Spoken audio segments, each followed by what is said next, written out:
A new arrival. Before me lies a vast and undulating sea, stretching endlessly to the horizon.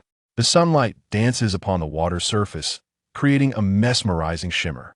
Occasionally, marine creatures breach the surface, momentarily suspended in the air before plummeting back into the depths, sending up great plumes of water that seem to reach for the heavens.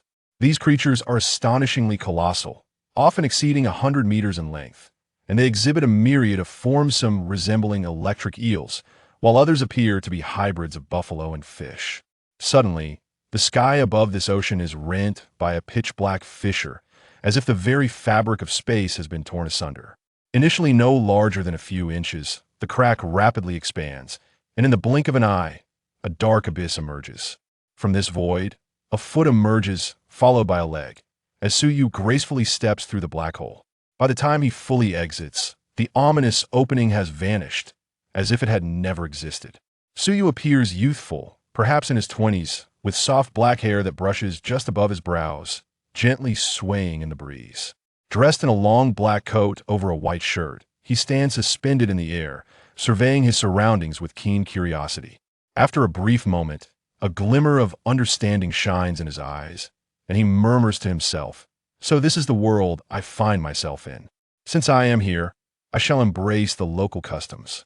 With that, he raises a hand, summoning a radiant white light that soon dissipates, revealing a sailboat that materializes from the previously vacant sea. He inspects the vessel with a nod of approval, seemingly satisfied with his boat-building skills, before deactivating the anti-gravity field that envelopes him, allowing him to descend directly onto the ship. Making his way to the center of the deck, he reclines, but before his body can make contact with the surface, a comfortable lounge chair appears beneath him, catching his descent perfectly. He adjusts his position, sinking into the chair with ease, basking leisurely in the sun. Despite his appearance of relaxation, Suyu is indeed resting. Though not merely resting, as he has just arrived in this world, he must allow his body to acclimate to its laws and principles, a process that varies in duration depending on the realm. In this particular world, approximately 24 hours suffices. Thus, he intends to drift upon the sea for a day, awaiting his adaptation to the cosmic rules. However, the sun's warmth proves irresistible, and he inevitably succumbs to slumber. As the second day approaches noon, Suyu stirs from his dreams, the soothing sound of waves caressing his ears. Rising, he stretches, yawning widely, and soon realizes that he has successfully adjusted to the new world's regulations. Suyu glanced around the boat, eager to discern his current location, only to spot a rather peculiar vessel not far from his own. What made it peculiar, you may ask? The shape of this ship deviated from the conventional streamlined design, taking on a circular form. At the bow, a gigantic, lifelike fish head adorned the craft, and it was impressively large when, compared to the vessel Suyu had crafted, it resembled an ant encountering an elephant. Upon sighting this extraordinary ship, Suyu's eyes sparkled with recognition. He knew precisely where he was. This was none other than the renowned Baratai, the floating restaurant. To his astonishment, his boat had drifted here as if by divine will. Thus, upon awakening, he could indulge in a sumptuous feast. With a deft maneuver, Suyu guided his vessel closer to the floating restaurant, employing his telekinesis to accelerate. In no time, he docked beside the establishment. With a slight exertion, he leapt onto the deck of Baratai. No sooner had he landed than a figure clad in a waiter's attire approached him. Upon closer inspection, Suyu noted that the individual wore a sleek black suit, with striking golden hair cascading over his left eye, revealing only his right. The eyebrow above that eye was distinctly spiral-shaped. Although employed in a restaurant, he nonchalantly held a cigarette between his lips. Suyu recognized this famous figure immediately, given the uniqueness of his appearance, particularly his eyebrows. There could be no other than Sanji. It seemed that Luffy had yet to arrive at the floating restaurant. "Greetings, esteemed guest. What would you like to order?"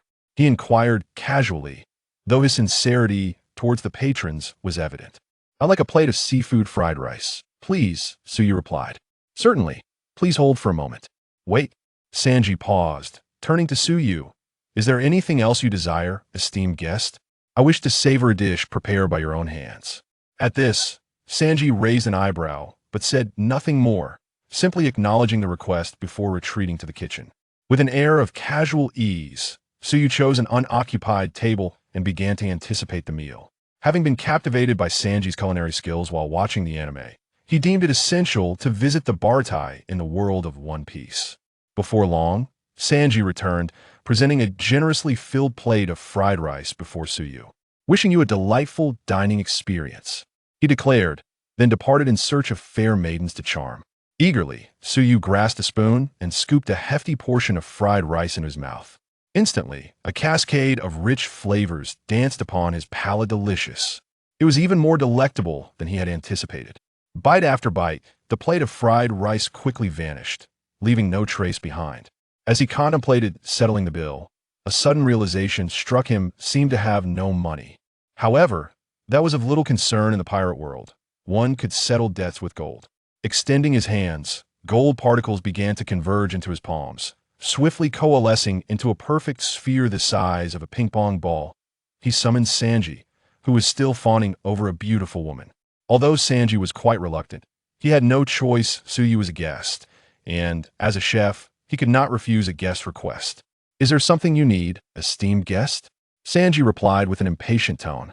Suyu, unfazed, replied, "It's time to settle the bill. By the way, your fried rice is exquisite. I thoroughly enjoyed it." As he spoke, Suyu handed the golden orb to Sanji. "Keep the change."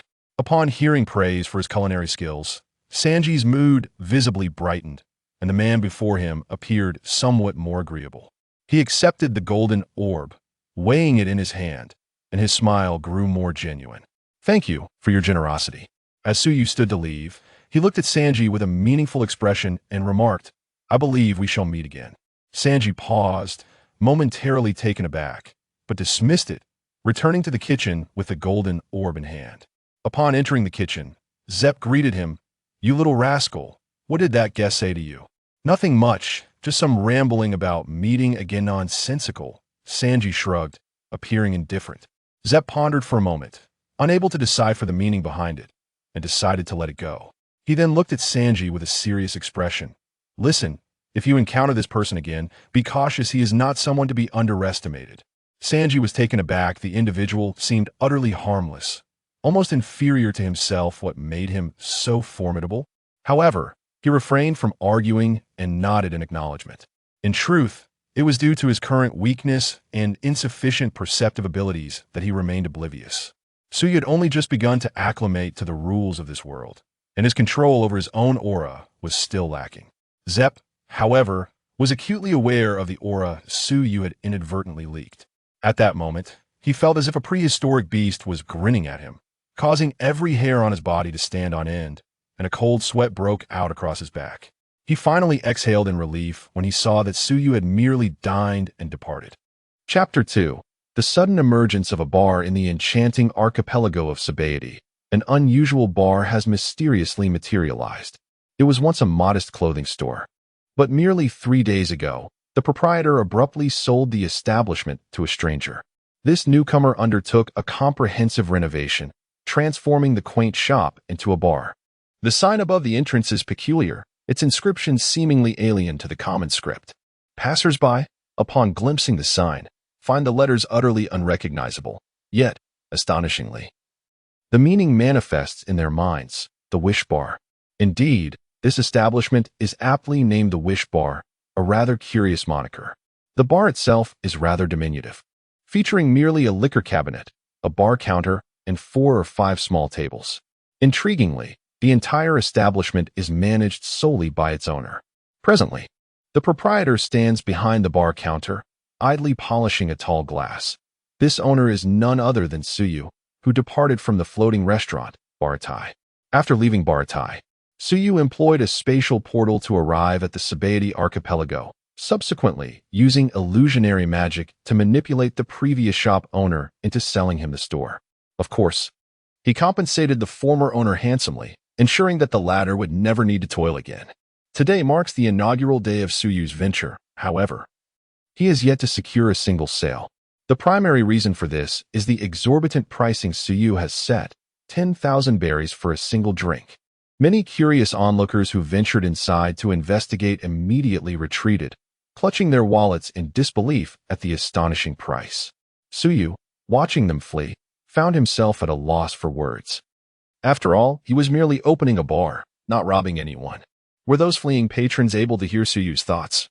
They would undoubtedly retort that 10,000 berries for a drink is indeed not theft, as it is far more profitable than robbery. Nonetheless, the bar does not exclusively offer a singular type of beverage.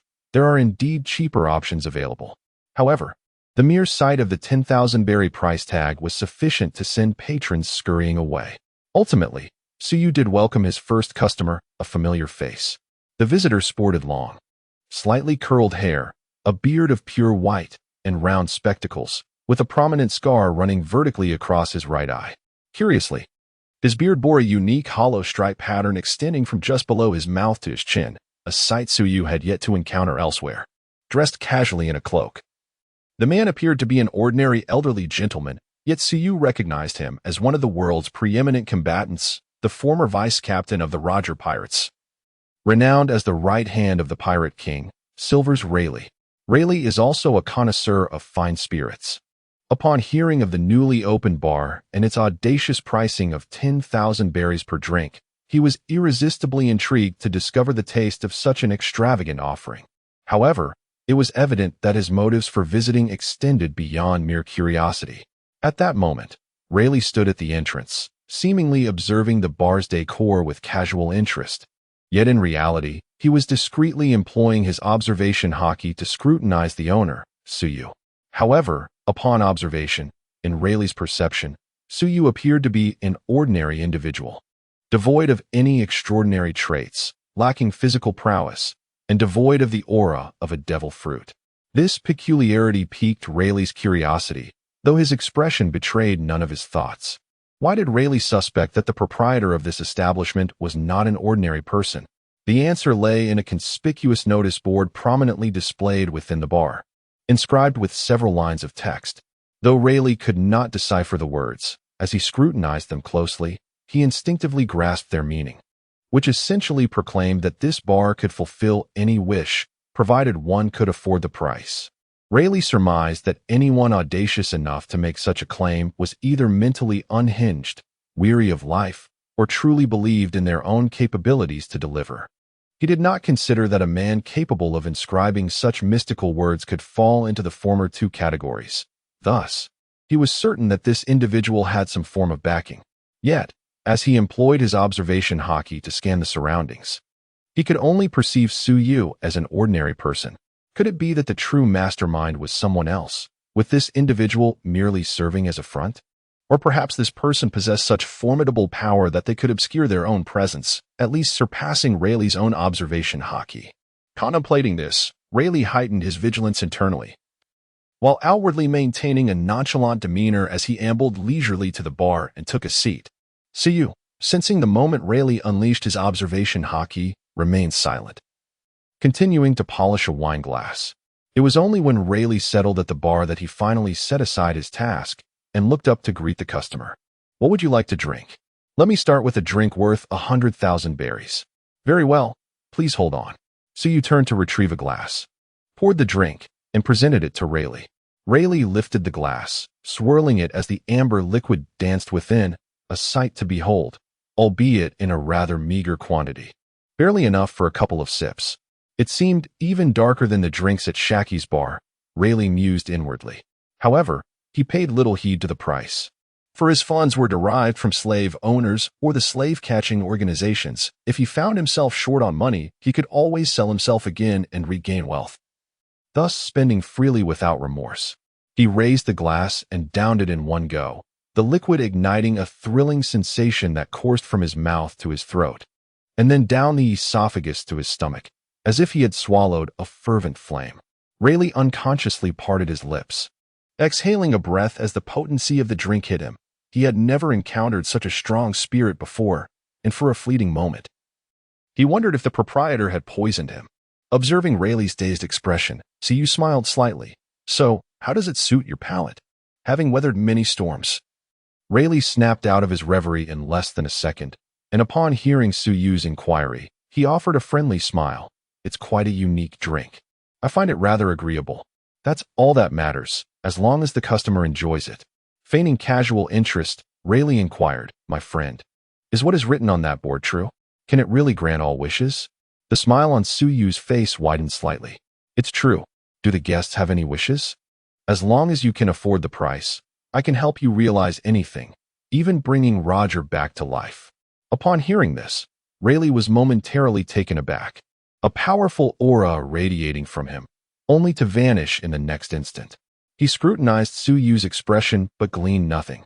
It appeared that this person had recognized him. "Young man, it seems you have figured out who I am," he said with a hint of amusement. "Ah, the infamous Dark King Rayleigh, of course I know." Rayleigh felt a pang of nostalgia at hearing that moniker again. When he heard Suyu mention bringing Roger back, he experienced a fleeting moment of excitement. But after some contemplation, he dismissed the thought. Even if the proprietor could indeed fulfill such a claim, reviving Roger would hold little significance. He had already accomplished what he had set out to do. Nevertheless, he remained skeptical about Suyu's ability to resurrect anyone. Seeing Rayleigh lost in memories, Suyu refrained from further interruption and resumed polishing a wine glass. The bar fell into a tranquil silence, occupied solely by a young man cleaning glasses and an elderly man reminiscing. However, this serenity was soon shattered. The bar's door was abruptly thrust open with a loud creak, and several imposing men entered, all exuding a ferocious presence, unmistakably pirates. The establishment quickly became crowded. Leading the group was a man wielding a large machete. His eyes filled with brutality and madness. He surveyed the room, then bellowed, "Bartender, bring us some drinks." Suyu remained unfazed, understanding that politeness was not a virtue one could afford to extend to pirates. He turned to pour another drink and placed it on the bar, gesturing for the man to take it. The pirate leader eyed the scant amount of liquor in the glass, a look of displeasure and menace crossing his face. Without uttering a word, he snatched the glass and downed the fiery concoction in one gulp. The intense flavor evidently took him by surprise, but in the next moment, he erupted into raucous laughter. "Ha ha, this drink is splendid. Bring us a few barrels more." His laughter was grating, revealing a set of uneven yellow teeth that were repulsive. Suyu remained composed behind the bar, unperturbed by the ruckus. "Of course, but this drink costs 100,000 berries. Do you have enough money?" The group of pirates erupted in laughter upon hearing Suyu's words, as if he had shared a particularly amusing joke. The pirate captain, still chuckling, retorted, "You fool. I am a pirate. Do you think we need money to buy drinks?" A lackey chimed in, "Our captain has a bounty of over 120 million berries. Have you lost your mind, daring to ask us for money?" "Exactly. You'd better hurry and serve us the drinks while we're in a good mood, or else." "Bring us the drinks, you fool. Do you want to die?" Chapter 3. This boss is not to be provoked in an instant. The once quiet bar erupted into a cacophony of discordant noise, the atmosphere transforming into a raucous uproar. Rayleigh sat there, observing the scene with an air of detachment, as if he were watching a play unfold, completely unfazed by the tense ambience. He was curious to see how the proprietor of this bar would respond to such a spectacle. After all, this was the Grand Line, not the Four Seas. A pirate with a bounty exceeding 100 million was indeed a formidable figure, while such strength might seem feeble in the eyes of someone like Rayleigh within the Navy. It could easily rival that of a lieutenant commander, with some even surpassing a captain. Suyu sighed, pondering the foolishness of these pirates.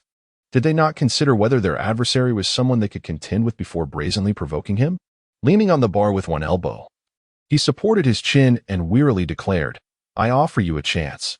Leave now, and I shall spare your lives." Abel rubbed his ears, convinced he must be imagining things. How dared this insolent wretch speak to him in such a manner? The audacity of this brat, to toy with him. He would pay dearly for it. Abel's face contorted with rage as he shouted vicious threats, drawing his massive sword and charging towards Suyu. His underlings, filled with excitement, envisioned the gruesome spectacle of their captain decapitating Suyu. "Ha ha ha, that bastard is as good as dead. Who told him to provoke the captain? The last fool who angered our leader met a most gruesome fate."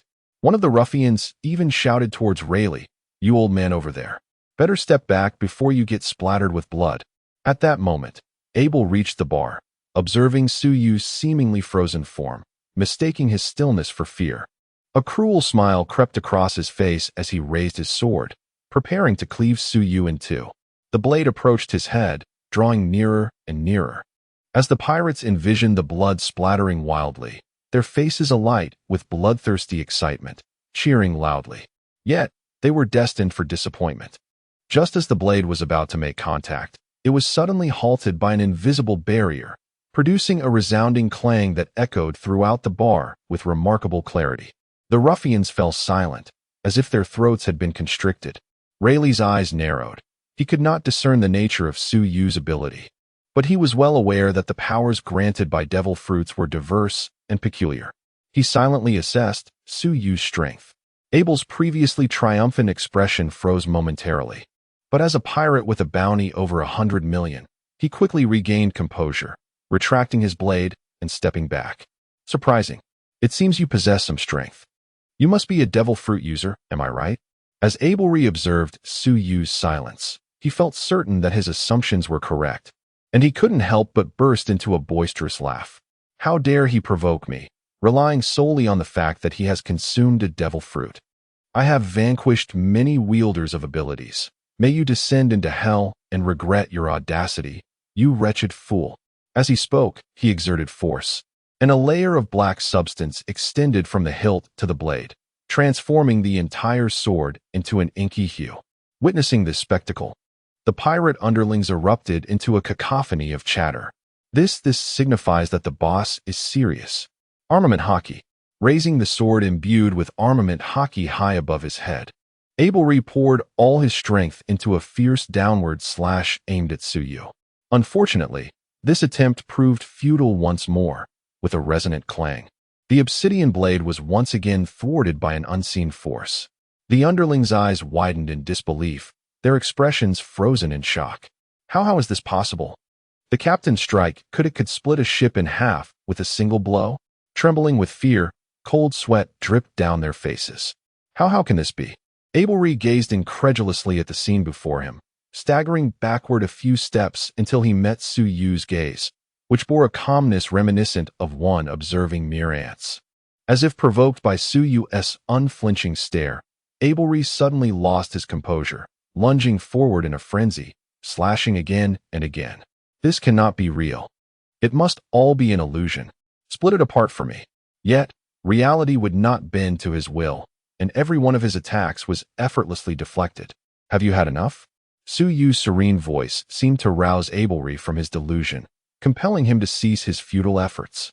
Drenched in sweat and stricken by terror, he gazed at Su Yu with wide eyes. Then, as if struck by a sudden revelation, a maniacal grin returned to his face. I see it now. Your ability is solely defensive, devoid of any offensive capabilities. Thus, you remain hidden, feigning threats, but you cannot intimidate Abel. Upon hearing Abel's desperate justification, the underlings found their resolve and resumed their taunts towards Su Yu. With a resigned sigh, Su Yu regarded this group of simpletons. He decided to cease his passive observance, slowly raising a hand and gently grasping the air. In an instant, Abel and his underlings fell silent, rendered immobile, and began to float in midair. Though their facial muscles could not be controlled, the fear was palpable in their wide-open eyes, as the sudden loss of the ability to resist instilled terror in anyone. However, they could no longer utter a word, unable even to plead for mercy. Yet, even if they could speak, Su Yu would not show them mercy, for he had already extended an opportunity. Rayleigh watched this scene with astonishment, silently speculating whether this might be the abilities of a Logia-type air fruit. Su Yu then pushed forward, expelling them all from his bar in one swift motion. Then, Su Yu turned to Rayleigh and said, "Old man, please keep an eye on the shop for me. I'm heading to the Navy, having heard that there was a bounty on this fellow." He thought it prudent to exchange it for belly at the Navy, considering it a means to cover his drinking expenses. With that, Su Yu made his way toward the nearby naval base, accompanied by a peculiar entourage floating behind him. This strange spectacle instantly captivated the attention of all passers-by on the street, garnering an exceptional number of glances. However, the seasoned residents of the Pirate King's domain, having weathered numerous storms, merely regarded the scene with mild curiosity rather than fear. As he approached the naval base, the soldiers, Noticing Suyu accompanied by a group of levitating individuals, promptly raised their weapons in caution. Suyu gently set Abel and the others down on a clear patch of ground and conveyed his purpose. The naval soldiers immediately retrieved the wanted poster and compared it with the photographs, confirming that he was indeed the notorious pirate with a staggering bounty of 120 million. The surrounding naval personnel gazed at Suyu with a mixture of reverence and awe. Capturing such a formidable pirate indicated that this remarkably youthful bounty hunter possessed extraordinary strength. In the presence of the base commander, Suyu seamlessly collected his bounty, graciously declining the commander's offer to join their ranks. Meanwhile, Rayleigh waited at the bar for a while until he saw Suyu return leisurely. Such impressive strength, little brother. That pirate with a bounty exceeding 100 million was utterly powerless against you. Rayleigh jested. Old man, you jest. That sort of scoundrel might not even withstand your conqueror's haki. Suyu chuckled, stepping back behind the bar to pour another glass of liquor, placing it before Rayleigh. This one's on me. Thank you for watching the shop. Rayleigh graciously accepted, genuinely fond of the drink. Then I thank you, little brother, he exclaimed, downing the glass in one gulp. Although the liquor was delightful, it came at a steep price, 10,000 belly for a single sip. Setting the glass down, Rayleigh regarded Suyu thoughtfully, suspecting he might be a user of the air fruit. Such power, if left unchecked, posed a potential instability in his secluded life. Rayleigh felt a twinge of concern. At his age, he merely wished to enjoy a peaceful retirement with Shaki. Therefore, he casually probed, with such remarkable strength. What brings you to open a bar in this place? Chapter 4. Driven by interest, young man. Given your remarkable prowess and youth, what motivates you to open a bar? Suyu replied with a subtle smile. It is merely a matter of personal interest. There is no need for you to worry, old sir. He then added with a hint of profundity. Moreover, I am not as young as you might think. Riley found himself at a loss, uncertain whether to believe him. It was often the case that individuals of such capability harbored ambitions that paralleled or even surpassed their talents. Yet, the nature of the strong is often capricious. Perhaps he was indeed driven solely by passion. As for Suyu's final remark, Riley dismissed it, attributing it to the sensitivity of youth regarding age. He merely hoped that Suyu would not create any trouble. Ultimately, he regarded himself as merely an ordinary old man. Such matters were not his concern. If trouble did arise, he could always flee with Xiachi. With this thought, Riley felt a sudden lightness. He ordered 4 more drinks, savoring the exquisite flavor before exhaling contentedly. What fine liquor! He exclaimed. After paying 500,000 berries, he rose and leisurely made his way back to Xiachi's bar. Inside, Xiachi was habitually smoking. Upon seeing Riley return, she inquired, "Where have you been? Why are you back so late?" "I visited that newly opened bar," he replied. "And how was it? Was the drink good? Was the owner male or female?" The liquor was indeed delightful, albeit darker than what you serve here. "A single drink costs 10,000 berries," he exclaimed, clicking his tongue in astonishment. Xiachi blew a smoke ring and looked into Riley's eyes, asking, "So, is the owner male or female?" Riley chuckled. "He is male, a young chap, but he seems to possess considerable skill." "Oh," Xiachi narrowed her eyes. If Riley deemed him skilled, the individual might not be an ordinary character. An investigation was warranted. Noticing the glimmer of curiosity in Xiachi's gaze, Riley surmised her thoughts and spoke up. "This individual is somewhat enigmatic. He recognizes who I am, and there is a notice board in the bar stating that for the right price, the owner can fulfill any wish. He is not to be underestimated. We are now enjoying our twilight years. It would be prudent to avoid provoking such a dangerous figure." "He recognized you?" "Yes, but rest assured, I sense no hostility from him." Xiachi, feeling somewhat reassured by Riley's words, said, "I merely wish to investigate his background.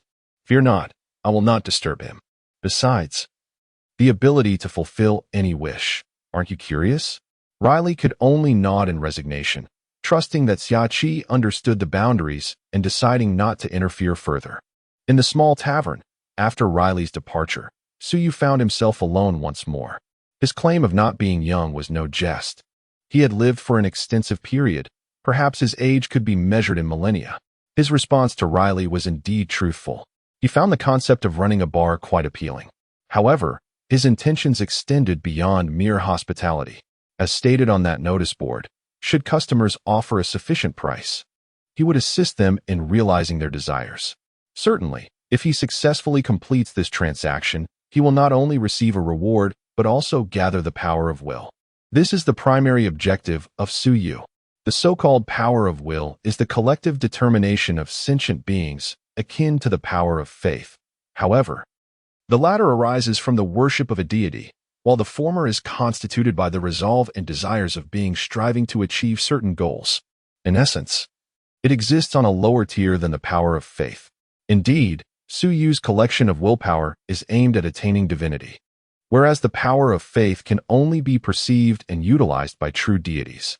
The god Suyu aspires to become is not a mere pretender like Zeus or Poseidon, nor a deity reliant on incense offerings, but a true god in every sense, immortal and omniscient, capable of absolute mastery over his divine domain. This endeavor necessitates the accumulation of vast amounts of sentient will, and the pirate world alone is insufficient for such a purpose. Fortunately, the stronger the individuals, the greater the willpower they generate, thus facilitating Suyu's collection efforts. Establishing this tavern is a means for Suyu to await those destined to cross his path. As for what constitutes a fated individual, little ones, today has been fruitful. Let us go forth and drink. A group of pirates, bags in hand, sauntered away, their shoulders linked, still stained with the blood of their recent deeds. Surrounding them lay a desolate landscape, with burning rubble and fallen villagers bleeding upon the ground. Inside a house, whose doorframe and windows had been shattered, the male and female heads of the household lay unconscious amidst pools of blood, likely beyond saving given the extent of their injuries. At that moment, a faint sound emerged from beneath the bed, as a boy of perhaps 15 struggled to crawl out. His complexion was pale, his face streaked with tears, and his lips were stained with crimson blood, evidence of the pain he endured to stifle his cries upon witnessing the tragic fall of his parents. Just yesterday, the three of them had shared a warm dinner, with his father procuring a bottle of sweet and tart wine from a merchant, knowing well that his mother adored it. And he himself relished it too. Yet, all of this was shattered by the unexpected onslaught of pirates. The defenseless villagers dared not resist, having already offered their food and valuables before the marauders. Yet the ruthless pirates still slaughtered many, treating their violence as a form of entertainment, devoid of reason, merely a desire to indulge in chaos. Though the pirates had discovered the boy hiding beneath the bed, they chose to spare him, for reasons as unfathomable as their bloodlust. How could a normal person comprehend the mindset of a merciless pirate? Overwhelmed with sorrow, the boy witnessed the most beloved figures in his life perish before his eyes, leaving him utterly alone. Anger consumed him. His heart was filled with resentment. How could this be justified? His family had lived in harmony, and yet, why had this happened? His parents had willingly surrendered their possessions. What right did they have to take everything from him? After a night of contemplation, he meticulously washed the remains of his parents, crafted a gravestone for them, and laid them to rest. His emotions had seemingly stabilized, yet his eyes were filled with an eerie stillness that belied his youth. He yearned for vengeance. But as a frail adolescent, how could he possibly contend with that band of ruthless pirates?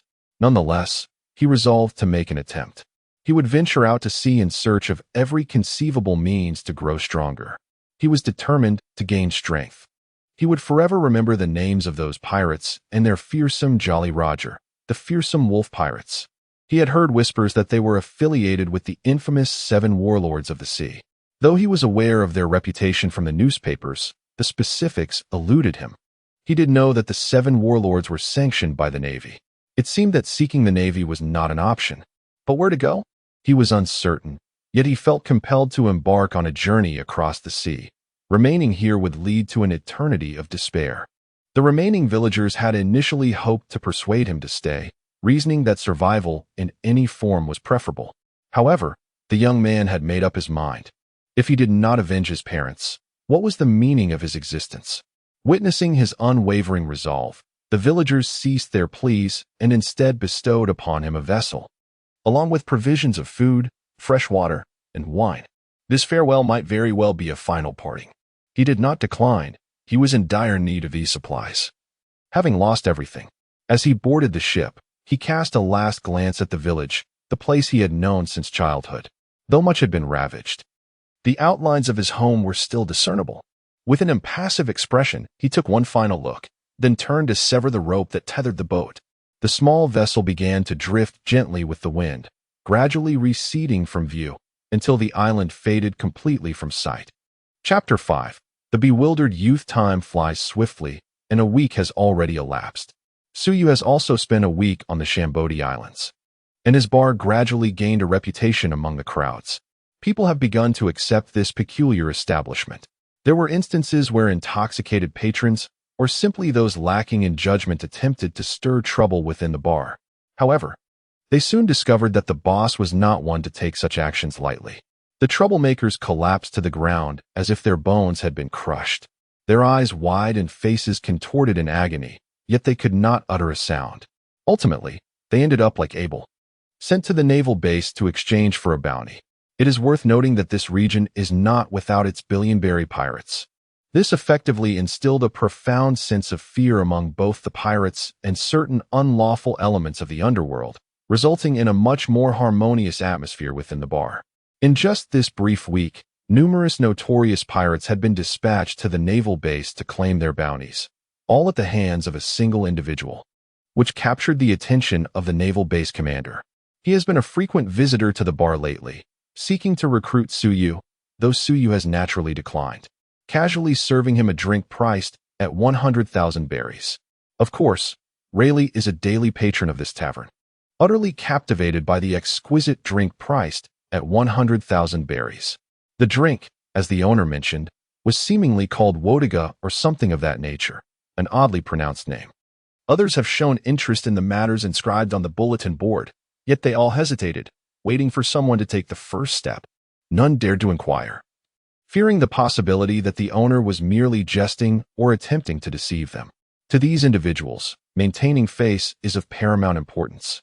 In the world of the sea or the streets, it is all about reputation. On this day, much like any other, it was an ordinary day. A handful of patrons occupied Suyu's bar, with Rayleigh seated at the counter, enjoying his spirits.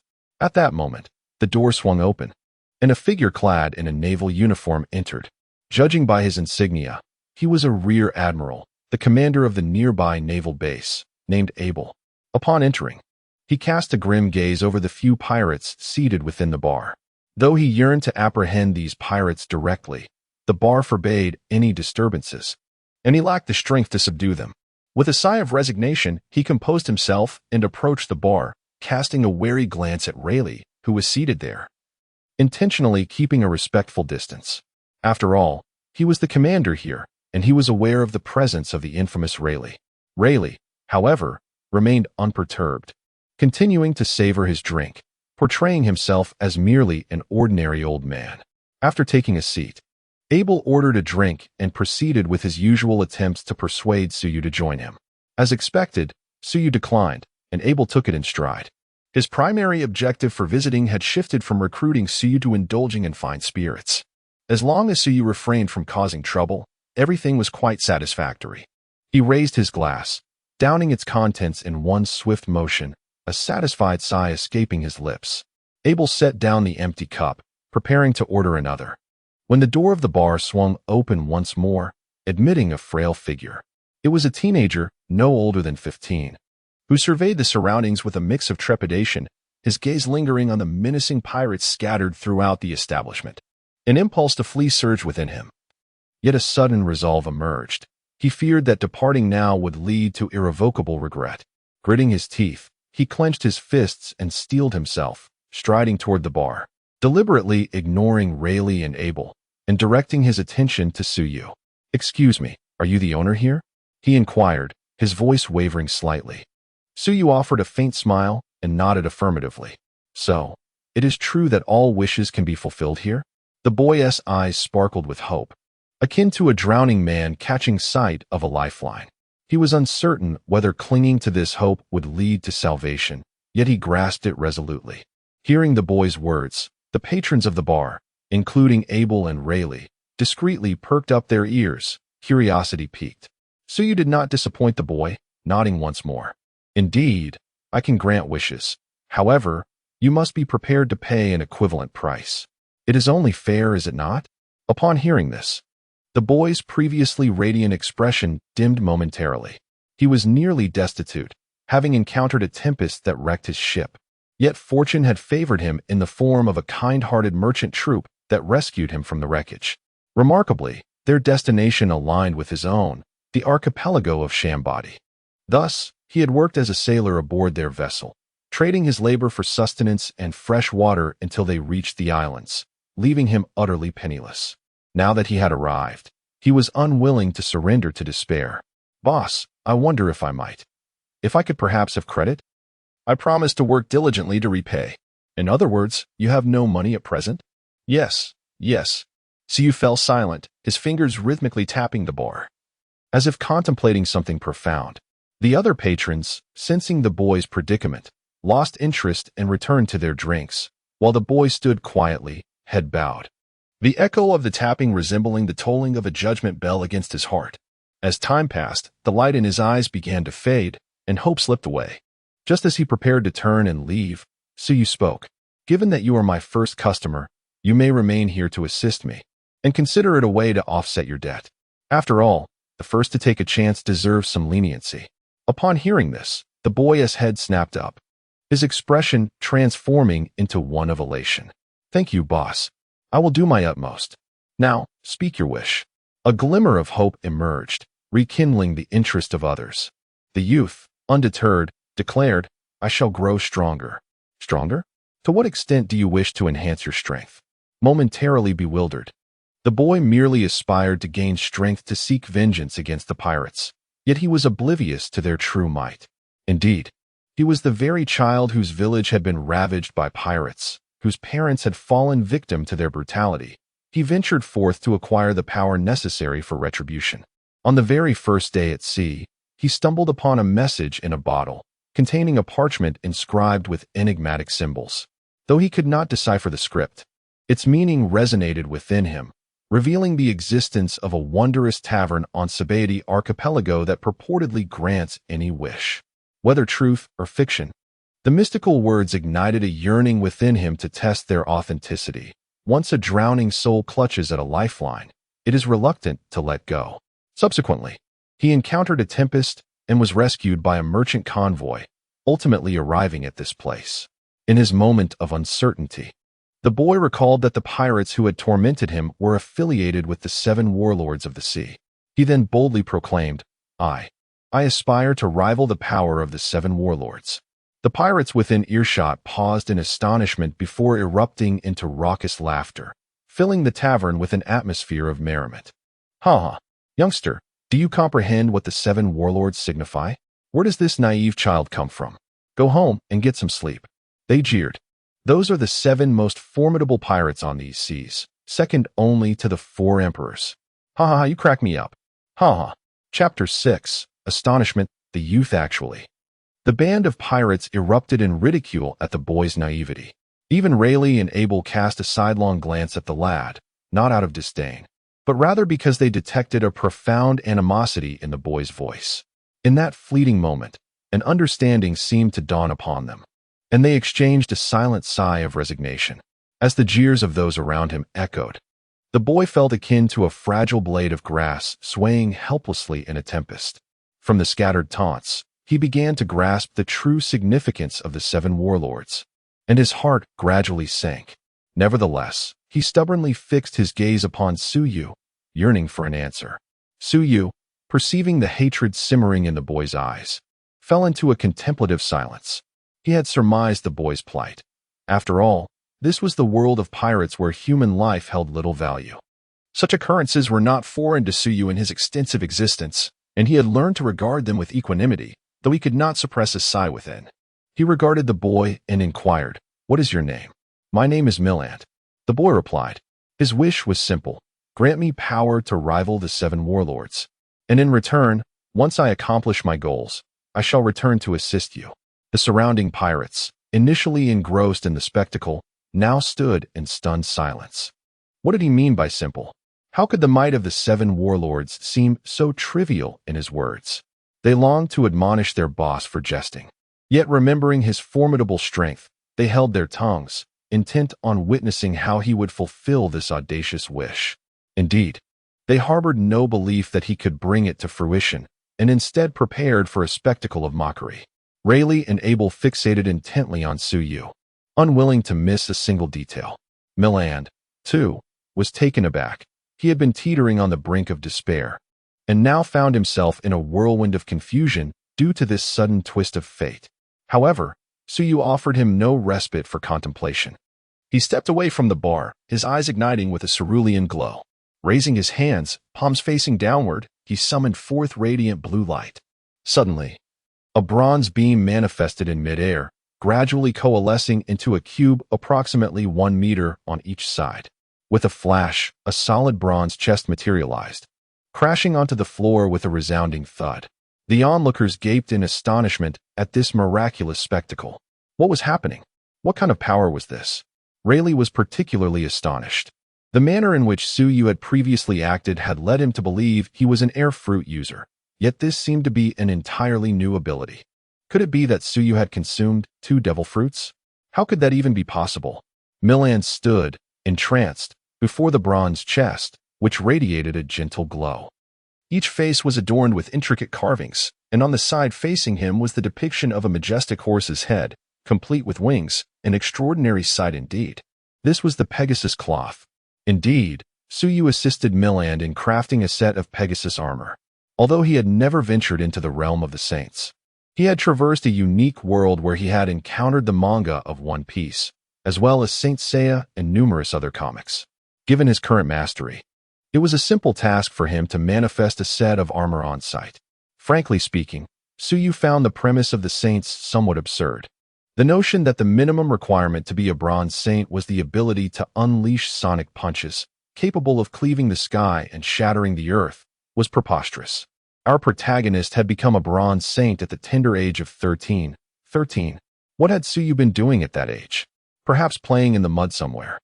The Golden Saints were even more exaggerated, capable of executing light-speed punches with effortless ease, all while the narrative insisted they were merely mortals. Mortal indeed. Have you ever witnessed a mere mortal capable of unleashing punches at the speed of light? Nonetheless, Su Yu believed this was merely the author's self-indulgence, as he was just a comic artist, lacking true comprehension of the saints. Observing Milland, who stood bewildered before the armor box, Su Yu spoke. Grasp that handle and pull it down. This box shall reveal the source of power contained within. Upon hearing Su Yu's guidance, Milland snapped back to reality and hastily followed his instructions. With a resounding click, the armor box opened, emitting a soft glow that gradually dimmed, revealing a magnificent silver-winged Pegasus before their eyes. This Pegasus, adorned with golden patterns, exuded an air of regal mystery, its form intricately crafted as though composed of interlocking pieces of armor. The onlookers, particularly the pirates, could not suppress their avaricious gazes upon the resplendent creature. Yet, upon catching sight of Su Yu's indifferent demeanor, their greed swiftly dissipated. Milland, don this armor, and you shall wield the might of the 7 warlords, Su Yu declared, conjuring a sacred set of Pegasus armor for him. While it may not possess the grandeur of the original, it was more than adequate for confronting the 7 warlords. As Milland emerged from his stupor, he reached out, gently caressing the armor that formed the Pegasus. In response to his touch, the Pegasus erupted in a brilliant burst of light, its neigh echoing through the void.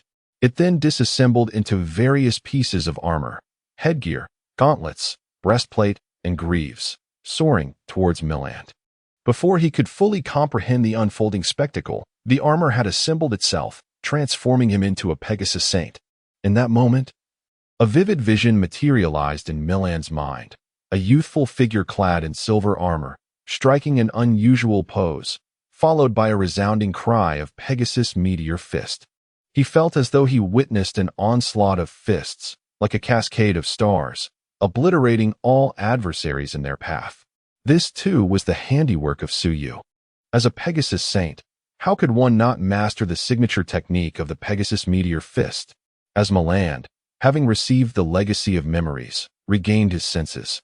He found himself staring vacantly at the armor adorning his body. He glanced at his hands, encased in the gleaming metal, as if caught in a dream. Had he truly acquired the strength to rival the seven warlords? The youth depicted in the visions appeared remarkably formidable. Moreover, this armor felt surprisingly light, as if he were not wearing anything at all. The onlookers observed the utterly transformed Meland, sensing that something peculiar had transpired. The armor indeed appeared extraordinary, even capable of donning itself automatically. Yet, could mere armor truly enable one to contend with the seven warlords? Such a notion was laughable. Abel, intrigued, examined Meland's holy attire and expressed a desire to test its strength. Meland, equally perplexed and eager to uncover the nature of this mysterious armor, hesitated before consenting. Seeing the two prepare to engage, Suyu clapped his hands to draw their attention. "Surely, you do not intend to fight right here?" Abel chuckled awkwardly. "Haha, I momentarily lost control. Please forgive me, boss." As he spoke, he began to lead Meland outside, yet Suyu halted their advance. In the midst of the crowd's confusion, he interlocked his hands, and suddenly, the space within the tavern expanded dramatically, transforming from a modest bar into an expansive square. The abrupt change in environment startled everyone, prompting them to look around in alarm. Once they discerned there was no immediate danger, they momentarily relaxed, though still regarded Suyu with a mix of fear and caution. His ability to alter their surroundings without warning was indeed terrifying. Even Rayleigh was taken aback, having failed to perceive the shift with his observation hockey, marking the emergence of yet another extraordinary power. However, Meland remained relatively unfazed by the spectacle, being a novice who lacked reverence for such displays of strength. "Very well. Let us proceed here. You may begin." Suyu's calm voice resonated through the air. Abel, regaining his composure, positioned himself opposite Meland, the distance between them approximately 10 meters. The battle commenced. Chapter 7. The Crushing Blow. As the spectators gathered around, Abel and Miranda stood 10 meters apart, facing each other. The battle commenced. Miranda, being a youth unaccustomed to the throes of combat, found himself frozen in confusion, lacking even the simplest combat stance. In stark contrast, Abel was a seasoned veteran. Having endured the chaos of battle, his mere presence exuded an aura that made Miranda's legs tremble. Without delay, Abel lunged forward, appearing before Miranda in an instant, delivering a punch aimed at his abdomen, albeit with only a fraction of his strength. Miranda was caught off guard, receiving the blow directly to his midsection. Gritting his teeth, he braced himself for the impending pain, but after several seconds, he realized he felt nothing at all. Unbeknownst to him, Abel had noticed that upon impact, the portion of the armor that was struck emanated a gentle glow, causing the force of his punch to dissipate as if swallowed by the sea. Impressed by the extraordinary craftsmanship of the armor, Abel retracted his fist and launched another strike, this time utilizing 70% of his strength. Miranda remained in a daze, and once again he was struck, yet, just like before, he felt nothing. Unfazed by this anomaly, Abel summoned all his strength, enveloping his fist in armament hockey, and aimed a third strike at Miranda. Miranda, seemingly testing the armor's defensive capabilities, stood his ground, bracing for the blow. The onlookers anticipated the sight of the boy being sent flying. However, Abel's full-force attack proved to be ineffective. Miranda merely swayed slightly. This left Abel genuinely astonished. He was no mere novice, but a distinguished rear admiral of the Navy, one of the most formidable among his peers, dispatched to command the base at the Sabaody archipelago for good reason. What had transpired? He had held nothing back, employing his hockey, yet Miranda, who had once been a frail youth, appeared untouched, showing no signs of retreat.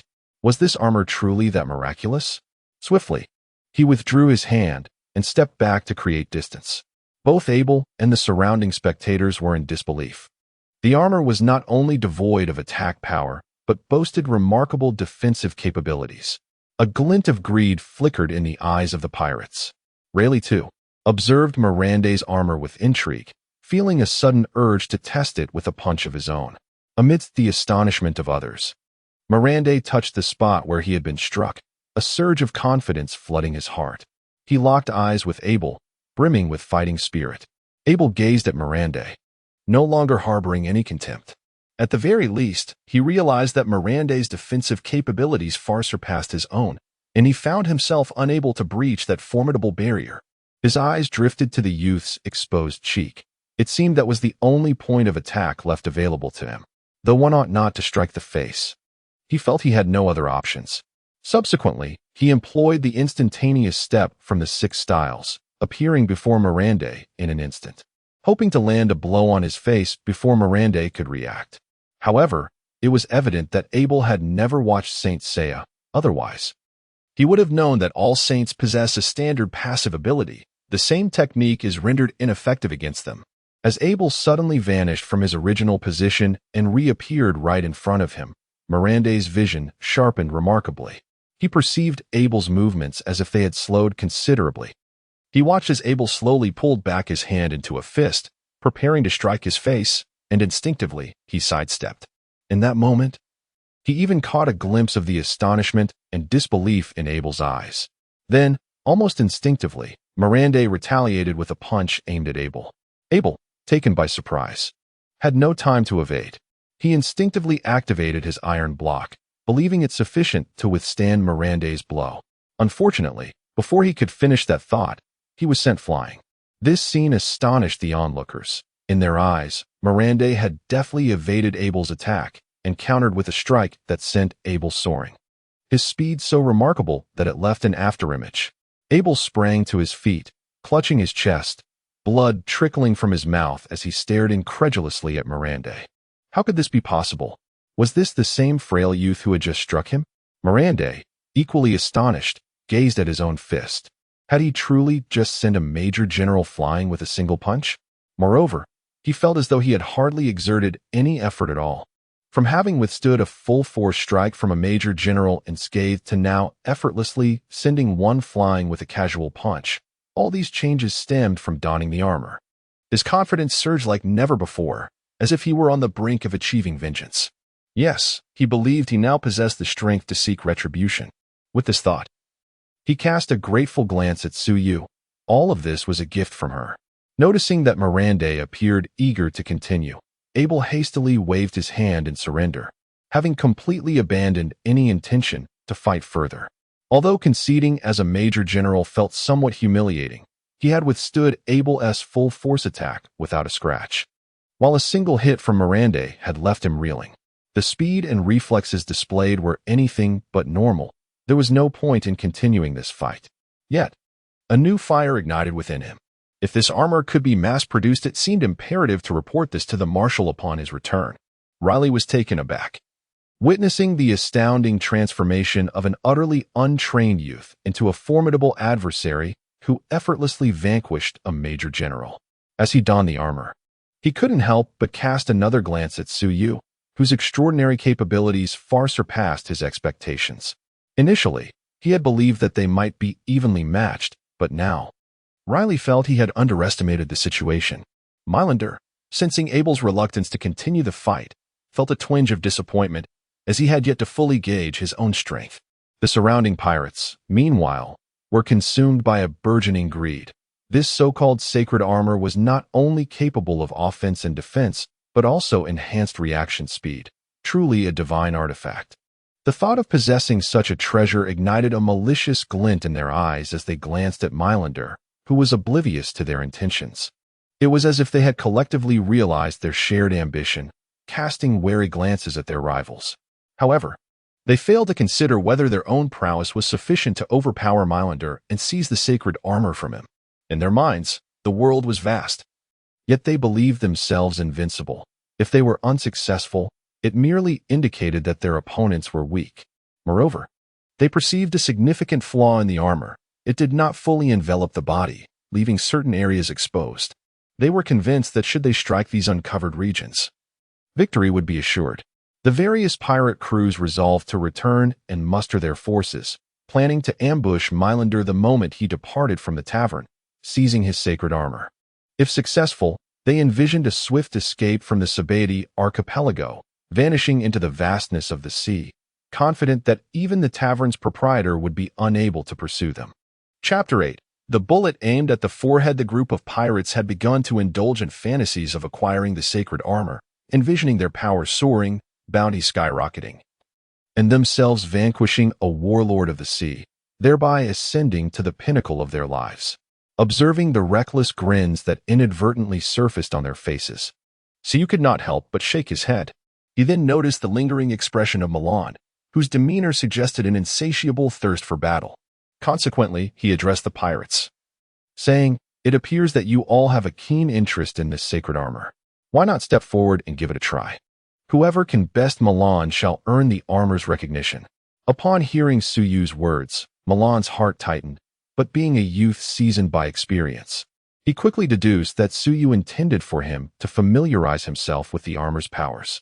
A spark ignited in his eyes. Truth be told, the mere sight of the pirates filled him with an inexplicable rage. The pirates, elated by this unexpected turn of events, felt as though a pillow had appeared just as they were about to doze off. They exchanged glances, each eager to be the first to step into the arena, glaring fiercely at one another. Had it not been for Suyu's presence, they might have resorted to fisticuffs. Ultimately, Suyu could no longer bear to watch and randomly selected one pirate to compete. The chosen pirate was overjoyed, while the others begrudgingly watched him enter the fray, suppressing their grievances. This pirate was robust, his muscles taut, and he wore gloves adorned with sharp spikes. He glared menacingly at Milan, declaring, "Kid, remember that the one who will defeat you is Sada, the Bone Crusher." In accordance with his previous nature, he would have left no survivors, yet he hesitated, uncertain of Suyu's intentions regarding Milan, and thus refrained from uttering any threats of death. Milan stood before him, their sizes contrasting starkly, as Sada's fierce aura seemed almost tangible, bearing down on Milan's countenance. However, Milan was no longer the frail youth he once was. After the recent trial, he had amassed confidence. He believed that if his boss claimed the sacred armor could rival a warlord of the sea, then he was undoubtedly capable of defeating the pirate before him. Hence, he chose to charge forward. Like the swift motion of a shave, he vanished from his position and reappeared before Sada, launching a powerful punch. Sada was taken aback, but being a formidable pirate, he quickly coated his fist with armament haki to block the impending blow aimed at his face. With a resounding clang, Milan's fist struck Sada's arm, propelling him backward. Sparks flew as Sada's feet skidded against the ground, yet he managed to block the punch. Shaking his now numb arm, Sada gazed at Milan with a serious expression. He acknowledged that the force behind that punch exceeded his expectations, realizing that this contest would not be an easy one. Unbeknownst to him, Milan had only exerted 50% of his strength in that previous strike. Without holding back any longer, Milan swiftly moved again, this time appearing not in front of Sada but behind him, delivering a punch aimed at Sada's lower back. Although Sada had been attuned to Milan's movements with his observation haki, Milan's speed this time surpassed his previous velocity by a factor of 2. Sada found himself unable to evade the impending onslaught and could only gather his armament haki around his lower back, bracing himself to withstand the initial blow before launching a counterattack. However, the force behind Milan's punch exceeded his expectations, striking him with such immense power that it evoked thoughts of the Sea Kings. Suddenly, his lower back succumbed to numbness, and he felt himself lifted off the ground, propelled forward by the sheer might of the strike. Milan vanished once more, reappearing directly in the path of Sada's flight, delivering yet another punch. Sada was rendered incapable of reaction, desperately attempting to consolidate his armament haki for defense. Thus began a relentless barrage, a punch, a flight, another punch, another flight. To be honest, after enduring 5 or 6 blows, Sada was nearing his breaking point. He yearned to plead for mercy, yet found himself utterly voiceless. With Milan showing no inclination to relent, the punches came in succession, Milan striking him over a dozen times before finally pausing. As he ceased his assault, Sada lost all strength and collapsed to the ground, his face bruised and blood streaming from his mouth, nostrils, and ears, his eyes rolling back in a manner that suggested he was on the brink of death. Remarkably, less than a minute had passed since he had dared to provoke Milan. Observing Milan's swift and decisive defeat of Sada, the remaining pirates felt a chill of fear wash over them, while Abel was astonished. realizing that the young man had not even unleashed his full potential. Meland, gazing at the fallen Sata, felt no trepidation or discomfort. Instead, an exhilarating thrill surged within him. He had acquired strength and could seek vengeance. This was entirely reasonable. After all, he was a child of the pirate world.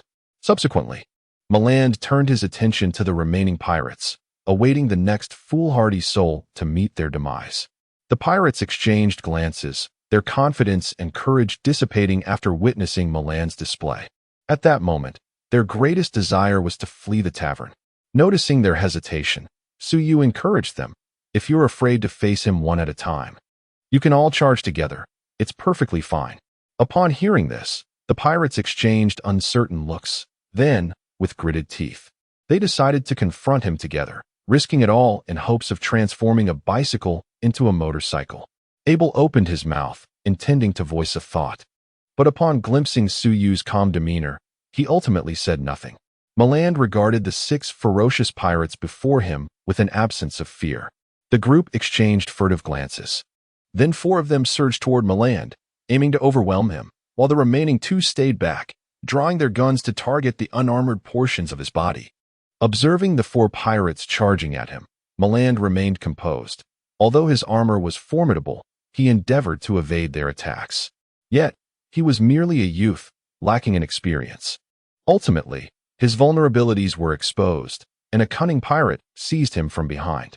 The remaining pirates, witnessing their comrade's success, swiftly restrained the boy's limbs. Meland could not break free in that moment. However, the 2 pirates wielding firearms offered him no respite, resolutely aiming their guns at his face. With a series of gunshots, the bullets hurtled towards Meland, and in that instant, a sense of urgency enveloped him. Yet, the grip of the pirates was unyielding, leaving him helpless to do anything but witness the bullets strike his forehead. Chapter 9. The vengeful youth Meland was tightly restrained by the pirates, unable to break free, and could only watch helplessly as the bullet struck his forehead. Everything transpired in an instant. Abel and Rayleigh had no time to intervene, left merely as spectators as the bullet found its mark on the youth. However, to everyone's astonishment, upon impact, the bullet seemed to strike steel, producing a resounding clang before ricocheting away.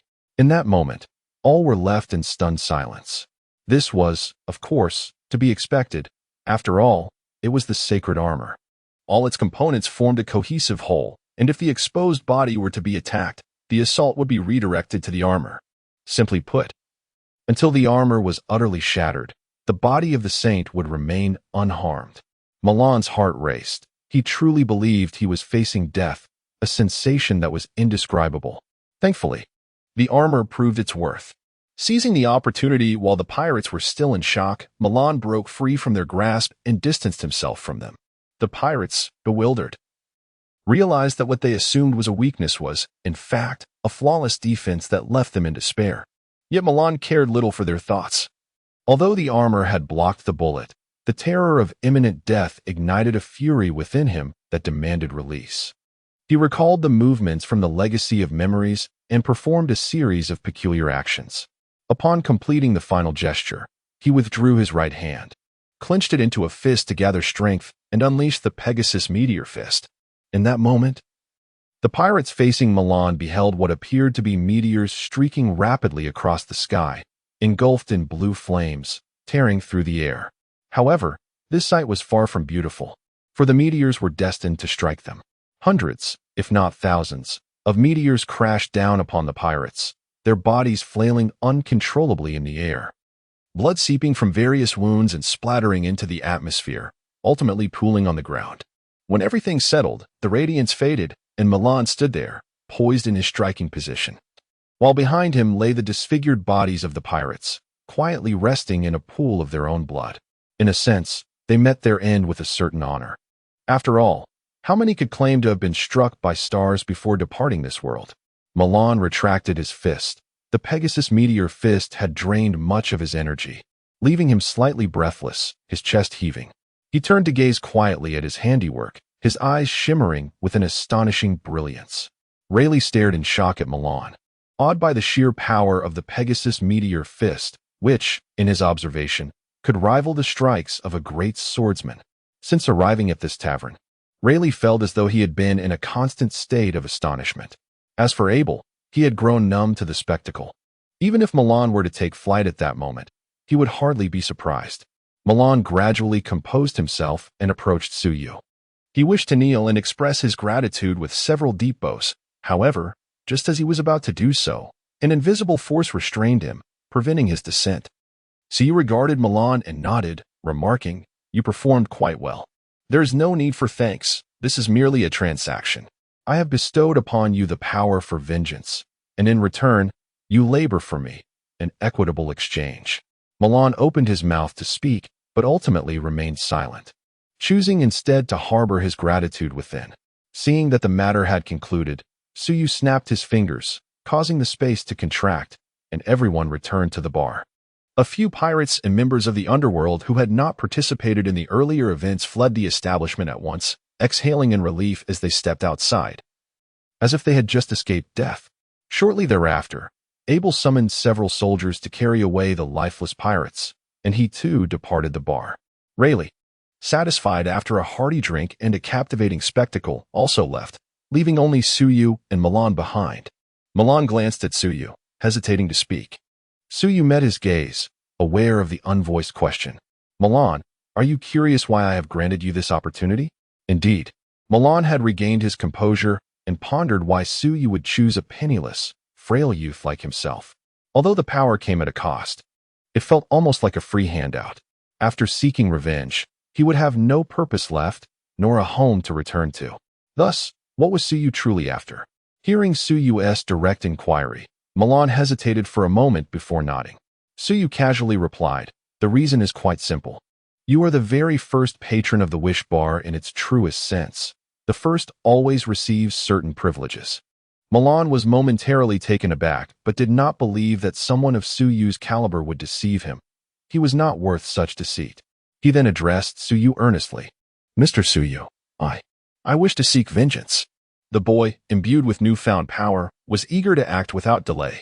Suyu ambled to the bar, seated himself upon a stool, and lazily regarded Milan. "Do you know where your enemy is now?" Milan, consumed by thoughts of revenge, had overlooked the crucial task of locating his adversary. Shaking his head, Suyu tossed Milan a directional pointer, saying, "This pointer will guide you to what you seek. Be swift and return quickly."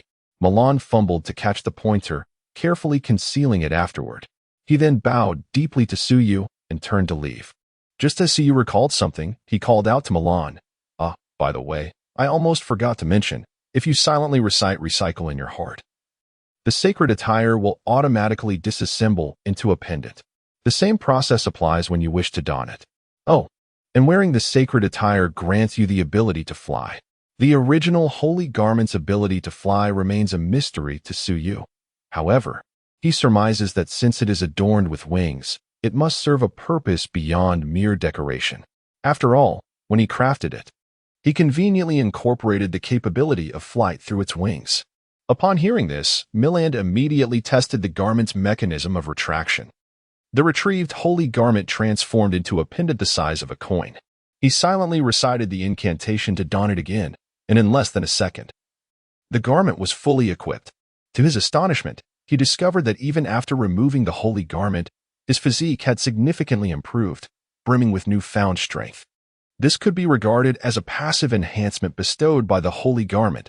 After all, if his constitution were too feeble, he would not be able to wear it at all. Milland silently summoned the garment back and bid farewell to Suyu before departing the bar. The previously raucous bar returned to its tranquil state as Suyu approached the sofa he had prepared for himself. He flung himself onto it, sinking into its soft embrace, and a wave of drowsiness washed over him. Just then, a sign reading "Closed for business" appeared on the bar's door, and Suyu closed his eyes, ready to indulge in the bliss of slumber. Chapter 10.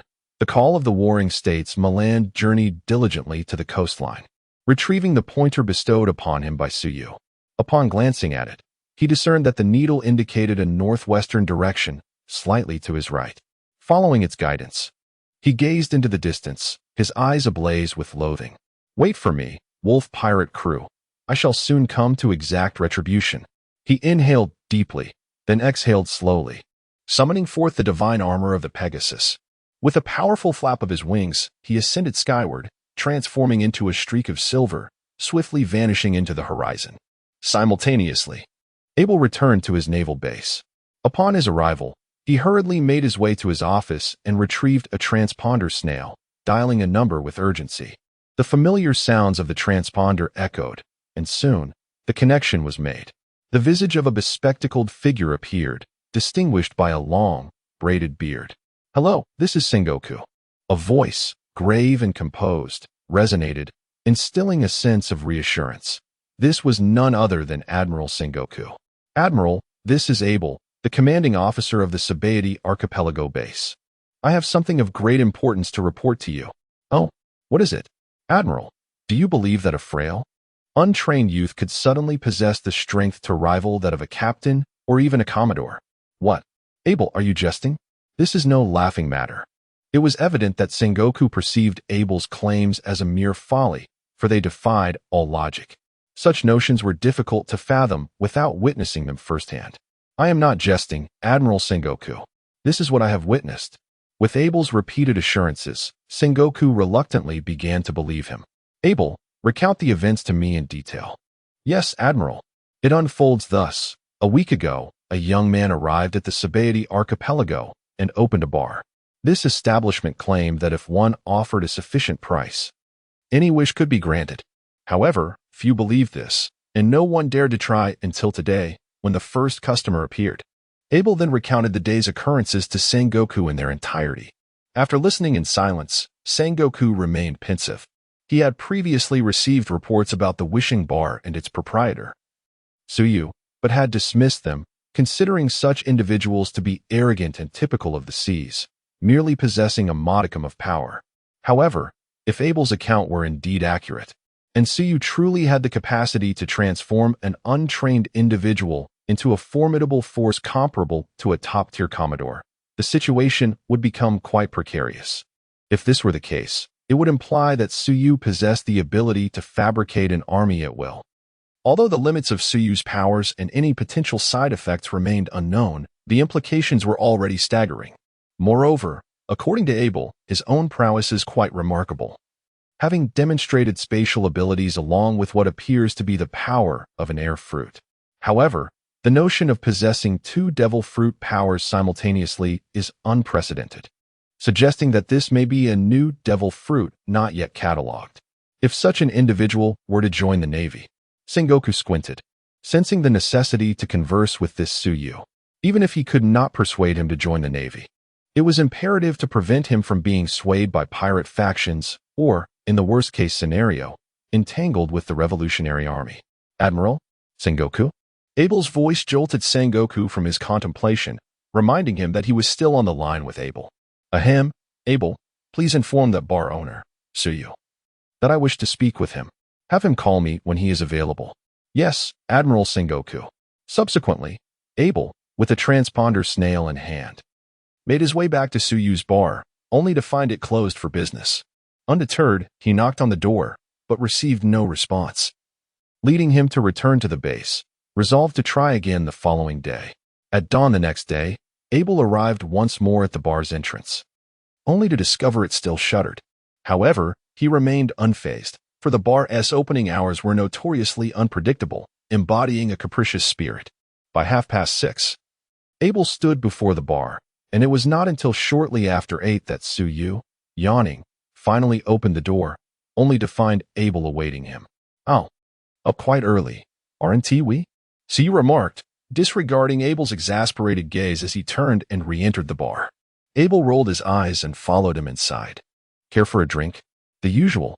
Actually, I'm not here to drink today." "Oh, so no drinks then?" "Of course I want a drink."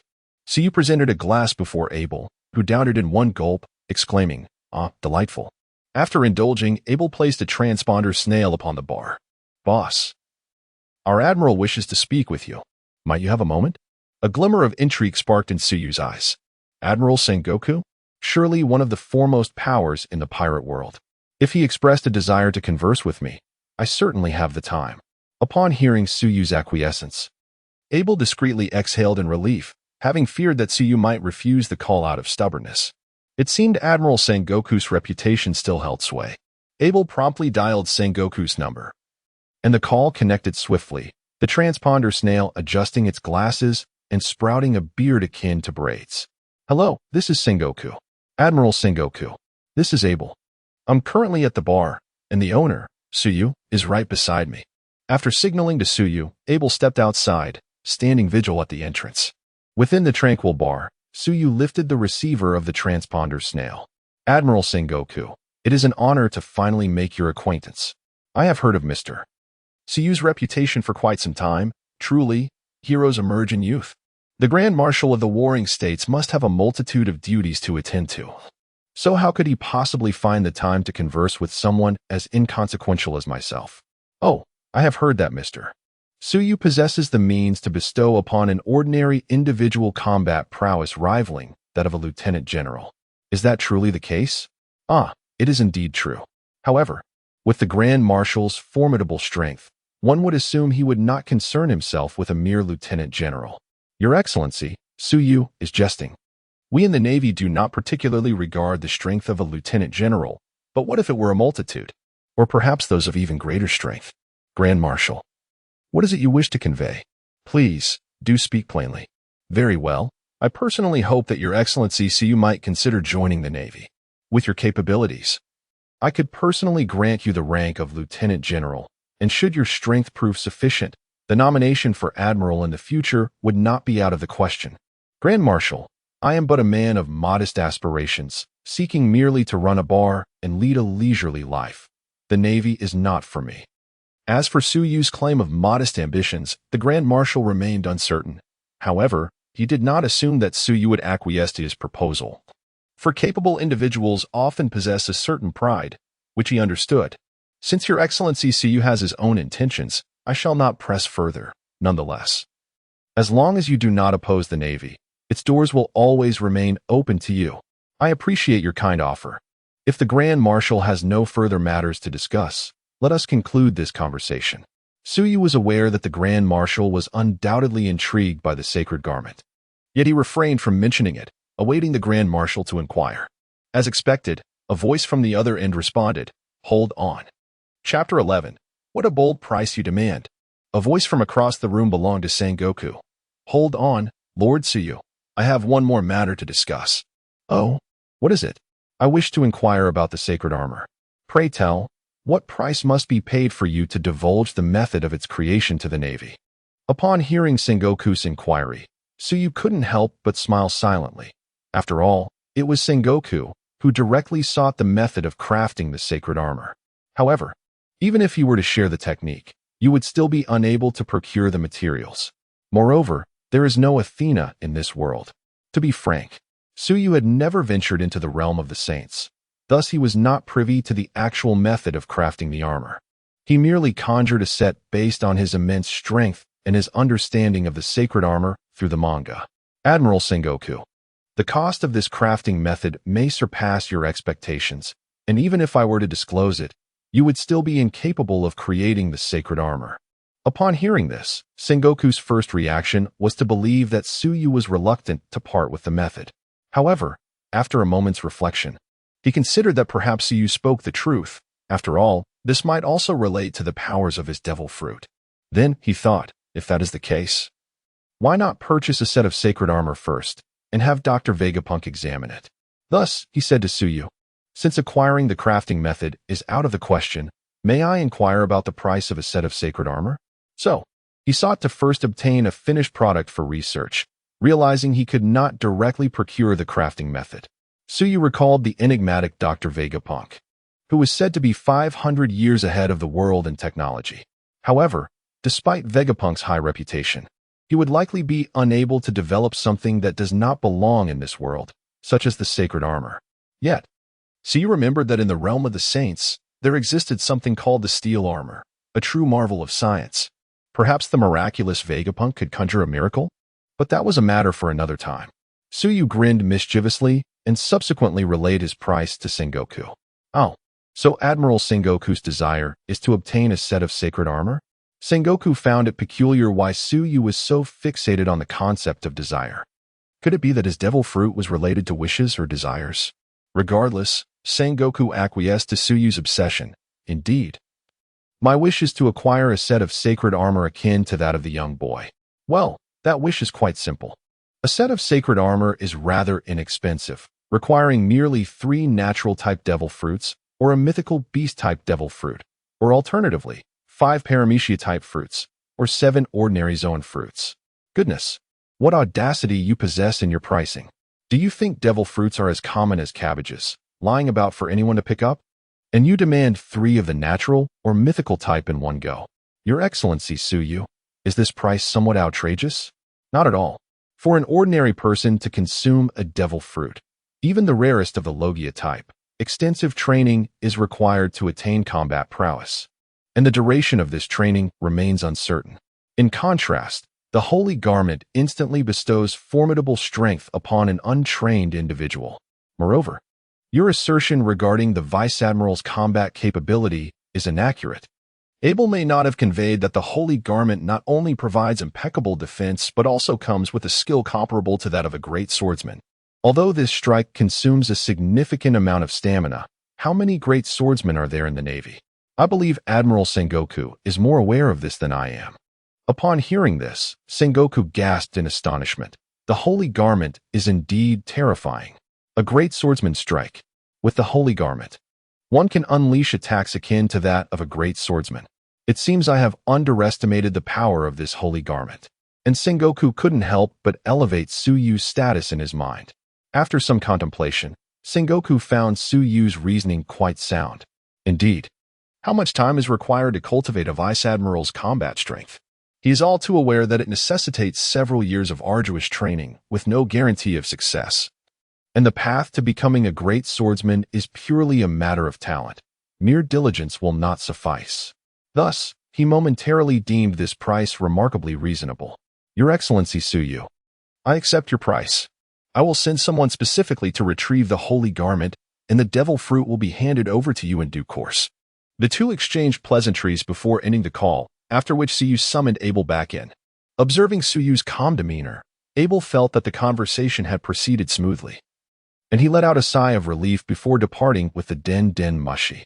Simultaneously, in the office of the Fleet Admiral at Navy Headquarters, Sengoku hung up the phone and addressed the imposing figure lounging in his office, munching on sunbae. So, what do you think? Ha. Sengoku, you now resemble a serious goat. Ha.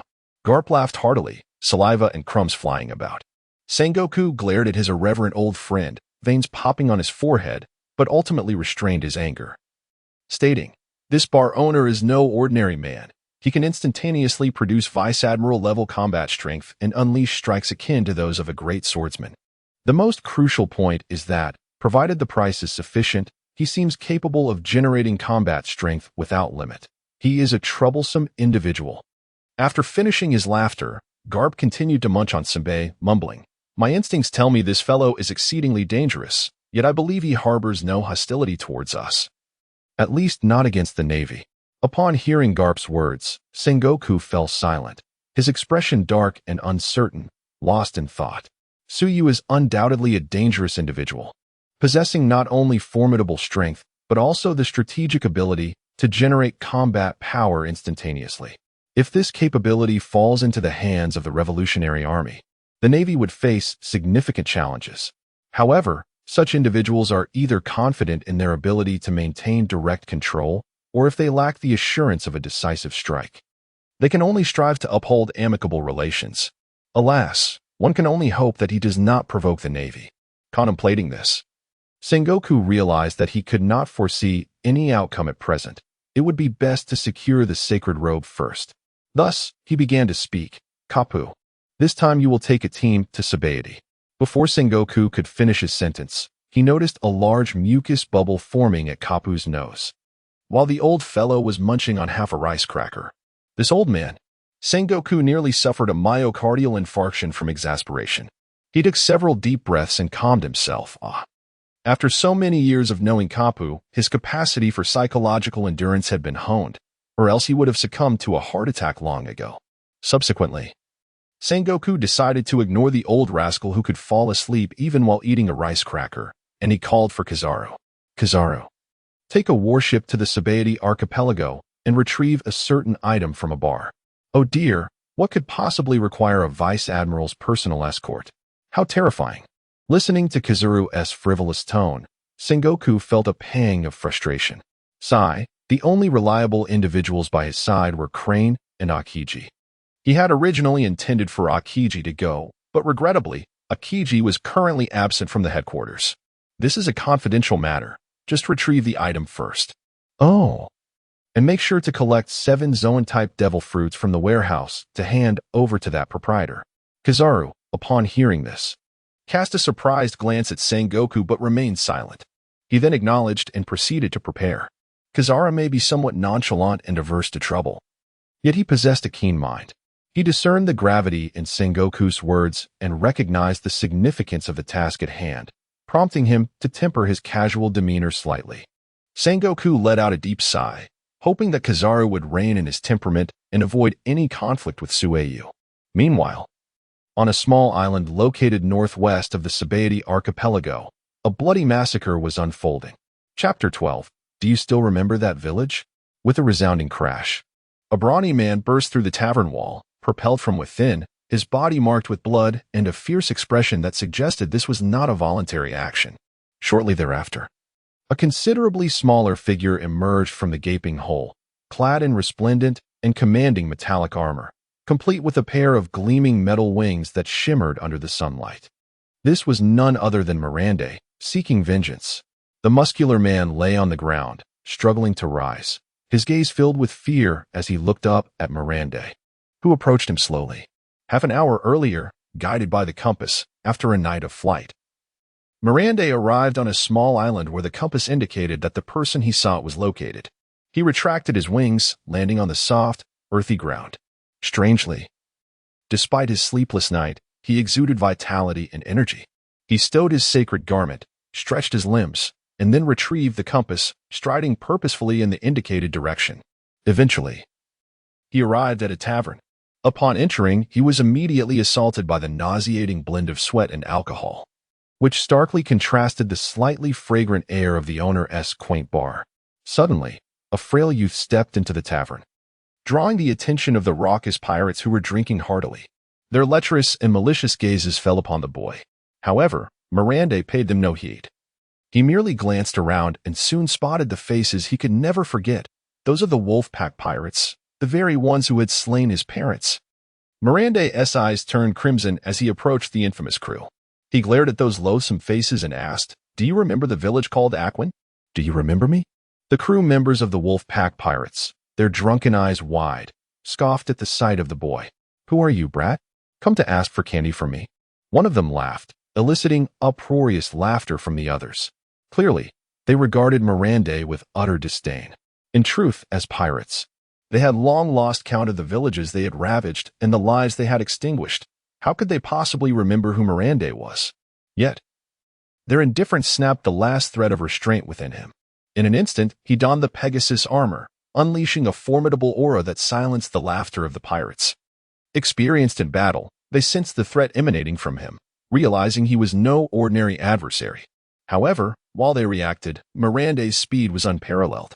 He struck out in fury, landing a punch squarely on the face of the man who had been laughing heartily just moments before. If this scene were captured in slow motion, one would witness Miranda's fist gradually making contact with the pirate's face, which would contort in an instant, sinking inward as if it had transformed into a hollow cavity. Ultimately, with the force of Miranda's relentless strike, the pirate was sent flying through the air. Though this seemingly prolonged event unfolded in less than a second, by the time the other pirates regained their composure, the unfortunate fellow who had taken the blow was already sliding down the wall to the ground, twitching sporadically. His face now resembling a gaping hole, he was unlikely to survive. "You bastard!" roared the captain of the fierce wolf pirate crew, raising a massive serrated blade and lunging towards Miranda's neck. However, Miranda had already sensed the approach of the fierce wolf and swiftly evaded the attack, delivering a powerful kick to the captain's chest that sent him sprawling backwards. Without a second thought, Miranda turned his attention toward the other pirates who had previously visited his home, dispatching them with a series of decisive blows. Seeking death. I am the captain of the fierce wolf pirate crew. Do you think donning peculiar armor can grant you victory over me? The captain was utterly infuriated, not merely due to the loss of his crew members, but because Miranda had dared to disregard him, an affront to his pride. In an instant, he charged towards Miranda, wielding his weapon imbued with armament hockey, striking fiercely at Miranda's face. 10 minutes later, with overwhelming force, Miranda delivered a kick to the captain's abdomen, propelling him through the tavern wall and out onto the street. Inside, the members of the fierce wolf pirate crew lay sprawled on the ground, blood pooling around them in a gruesome display. The other pirate crews merely observed the spectacle with indifference, offering no assistance. Outside the tavern, the captain struggled to rise. His earlier bravado diminished, now resembling a dog with a broken leg, utterly pathetic. He gazed up at Miranda's inscrutable face, his eyes filled with trepidation. This youth had dispatched his crew with effortless precision, while his own retaliatory strikes felt like mere tickles. What manner of monster was this?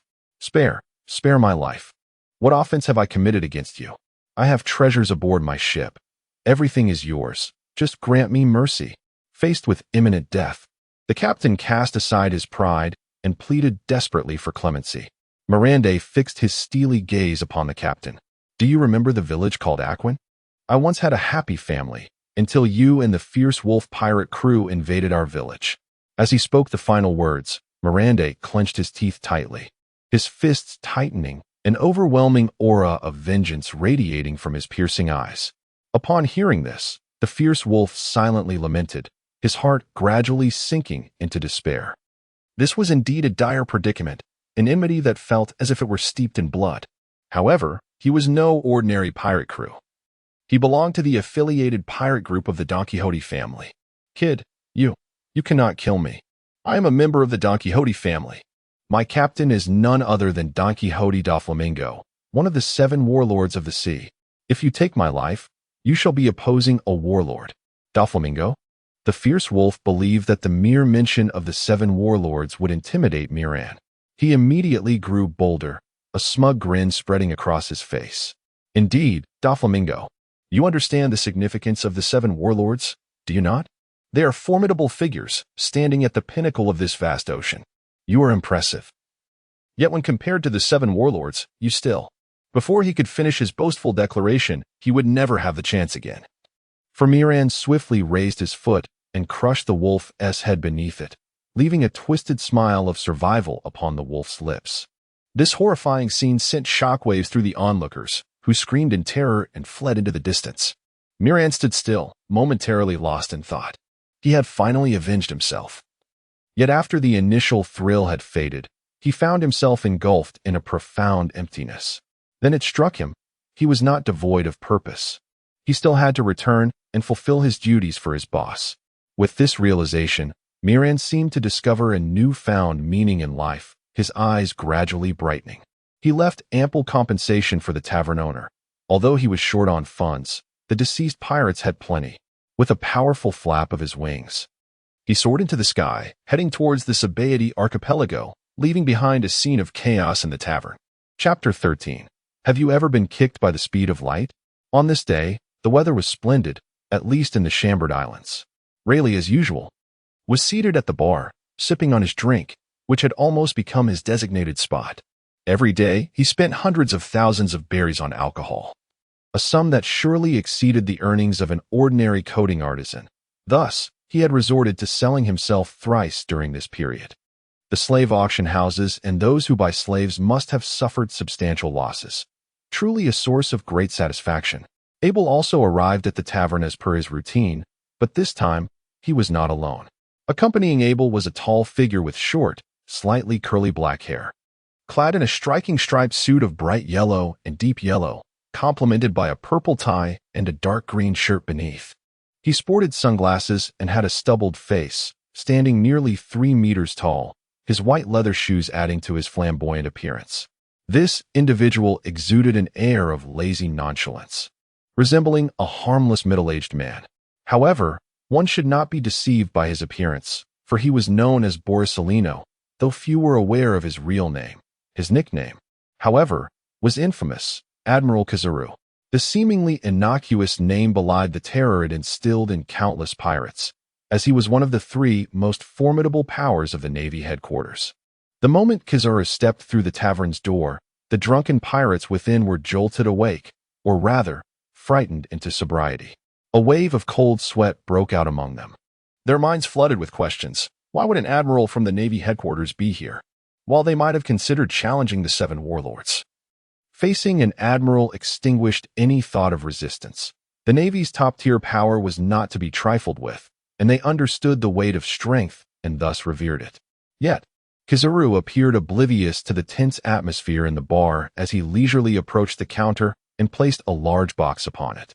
He then turned to Rayleigh, seemingly taken aback, and exclaimed in a faint tone of surprise, "Oh my, is this not the legendary right hand of the Pirate King, Dark King Rayleigh?" To encounter such a distinguished figure in a humble tavern is indeed quite frightening. Kizaru's voice was devoid of any subtlety, and the other pirates overheard his words, momentarily breaking free from their terror. "What did he just say? Dark King? Rayleigh? The scruffy old man?" For the pirates, the Pirate King represented a dream, a legend, and as the right hand of the Pirate King, Dark King Rayleigh was equally renowned, standing as a colossal figure at the pinnacle of notoriety. They could not fathom that a dignified admiral would speak falsely, so the unremarkable old man truly was Dark King Rayleigh. To my astonishment, I found myself fortunate enough to encounter such a remarkable individual today. However, upon glancing at the yellow ape beside Rayleigh, I couldn't help but curse this wretched fate. Rayleigh, on the other hand, remained unperturbed. He lifted his wine glass and took a small sip. "Alas, I must be judicious with my consumption. Selling myself too frequently in a short span would be detrimental to sustainable development. I am merely an ordinary old man. After all, what is the Dark King but a relic of the past?" The yellow ape remained noncommittal. He was already aware that the Dark King Rayleigh resided in the Sabaody archipelago, a fact that was essentially no secret among the higher echelons of the Navy. A certain naval hero had even ventured to the Sabaody archipelago to share a drink with Rayleigh. Nevertheless, the Navy had no intention of apprehending Rayleigh, as the cost-benefit analysis was decidedly unfavorable. Capturing Rayleigh would require at least 2 admirals, not to mention a fleet of warships surrounding the island. The potential for a desperate counterattack from a top-tier powerhouse would be formidable, and the Navy could hardly bear such a price. Moreover, what would be the point of capturing Rayleigh even if they succeeded? The Pirate King had already perished. What necessity remained to pursue the right hand of the deceased? Rayleigh had been quite docile, residing in the Sabaody archipelago without causing any trouble, prompting the Navy to leave him be.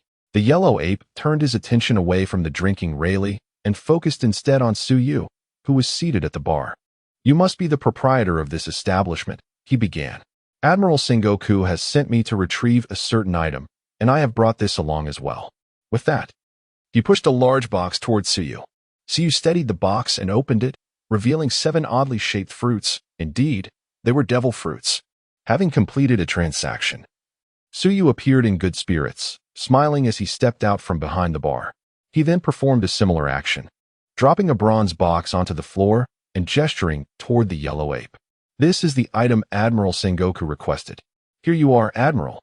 However, the bronze box was adorned not with the image of a soaring Pegasus, but with other intricate designs. The yellow ape gazed in astonishment at the scene before him. He had intentionally heightened his observation haki to its maximum, yet he felt nothing amiss. He regarded Suyu with a deep, scrutinizing look, maintaining his customary tone. "Your abilities are truly remarkable, indeed quite formidable." Suyu smiled faintly and returned to the bar, remaining silent. The yellow ape reached out to touch the bronze box. It possessed the ordinary feel of bronze. Upon lifting it, he discovered it was quite heavy, though it seemed to possess the weight of an empty box. After a moment's contemplation, he reasoned that the owner would not dare deceive an admiral or general. It must be some exceedingly lightweight material. He then handed the box to Abel and addressed Suyu. "Well then, my friend, I shall return to report back. However, it seems your establishment is rife with pirates. Perhaps I could assist you in clearing them out." Abel heard the words of Kizaru and felt an urgent desire to intervene. Yet he found himself at a loss for words. Moreover, Kizaru's speed was so extraordinary that he was unable to act in time. listening to Kizaru's nonchalant tone. The pirates who had thought they had narrowly escaped calamity were suddenly gripped by fear, their muscles tensed, cold sweat streaming down their brows. In that moment, the notion of resistance vanished, and all they could think of was fleeing. However, it was a futile endeavor. Kizaru's devil fruit, the Pika Pika no Mi, granted him the swiftest speed among the Logia-type fruits, and there was no way their legs could outrun light. In an instant, a blinding radiance erupted from Kizaru, and he vanished from sight, only to reappear beside one of the unfortunate pirates, striking a classically poised stance as if to deliver a swift kick. The ill-fated pirate then heard a whisper that seemed to echo the final judgment of a grim reaper. Have you ever been struck by light speed? In truth, Kizaru's actions were not merely to assist Tsuyu in clearing the tavern. Rather, he sought to demonstrate the might of the navy. Given that the admiral and Tsuyu had a transaction, it implied that Tsuyu possessed something of value to the admiral or the navy. Thus, he aimed to sway Tsuyu completely towards the navy by showcasing their power. Yet, it was evident that this decision was displeasing to certain individuals. Chapter 14. In utter distress, have you ever been struck by the speed of light? Upon hearing what seemed to be the whispered words of death itself, the fortunate pirate chosen by Kizaru to experience the light-speed kick package froze in place, gripped by an overwhelming fear that rendered him powerless, closing his eyes in anticipation of impending judgment. However, Kizaru's kick never materialized.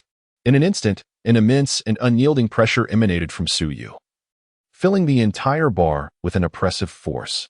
What kind of pressure was it? It felt as though it descended from the apex of the food chain. A condescending and crushing force, making one feel like a frail human before an ancient, bloodthirsty beast awakened from slumber, roaring with a gaping maw. The stench of blood palpable in the air. This was an absolute pressure derived from the very essence of existence. In that moment, the air within the bar felt as if it had solidified. Some pirates, weaker in constitution, had succumbed to unconsciousness, while the stronger ones, though still conscious, found themselves kneeling, trembling violently, their hearts racing, and sweat pouring from their bodies. Their minds blanked, consumed entirely by primal fear. If they survived this day, they would never muster the courage to return to this bar again. Kizaru, the one specifically addressed by Tsuyu, despite being one of the top-tier powers in the pirate world, found himself on one knee, bracing himself against the floor to avoid collapsing completely. Sweat streamed down his face, and blood trickled from the corner of his mouth, a scene of utter disarray, starkly contrasting his reputation as one of the Navy's strongest forces. The only one maintaining a semblance of composure was Rayleigh, yet even he remained rigid, unable to move, his face a mask of shock as he stared at Tsuyu.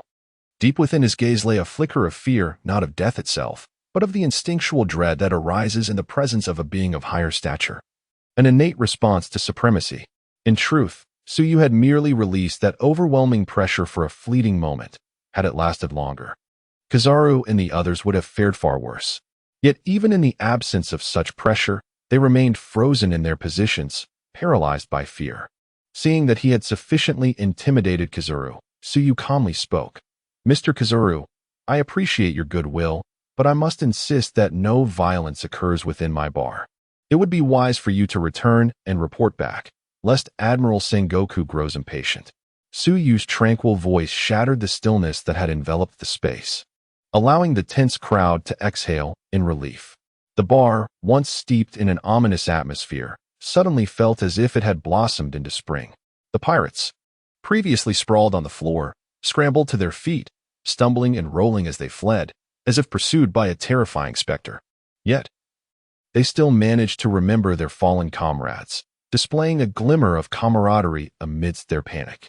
Kizaru, too, staggered to his feet, having sustained some injuries from Tsuyu's earlier display. Had he not been of the Logia type, that moment could have left him gravely wounded. He straightened up and glanced at Tsuyu, his eyes filled with profound trepidation and fear. Without uttering another word, he hastily departed alongside Abel, whose own gaze mirrored that same terror, leaving behind a disheveled figure that starkly contrasted with the composure and elegance he had displayed upon arrival. In an instant, the bar was left with only Tsuyu and Riley. Riley scrutinized Tsuyu intently, remnants of shock lingering in his eyes. It appeared that the old man had indeed misjudged the situation. From their initial meeting, he had perceived Suyu as a remarkably capable young man, then gradually entertained the notion that they might be evenly matched, only to arrive at the unsettling realization that he might be outclassed. The events of today unveiled to him the true meaning of hidden depths, the limitations of one's perspective, and the feelings of helplessness and despair. Riley had never fathomed that someone could wield sheer presence to such an extent that it rendered him completely immobile, or perhaps more accurately, too intimidated to move, stripping him of any capacity to resist. Today, he bore witness to this phenomenon, and even now, he struggled to accept it, as if it were a surreal dream. Too fantastical to be real. He had considered himself one of the world's strongest, yet he had not anticipated such an encounter. As for why Riley believed Suyu's aura stemmed from sheer presence rather than the more formidable conqueror's haki, it was simply because he was far too familiar with the latter. They were entirely different entities. Riley did not harbor feelings of defeat, perhaps in his youth. He might have, potentially leading to a lasting impact on his spirit. Yet now, he had transcended the age of competitiveness. For him, strength was merely a means of self-preservation. He was merely astonished, as though the world he had known was a mere illusion, and today, he had finally glimpsed the true nature of reality. Suyu discerned the sense of wonder and disbelief in Riley's voice and offered a reassuring shrug. In truth, I am merely a bar owner, assisting others in fulfilling their wishes, nothing more. Riley managed a wry smile. Nothing more?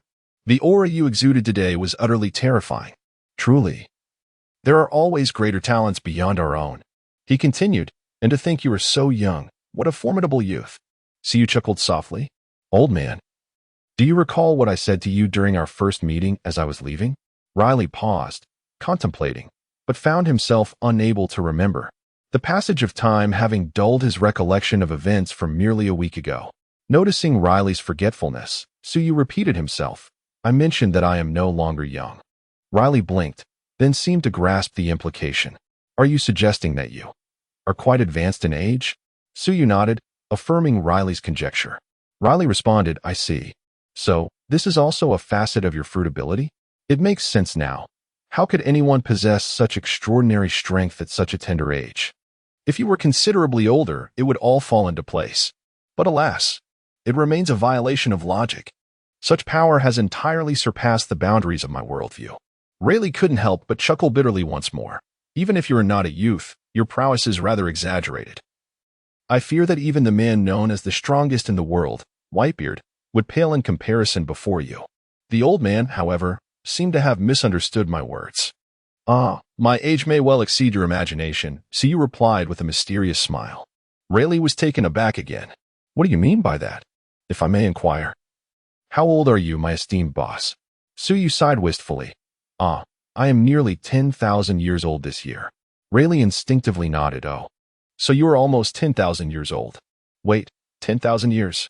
Chapter 15, The Reconstruction of Rayleigh's Worldview. The ethereal, somewhat melancholic voice of Suyu lingered in Rayleigh's mind. I am nearly 10,000 years old, almost 10,000 years old, 10,000 years old. In an instant, Rayleigh felt as if there were a malfunction in his ears. Reflexively, he glanced at Suyu, who nodded affirmatively, confirming that he had indeed spoken of being 10,000 years old.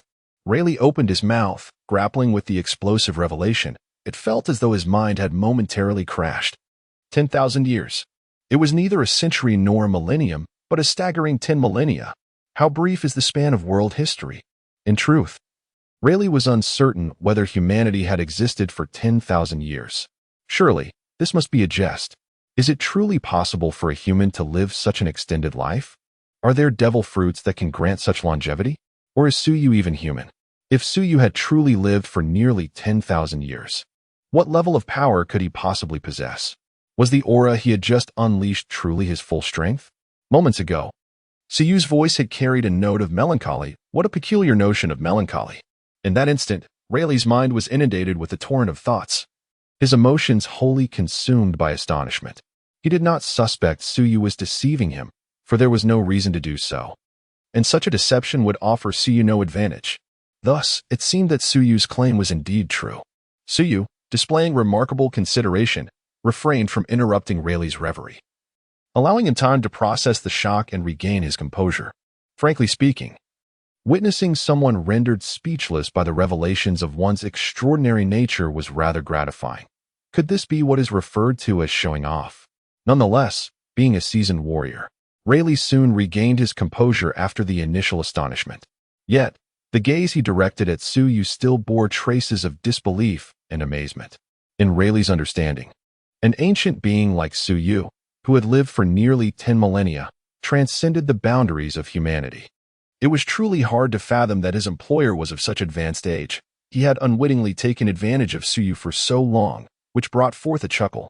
Having learned Suyu's true age, Rayleigh found it inappropriate to continue addressing him as young man. At a loss for suitable terms of address, he settled on calling him boss. Do not worry, although my actual age is considerable, my mental and physical states are still in harmony. So, feel free to regard me as a young person, Suyu replied with a hint of mirth. Rayleigh could only smile wryly, feeling as if he had exhausted all his astonishment for a lifetime in a single day. The shocks he had encountered today were so profound that anything he might witness in the future would likely fail to elicit surprise.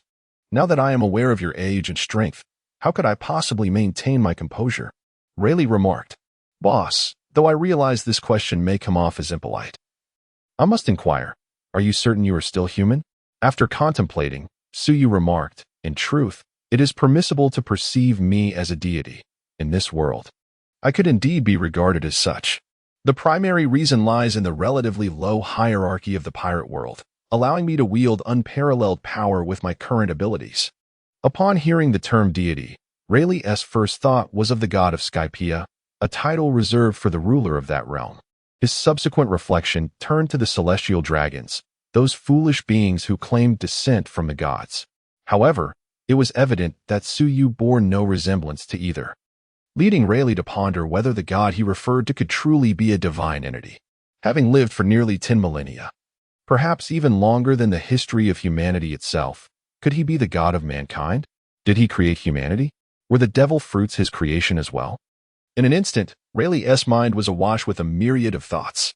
Yet, having endured the earlier revelations, his capacity for astonishment strengthened, and he found himself devoid of shock. After all, if he were indeed a god, Suyu's previous displays would appear entirely normal. Though Rayleigh had begun to accept this notion, he could not resist asking one more question. Boss, are you truly a god? Suyu replied, by my own standards, I am not yet a god. However, in this world, I can indeed achieve the impossible. This aligns with humanity's definition of divinity, does it not? Rayleigh momentarily lost himself in contemplation. If an entity could indeed accomplish anything, then he could be deemed a god. The young man before him was, astonishingly, a deity. Who could have anticipated such a revelation? If this news were to spread, it would undoubtedly send shockwaves throughout the entire world. No wonder he could assert he could fulfill any wish. It turns out he is a god. Rayleigh then recalled that Suyu had emphasized a particular phrase twice, this world. Did that imply he was not of this realm? Thus, Rayleigh adhered to the principle of inquiring when in doubt. Boss, you mentioned that you could be considered a god in this world. Suyu nodded affirmatively. Indeed. I am not a native of this world. I hail from beyond it.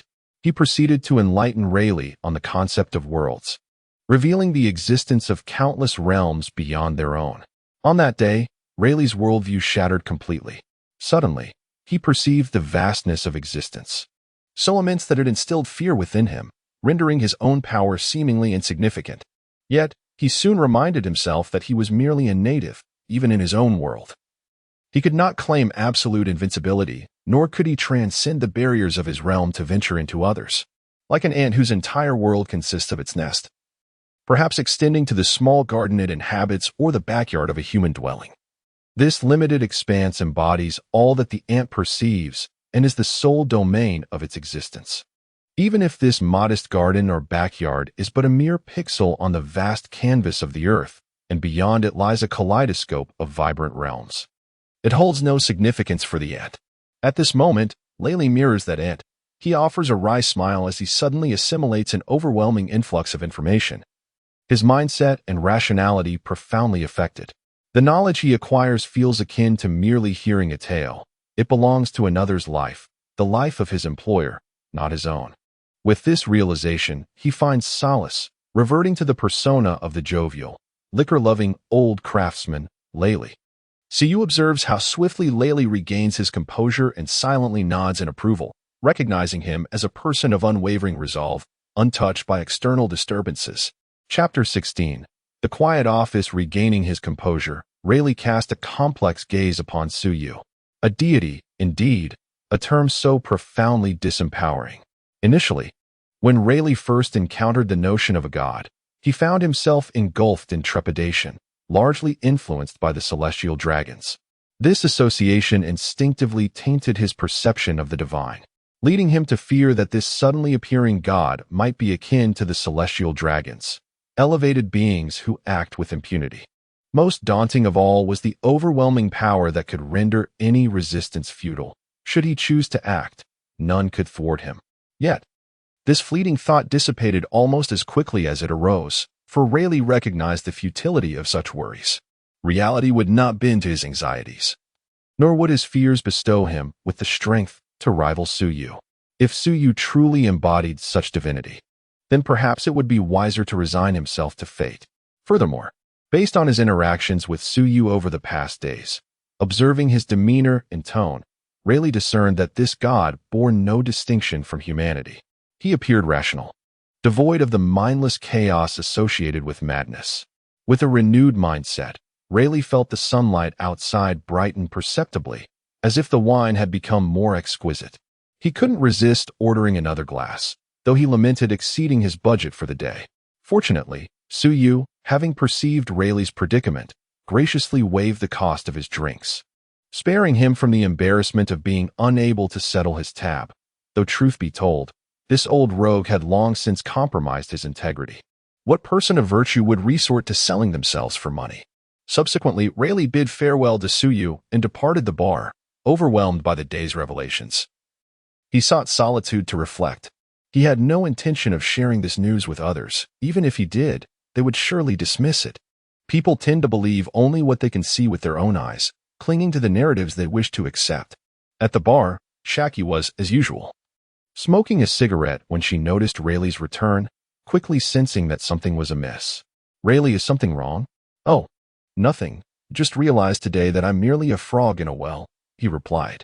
"What is really going on? That doesn't sound like you," she probed, her tone nonchalant yet tinged with a subtle concern. Feeling the urge to share his experiences, Rayleigh found Shaki to be the perfect confidant and recounted the events of the day in their entirety.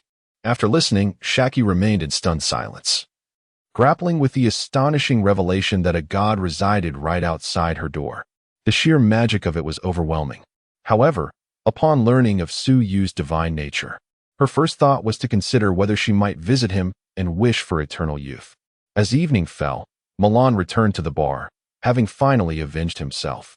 If he had maintained his usual pace, he should have arrived yesterday.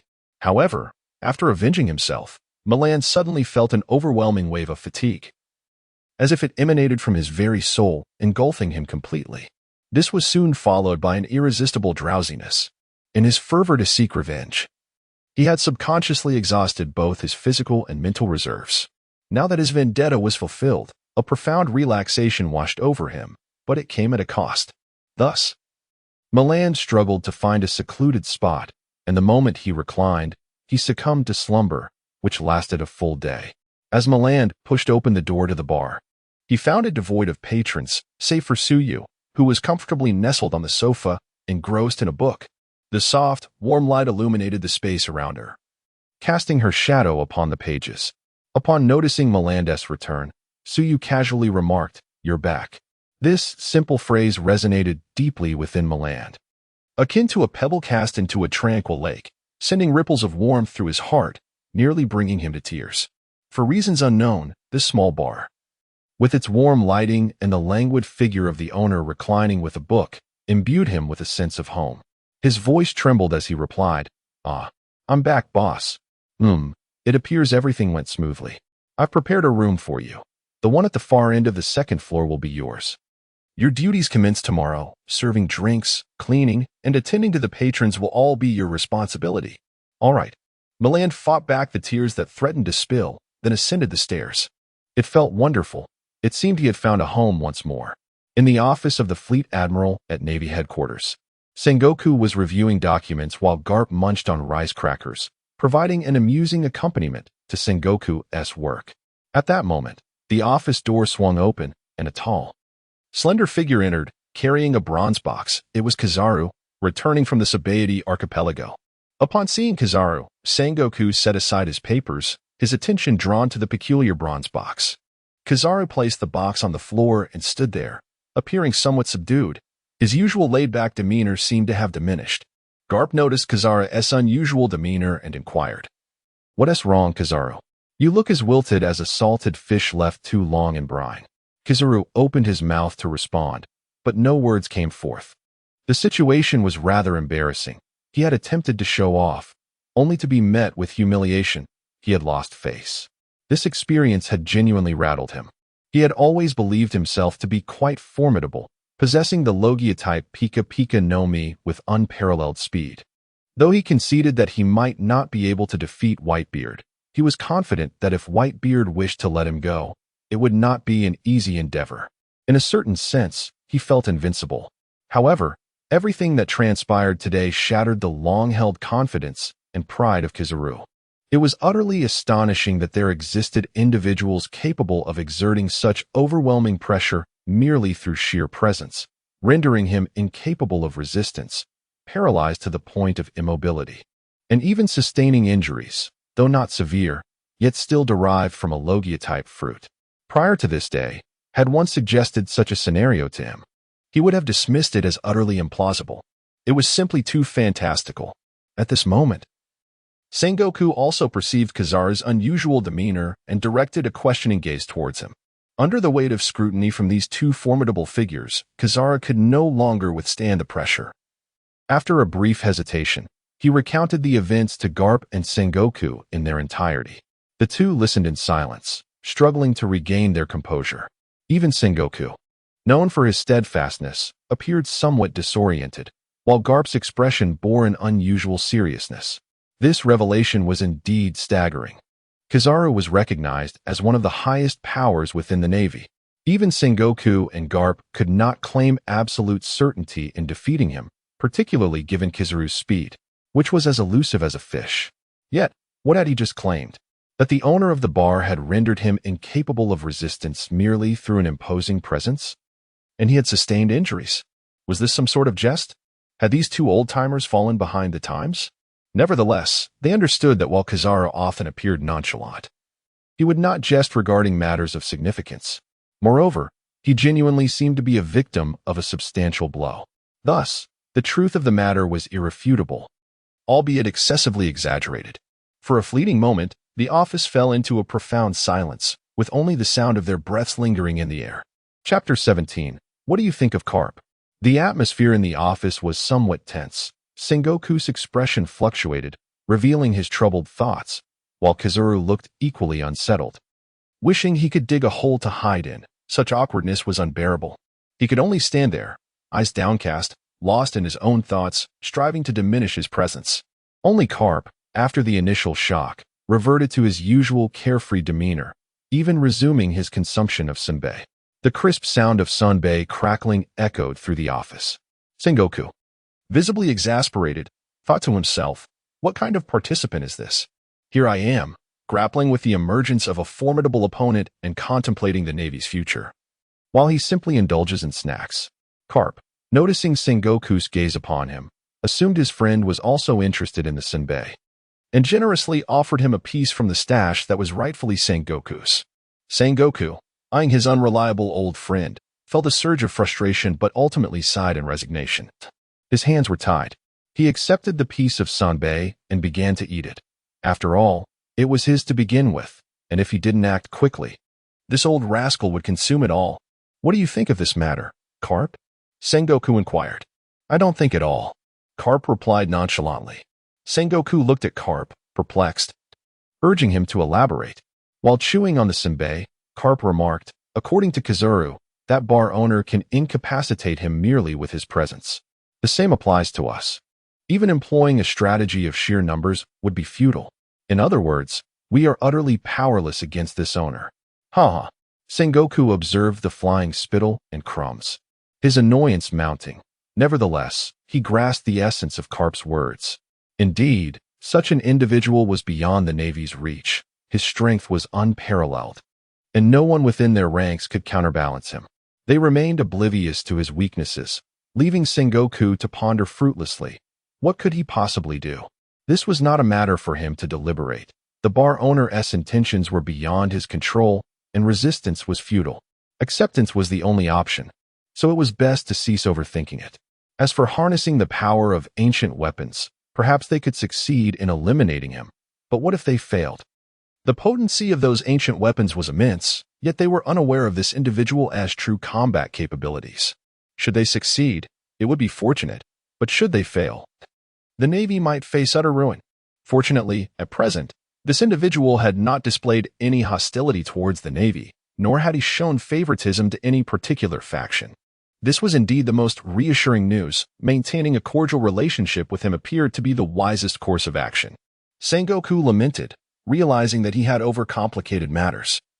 Such a simple truth had eluded him. Yet, this old rascal, often perceived as whimsical, proved to possess clarity of thought when it truly mattered. How reliable. Subsequently, Sengoku ceased his worries and redirected his attention to the bronze chest. Initially, he harbored some skepticism regarding the power of the sacred armor. Yet upon recognizing the might of the individual before him, his doubts dissipated. Sengoku approached the bronze chest, feeling its surface, which resembled ordinary bronze. However, whether it was merely an illusion, he could not shake the sensation of an unsettling chill emanating from it. At that moment, Carp, intrigued, leaned in closer, inspecting the chest with curiosity. How shall we open this chest? Sengoku pondered, casting a glance at the yellow ape, who was diligently attempting to diminish his presence. The yellow ape, understanding the unspoken cue, followed Abel's instructions. Grasping a handle on one side of the chest, he pulled downwards, and with a crisp clicking sound, the bronze chest began to open, revealing its hidden treasures. As the chest opened, the temperature in the room plummeted several degrees, and within lay a swirling mass of blue light, releasing a frosty aura. Suddenly, the light intensified, compelling the three men to instinctively close their eyes. Upon reopening them, they beheld that the radiant glow had vanished, replaced by a resplendent armored bird of prey, resembling a swan. This magnificent creature, composed entirely of an unknown metallic substance, presented a predominantly white appearance with hints of purple, adorned with intricate golden patterns that exuded an air of lethal nobility. Surrounding the swan was a thick veil of chilling air, reminiscent of the millennia-old ice of the eternal night. The area around the bird was already coated with a layer of frost, and perhaps it was a trick of the mind. But Sengoku and his companions seemed to perceive snowflakes gently descending from above. Behold, the sacred armor of Cygnus. It is said that this armor was born from the eternal ice walls that have never melted. Those who don the sacred armor of Cygnus battle utilizing the techniques of ice, and its master, the Ice River, is rumored to have transcended absolute zero, capable of conjuring such frigid temperatures merely through will. Truly, an astonishing feat. Yet, even such an extraordinary figure often finds himself inexplicably kneeling, only to unleash a devastating counterattack when pushed to the brink, a rather bewildering predicament. The three men gazed at the extraordinary armor, their hearts shaken. It was evident that this was no ordinary piece of armor. Carp, unable to restrain his curiosity, reached out to touch the sacred armor of Cygnus. However, the moment his hand made contact, he was suddenly seized by a chilling sensation that pierced his very soul. Instantly, a layer of ice began to creep up his arm from the point of contact, and in the blink of an eye, his entire left arm was encased in frost. Carp, Sengoku exclaimed anxiously. At that moment, Carp finally comprehended the danger, hastily retreating from the armor, causing the icy encroachment to cease. He exhaled in relief. Then, Carp adorned his left hand with the armor of Haki and, with a vigorous tremor, shattered the icy layer into fragments that gradually melted into water upon hitting the ground. However, a faint chill still emanated from his left arm. He clenched his fist, discovering that he was largely unharmed, yet within that brief moment, his arm had succumbed to frostbite. Sengoku and Kizuru, relieved to see Carp unscathed, exhaled deeply, their gazes fixated on the swan armor, which exuded an aura of terror. The impression of Suyu deepened in their minds. A mere artifact that appeared to be a casual creation had nearly inflicted severe injury upon Karp. A power that was nothing short of outrageous. Once their emotions settled, a sense of unease enveloped them. How were they to utilize this armor? They did not believe that Suyu had intentionally devised this predicament to render it unusable. After all, had Suyu truly desired the devil fruit, he could have simply seized it without such convolutions. Thus, it appeared to be a characteristic of the armor, or perhaps it was selecting its master. Was Karp deemed unworthy, resulting in the armor's backlash? Subsequently, Sengoku and Kizaru cautiously reached out to touch the armor, having first enveloped their hands with haki.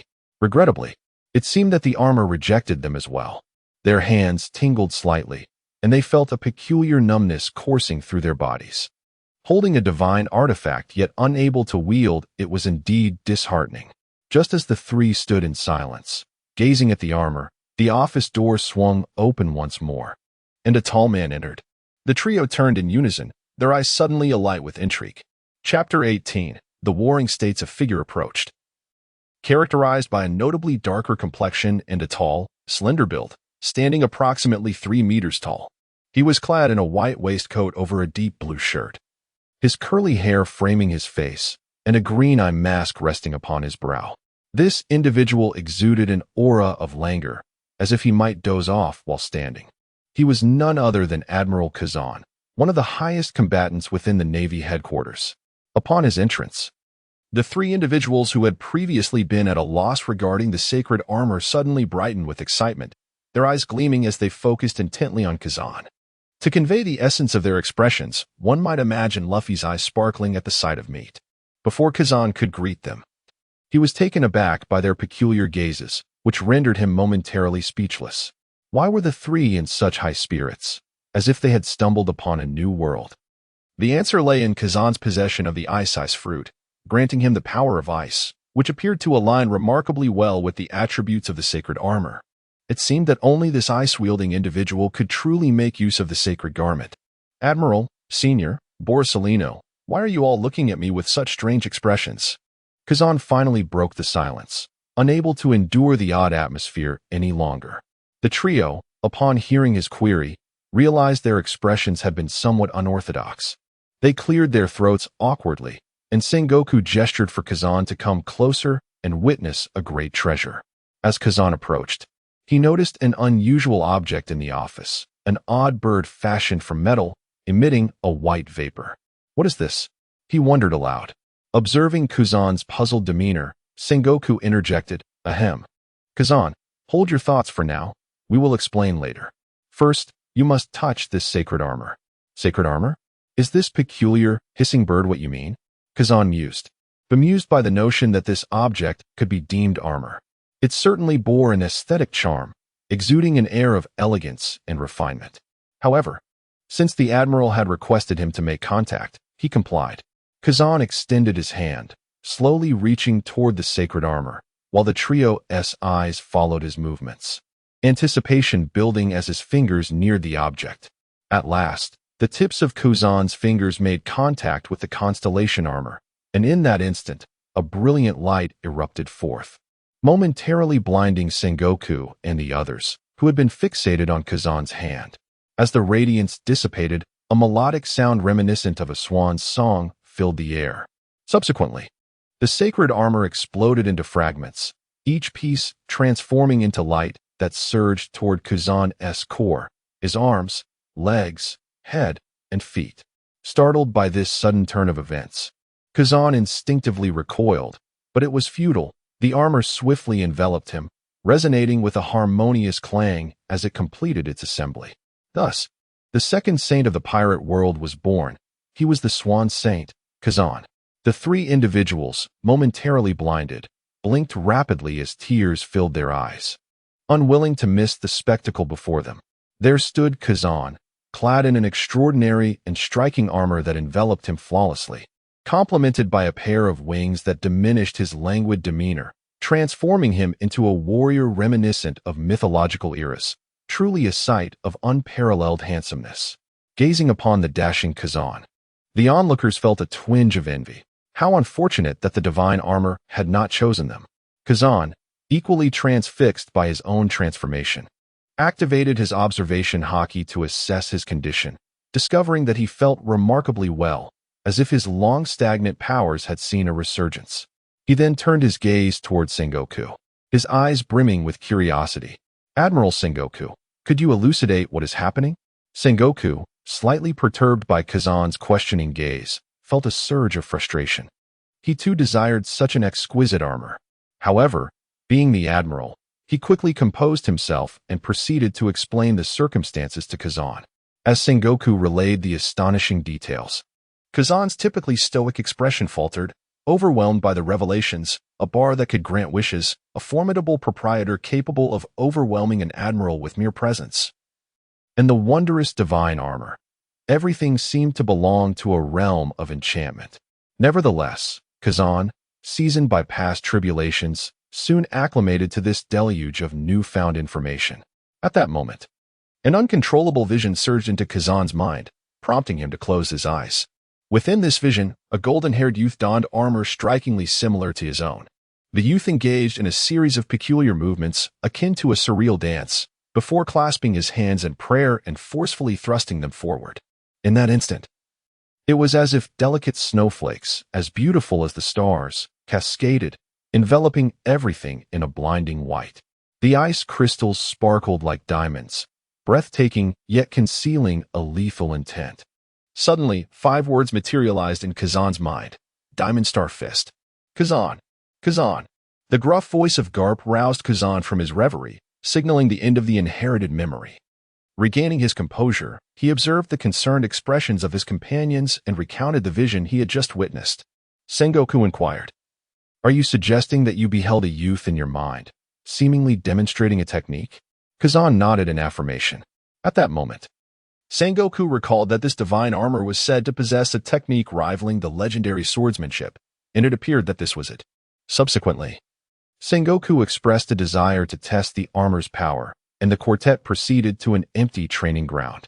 Originally, Sengoku intended for Kizaru and Kazan to engage in a spar, but Kizaru indicated that he had yet to fully recover, leaving Garp to take the stage instead. Observing Garp, Kazan felt a twinge of trepidation, for he was acutely aware of Garp's formidable strength. That pair of iron fists could inflict considerable pain. Nevertheless, Kazan steeled himself and confronted the challenge. The outcome, however, surpassed all expectations. Half an hour later, the training ground had transformed into an icy cavern, adorned with frozen crystals that glistened like diamonds under the moonlight, casting a chilling radiance. Kazan's freezing aura had plummeted the temperature of the training arena to below zero, compelling onlookers like Sengoku and Kizaru to activate their haki for warmth. Within the arena, Kazan was bent over, resting his hands on his knees, panting heavily. He was evidently fatigued, having exhausted his stamina, with a trickle of blood staining the corner of his mouth. It appeared that even his sacred armor had failed to fully shield him from Garp's iron fists. However, Kazan's primary concern was his significant energy depletion. While his injuries remained relatively minor, with his physique, he would recover by the following day. In stark contrast to Kazan, who remained formidable in his sacred armor, Garp appeared considerably worse for wear. His chest heaved rapidly, indicating a substantial toll on his stamina, and his face had taken on a purplish hue from the cold, with ice fragments clinging to his tattered clothes, revealing frostbite on his skin. Fortunately, these were merely superficial injuries and not severe. Nonetheless, he had sustained some damage. The sacred armor not only provided Kazan with impeccable defense but also enhanced his physical capabilities and augmented the potency of his fruit abilities. The so-called sacred armor inheritance, Diamond Star Fist, was a formidable technique that had caught Garp off guard. Chapter 19. The eerie laughter. The two individuals took a moment to recuperate in the frozen training ground, finally regaining their composure. In truth, their earlier exchanges had merely been tentative skirmishes. Otherwise, half an hour would hardly suffice. Their camaraderie was strong, preventing them from truly unleashing their full potential. Nevertheless, the outcome astonished both participants and the observing Sengoku and Kizaru. It is noteworthy that prior to this, Carp's prowess had consistently overshadowed Akiji's during their practice bouts. Akiji had never managed to gain the upper hand, invariably finding himself subdued by Carp's overwhelming strength, even when both refrained from earnest combat. Yet, in this instance, the two appeared evenly matched, and remarkably, Carp seemed to be subtly outmatched by Akiji without either resorting to lethal techniques. Such a leap in capability was indeed astonishing. Suddenly, Kizaru shivered, not only from the cold, but also from a sense of foreboding. Had he engaged just moments ago, he would have found himself thoroughly overwhelmed. Initially, he had presumed that the sacred armor merely represented a vice admiral's level of power, complemented by techniques rivaling those of the greatest swordsman, thereby placing it within the realm of elite vice admirals. To his surprise, Akiji, donning the sacred armor, had experienced such a remarkable enhancement in strength. The gap between Akiji and Carp was now far beyond mere vice admiral equivalence. Ha ha ha, you rascal. How could you bring me to such a state of disarray? Carp, having regained his composure, erupted into hearty laughter, unconcerned with his disheveled appearance, instead reveling in Akiji's evident growth and strength. Akiji, initially embarrassed by Carp's tattered clothing, felt a wave of awkwardness, but Carp's laughter shattered the tension, prompting Akiji to scratch the back of his head and shrug. My apologies, Senior. I was unaware of the extent of this power. Not at all, not at all. Haha. This sacred armor is indeed formidable. Subsequently, the two approached the stands to join Sengoku and Kizaru, who still wore expressions of astonishment. The results were undeniably impressive. However, the explosive effects had come at the cost of 7 devil fruits. While these were merely the most commonplace Zoan-type fruits, it remained uncertain whether this trade had been advantageous or detrimental.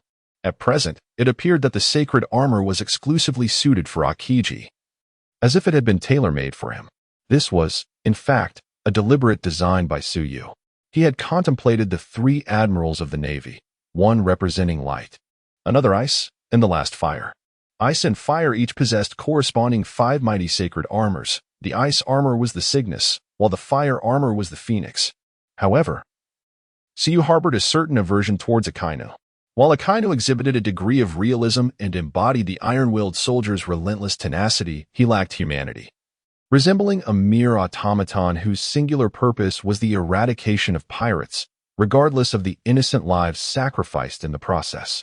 Such a character was profoundly distasteful to Tsuyu. Moreover, is there a need for justification in disliking someone? Certainly not. In contrast, Akiji, despite his flaws and past mistakes, appeared to possess a more human quality than Akainu. Thus, Tsuyu decisively excluded Akainu from consideration and opted for the swan armor. Indeed, this swan armor, when combined with Akiji, proved to be extraordinarily formidable. Capable of rivaling even Carp, at least enough to keep Akainu at bay without resorting to life-and-death struggles. However, Sengoku's perspective was that, given the remarkable efficacy of this armor, he hoped that Vegapunk could unravel some new technology from it. If they truly acquired some core technology, they could potentially mass-produce Vice Admiral-level combat capabilities. Alternatively, they might even enhance the pacifists, transforming them into genuine instruments of war. To this, Tsuyu merely chuckled, conceding that if they could discover anything, it would be considered a victory for him. Yet, when it came time to remove the armor, how would it come off? Would it simply detach with a swift motion as well? Just as Akiji pondered this, the armor emanated a gentle glow and, indeed, with a swift motion, it detached from his body. The various segments of armor transformed into streams of light, ultimately coalescing into the previously chilling swan. At this moment, Sengoku, having infused his hand with haki, touched the armor and noticed that while it was still freezing to the touch, it no longer posed a risk of freezing. This brought a sigh of relief from Sengoku. If it retained its previous lethality, anyone who came into contact would simply become an ice block, rendering any research futile. Now, although it remained icy, at least there was no longer any threat to life. Subsequently, the armor was carefully wrapped, and Sengoku called for it to be delivered to Vegapunk, with Kizaru accompanying it, of course. The fierce wolf pirates had been annihilated, their captain slain, and the instigator was a diminutive youth clad in peculiar armor. Although the fierce wolf pirates were not particularly formidable, they had connections, being backed by one of the 7 warlords, Don Quixote da Flamingo. As long as they did not act excessively, others were generally reluctant to provoke them. However, this time, they had been utterly wiped out, an event that shocked all.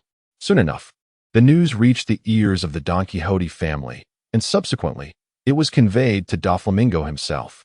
In a room at the pinnacle of the Dressrosa Palace, Doflamingo sat before a grand floor-to-ceiling window, savoring a glass of red wine. Yet, his expression did not convey enjoyment, though his face wore a smile. It exuded an unsettling aura, a chilling semblance of mirth devoid of warmth. This was due to the recent report from his subordinate regarding a piece of news that displeased him. One of his affiliated pirate crews had been exterminated.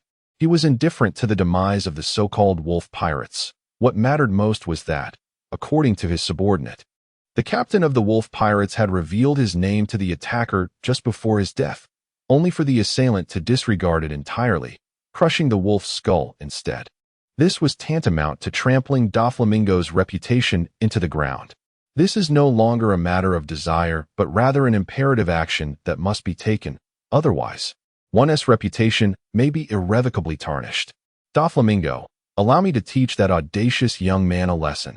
At this moment, a sharp voice echoed beside Doflamingo, belonging to an individual whose robust physique belied the delicate nature of his tone.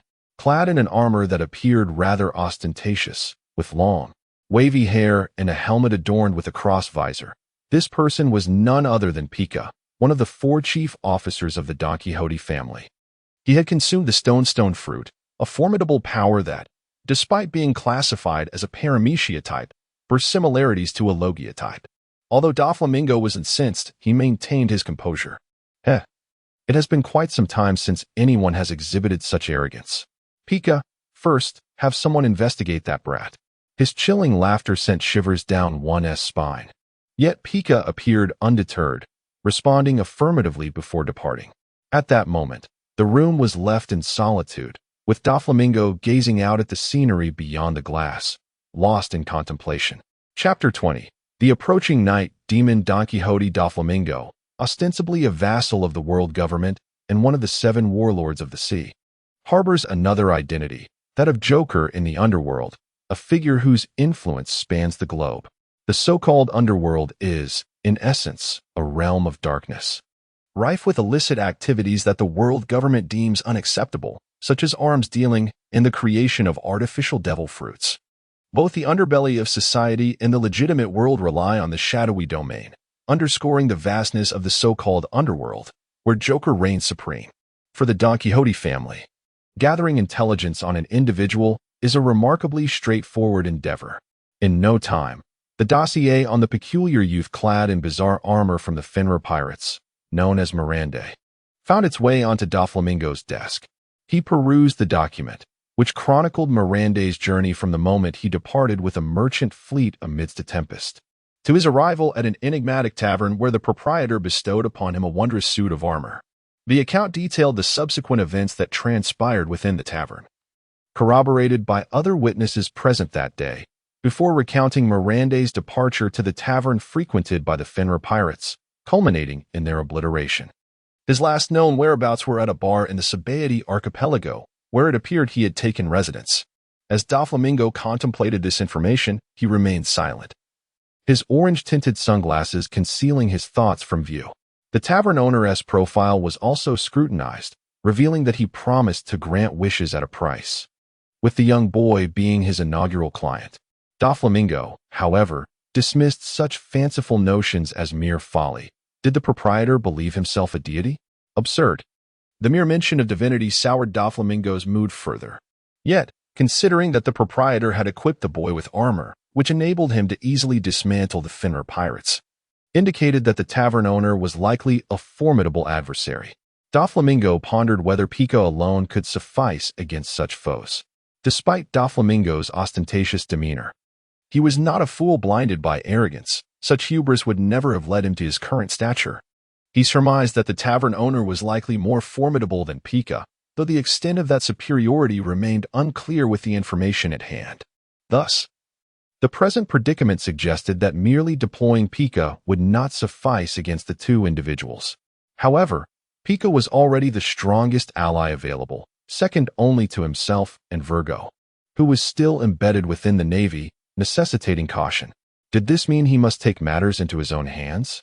In that moment, Doflamingo hesitated, a sense of foreboding washing over him, reminiscent of the unsettling feeling he experienced whenever he encountered the loathsome old hag, Tsuru, prior to his ascension as a warlord. However, in the end, Don Quixote Doflamingo felt compelled to take matters into his own hands, not for any other reason, but for the sake of preserving the dignity of Joker and the Seven Warlords. If he were to remain passive this time, who in the shadowy underworld would still honor him? Among pirates, he would become a laughingstock, and the position he had painstakingly built over the years would become a mere shadow of its former self. Doflamingo could not allow himself to fall into such a predicament. Thus, he set forth towards the Sabaody archipelago, accompanied by Pika and Diamante.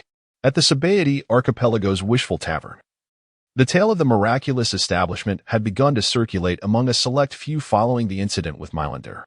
The leaders of various criminal factions on the archipelago had all paid visits to the Wishful Tavern. However, upon hearing the exorbitant price of the holy garment, they all lamented their insufficient funds, vowing to return on another occasion. The cost was indeed steep, causing even the most formidable among them to wince. As for resorting to violence to coerce the owner, they were not quite ready to embrace such folly.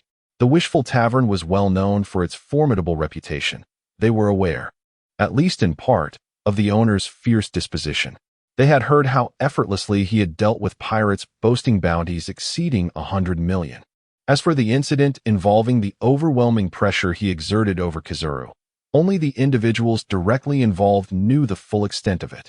Those pirates who had witnessed the event fled the tavern and set sail immediately, too intimidated to remain in the Sabaody archipelago. From that day forth, the Wishful Tavern and its owner became a taboo for them. Hence, it was no surprise that Doflamingo dared to seek out Su Yu to light a candle for him. However, if one were to overlook the fact that the owner was a formidable individual, the Wishful Tavern was also an excellent place to unwind with a drink. The air here was not as tainted as that of other taverns, and no one dared to instigate a fight, ensuring a sense of safety. Furthermore, the establishment offered exquisite and potent wines, albeit at a steep price of 100,000 berries per glass. Yet, indulging in a few cups occasionally brought a delightful pleasure. Within the tavern, aside from the owner Su Yu, there was only Mylander.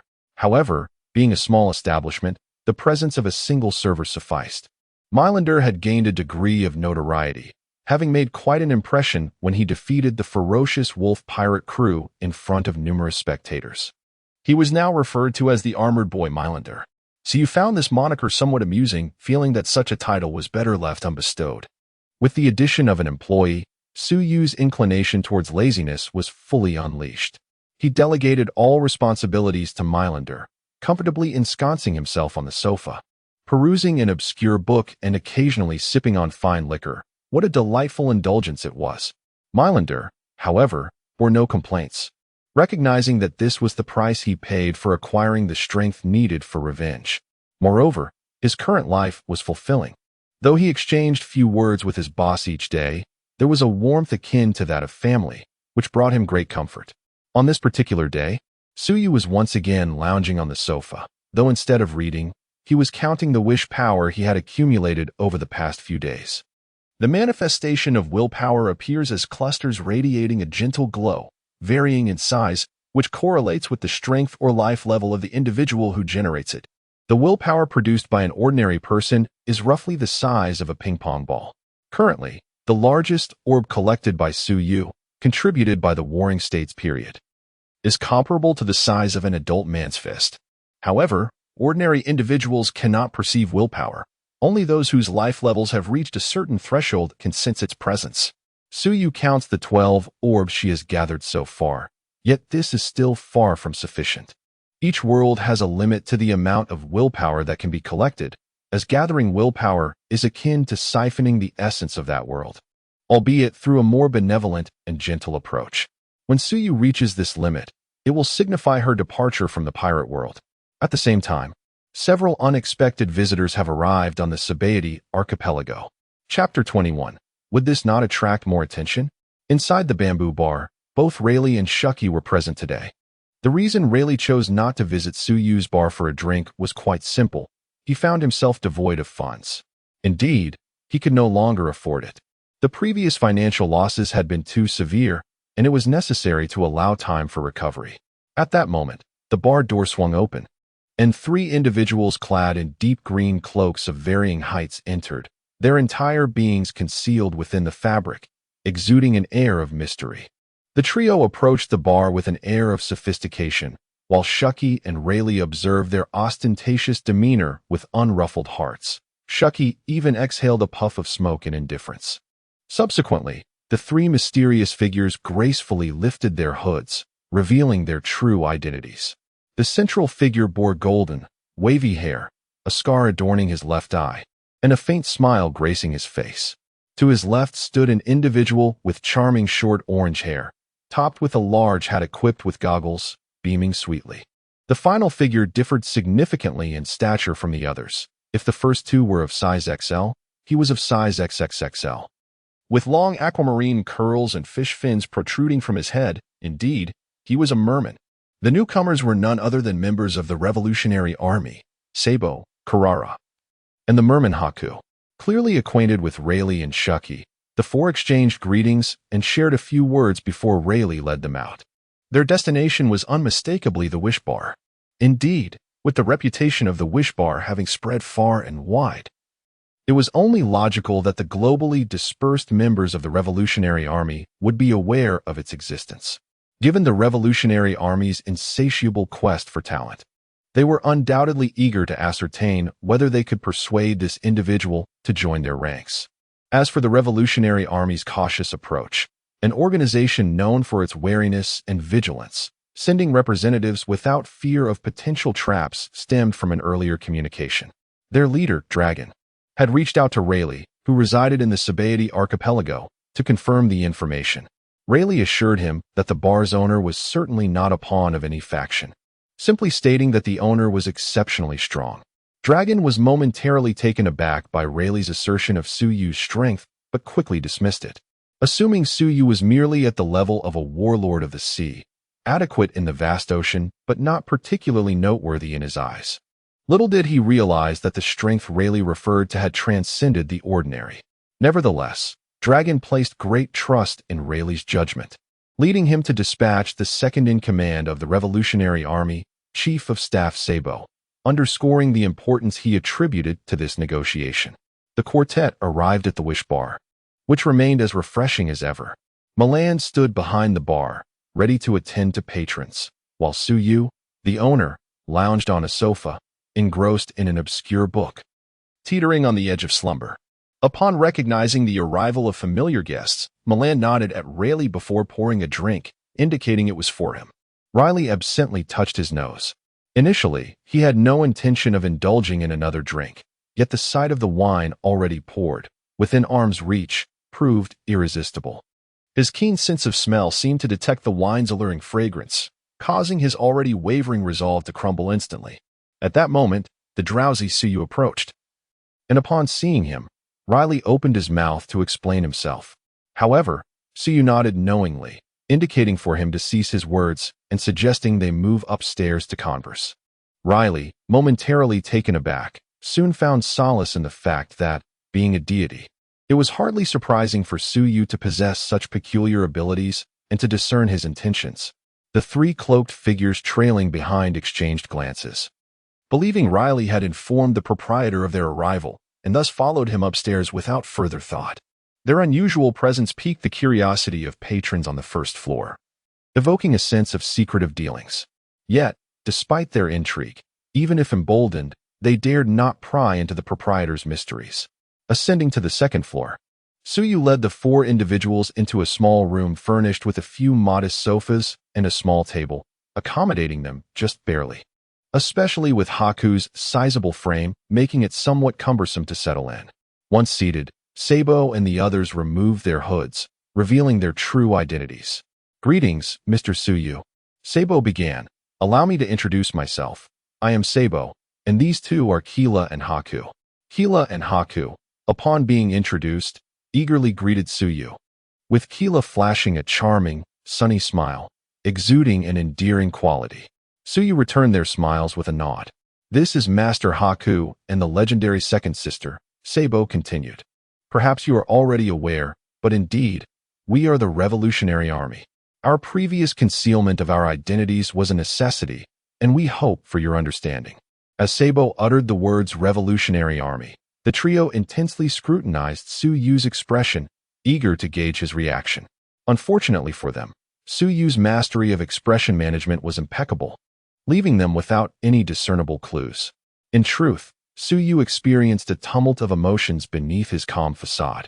Not due to the revelation of Sabo being part of the Revolutionary Army, he had long been aware of that, but rather because he was on the verge of voicing a sarcastic retort, nearly choking on his words.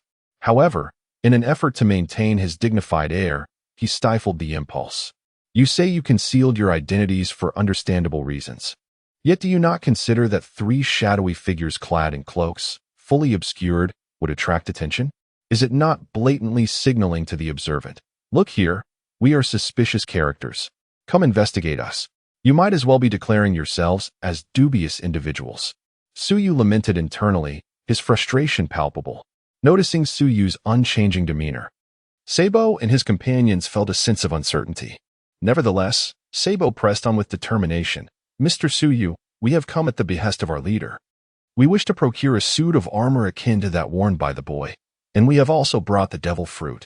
As Saber spoke, Haku placed the bag he had been holding onto the table and opened it, revealing 7 devil fruits. It is noteworthy that both Sengoku and Dragon, in their roles as leaders, opted for the most ordinary of the Zoan-type devil fruits. However, this choice is indeed the most cost-effective, considering that Logia-type fruits are exceedingly rare and often unattainable. Moreover, consuming a Zoan fruit at least grants one the fundamental ability to protect oneself. As for mythical Zoan fruits, they are even scarcer than Logia types. Regarding Paramecia fruits, while some may be deemed particularly useless, others can rival the might of Logia fruits. Furthermore, Paramecia fruits often possess a plethora of functional abilities. Though these powers may not significantly enhance combat strength, they could carry substantial strategic weight in the context of warfare, potentially swaying the outcome of battles. Thus, when it comes to selection, Zoan-type devil fruits emerge as the superior choice. Chapter 22. Do not be irrational. Suyu gazed at the demon fruit, ensconced within a burlap sack, and for reasons unknown, he felt as if this peculiar item were being sold by the pound. Sabo, observing Suyu's fixation on the fruit, misinterpreted his silence as reluctance to associate with the Revolutionary Army.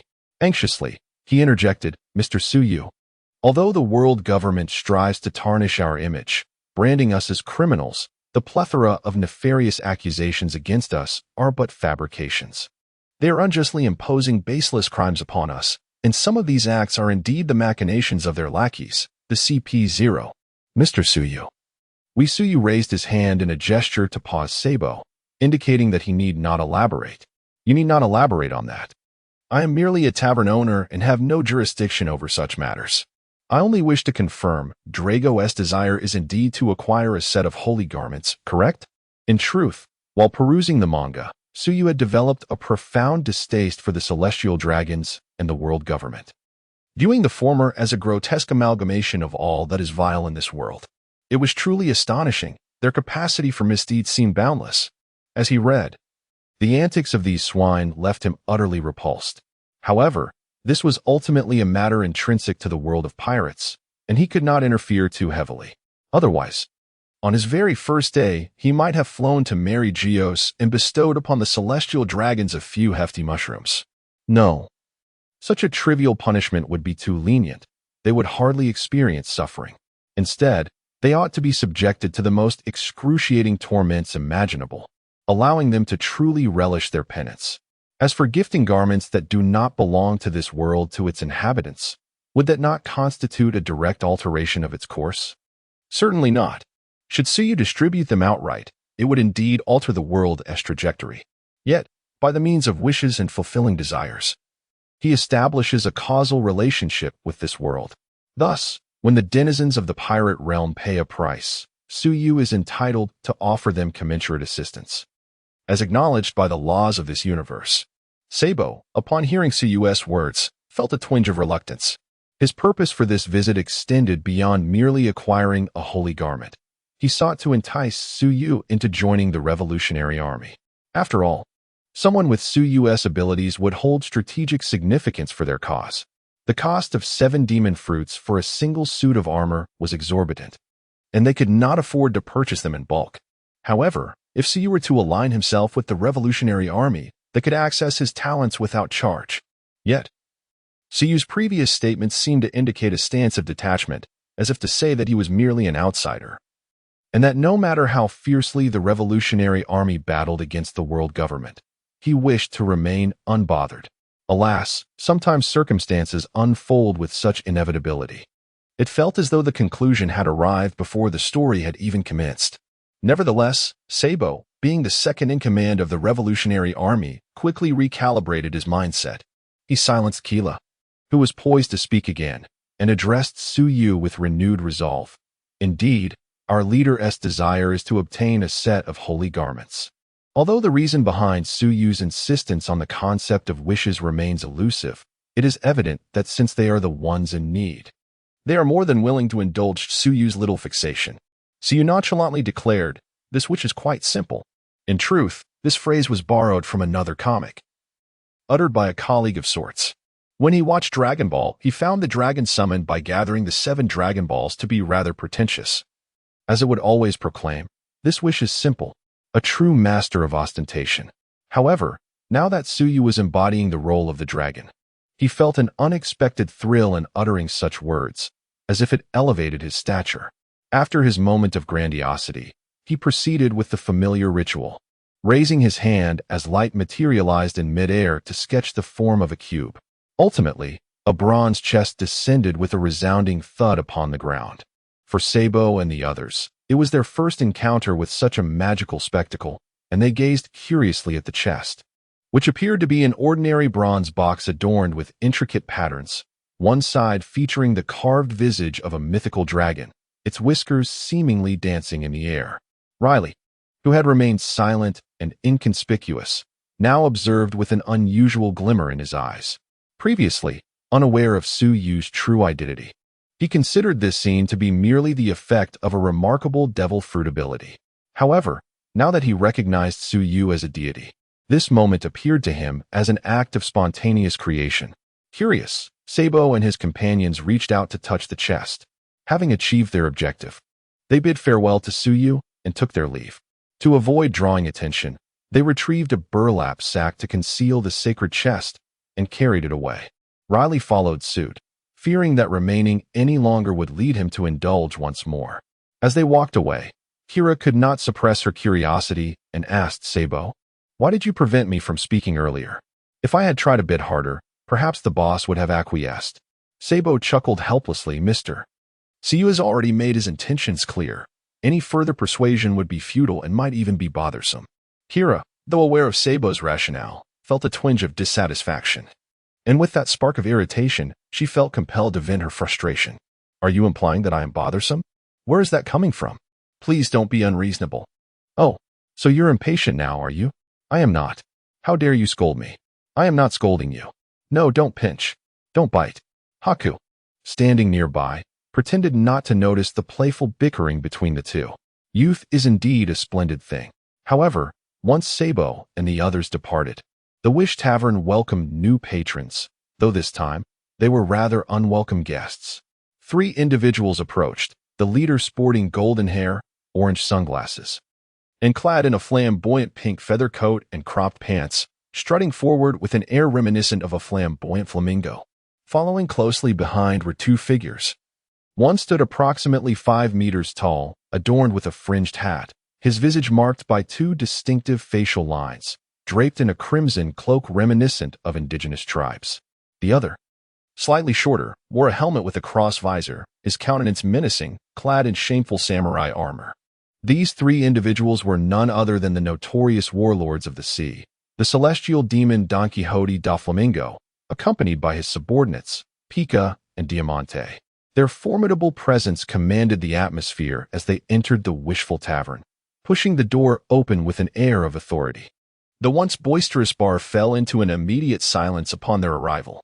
The mention of the warlords of the sea, particularly the celestial demon Don Quixote da Flamingo, evoked a sense of fear and recognition among the pirates present, for Doflamingo's reputation was unmistakably formidable. After all, he was the infamous celestial demon of the warlords of the sea. Chapter 23. Depart. Under the watchful and apprehensive gazes of all present, Don Quixote da Flamingo strode towards the bar with an air of arrogance, flanked by his two subordinates. Behind the bar stood Miranda, who, having previously encountered Doflamingo's photograph in the newspaper, recognized him instantly. After all, the fearsome wolf pirates were affiliated with his name, a name that left a lasting impression. Observing the trio, whose expressions radiated a clear intent for trouble, Miranda felt a surge of resolve, and in an instant, donned the Pegasus cloth, his gaze fixated on their every move. Beneath the veneer of youthful anxiety lay a subtle undercurrent of animosity. After all, this was the superior of his nemesis, although he had not struck the blows himself. Without Doflamingo, the fearsome wolf pirates would not have been so brazen. Yet, aware that the bar's owner, Su Yu, detested brawls within his establishment, he gritted his teeth and endeavored to mask his emotions, his focus unwavering on Doflamingo. The atmosphere in the bar grew tumultuous, with many patrons sensing the brewing conflict and hastily departing. However, a number of self-assured pirates remained, eager to witness the unfolding spectacle. "Oh, so you are the little brat who has been tormenting my pirate crew," Doflamingo exclaimed, instantly recognizing the youth before him by his signature attire. "Don Quixote da Flamingo," Miranda retorted, maintaining a wary yet resentful gaze in response to Doflamingo's words. Though he had built confidence through previous battles, the uncertainty of whether he could contend with Doflamingo lingered. Especially considering he was not alone, his two subordinates appeared formidable as well. Noticing Miranda's silence, Doflamingo's grin widened, though the veins on his forehead betrayed a less than pleasant mood. Diamante could no longer contain himself and interjected, "Doff, stop wasting time with him. Let me handle this." As tensions escalated between the two factions, Su Yu finally descended from the second floor, leisurely making his way down the stairs, seemingly oblivious to the raucous atmosphere surrounding him. With Su Yu's arrival, Miranda felt a wave of relief wash over him and positioned himself behind the owner. Meanwhile, Doflamingo had already unleashed his observation haki.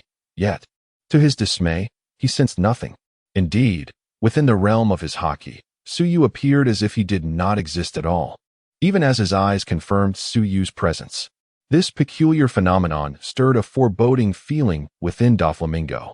If Kaido felt akin to an intensely blazing sun within his haki, then Su Yu resembled a tranquil black hole, consuming everything without a trace of feedback. "Gentlemen, do you intend to draw blades in my bar?" Su Yu inquired, his tone unfazed and calm. Though Su Yu's voice was remarkably flat, it inexplicably sent a chill down the spines of Diamante and his companions, akin to the breath of a ferocious beast seeping through its fangs. The words they intended to hurl in mockery became lodged in their throats, unspoken out of fear. This seemingly mundane demeanor was imbued with an air of authority that caused Doflamingo's heart to plummet to the depths of despair. It appeared that fortune had eluded him this time, as if he had struck an iron wall. "Fufu, your subordinate has slain my men. It seems only fair that I seek retribution," he attempted to reason, but Su Yu's dismissal of "so what" rendered him momentarily speechless, unable even to muster a cold laugh. Yet, having weathered many storms, he managed to force a smile. "Shouldn't the boss provide me with an explanation?" Upon hearing Doflamingo's inquiry, Su Yu erupted into laughter, as if he had heard a most amusing jest. "An explanation? You are no child. Refrain from uttering such ludicrous statements." With that, Su Yu's smile vanished, and he fixed Doflamingo with a cold stare, uttering a single word, "Scram." "Where were you when my child was being bullied by your subordinates? Now that your own men have been vanquished, you dare to seek an explanation from me. How shameless. Do you think my family lacks guardians? If it were not for my intention to leave you for Milan, I would have long since crushed you with a mere finger. Humph. If Milan's strength were not still developing, I would have already sent him to Dressrosa to raise your home to the ground. What of it? I see you. Am fiercely protective of my own. If you have the ability, come at me. This declaration ignited the fury within Doflamingo and Pika, but before they could unleash their wrath, it was abruptly extinguished. Su Yu's gaze expanded infinitely in their sight, enveloping the entirety of their world, and they were beset by an overwhelming aura that quelled their anger, leaving only trepidation and dread in its wake. Doflamingo found himself recalling the sensation of facing Kaido, where the atmosphere was similarly suffocating, as if an ancient, ravenous beast was eyeing him, intent on swallowing him whole and quelling any thoughts of resistance. Yet, that was Kaido, the one among the 4 emperors who stood atop this vast sea, renowned alongside Whitebeard as the strongest man in the world, an immortal named Kaido. Had this boss already ascended to the level of an emperor? Doflamingo's shirt was soaked through with perspiration, cold sweat beading on his forehead. In that instant, he felt a surge of fear. Su Yu was not someone he could contend with. He had to retreat, or he would surely meet his demise. Seeing that he had effectively intimidated the trio, Su Yu lost interest, averting his gaze and disregarding them as he made his way to his sofa. Doflamingo and his companions finally regained their ability to move, glancing at Su Yu seated on the sofa. They dared not utter a single threat and left in a state of disarray, accompanied by the silent Pika and Diamante. This time, his face was thoroughly disgraced. Miranda gazed at Su Yu in silence, his eyes shimmering with a glimmer of light. Meanwhile, the surrounding pirates wore expressions of utter disbelief, their mouths agape as if they could swallow a whole pig in 3 bites. It is truly challenging to articulate the astonishment that gripped their hearts. In their eyes, Su Yu had merely uttered a few words, yet he had managed to intimidate one of the 7 warlords, the formidable Don Quixote Doflamingo, who fled in utter disarray without daring to utter a sound. What on earth is happening in this world? Is the apocalypse upon us? They furtively cast a glance at Su Yu, swallowed hard, and thought to themselves, this boss is terrifyingly formidable. Doflamingo, Pika, and Diamante approached the shores of Sabaody Archipelago, each enveloped in a hushed silence.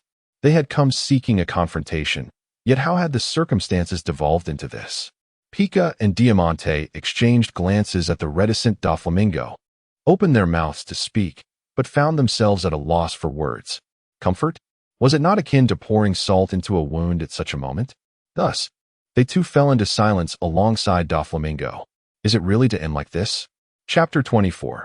Unable to endure this injustice, Doflamingo gazed at the sea in silence, his eyes shielded by sunglasses, leaving one to ponder the tumult within him.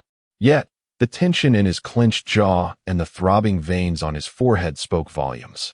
His demeanor belied an inner turmoil far from the calm he projected. How could he remain tranquil? Today was not merely a matter of losing face. It felt as though his very countenance had been torn from him and flung to the ground, trampled upon, and spat upon. Furthermore, it seemed he had willingly walked into this humiliation. Since childhood, due to the disgraceful actions of his father, he had endured mockery and scorn from all the celestial dragons. But he had never faced such degradation again. Silence, stillness, either perish in silence or explode within it. Doflamingo was on the brink of an explosion. He needed an outlet.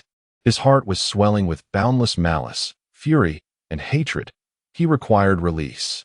In the next moment, the world around him appeared to fade, and an overwhelming aura of dominance surged from Doflamingo. This was the conqueror's haki. Behind him, Pika and Diamante trembled as they braced themselves against the onslaught of this furious, unleashed power. Even with their formidable strengths, they felt a chill of trepidation. The eruption of Conqueror's haki persisted for a full minute before Doflamingo seemed to have expended his fury.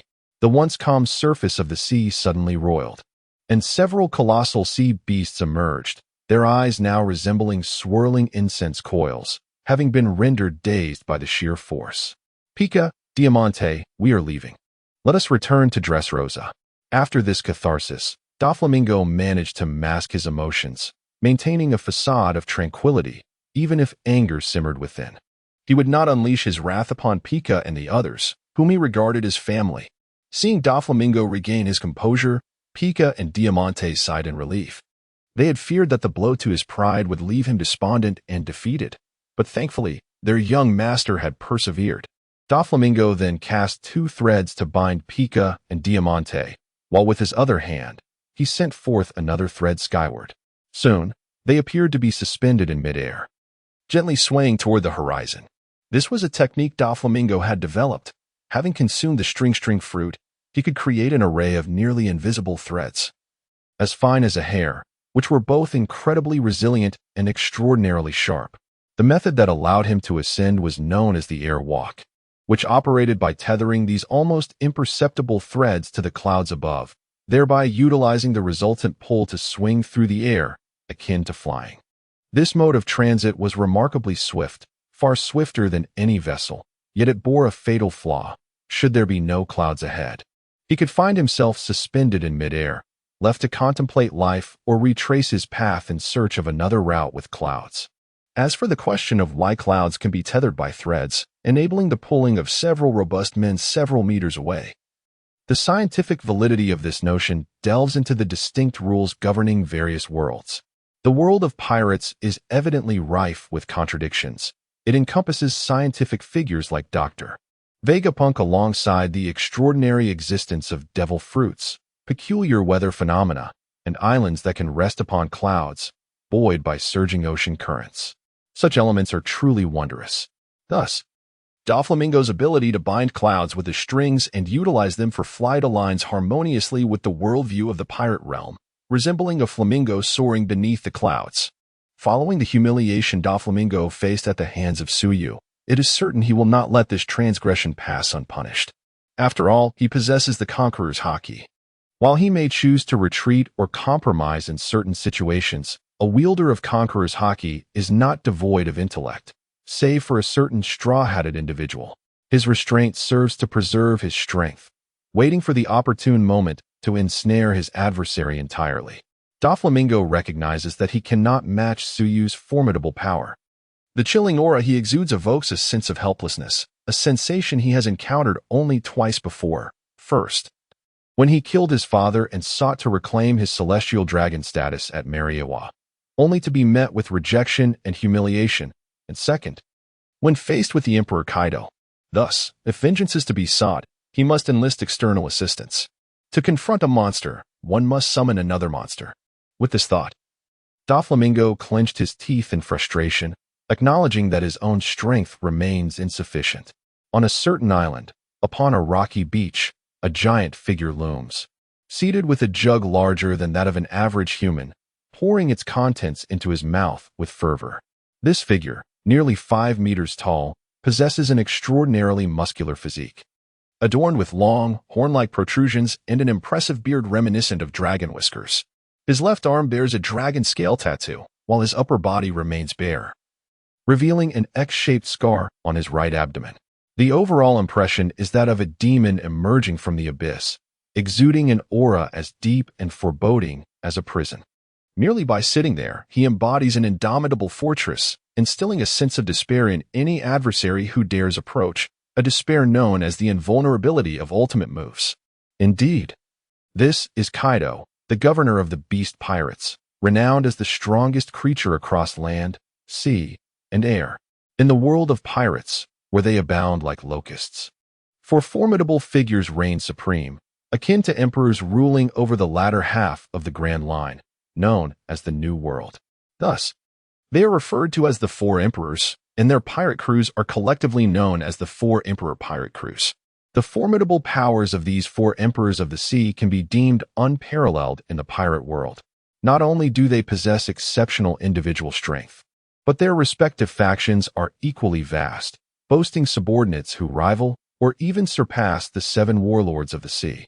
Other pirates, upon merely glimpsing the flags belonging to these four sovereigns, are often gripped by a chill of trepidation.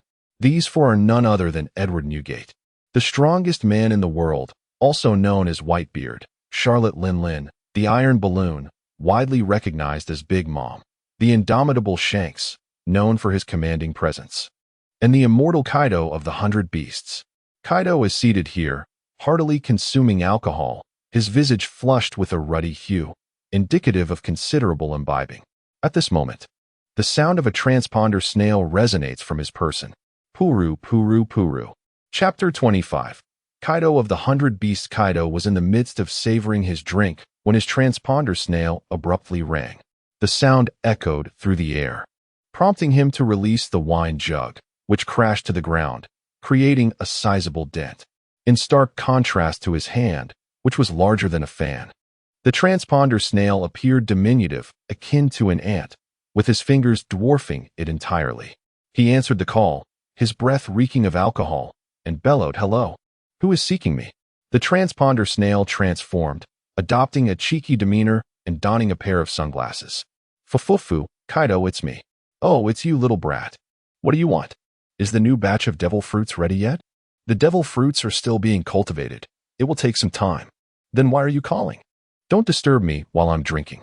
With a disgruntled expression, Kaido was about to hang up and return to his drink when Doflamingo hastily interrupted him. "Wait, Kaido. I have something that will undoubtedly pique your interest." "Oh? What is it?" "Speak quickly. If you dare deceive me, I'll make you regret it." Kaido's demeanor was casual, exhibiting no signs of supplication despite their business collaboration. Even though the artificial devil fruits relied on Doflamingo, he was inclined to unleash his wrath at will. Doflamingo felt a twinge of frustration at Kaido's brusque remarks, yet he remained patient, determined to convey the situation to Kaido. "Fufufu, you will be thoroughly pleased. There is a bar on Sabaody Archipelago." "Such grandiosity. You little brat, do you not know your place?" Kaido's voice rose considerably, instinctively infused with the intimidating power of Conqueror's haki, causing the clouds above him to dissipate. "The bar is located at Red Tree number 13 on Sabaody Archipelago," Doflamingo declared, concluding his statement before hanging up. The transponder snail, which had endured to the last moment, finally succumbed to the overwhelming pressure of Kaido's haki, fainting under the strain.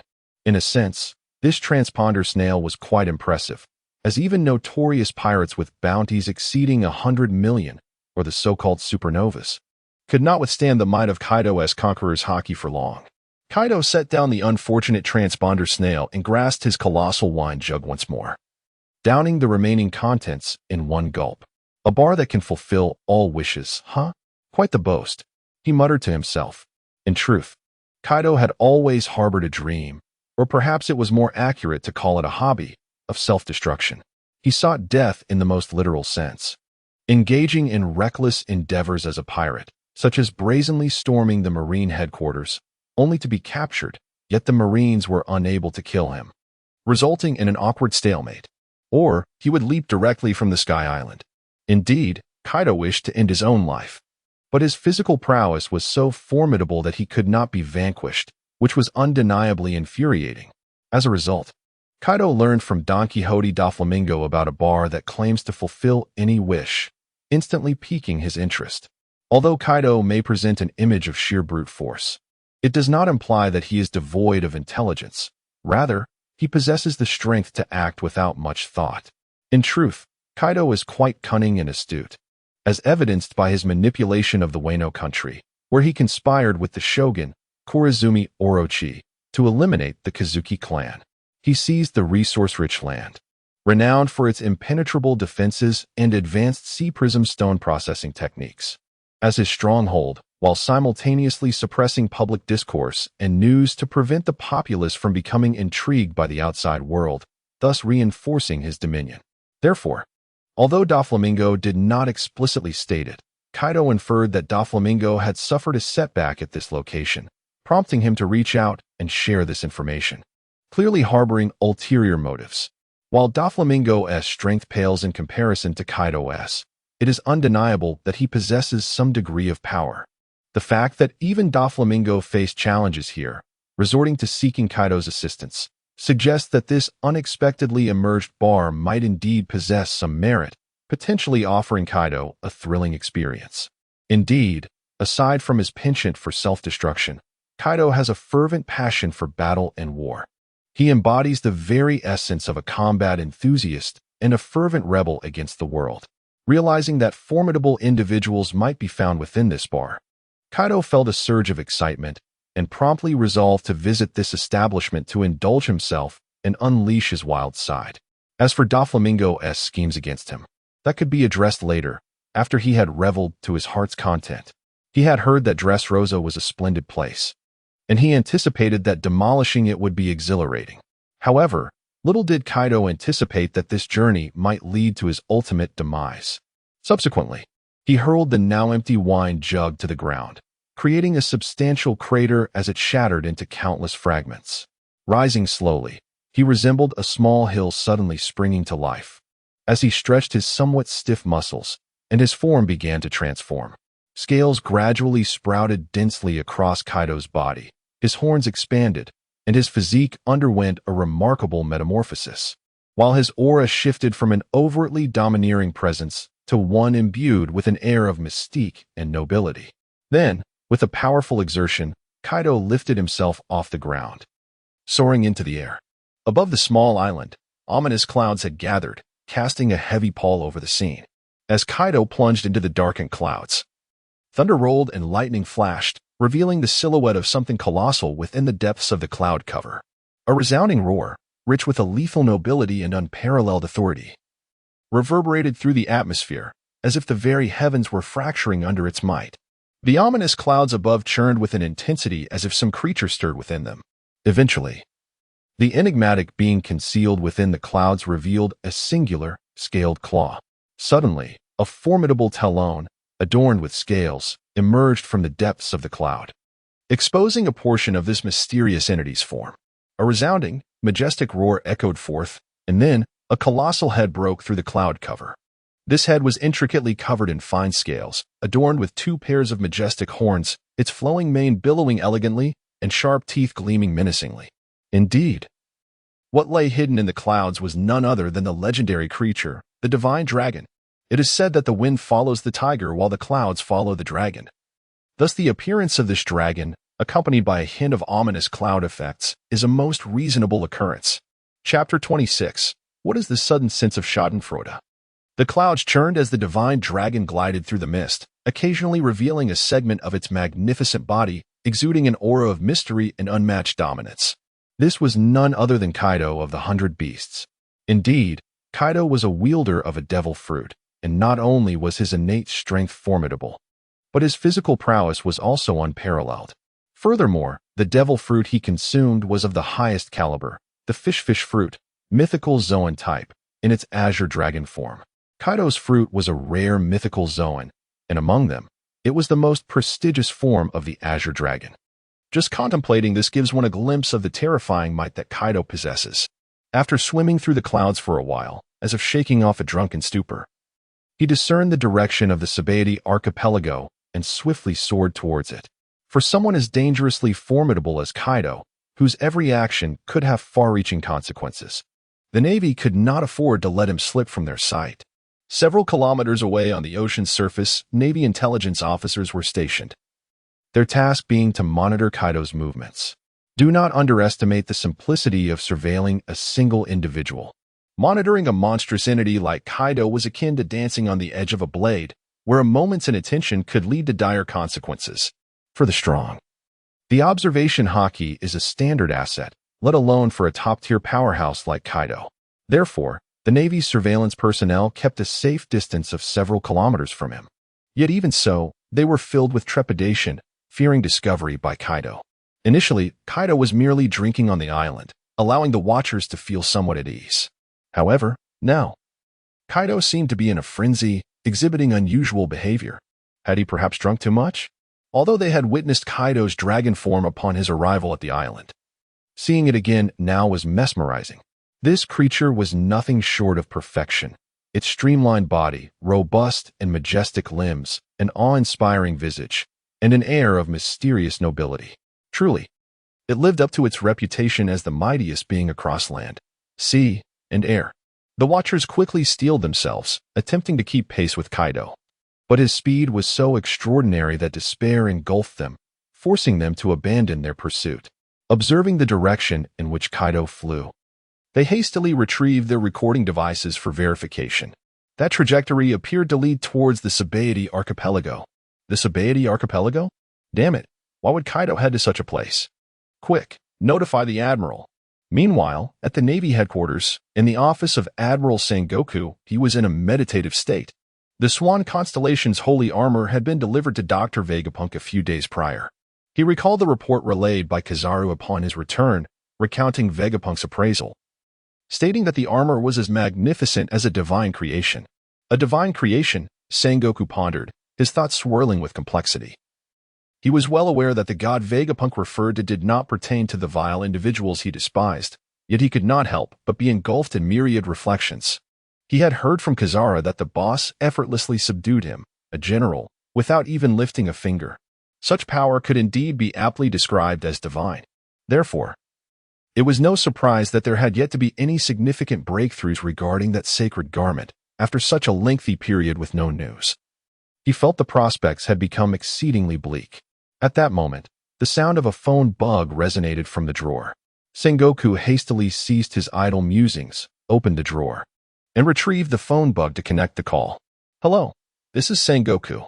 Commander Sengoku. This is the Kaido surveillance team, Squad A. A few moments ago, Kaido suddenly flew towards Sabaody Archipelago. What? All right, I understand. Well done.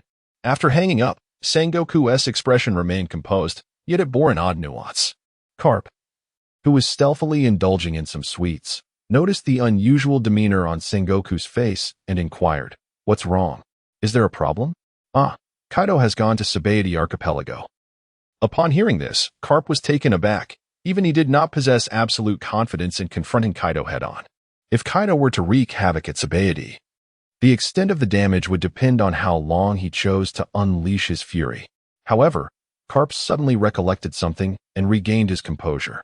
Could it be that Kaido has caught wind of the bar owner's affairs? Is he heading there for that reason? Sengoku entertained a similar thought, after all. The only significant difference at Sabaody Archipelago now was the presence of the Sea King. Kaido's sudden decision to head there was likely aimed at the Sea King. Yet, considering the Sea King's formidable strength, this might very well be Kaido walking into his own demise. If Kaido truly provoked the Sea King, then perhaps the four emperors could soon be reduced to three. Why did he suddenly feel a sense of schadenfreude? Nevertheless, these were merely their speculations. No one could truly fathom what that madman Kaido was contemplating. Thus, Sengoku dispatched another team. It would be best if Kaido were indeed seeking the Sea King. If not, Kizaru could utilize his speed to engage Kaido and lure him away from the vicinity of Sabaody Archipelago. Initially, Kizaru had been reluctant to venture to Sabaody, haunted by past shadows, but ultimately, he yielded to the Admiral's authority.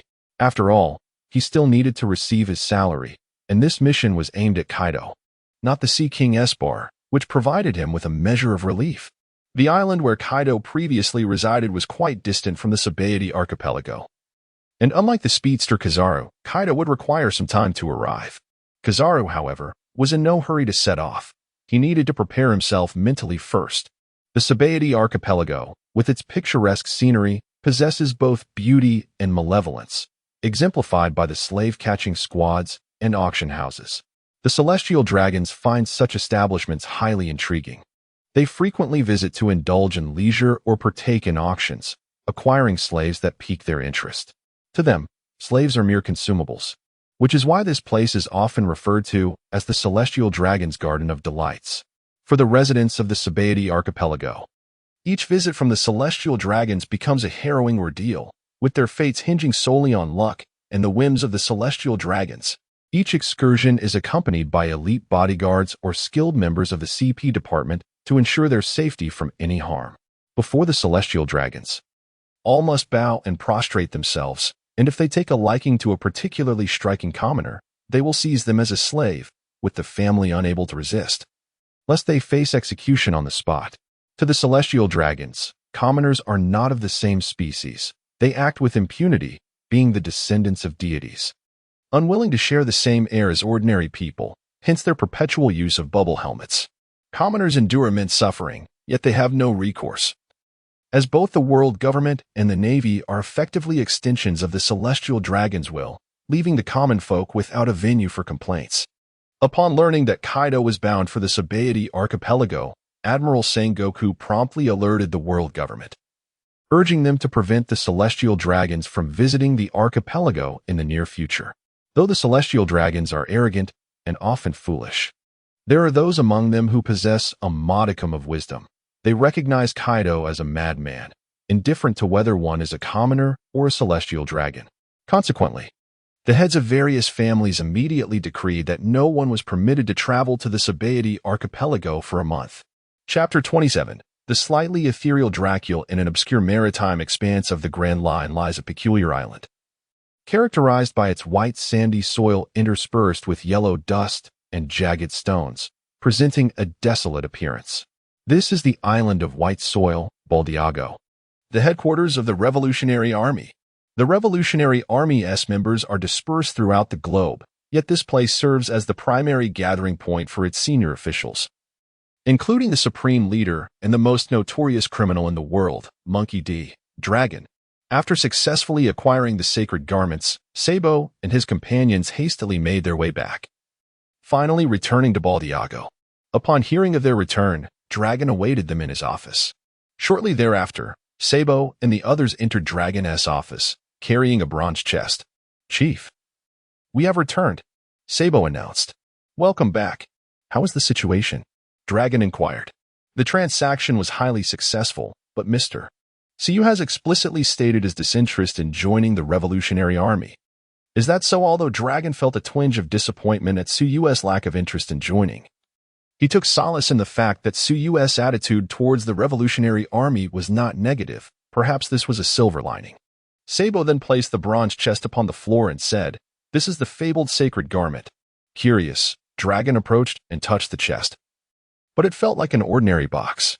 According to their intelligence, the iron-armored boy possessed a set of sacred garments, and it was reported that Admiral Kazara had also visited a tavern, leaving with a similar chest. Thus, it seemed the Navy had another set of sacred garments, and the one before him was the third. Following Sabo's instructions, he opened the chest. A familiar spectacle unfolded, however. The light emanating was not blue but a vibrant green. The radiance surged momentarily before swiftly dimming, revealing a winged dragon before their eyes. This dragon shimmered in a metallic green hue, exuding an air of mystique and nobility. "This is one of the sacred garments of the Five Strong, the celestial dragon armor. Is this truly the legendary sacred garment?" Kurla exclaimed in awe, echoed by the astonishment of the others. Unable to restrain his curiosity, Sabo reached out to touch the armor. But as his fingers made contact with the dragon's form, a sudden flash of light repelled his hand. "Sabo, are you all right?" Everyone gasped in surprise, while Kurla hurriedly grasped Sabo's hand, anxiously inspecting for any injury. "Do not worry, I am perfectly fine." After the initial shock, Sabo regained his composure, realizing that he had sustained no serious harm, though the unexpected jolt had indeed been rather painful. Once assured of Sabo's well-being, Kurla released his hand, albeit with a frown, remarking, "What is the meaning of this sacred garment? Surely it cannot be a deliberate act by that proprietor." Dorag's gaze flickered as he considered the enigmatic figure of Suyu, someone he had yet to encounter in person. It was difficult to ascertain the nature of this individual. However, given the remarkable ability to create such a miraculous armor, it seemed improbable that he would engage in this endeavor merely for a handful of devil fruits. After some contemplation, Dorag resolved to test it himself. He enveloped his hand in the armament haki and reached towards the sacred armor. To his astonishment, upon making contact, the armor erupted in a blinding radiance, dazzling those who were intently observing it, including Dorag, whose eyes stung and watered. Little did they know, they were not the first victims of this overwhelming light. As the brilliance faded, the extraordinary celestial dragon disassembled into a complete suit of armor, each segment transforming into a streak of light that soared towards Dorag's limbs, torso, and head. With a resounding clang, the armor swiftly integrated, and the already formidable Dorag now donned the sacred attire, exuding an aura of divine might akin to a soaring dragon in the skies, his entire demeanor metamorphosing dramatically. At that moment, the third saint warrior of the pirate world made his appearance. He was the bronze saint of the dragon constellation, Monkey D. Dorag. Sabo and the others stared in awe at the fully armored Dorag, while he himself gazed in astonishment at his own hands. As someone who had experienced this transformation firsthand, he could deeply appreciate its significance. It was not merely the act of wearing armor, but he sensed a considerable enhancement in his abilities. This augmentation was not limited to his physical prowess. He felt a notable increase in his control over and the potency of his devil fruit powers. Given his level of strength, even a slight increase could prove decisive in battle. Yet, he sensed that his enhancement was far from trivial. If anything, it was at least fivefold, if not more. At that moment, an inexplicable vision suddenly materialized in Dorag's mind. The image depicted a long-haired man with bandages wrapped around his dual-faced visage, poised to strike. With a powerful punch, a ferocious dragon surged forth from his fist, soaring through the sky. Subsequently, 5 elegant characters appeared behind him, proclaiming, "Lushan Rising Dragon Strike." As the vision concluded, Dorag instinctively murmured the 5 words, feeling an unparalleled sense of power. "Chief, are you all right?" Sabo and the others grew anxious when Dorag abruptly closed his eyes and fell silent. At last, Dorag reopened his eyes, allowing them to breathe a sigh of relief. Noticing their concerned expressions, he shook his head reassuringly, indicating that he was unscathed. Then, with a tone that resembled a sigh, he remarked, "This armor requires only 7 animal-type devil fruits. Truly a commendable offer." "Excuse me? Commendable? 7 devil fruits for a suit of armor. And you call that commendable?" Hila expressed her confusion. Dorag clarified, "This is no ordinary armor. I can distinctly feel that my strength has significantly increased." Upon hearing Drag's words, several were taken aback, for they were well aware of the extent of his formidable strength. The realization that such power, when donned with this armor, could be palpably enhanced was nothing short of astonishing. Indeed, they had previously believed that this armor was only beneficial to ordinary individuals. Even Drag held this notion. Little did they know, the armor bestowed upon them a remarkable surprise. Clad in this armor, Drag fancied that he could even take on his own father. However, it was evident that this sudden surge of power had somewhat clouded Drag's judgment. Meanwhile, on the island of Sabaody, Kizaru had already arrived and was on standby. Yet, he refrained from approaching Red Tree number 13, instead opting to linger near Abel, harboring a sense of trepidation. The day, which had initially promised bright sunshine, was abruptly overshadowed by a swirling mass of dark clouds in the distance, seemingly concealing some colossal, enigmatic creature within. After a journey of 3 to 4 days towards the Sabaody archipelago, Kaido was finally nearing his destination. Chapter 28. The Appearance of Kaido. A small, ominous cloud drifted into view on the horizon, while the skies above the Sabaody archipelago remained impeccably clear. The lookout personnel at the naval base quickly reported this peculiar cloud to Abel, and the previously nonchalant Kizaru's demeanor shifted to one of seriousness. He unleashed his observation haki, probing the swiftly approaching cloud, but the essence of it eluded him. Instead, he sensed a ferocious aura akin to that of a volcano, which even made him feel a twinge of anxiety. It became abundantly clear who was responsible for this disturbance: Kaido of the 100 Beasts. Upon learning that Kaido was headed for the Sabaody archipelago, both Abel and the soldiers at the base felt a wave of despair wash over them. After all, he was one of the 4 emperors. In these seas, the very name of the 4 emperors was synonymous with invincibility, and the news of Kaido's approach filled them with a sense of helplessness and dread. Fortunately, the arrival of Kizaru, a marine admiral, rekindled a flicker of hope. Kizaru understood that for someone of Kaido's caliber, these ordinary soldiers, including the Vice Admiral Abel, were as fragile as paper dolls. A mere brush could spell their doom, and even the slightest injury could lead to catastrophe. Numbers alone meant little against such overwhelming might. Therefore, Kizaru instructed the soldiers, along with Abel, to act prudently, to prioritize the evacuation of civilians, and to avoid direct confrontation with Kaido. Meanwhile, Kizaru expanded his observation haki fully, preparing to divert Kaido's attention should he descend into madness. If Kaido had indeed come for Suyu, it would be a most fortuitous turn of events.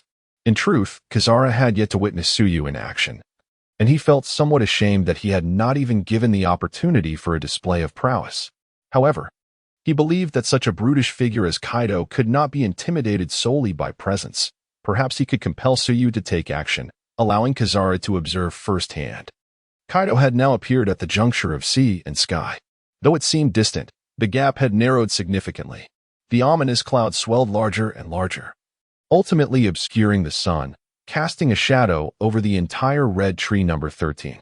The island's inhabitants looked up in alarm at this sudden cloud, their faces etched with panic and fear. Those on the streets hurriedly scrambled to return home, while those already inside felt no sense of safety. Fortunately, the Navy stepped in to calm the residents and organized the evacuation of red tree number 13. Kizaru was already in a heightened state of awareness. Yet Kaido seemed oblivious to his presence, heading straight for red tree number 13. This revelation allowed Kizaru to breathe a sigh of relief. It appeared that Kaido was not in a frenzy, but rather possessed a clear objective. After all, Suyu's bar was located at red tree number 13.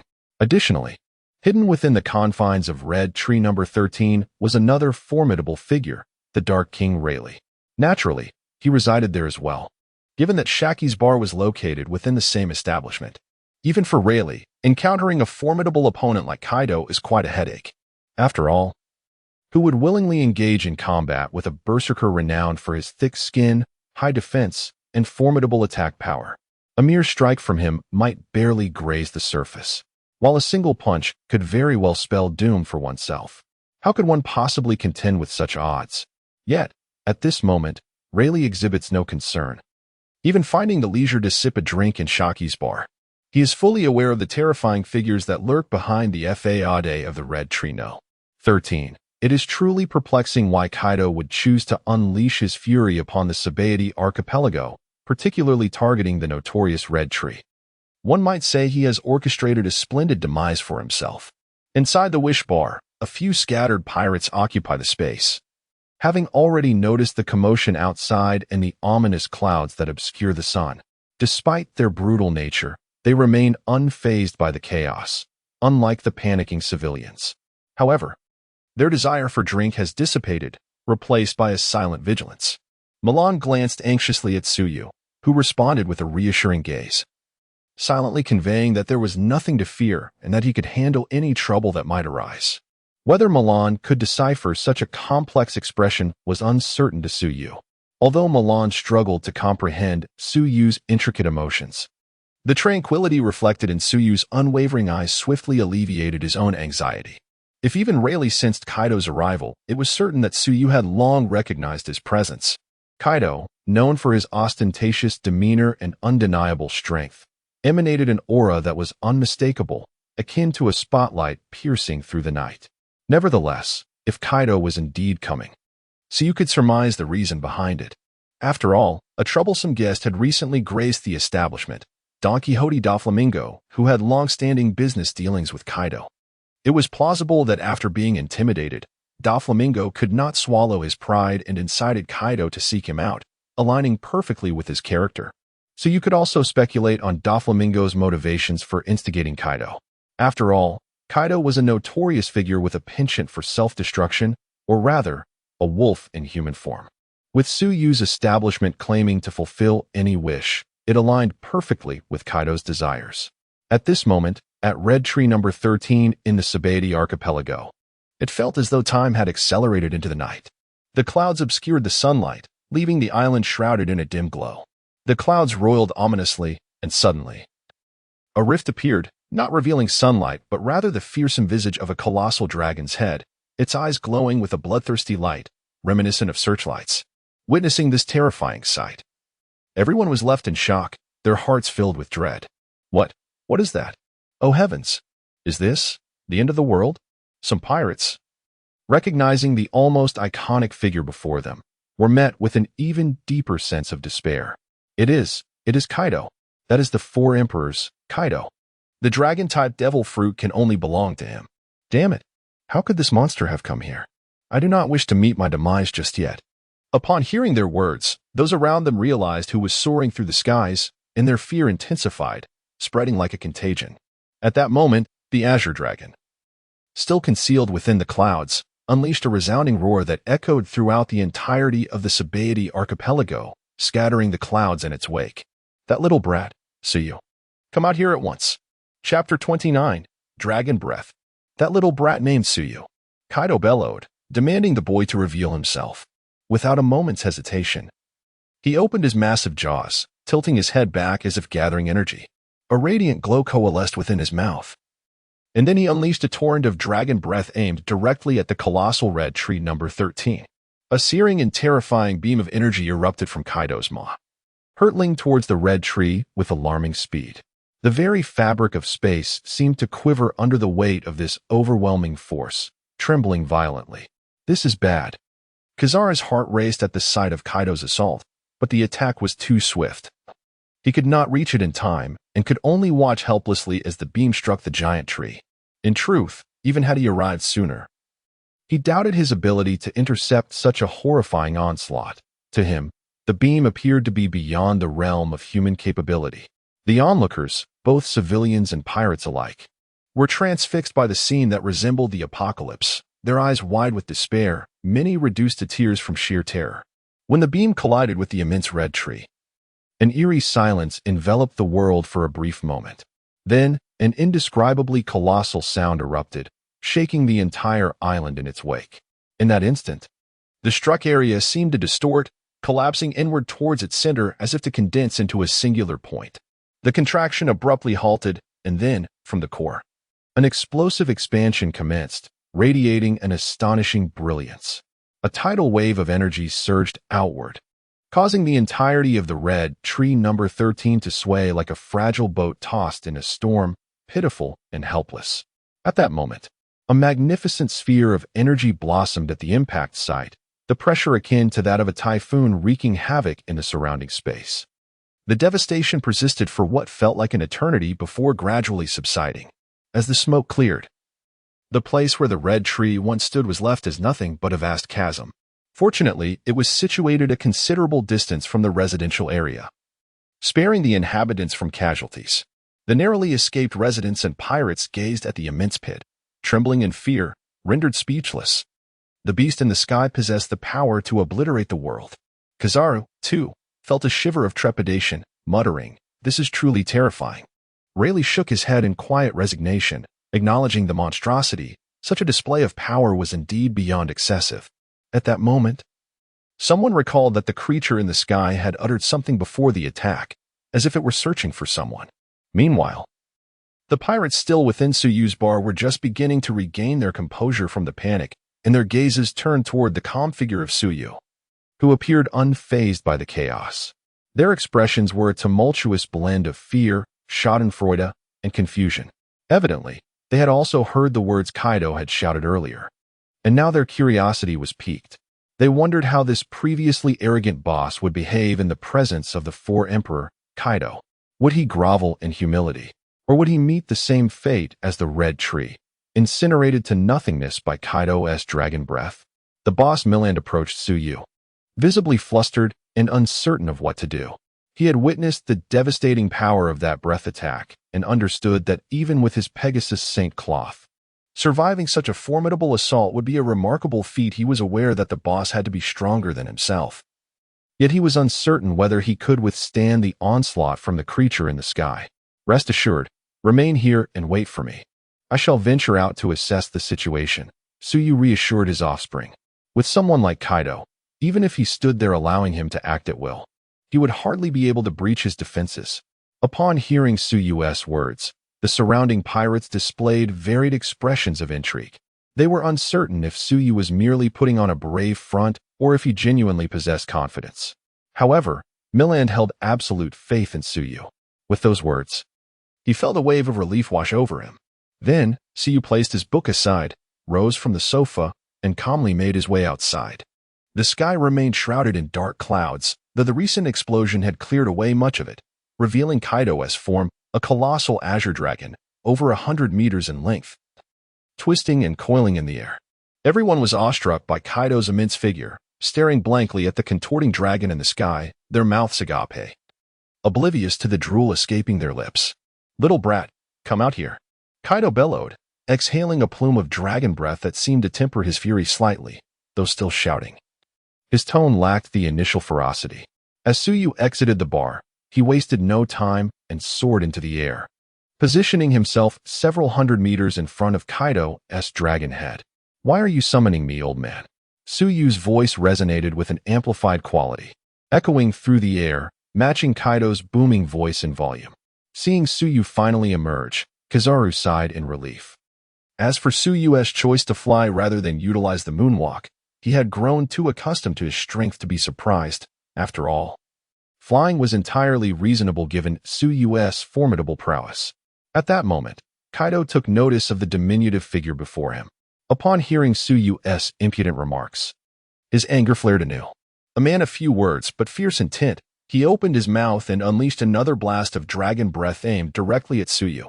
The crowd below gasped in trepidation as they witnessed the familiar column of light, silently mourning for Tsuyu, who stood before it. To them, it seemed he was doomed. Those pirates familiar with Tsuyu were largely filled with schadenfreude and malice. In truth, regardless of who stood in that position, as long as it was not themselves, they would revel in the demise of another, such is the nature of true pirates. As Tsuyu beheld the radiant beam of light hurtling towards him, he instinctively prepared to open his mouth, only to abruptly close it halfway. Initially, he had intended to consume the dragon's breath directly, as it would undoubtedly create a more visually stunning spectacle. However, a sudden realization struck him. This beam of light was emanating from Kaido's very own mouth. At that moment, a wave of trepidation washed over him. If he were to accept this, it would be tantamount to swallowing Kaido's saliva. This was a scenario he absolutely could not entertain. Fortunately, he managed to redirect his course of action just in time. Breathing a sigh of relief, Tsuyu extended his right hand, which appeared remarkably delicate and fair, standing in stark contrast to the explosive beam of light. Yet, it was this seemingly feeble hand that stood resolutely before the oncoming light. Observing Tsuyu's nonchalant demeanor as he merely stood there with a single hand outstretched, Kaido erupted in fury. "You insolent thief, how dare you insult me?"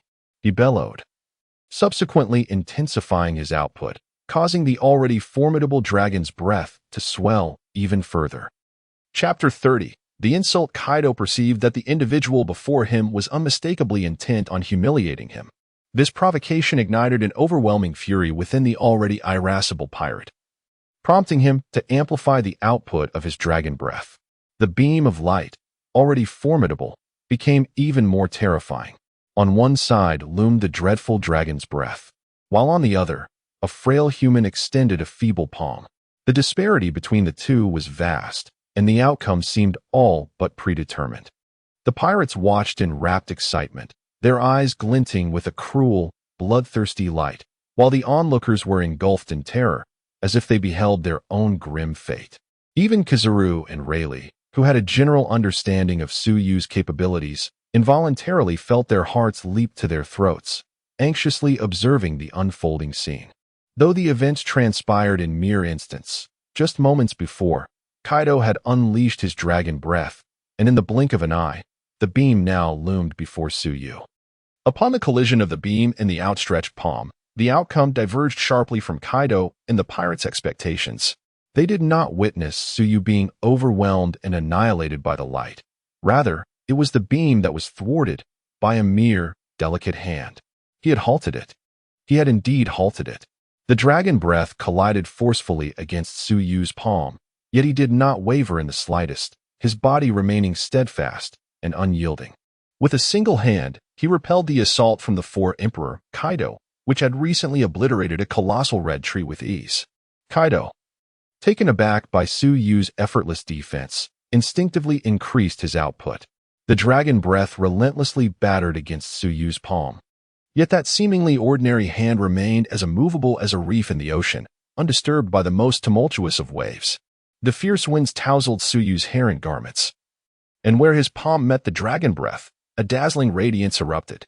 In that moment, Tsuyu's slender silhouette appeared remarkably upright, resembling an unyielding fortress, steadfast against the ever-changing tempests. If an artist were to capture this moment, it would undoubtedly become a timeless masterpiece, an epic confrontation between a fearsome dragon and a solitary human. The latter seemingly outmatched, yet effortlessly shielding against the dragon's onslaught, the contrast striking in its intensity.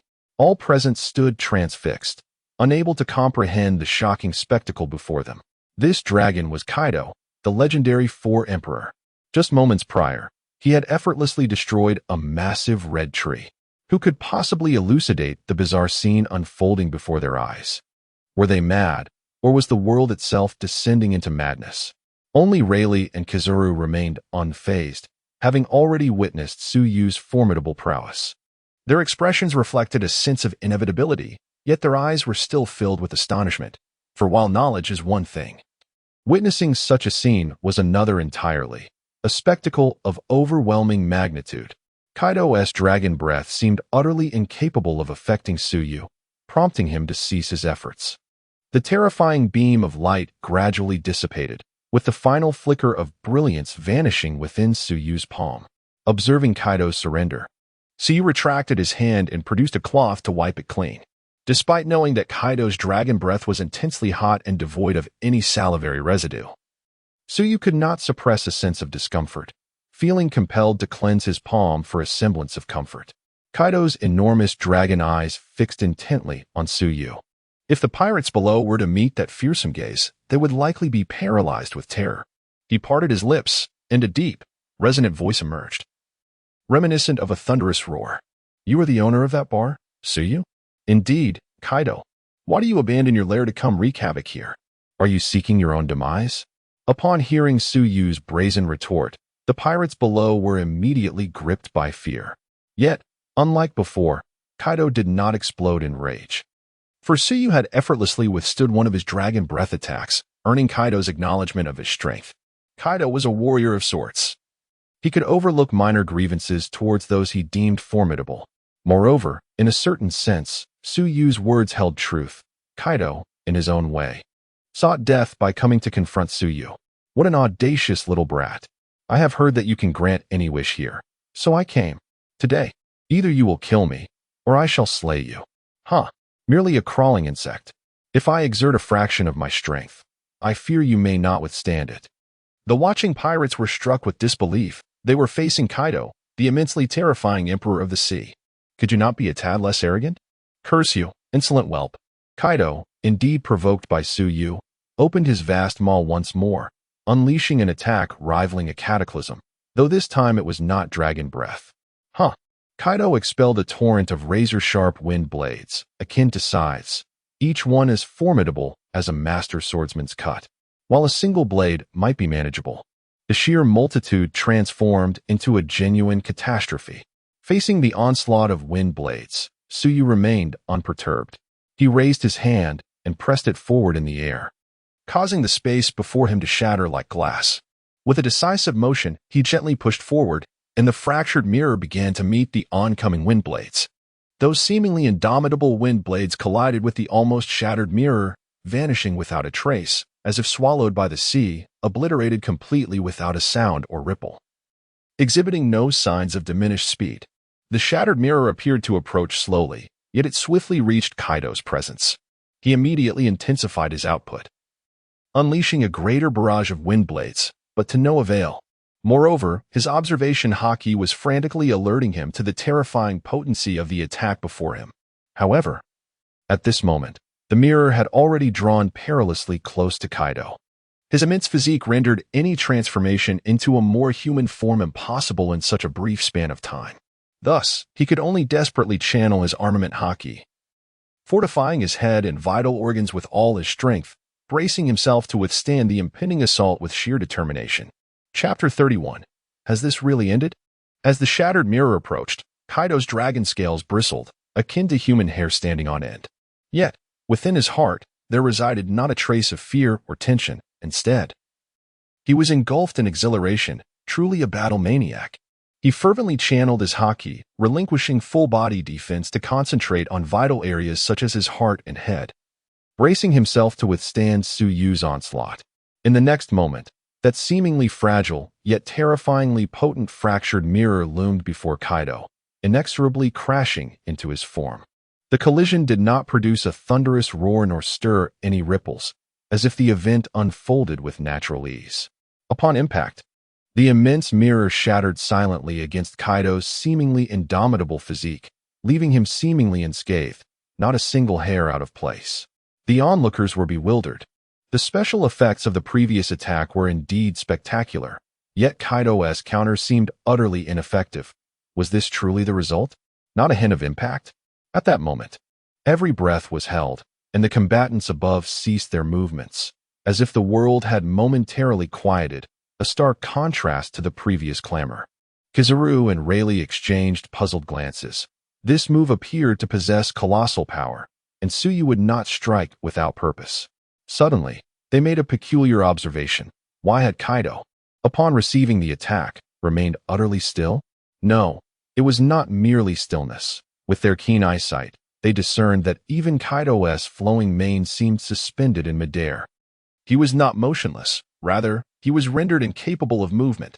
Kaido, in all his draconic form, appeared frozen in space, much like a three-dimensional painting. Realizing this, both men gasped in astonishment. This technique was dreadfully formidable, as if it had rendered Kaido instantly knocked out. They had witnessed his futile resistance before, unable to withstand such force. Did this mean the only recourse was to escape the attack at breakneck speed? But would Tsuyu leave such an obvious opening? Certainly not.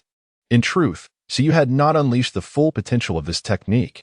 Otherwise, the very fabric of the pirate world would shatter under its might. Suddenly, the hitherto tranquil atmosphere was shattered by a resounding crack, reminiscent of breaking glass. Following that, a series of cracking sounds ensued, echoing from Kaido himself. The once pristine Kaido now appeared as if he had fractured, his body riddled with horrific cracks, his dragon scales exploding with ferocity. And torrents of searing dragon blood gushed forth as if it were of no consequence, painting the ground below in a crimson deluge, an astonishingly exaggerated flow of blood. And this was just the beginning. Kaido's dragon claws have lost their former grandeur, resembling nothing more than a few decaying pieces of flesh hanging precariously from his abdomen. The once majestic horns upon his forehead lay shattered, reduced to mere stubs. The entirety of Kaido's form no longer resembles that of a dragon, but rather that of a grotesque, bloodied serpent, evoking a profound sense of tragedy. In that moment, he appeared to thaw, finally able to move. A mournful roar echoed across the heavens, stirring the hearts of all who heard it to tears. Subsequently, the grievously wounded Kaido lacked the strength to remain aloft, plummeting directly towards the ground. The sight of such a colossal being descending from the sky instilled sheer terror among those below, as the impact promised to be deadly. Fortunately, Kaido, gravely injured, could no longer sustain his beastly form. Thus, during his descent, he reverted to his human shape. While the human form of Kaido appeared slightly better than his dragon guise, he was still a pitiful sight. His limbs, though intact, bore little resemblance to their former shape, and fissures marred his body. Thankfully, the cracks on his head and chest were not exceedingly deep, yet the copious amounts of blood he lost rendered him a crimson figure.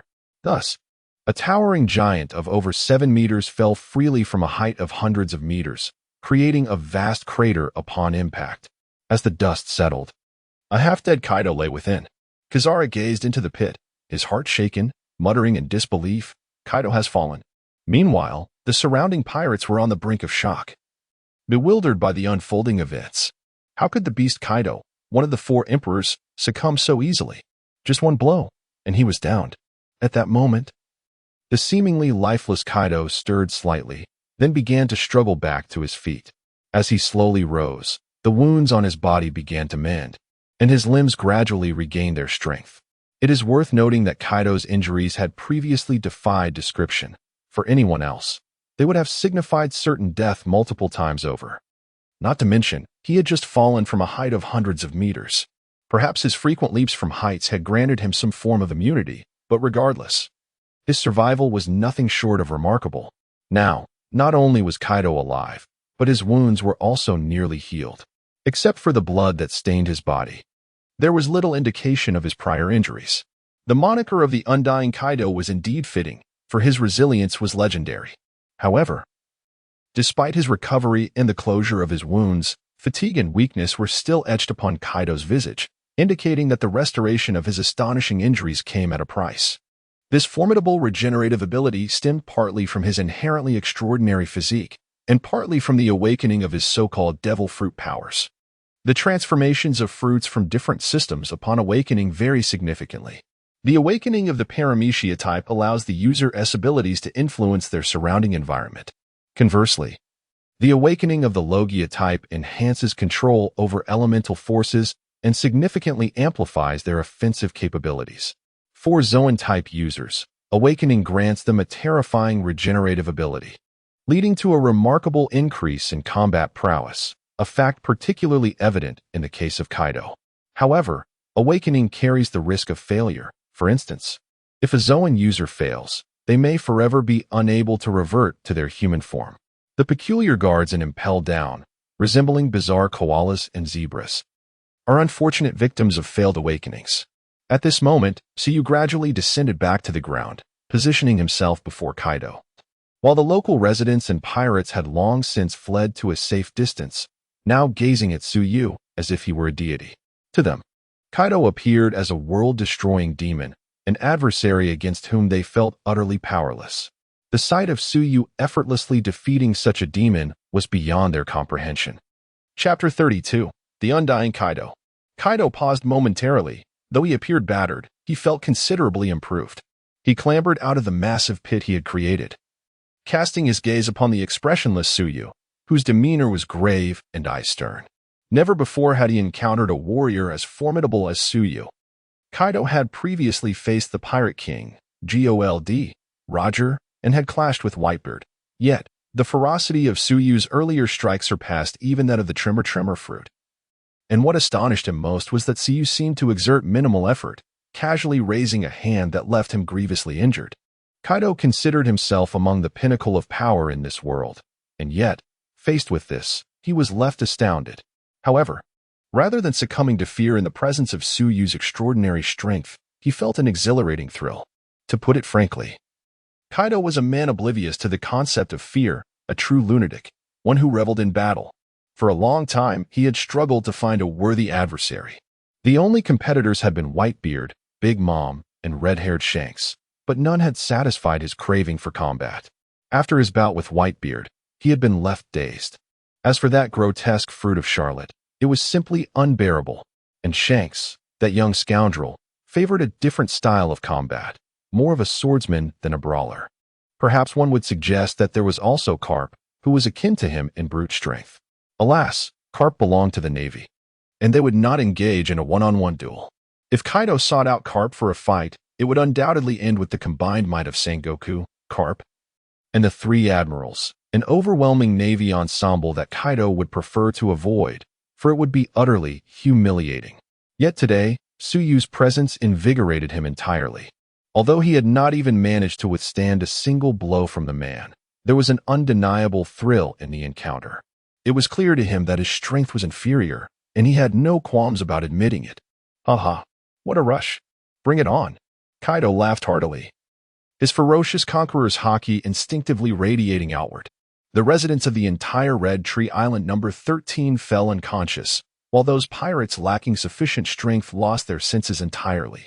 The remaining pirates, affected by the overwhelming aura, staggered backward, distancing themselves from the clash of titans. Then, astonishingly, Kaido charged at Tsuyu. He moved with what appeared to be a cumbersome gait, yet was surprisingly swift, wielding a spiked club that crackled with arcs of lightning. He brought it crashing down towards Tsuyu's head. Thunderous 8 trigrams. This was Kaido's signature move, combining armament haki and conqueror's haki upon his spiked club, executed with remarkable speed and ferocity. However, this fiercely powerful strike was effortlessly halted by a slender finger. Tsuyu leisurely raised his finger above his head, effortlessly intercepting Kaido's tremendous blow, remaining utterly unperturbed. Since you wish to engage, I shall indulge you in this dance. Suddenly, Tsuyu chuckled, a spark of interest igniting within him. He resolved to engage Kaido solely with his physical strength, believing that Kaido would make an excellent punching bag. Naturally, he would still need to temper his force. Upon witnessing Tsuyu's smile, even the fearless Kaido felt a shiver run down his spine, his hair standing on end as he sensed a wave of malice approaching. Kaido hastily attempted to withdraw, but it was too late. Tsuyu had already intercepted his club, seizing it with ease. A gentle squeeze was all it took for the formidable weapon, forged from the finest iron and reinforced with Kaido's years of haki training, to crumble like a model made of mere tofu, imagining the scene akin to Hela crushing Thor's hammer. Kaido felt a pang in his heart as he watched his beloved weapon slip away. However, he seized the opportunity to retreat and increase the distance between them. Yet, when he focused his gaze, he found that Tsuyu had vanished, leaving only air and dust in the spot where he had stood moments ago, startling Kaido into a swift turn. Unfortunately, it was already too late. Tsuyu had stealthily positioned himself behind Kaido, delivering an impressive sidekick that sent Kaido flying. He skidded along the ground for several meters before regaining balance and pushing himself off the earth. However, when he looked up again, Tsuyu was nowhere to be found. Feeling a sense of helplessness, Kaido abandoned the notion of evasion and sought to shield himself with haki. Just as he managed to complete this maneuver, an irresistible force struck his lower back, propelling him once more into the air. And so, he soared left and right, perpetually airborne. Unable to catch a glimpse of Tsuyu, reduced to a mere recipient of blows. This sensation reminded him of the time he had brazenly infiltrated the Marine headquarters, only to be besieged by Sengoku, Garp, and 3 admirals. No, this was far worse. At least then, he had the chance to fight back. Now, he was left defenseless, unable to see his assailant, an utterly humiliating experience. The pain was significant as well. Meanwhile, the pirates watching from a distance were left in a stupor, their minds blank as they stared at the unfolding spectacle, their eyes vacantly tracking the movements of the 2 figures. This was no longer a battle. It resembled a mere game. Tsuyu was playing, while Kaido was simply being toyed with. Even Kizaru and Rayleigh were taken aback, having never witnessed such a scene in their lifetimes. This could not continue. Kaido, mid-flight and spitting blood, realized that if this persisted, he might meet his end in such a humiliating manner. He needed to devise a strategy to escape his current predicament. After being kicked away once more, Kaido summoned the powers of his devil fruit, growing larger and heavier. Finally regaining control of his balance and breaking free from the relentless cycle, Kaido staggered backward, feeling disoriented, and as he took several steps back, he finally caught sight of Tsuyu once more. Clad in a pristine white shirt, unblemished and impeccably neat, she stood in stark contrast to his current disheveled state. In that moment, he realized a terrifying truth. When faced with Tsuyu, his observation haki seemed to have failed him. Through the veil of his haki, he perceived no one before him, yet he was acutely aware that Tsuyu was leisurely standing right in front of him. Meanwhile, Tsuyu regarded Kaido's appearance with keen interest. His arms were now adorned with azure dragon scales, his hands transformed into claws reminiscent of a dragon's, and his once human head had undergone a grotesque alteration, with a protruding jaw lined with scales and a pair of dragon horns sprouting from his forehead, creating a bizarre amalgamation of dragon and human.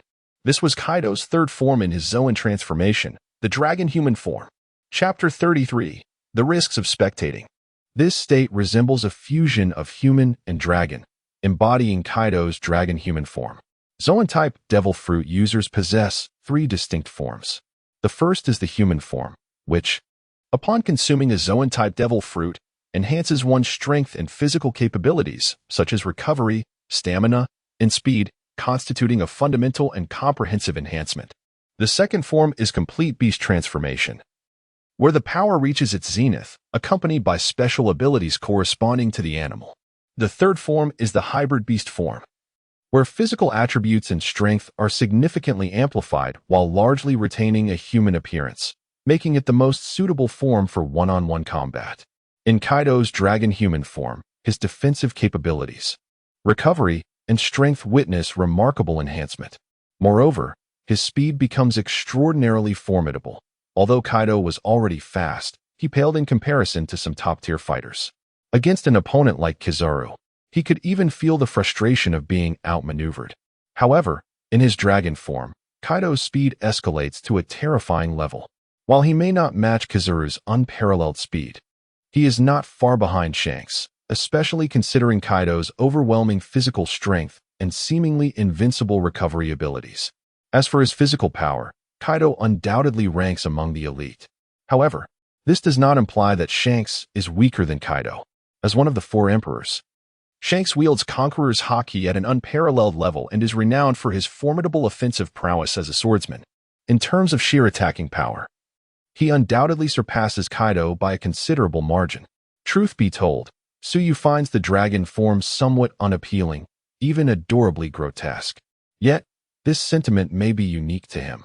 Others facing Kaido are either paralyzed by fear or consumed by vigilance and seriousness. Kaido spat a mouthful of blood onto the ground, gasping for breath. Although he appeared unscathed, the injuries were internal. His organs ached, a lingering pain that, despite the revitalization from the awakened powers of his fruit, had drained considerable stamina.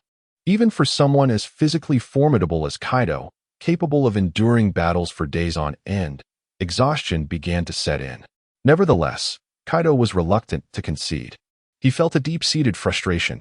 Throughout the fight, he had been relentlessly beaten, never once landing a blow on Suyu. The relentless torment had left him questioning his very existence.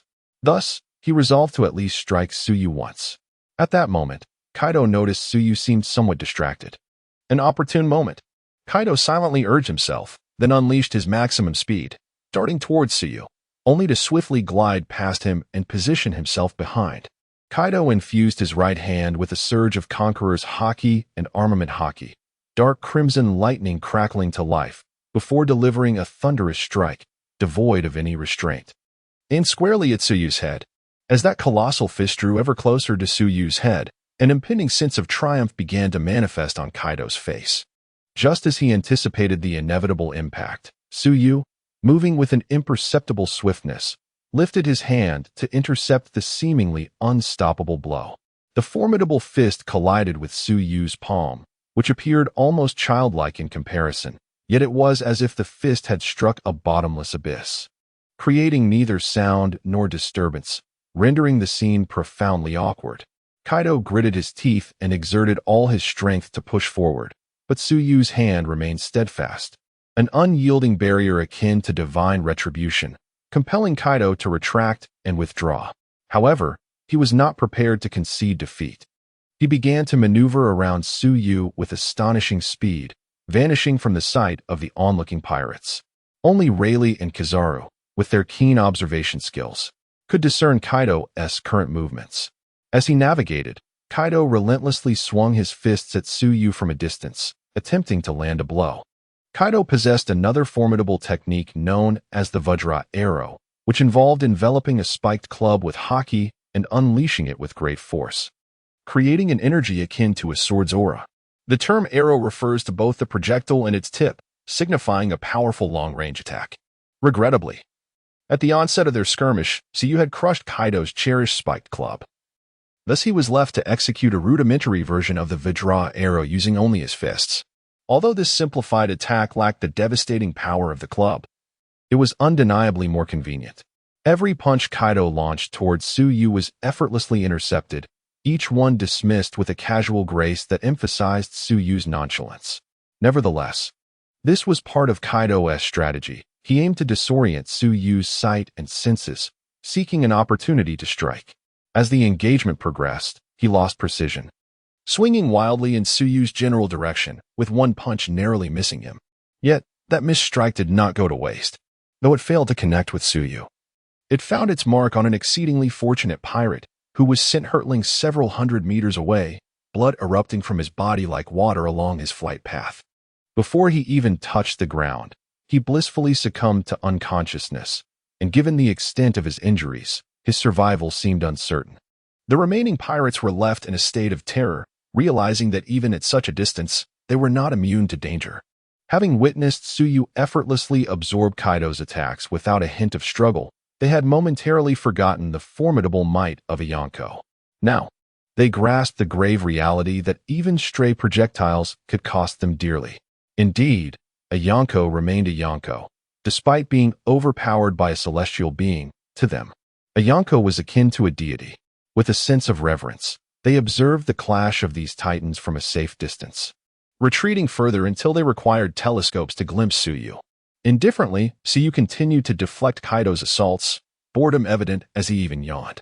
And in that moment, the stage was set.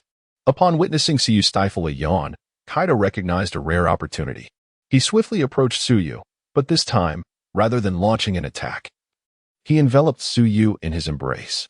Concentrating all his might into his arms, he tilted his head back and opened his mouth wide, energy coalescing instantaneously within. He unleashed a powerful torrent of dragon breath. Given the proximity and Suyu's current immobilization, this move was destined to hit its mark.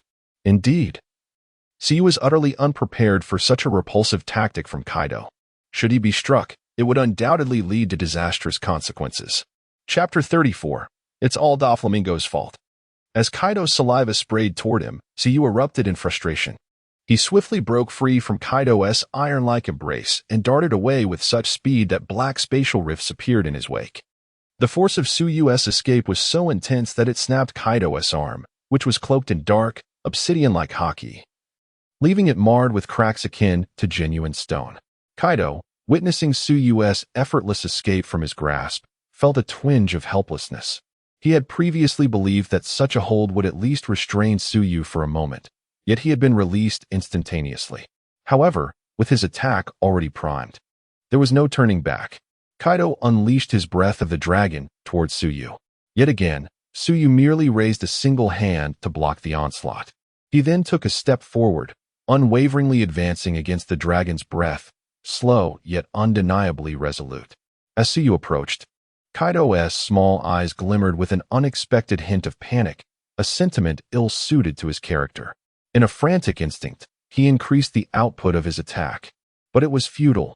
Instead, he found his footing compromised, and he was pushed back several meters by his own dragon breath.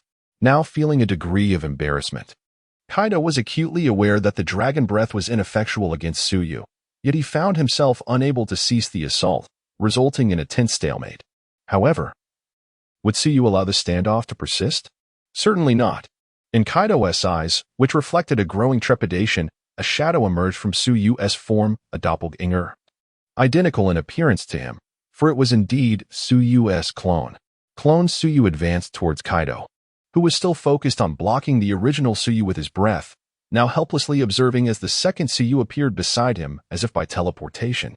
Before Kaido could react, the clone delivered a swift, elegant uppercut to his chin.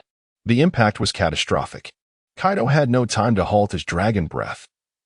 His mouth was abruptly forced shut, causing the breath to explode within, rendering his mouth a ghastly mess, his teeth obliterated and his jaw shattered. Kaido himself was propelled skyward. Since soaring over 100 meters into the air, his ascent so rapid that sparks flew in his wake. Moments later, he plummeted back to Earth like a small meteorite, crashing down and creating a rough crater upon landing.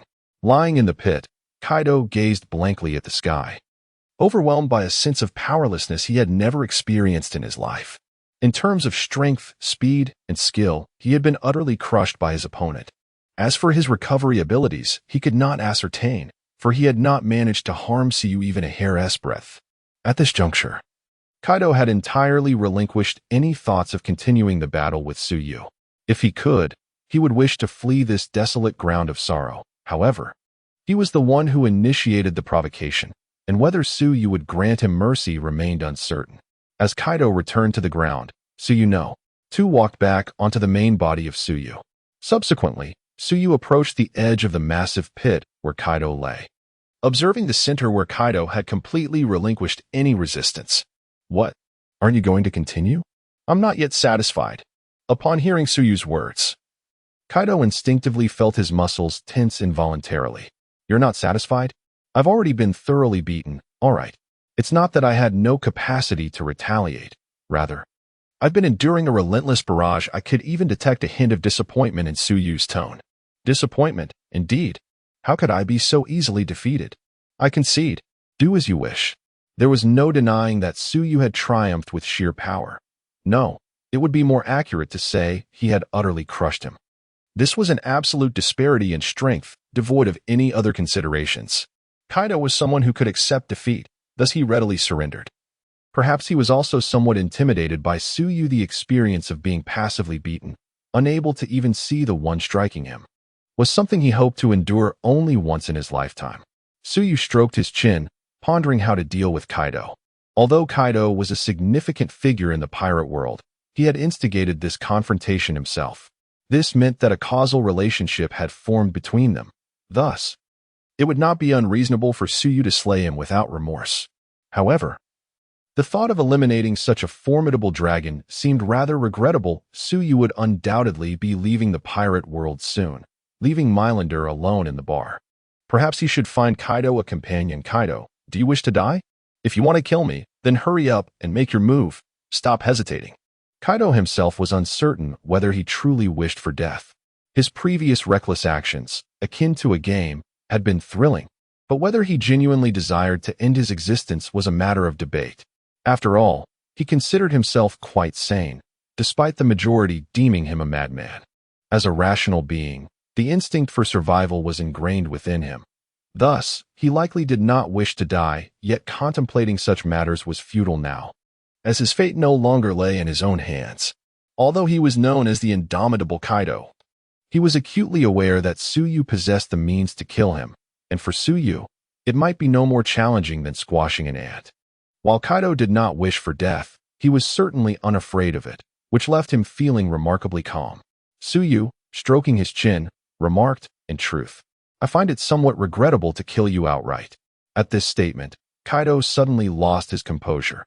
His muscles involuntarily contracted, sending a shiver through him. What does somewhat regrettable mean? Translate that for me. What is this absurd notion of being somewhat regrettable? You're not finished having fun yet, are you? Do you wish to continue using me as a punching bag? In Kaido's mind, a vivid image began to take shape.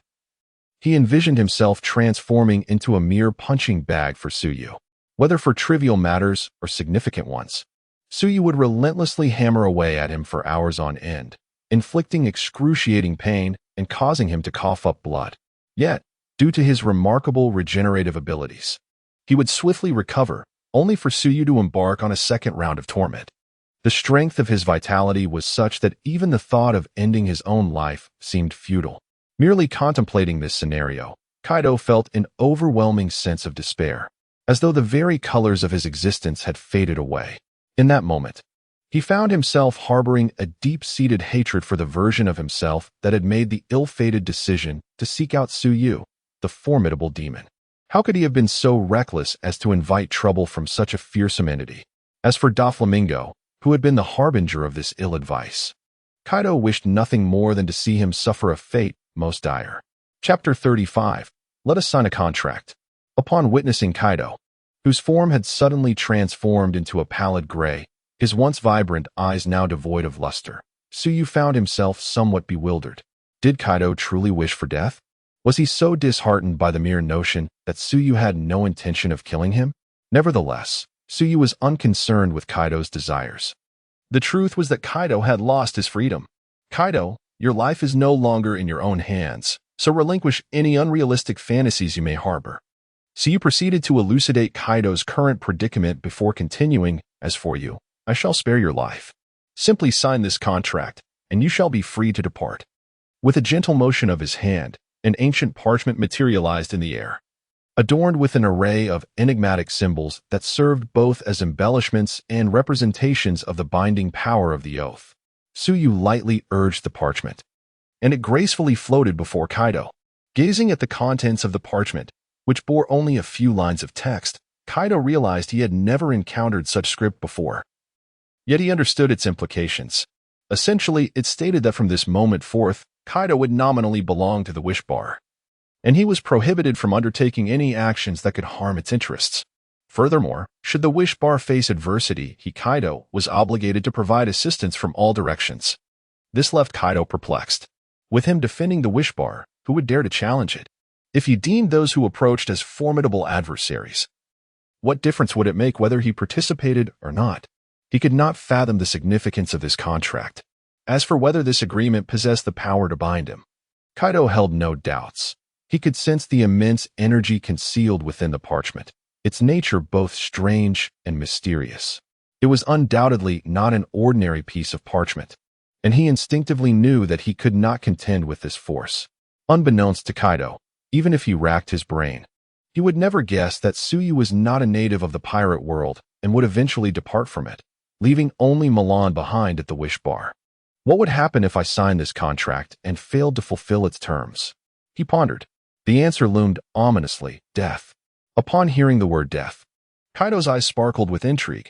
How delightful a concept. At that moment, He even contemplated deliberately breaching the contract to escape Suyu's grasp.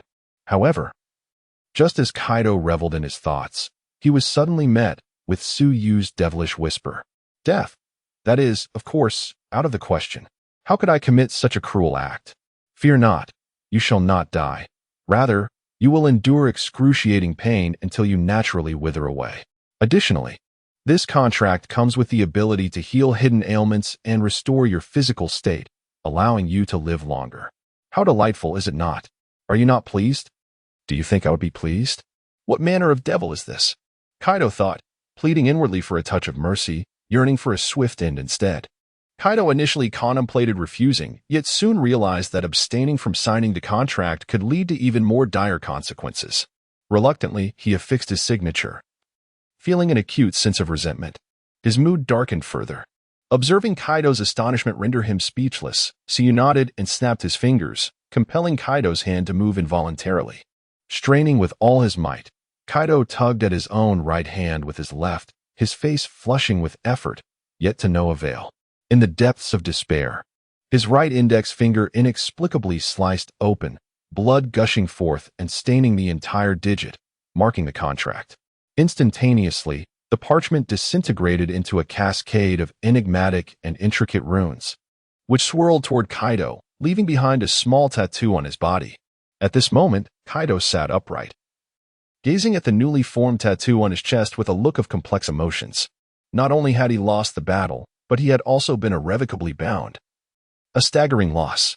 Instinctively, he touched the tattoo, experiencing an unaccountable flutter of anxiety.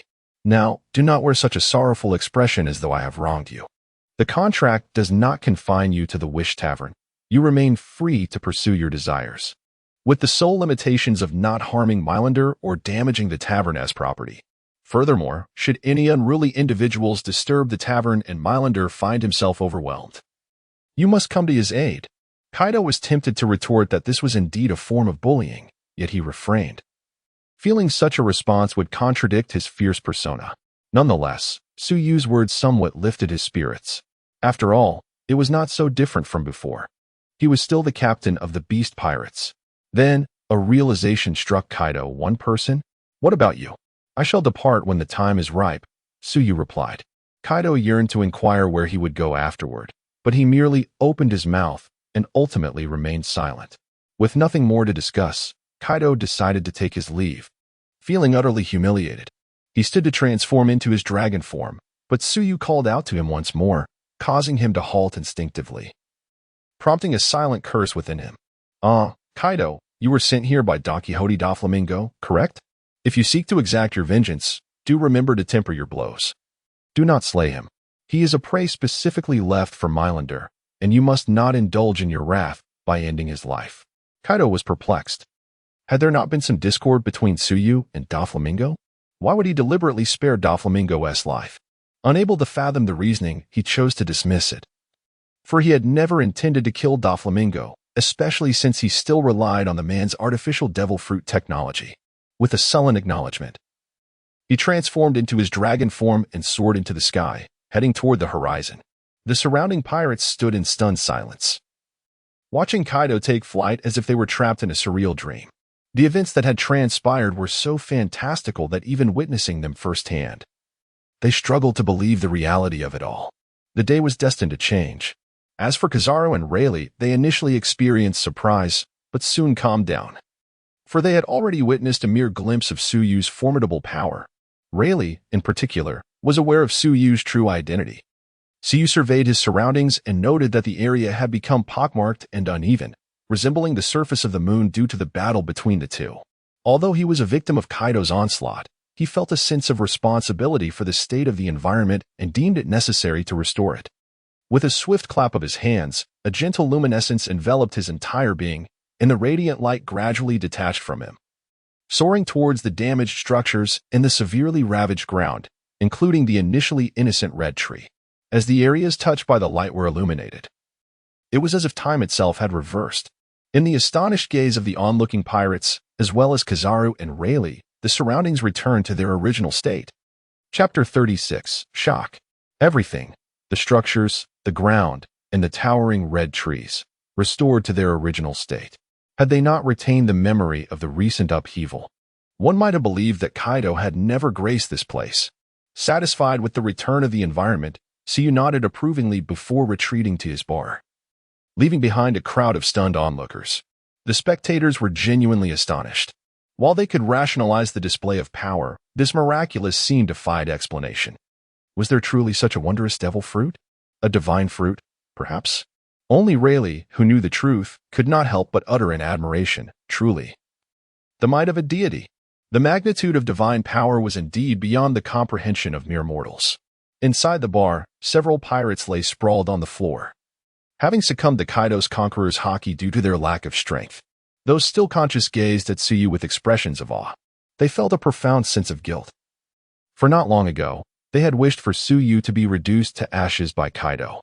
Now, witnessing how effortlessly he had dealt with Kaido, fear gripped them, prompting their hurried exit from the bar, pushing and shoving one another in their haste.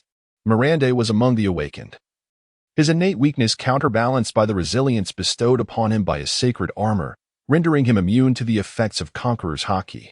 He looked up to Suyu with reverence. He had always known Suyu was formidable, yet he had never anticipated such extraordinary prowess.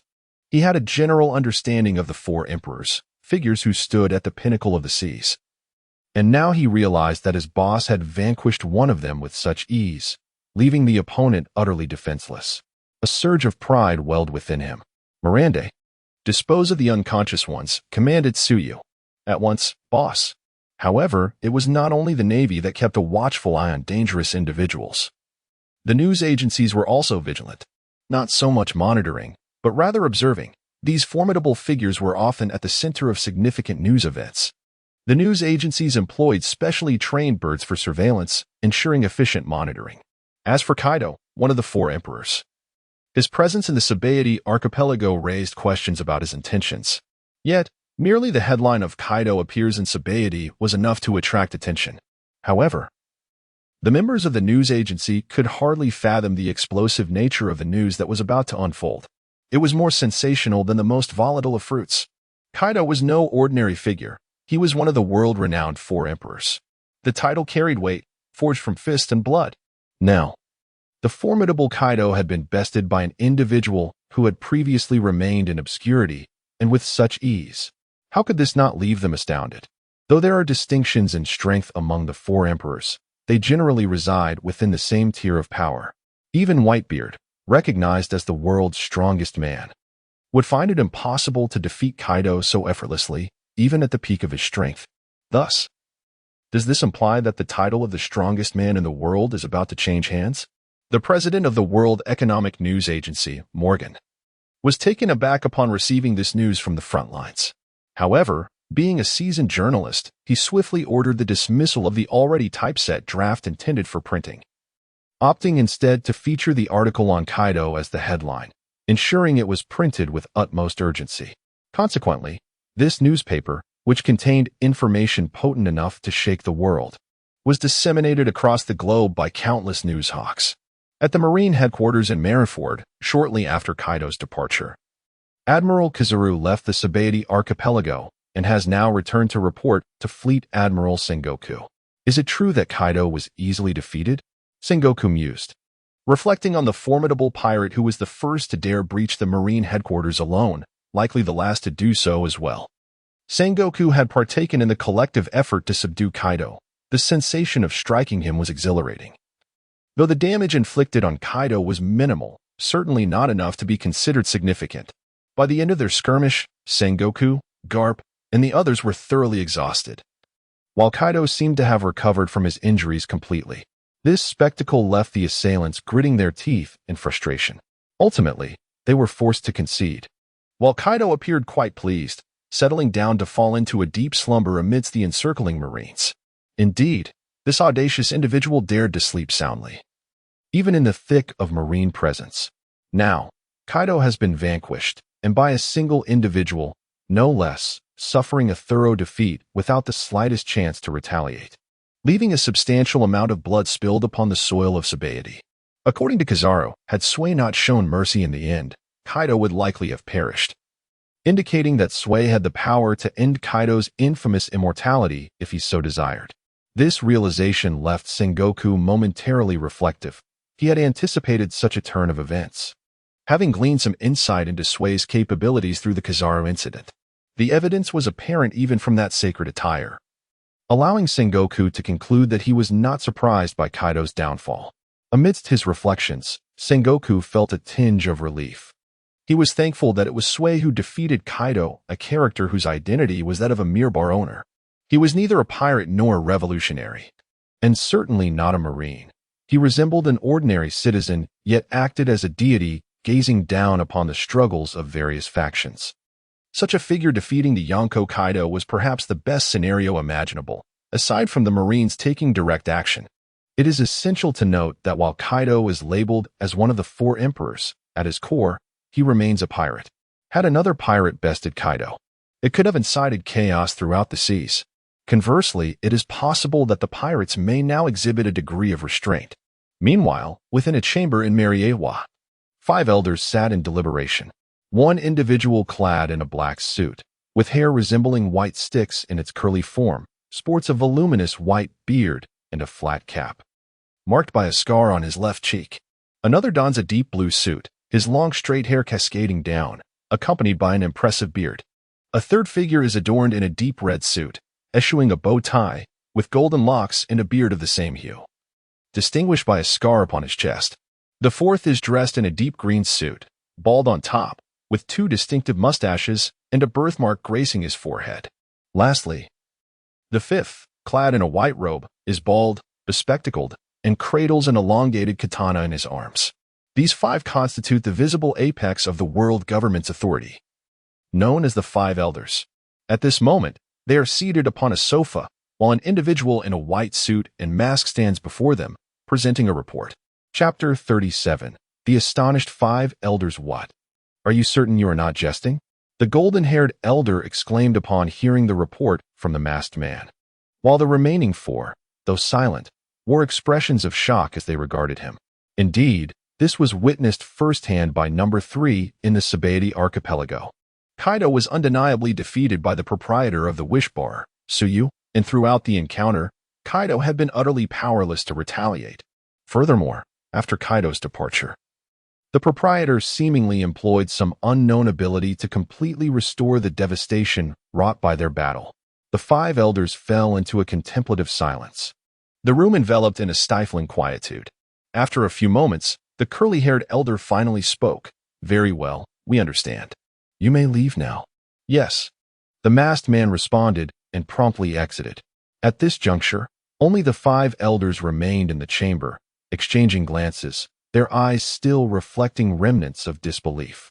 In truth, the 4 emperors held little awe in their eyes. The navy possessed formidable strength, and the world government was not devoid of military might. Moreover, they wielded the ancient weapon Uranus. Not to mention the CP Intelligence Organization and the covert department CP0 that fell under the aegis of the world government.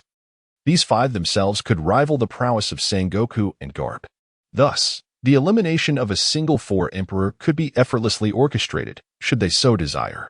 The reason they refrained from eradicating the 4 emperors lay in the inevitable vigilance that would arise among the remaining 3, who might swiftly unite against them. The combined might of 4 individuals of such caliber would be monumental, and the cost of exterminating them would be exorbitantly high. Furthermore, the coexistence of the 4 emperors served to mutually restrain one another, rendering it unnecessary for the government to provoke them. In essence, the cost-to-benefit ratio simply did not align. Therefore, Kaido's defeat was not particularly shocking. However, the crux of the matter was that, according to CP0's earlier description, the entire affair was alarmingly simplistic. This could hardly be classified as a battle. It was more akin to a complete rout. It must be noted that even if they could easily obliterate a single 4 emperor, it would necessitate the concentrated efforts of the entirety of the world government or the Navy's elite forces. Yet, Tsuyu accomplished this single-handedly and with such nonchalance. Moreover, based on the performance displayed during the confrontation, Tsuyu exhibited a plethora of abilities, including the capacity for flight and a technique capable of shattering air. He subsequently restored the environment damaged during the skirmish, making it impossible to ascertain which devil fruit powers he had consumed. or even to determine whether he had ingested but one. Additionally, he possessed astonishing speed, rumored to rival that of Kizaru. His physical prowess was formidable, the precise extent of which remained indeterminable, though he was at least on par with Garp. Most critically, due to the simplicity of the battle, where Kaido was thoroughly pummeled, there was uncertainty as to whether Tsuyu had revealed his full strength. The elders exchanged glances, uncertain how to approach this enigmatic figure. Tsuyu, I believe it would be prudent to report to Lord M. Agreed. Agreed. Agreed. Indeed, as previously mentioned, the five elders are merely the visible apex of the world government's authority. However, beyond them lies a mysterious figure of power, the one referred to as Lord M by the five elders. The news agency is undeniably a global organization operating with remarkable efficiency. The newspaper detailing Kaido's defeat, thanks to the diligent efforts of the newsbirds, is gradually making its way across the world. One can only anticipate the astonishment that will ensue upon the revelation of this news. In an uncharted expanse of the Grand Line, a colossal vessel glides serenely across the surface of the sea. This majestic three-masted ship is adorned with menacing cannons, and its bow is fashioned in the likeness of a whale, seemingly grinning. This iconic vessel, named the Moby Dick, represents an exceedingly formidable man. Known as the strongest in the world, Edward Newgate, famously referred to as Whitebeard. This is the ship of the Yonko Whitebeard, the headquarters of the Whitebeard pirates. At the center of the deck, a massive chair is positioned, upon which sits a man resembling a small giant. His head is wrapped in a black bandana, and his mustache resembles a crescent moon of white. His bare upper body bears several scars, and beside him leans a gigantic Naginata, which, though appearing unremarkable, is classified among the world's top-tier weapons known as the 12 Supreme Grade Blades. Its name, Yunxia, rivals even the Black Blade Yoru, wielded by the world's foremost swordsman, Dracula Mihawk. This is Edward Newgate, known as Whitebeard. There exists a reason for Whitebeard's title as the strongest man in the world. Beyond his foundational mastery of the three hockey types, his physical prowess, while not comparable in recovery to others, stands on par with Kaido. Furthermore, Whitebeard is a devil fruit user, having consumed the Tremor fruit, which grants him the ability to generate powerful vibrations, conjuring earthquakes, capabilities potent enough to invoke natural disasters. Due to Whitebeard's mastery, the Tremor fruit is often deemed the mightiest of the Paramecia type. However, while the Tremor fruit possesses formidable strength, it is a double-edged sword. The vibrations it produces not only affect the external environment, but also take a toll on Whitebeard's own body, causing internal tremors. Thus, in contrast to the venerable Carp, who retains peak strength at the same age of 70, Whitebeard now requires intravenous fluids to maintain his condition, his power no longer at its zenith. Hence, the title of the world's strongest man carries some embellishment. Nevertheless, even in his diminished state, none dare challenge Whitebeard's authority. His reputation has been forged through countless battles. And despite his advanced age and lingering injuries, his destructive capacity remains astonishingly potent.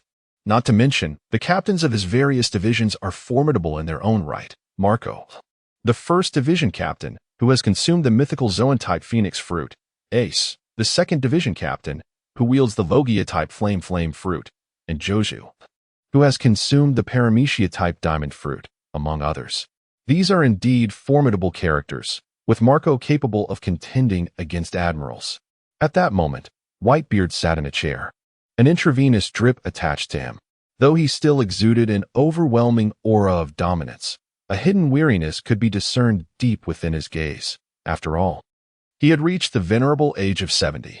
Just then, a minion stumbled in, his face a mask of terror. Observing this, Marco, who stood nearby feeling the sea breeze, remarked, "SAS, maintain your composure in front of Pops." However, the trembling minion, SAS, was unable to steady himself, for he had just witnessed an astonishing piece of news. Gasping for breath, he stammered, "Pops, Kaido. Kaido has been defeated." Chapter 38. Whitebeard is no longer the strongest. Father, Kaido. Kaido has been defeated. What? The mere utterance of these words caused an uproar on the deck, disbelief and shock reverberating through the crowd. Marco, swift as the wind, rushed over to snatch the newspaper, and to his astonishment, the front page bore a striking image.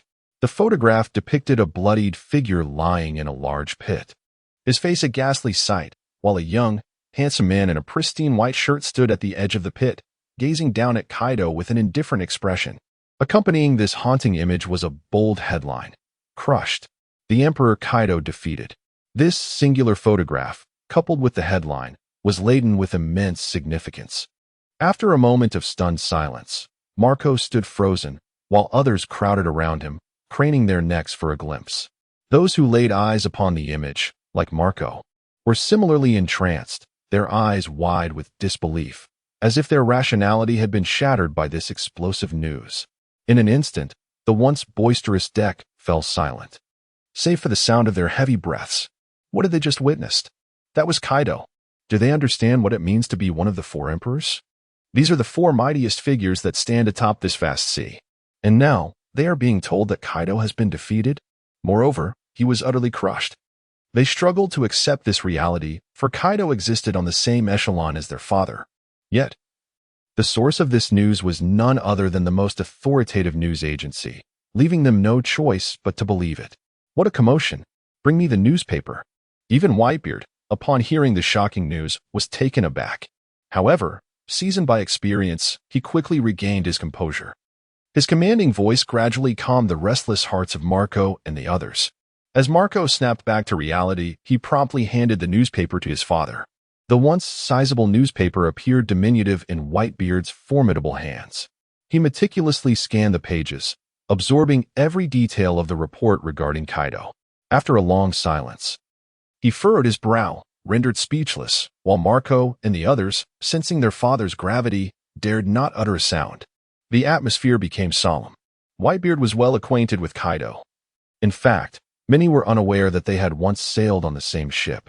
Not only Kaido and Whitebeard, but also one of the four emperors, Big Mom, and the legendary pirate, the Flying Admiral Don Quixote Shiki.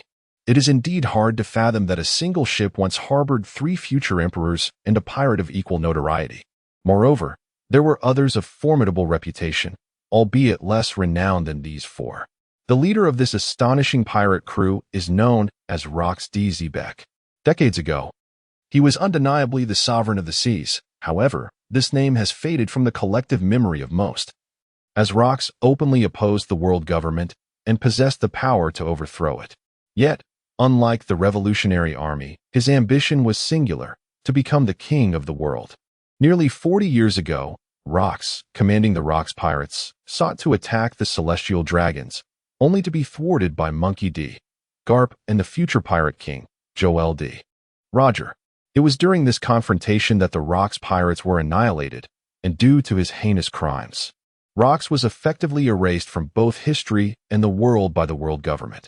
Consequently, aside from the upper echelons of the world government and those who witnessed the events firsthand, no one remembers Rox, and thus, the connections between figures like Whitebeard and Kaido remain obscure. However, to assume that their past camaraderie as crewmates indicated a deep bond would be a grave misunderstanding. Their relationship was merely cordial at best. Therefore, upon witnessing Kaido's brutal defeat, Whitebeard felt no sorrow for him, nor did he share any sense of melancholic reflection. Instead, he was more astonished by the strength of the individual who had triumphed over Kaido. It is well known that Kaido, recognized as one of the four emperors, possesses formidable power. Even at his peak, Whitebeard believed that a confrontation would leave both combatants utterly exhausted, with Kaido narrowly losing. Now, the situation is even more dire, as Kaido could easily wear himself out in a drawn-out battle. Being of the same caliber as the four emperors, Whitebeard comprehended the immense strength possessed by the emperors, allowing him to grasp the terrifying prowess of Tsuyu, who could effortlessly overpower one of them. Yet, what perplexed Whitebeard was the complete absence of any prior mention of such a formidable individual. It was as if Tsuyu had materialized out of thin air. Unbeknownst to Whitebeard, his intuition was correct. Tsuyu had indeed arrived in this world suddenly. What astonished Whitebeard even more was Tsuyu's youth. From the photograph, he appeared to be no more than 20 years of age, a stark contrast to his extraordinary strength. Whitebeard found himself grappling with the enigma of how Tsuyu could wield such terrifying power at such a tender age. It was utterly absurd. Nevertheless, Whitebeard was not overly concerned, for he understood that with Suyu's capacity to effortlessly crush Kaido, the notion that he could not eliminate Kaido was implausible. Yet, the outcome revealed that Suyu had spared Kaido, leading Whitebeard to conclude that as long as his sons did not provoke Suyu, they should remain unaffected. As for any potential affiliation between Suyu and the world government, Whitebeard dismissed such possibilities.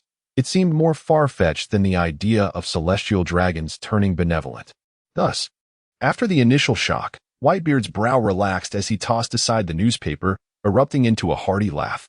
Gururara, it appears I may no longer retain the title of the strongest man in the world.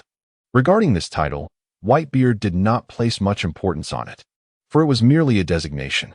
Its possession would not augment his prowess in the slightest, and without it, he remained unequivocally the same Whitebeard.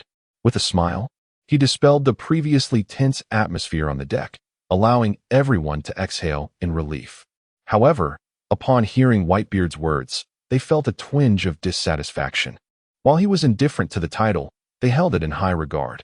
They wished to voice their objections, yet gazing at the newspaper fluttering in the wind, depicting Kaido's woeful state, left them at a loss for words. They opened their mouths, but ultimately said nothing, their expressions a tapestry of complexity.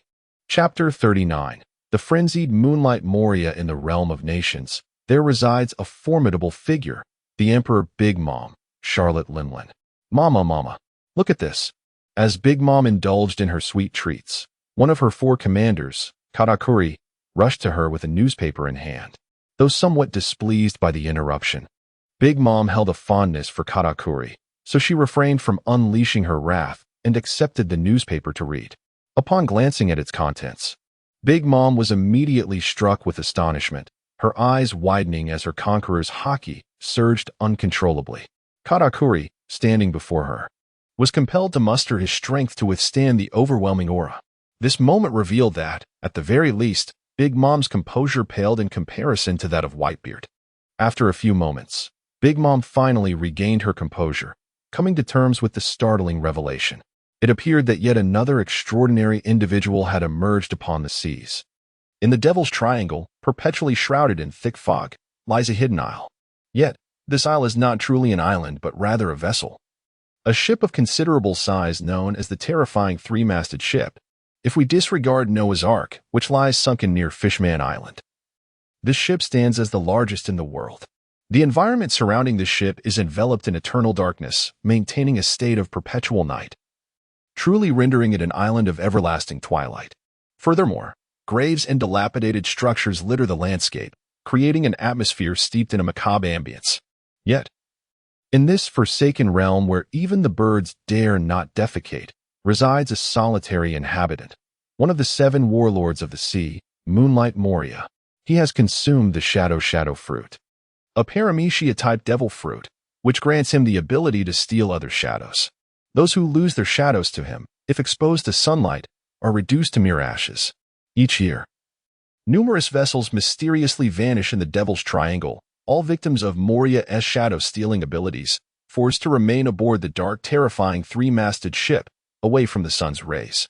At this moment, within the castle at the heart of the island, a giant resembling an onion-headed bowling pin was in a frenzy, crying, laughing, fuming, and occasionally wreaking havoc by smashing objects. This giant, strikingly similar to a bowling pin, was none other than Moonlight Moria, the master of the terrifying 3-masted ship and one of the 7 warlords of the sea. Meanwhile, Moria's subordinates, including Perona, stood outside the room, observing Moria's evidently erratic demeanor with palpable concern. Absalom peeked into the room, only to hastily withdraw as a vase narrowly missed his ear, leaving him drenched in cold sweat. What on earth is happening, Perona? Lord Moria was perfectly fine just moments ago. I have no idea. Perona tapped her head thoughtfully before adding, oh, right? A new newspaper arrived earlier. Could it be that Lord Moria encountered some provocative news? The newsbird delivering papers to this place surely deserved recognition as Employee of the Year. On the disorderly floor of the room, a newspaper lies silently, prominently featuring a harrowing image of Kaido sprawled in a pit. One might question the connection between Moria, a member of the 7 warlords, In the formidable Emperor Kaido, yet a profound link exists. Long ago, Moria had dared to challenge Kaido at that time. He was far from the bulbous figure he has become today, but rather a well-proportioned and spirited young man, albeit standing nearly 7 meters tall. The outcome, however, was one of utter defeat. Not only did he fail, but all of Moria's subordinates were annihilated by Kaido, leaving Moria as the sole survivor. From that moment, Moria was left traumatized, his confidence shattered by Kaido's overwhelming power. Despite his fearsome appearance, complete with small horns resembling those of a demon, Moria exhibited a surprising tenderness towards his subordinates, forming genuine bonds with them. Thus, the loss of his crew, a consequence of his hubris in challenging Kaido, struck him profoundly. Perhaps it is this very tragedy that has led to his current state of indulgence and physical transformation. He has taken refuge in the treacherous Devil's Triangle, secretly amassing strength with intentions of vengeance against Kaido. Yet now, his lifelong nemesis has been vanquished by a mysterious youngster from seemingly nowhere. In this moment, Moria's emotions spiral into chaos, oscillating between laughter and tears, rage and despair. It is likely that he has yet to forgive his past self, mourning his own perceived weakness, the loss of his men, and the years of suffering. However, the thought that the once invincible Kaido has met his downfall incites a cruel delight within him. Yet, it is not he who has defeated Kaido. He has yet to challenge him again, leaving him to wonder, how could Kaido fall? Outside the room, several subordinates gaze at him with concern, while Moria continues to descend into madness, his eerie, hoarse voice penetrating the walls, dissipating even the long-standing dense fog.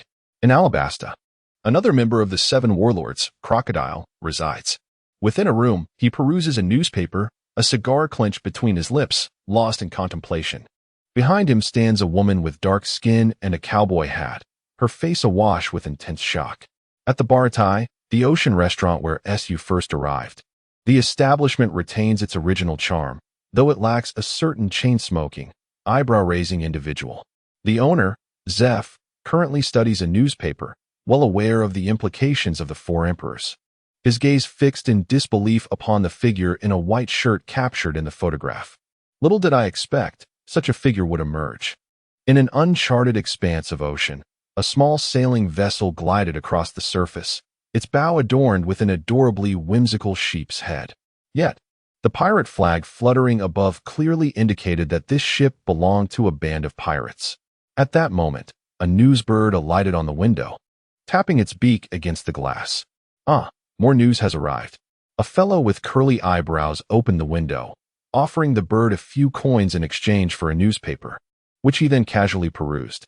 Upon glimpsing the cover, he was utterly astounded, being somewhat acquainted with the world. He was acutely aware of the significance represented by the 4 emperors, and thus he comprehended the sheer terror of those capable of vanquishing them. His gaze lingered on the serene visage of Tsuyu in the photograph, leaving him in a state of profound agitation. Astonished to realize that he had once encountered such a person. "Sanji, is there any intriguing news?" At that moment, a boisterous voice bounded over to Sanji, bouncing energetically and eager to glimpse the newspaper. Chapter 40. The miserable Don Quixote da Flamingo with the diligent efforts of Newsbird. The newspaper chronicling explosive news reached audiences worldwide, shocking all who laid eyes upon it. Concurrently, Tsuyu and his wish bar gradually gained recognition among the populace. Despite his defeat, Kaido's status remained unscathed. He continued to be feared as the Emperor of the Seas. However, Tsuyu's effortless display of strength while confronting Kaido suggested an incongruity in their levels of power, leading the public to perceive Tsuyu as a sovereign above the 4 emperors, the White Emperor. Clad in white during his encounter with Kaido, this notion quickly garnered widespread acceptance, becoming an acknowledged truth. Nonetheless, Tsuyu remained indifferent to such titles. His primary concern lay with the true operations of the wish bar, which had finally begun to penetrate the market. In light of Tsuyu's victory over Kaido, his previously proclaimed ability to grant wishes was gradually embraced by the masses. In a world that revered strength, the words of the powerful were more easily believed. Consequently, Tsuyu began to accumulate small amounts of wish energy daily. This energy, generated by customers' fulfilled wishes, was modest in quantity, but, over the years, proved to be significantly effective in gathering. Meanwhile, the other principal in this new saga, the beast Kaido, did not return directly to his lair after departing from Sabaody Archipelago. Instead, he made a detour to Dressrosa. According to the onlookers, a fearsome dragon suddenly descended upon the island, unleashing a torrent of dragon fire that reduced the royal palace to ruins. Subsequently, the azure dragon transformed into human form, and their king, Don Quixote da Flamingo, valiantly attempted to resist the invader, yet found himself utterly powerless, suffering a humiliating defeat, even shattering his beloved sunglasses. After vanquishing the king, the invader morphed back into a dragon and departed, leaving behind nothing but destruction and a noticeably plumper monarch. During Kaido's assault, Doflamingo was utterly bewildered. He had been savoring exquisite wine in his palace when a blast of dragon fire rained down upon him, transforming his royal abode into an open-air pool. Not only was Doflamingo perplexed, but his subordinates were equally confounded. What in the world was happening? One moment, the palace stood. The next, it was gone. And inexplicably, he was spitting blood. Was it divine retribution for his misdeeds? Before they could comprehend the situation, an even greater calamity struck. A lively Kaido, one of the four emperors, descended from the heavens. Though his clothing was tattered, he bore no signs of blood, having evidently washed himself in the sea prior to his arrival. With a thunderous crash, Kaido landed amidst the ruins, his feet crunching upon the remnants of the palace. The officials who remain alive are paralyzed with fear, rendered immobile like lifeless statues, their minds utterly blank. In stark contrast, the senior cadres, including Pika, exhibit considerably more composure, having witnessed the world and previously encountered Kaido up close. Although they feel a sense of trepidation, they muster their courage and cautiously approach Kaido. Yet, halfway to him, they falter, frozen in place like their less experienced counterparts. They can sense that Kaido today is exceptionally volatile, his eyes swirling with molten anger and his countenance, cold and foreboding like an unparalleled harbinger of death, exude a palpable low pressure, coupled with an overwhelming aura of dominance that signifies his extraordinarily foul mood. As Kaido advances slowly, the lower-ranking officials lose consciousness one after another, their eyes rolling back as they collapse. Only Pika and a few others manage to hold on. At this moment, Don Quixote da Flamingo emerges from the ruins. Despite being the most powerful, he appears the most disheveled. Kaido's dragon breath is aimed squarely at him. Had it not been for his acute observation skills that alerted him just in time, allowing him to protect himself with threads imbued with haki, he might well have met a grim fate. Doflamingo senses that someone is fixated on him, their aura intensely violent, and their mental state evidently far from serene. The unmistakable nature of this presence leads him to recognize its owner instantly, realizing that this lunatic has come to his island and is currently in a furious state. He silently curses his misfortune, feeling overwhelmed. At this juncture, Kaido spots Doflamingo, and his aura becomes even more explosive as he charges directly at him. Kaido, what madness has overtaken you? Doflamingo knows he stands no chance against Kaido, yet he refuses to succumb passively. He unleashes his full power, sending forth an inexplicable wave from his being that affects the surrounding environment. Everything nearby transforms into slender threads, resembling an ocean of silk, which coalesce into pillars of thread that swiftly collide with the rampaging Kaido. The tips of the white pillars glisten with a dark sheen, indicating formidable strength. Unfortunately for Doflamingo, Kaido is even more formidable. The pillars crash into him, but Kaido does not retreat, only slightly slowing his momentum while the pillars are shattered upon impact. Damn it! Doflamingo curses inwardly, astonished by Kaido's sheer physical prowess. However, he has no time to alter his strategy and releases countless threads to ensnare himself, hoping to mitigate Kaido's onslaught. Yet, what Doflamingo anticipates is not Kaido's fierce collision. As Kaido reaches him, he unexpectedly halts and seizes one of Doflamingo's legs, instilling a sudden sense of foreboding in Doflamingo's heart. Then Kaido exerted a tremendous force, lifting Don Quixote Doflamingo high into the air before violently slamming him back onto the ground. In a considerate gesture, Kaido enveloped the ground with his armament haki, preventing any further damage to the already ravaged terrain. One strike was certainly not sufficient for his satisfaction, so Kaido continued to smash Doflamingo down a dozen more times, leaving him disoriented, his sunglasses shattered, several teeth missing, and his face swollen. This was Kaido's deliberate care, ensuring that Doflamingo always landed face down. Having relished the moment, Kaido casually discarded his captive and departed without uttering a single word. At that moment, the stunned Pikachu and others hastily rushed to Doflamingo's side, flustered and in disarray. Chapter 41. The arrival of the Pineapple Head a few days later. The bandages that had enveloped Doflamingo were removed. One must admit that the resilience of these formidable beings in the pirate world is nothing short of miraculous. Just days prior, Doflamingo had been reduced to a mere shell of himself, barely clinging to life after being battered by Kaido. Yet, astonishingly, he had nearly restored his former vigor in such a short span. With only the bandages on his face remaining, Doflamingo donned a new pair of sunglasses and silently perused a newspaper. It was at this moment that he finally comprehended the reason behind Kaido's sudden and violent visit a few days prior. No one understood the terror of Kaido better than Doflamingo himself. After all, he had just endured a brutal encounter. The sense of helplessness he felt, as if he were a child struggling in the grasp of an adult, left an indelible mark on his psyche and instilled a profound sense of fear within him. It was unfathomable to imagine that a being as fearsome and seemingly invincible as Kaido could find himself in such a pitiful state. This was a power he could not grasp. He recalled their first meeting with Tsuyu, which had been far from pleasant. Kaido's return to seek vengeance upon Tsuyu was rooted in the fact that he could not swallow the humiliation he had suffered and sought to use Kaido's might to exact revenge upon Tsuyu. If Kaido's assault proved fatal, that would be the best outcome. Yet, who could have anticipated that a seemingly inconspicuous bar owner would turn out to be a peerless powerhouse capable of overwhelming Kaido? If one possesses such prowess, why not proclaim it? Furthermore, who would believe that such a formidable entity would willingly operate a modest bar outside of the New World? Doflamingo, who had always exuded an air of invincibility, suddenly felt a visceral sense of dread, as if someone had seized him by the throat. He was uncertain whether Tsuyu was aware that Kaido's rampage at the bar had been incited by Doflamingo's provocation.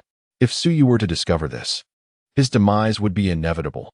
There would be no one willing or capable of shielding him from Tsuyu's wrath. However, Doflamingo reasoned that given Kaido's temperament, he would likely refrain from discussing the incident with Tsuyu. It was probable that, like the silent beating he had endured, Kaido would suffer in silence at Tsuyu's hands. Thus, there might still be a glimmer of hope, as Doflamingo had not directly offended Tsuyu. In fact, he had been humiliated by him. Unfortunately, Doflamingo remained oblivious to the fact that Tsuyu had already deduced his role as the instigator, and that, irrespective of this incident, Doflamingo had already found himself on Tsuyu's blacklist, if for no other reason than that his subordinates had bullied Tsuyu's offspring. Unbeknownst to Doflamingo, he was already marked for elimination in Tsuyu's eyes, while he contemplated sending a token of goodwill to Tsuyu in an attempt to mend their relationship. Time flowed on serenely, and soon a month had passed. On this day, a distinguished guest, renowned across the seas, graced Tsuyu's bar with his presence. He possesses a striking mane of golden hair, styled into a dashing punk cut that, from afar, resembles a pineapple. His shirt is unbuttoned, revealing a muscular chest adorned with a tattoo that instills fear in those who behold it, a cross flanked by crescent moon-shaped mustaches. Any person of a modicum of knowledge would instantly recognize the significance of this tattoo. It symbolizes the white beard. Indeed, the figure before us is none other than Marco, the first division commander of the Whitebeard pirates, known as the Phoenix. This seemingly disheveled man, who might be mistaken for a disheartened uncle, is, in truth, the formidable right-hand man of the Whitebeard pirates. The pirates who have arrived at Sabaody Archipelago possess a certain level of discernment. They are well aware of the 4 emperors and the 7 warlords of the sea. Thus, upon Marco's entrance, all the pirates in the bar immediately recognize this renowned powerhouse. However, pirates are, after all, pirates. Although they understand that Marco is undoubtedly more powerful than they, a man capable of contending with admirals, they feel no trepidation. Instead, They divert a significant portion of their attention from their drinks to the imposing figure of Marco. Marco surveyed the surroundings of the bar, paying little heed to the small fry pirates whose bounties barely reached a few hundred million. His gaze landed directly on Suyu, who sat quietly reading in a corner. Seemingly isolated from the world around him, his expression complex. How could it not be complex? After all, it was merely a month ago that this dashing young man had wrested the title of the world's strongest from his father. Although his father is remarkably magnanimous, Marco, as his son, felt a twinge of discomfort. After all, children typically wish for their fathers to be the strongest in the world. Marco had initially hesitated to come, deliberating for over 10 days, but ultimately felt compelled to make the journey, not for any particular reason, but because his father, Whitebeard, was experiencing a gradual decline in health. While Marco's flames are renowned as the flames of resurrection, they were of no use against the afflictions plaguing Whitebeard. Thus, Marco resolved to seek his fortune with Suyu. In the world of pirates, strength is the ultimate currency. The words of the powerful carry significant weight, their might serving as undeniable evidence. Hence, when Kaido assessed Suyu's strength, his claims of being able to fulfill any wish gradually garnered recognition. This was also the reason Marco was willing to take a chance. Previously, others had come to make wishes, yearning for eternal life or a return to youth, wishes that seemed fantastical. Yet, despite Suyu's willingness to grant such desires, regrettably, those individuals lacked the means to offer a commensurate price. Thus, Marco remained uncertain whether Suyu could fulfill such a request, but he was willing to give it a try. Furthermore, with the strength of the Whitebeard pirates backing him, he was confident that they could afford the requisite price. This, indeed, is the reason for Marco's presence here. Marco glanced at the few pirates in the bar, furrowing his brow. He then cleared his throat, capturing the attention of everyone present, save for Suyu and Miranda. Ahem, while I acknowledge this may be somewhat impolite, might I request that you all vacate the premises for a moment? Upon hearing this, the pirates' expressions darkened, yet they dared not provoke the Whitebeard pirates. Although physical altercations were prohibited within the bar, could they truly remain indefinitely? Once the bar closed, should they linger? It was likely that Suyu would unceremoniously eject them without Marco needing to intervene. After a moment's hesitation, all the pirates obediently departed. Now, only Marco, Miranda, and Suyu remained within the bar. Chapter 42. A tense encounter. At this moment, the bar was left with only the silent Miranda behind the counter, the engrossed Suyu, and a languid uncle with a pineapple hairstyle. Miranda had come to know Marco well during this past month, thanks to Suyu, who had introduced him to the intricacies of the world, its notable figures, and the dynamics of various factions, thus successfully liberating Miranda from his previous illiteracy.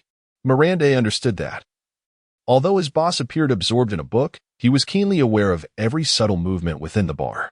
Therefore, despite Marco's actions that jeopardized the bar's interests, he refrained from intervening as long as Suyu did not express direct opposition. At that moment, Suyu set down his book, stood up with an exaggerated stretch, and turned to face Marco. Captain Marco, you have driven away all my customers for no reason. Do you have any idea how much I stand to lose? Boss, you jest. Someone of your stature surely does not concern himself with money, Marco replied, though he produced a pouch of gold coins and tossed it to Miranda. Consider this a gesture of goodwill. I had to send the patrons away to keep certain matters discreet. I hope you can understand. Marco, despite being a pirate, displayed a certain decorum, making him one of the more principled individuals in that world. Is it not ironic that, by the standards of ordinary folk, a pirate's sense of morality would appear skewed? Miranda mused as he caught the pouch and opened it, revealing a substantial amount of coins, truly befitting a wealthy crew like the Whitebeard pirates. Seeing Marco's understanding nature, Suyu nodded in satisfaction. Let us not dilly-dally. Speak your mind. I can fulfill any wish, provided you are willing to pay the price. With the conversation shifting to serious matters, Miranda ascended the stairs with the pouch of coins in hand. Marco's gaze flickered with curiosity. I wonder if you possess anything that could revive someone's vitality? Oh, so you seek something for Whitebeard, Suyu replied, recalling that Whitebeard was already in his 70s and had consumed the tremor fruit, a feat that allowed him to endure until now, solidifying his status as one of the strongest in the world. Upon hearing Suyu directly mention his purpose, Marco's breath momentarily faltered. How could Suyu know he was there for his father? Had the news of Whitebeard's declining health leaked? Had he not been rational? He might have resorted to violence to silence Suyu. Relax. If one did not know better, they might think you were about to attack me. You truly startled me, Suyu remarked, his tone as calm as still water, betraying no sign of fear. Yet, the tranquility of his voice seemed to possess an enchanting quality that soothed Marco's agitation. Ah, you do not still naively believe that Whitebeard's condition is a secret, do you? After all, he is an old man now, Suyu continued. Marco felt an urge to refute, yet as he opened his mouth, he found himself at a loss for words. Indeed, the once spirited and formidable figure of his father, adorned with a flowing mane of hair, had succumbed to the passage of time. Their self-deception bore no significance. Suyu stepped forward and gently patted Marco on the shoulder. Let us refrain from such weighty discussions. Your desire is to see Whitebeard restored to health, is it not? Marco silently nodded in affirmation. Suyu continued, this wish is quite attainable.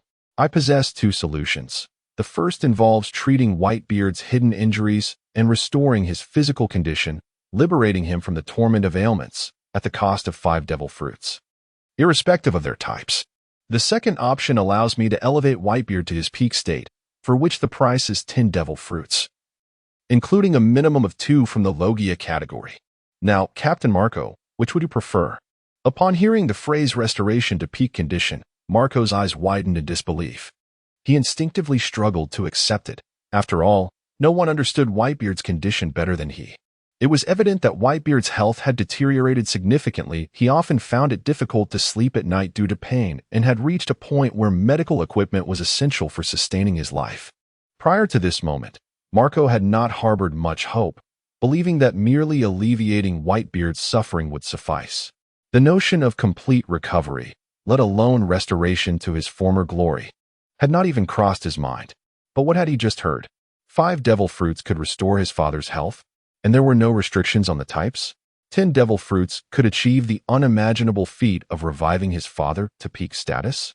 Was such a thing genuinely feasible? Yet, the one making this assertion was Suyu, who had no need to resort to deception. Marco's faith in Suyu's abilities, while perhaps bordering on the extravagant, was nonetheless profound. As for which option to choose, the answer was evident. The second one, 10 devil fruits, including 2 from the Logia category, might seem exorbitant to others, but for the Whitebeard pirates, it was a mere trifle. To Marco, exchanging 10 devil fruits for a revitalized father was an exceedingly worthwhile bargain. Without hesitation, he prepared to voice his decision to Suyu. However, just as he was about to speak, the bar door swung open, revealing a towering figure stepping inside. The newcomer surveyed the sparsely populated bar with surprise, but his gaze quickly fell upon Suyu and Marco, who appeared to be engaged in conversation. Upon catching sight of Marco, the man momentarily froze, a shadow fleeting across his visage. Yet, in the next instant, a sinister smile emerged, likely due to the inherently malevolent aura he exuded, rendering everything he did ominously wicked. Ha ha ha. Is that not Captain Marco? It has indeed been far too long. At the sight of this individual, Marco, who had previously appeared indifferent and resembled a disheveled middle-aged man, underwent a profound transformation. The benign and gentle demeanor he once projected was replaced by an aura akin to a bloodied dagger, radiating an overwhelming sense of menace.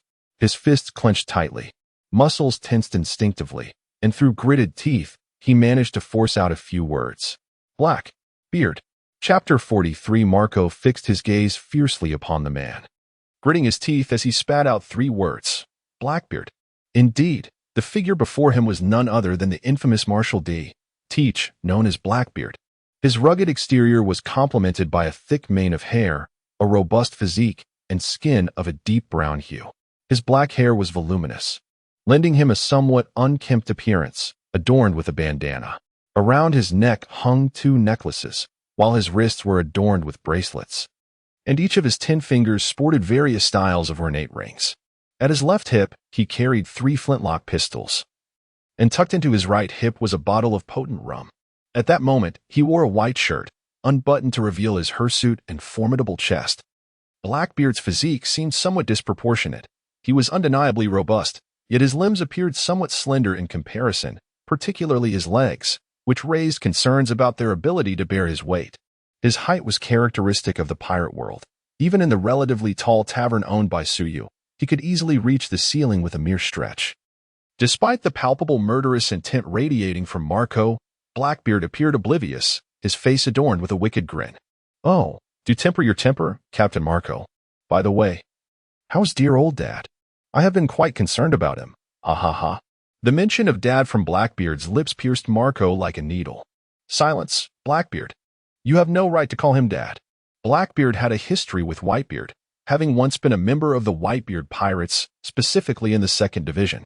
However, in pursuit of what he deemed the world's strongest devil fruit, the Yami Yami no Mi, he betrayed his comrades, murdering the 4th Division captain, Thatch, and subsequently defecting from Whitebeard's crew. This act constituted the deepest form of treachery. While such betrayals might be commonplace among many pirate crews composed as they are of uncultured and ruthless brigands, Whitebeard's crew was different. To Whitebeard, his crew were not merely subordinates but family. Thus, Blackbeard's actions were perceived as a betrayal of kin, an unforgivable sin. If one were to consider Blackbeard's motivations purely in light of his ambition for a single fruit, having served as a loyal son to Whitebeard for so many years, working tirelessly without the slightest hint of his aspirations, it is evident that he had invested considerable effort in his ruse. However, the manner in which he executed such betrayal was profoundly unsettling, perhaps embodying the adage that great achievers do not sweat the small stuff. However, what constitutes small stuff is determined by the definitions of those who aspire to greatness. History, after all, is penned by the victors. Should Blackbeard emerge as the ultimate victor, this incident would not seem so egregious. It might even transform into a mere anecdote. Alternatively, Blackbeard could simply erase this chapter from history, a task easily accomplished by silencing all who bore witness to it. Were Blackbeard to suffer defeat, he would likely find himself nailed to the pillar of shame. Yet, for him, such a fate might hold little significance, for the only outcome of his loss would be death. Blackbeard mused, Captain Marco is not by Father's side. What brings him here? Could it be that Father is finally unable to endure, thus taking a desperate gamble? His laughter echoed with a mocking tone. Blackbeard was indifferent to Marco's demeanor. His nature dictated that he would speak freely, reveling in his own triumph. As Blackbeard's words ignited Marco's fury, his rage surged to unprecedented heights. Flames flickered within his pupils, and the vibrant blue-orange flames of the phoenix enveloped him in a dazzling display, elevating his aura to its zenith. Observing Marco on the brink of explosion, Blackbeard quietly summoned his own power, dark smoke coiling around him, evoking an unsettling sensation as if one's very soul were being drawn into the abyss of pure darkness. Though Marco possessed formidable strength, comparable to that of an admiral, Blackbeard was no mere pushover. His own might was extraordinary, bolstered by the abilities of the Yami Yami no Mi, which could nullify the powers of others, forcing them to engage in a battle of physical prowess, an arena where even two Marcos would struggle to contend with him. As the two men locked eyes, sparks ignited in the air, yet just as their confrontation was about to erupt, a sudden cough pierced the tension. Cough, cough. This interruption came from Suyu, who could no longer bear the impending clash. Although it was merely a light cough, it resonated in the ears of Blackbeard and Marco like a thunderclap, causing their hearts to seize momentarily, leaving them momentarily dazed and feeling an urge to retch blood. When they regained their senses, they were astonished to find that the flames and darkness they had conjured had dissipated, instinctively attempting to summon their powers. They were horrified to discover that their devil fruits seemed sealed, rendering their efforts entirely futile. A cold sweat broke out upon them. Cough, cough, gentlemen. As this establishment operates on a modest scale, it would be best to refrain from engaging in combat within its confines. Suyu's calm and indifferent tone pulled their scattered thoughts back together. They exchanged a glance filled with profound trepidation, promptly responding in unison, "Apologies, dear boss. We momentarily lost control of our emotions. Ha ha ha. My apologies as well." Then, to their astonishment, they sensed the seal on their powers had been lifted, allowing them to once again feel the strength of their devil fruits. They instinctively glanced at Suyu, a newfound reverence for his power reflected in their eyes. Previously, Marco had conversed with Suyu, perceiving him as an ordinary individual, almost forgetting that this seemingly unremarkable yet handsome proprietor had, merely a month ago, single-handedly bested Kaido in a brutal display, all the while appearing to hold back significantly. However, the sudden cough of the boss, coupled with the unforeseen ability to seal their devil fruit powers, awakened a profound reverence for strength in the two individuals. Truly, the proprietor of the Wish Bar. The White Emperor, Suyu, is as enigmatic as a deity. Noticing that both had regained their composure, Suyu nodded. Very well, since you both have calmed down. Let us proceed. Is this new guest here to enjoy a drink, or do they harbor some wish? Chapter 44. The Chilling Blackbeard upon hearing Suyu's words. Blackbeard forced a stiff smile. Ha ha ha. I merely heard that the wine here is exceptional, so I wish to sample it myself. For I am indeed a lover of fine spirits. His laughter, however, belied a far more complex truth. His intentions were far from innocent. In fact, Suyu's sudden remark had thoroughly unnerved him. Blackbeard's true purpose for being here was far more sinister. To put it lightly, he was merely scouting the area. He had been on the run, having committed an act of betrayal, fully aware of Whitebeard's profound hatred for traitors. He knew that unless he returned to face the consequences, Whitebeard would not rest. Despite possessing the coveted dark fruit, he understood that he stood little chance against Whitebeard, even in his old age. The best outcome he could hope for would be a mutually devastating conflict. Yet with Whitebeard's numerous sons at his disposal and himself standing alone, he could not allow such a scenario to unfold. However, during his flight, he stumbled upon a piece of news that took him by surprise, a piece of news he could not ignore while on the run. It was, of course, the report concerning Suyu and Kaido. Gazing at the front page of the newspaper, he was struck by the harrowing image of Kaido's, and the subsequent descriptions of his frail state felt like a winter chill, flooding his veins with icy dread. Why was this so impactful? It was because Blackbeard harbored a dream.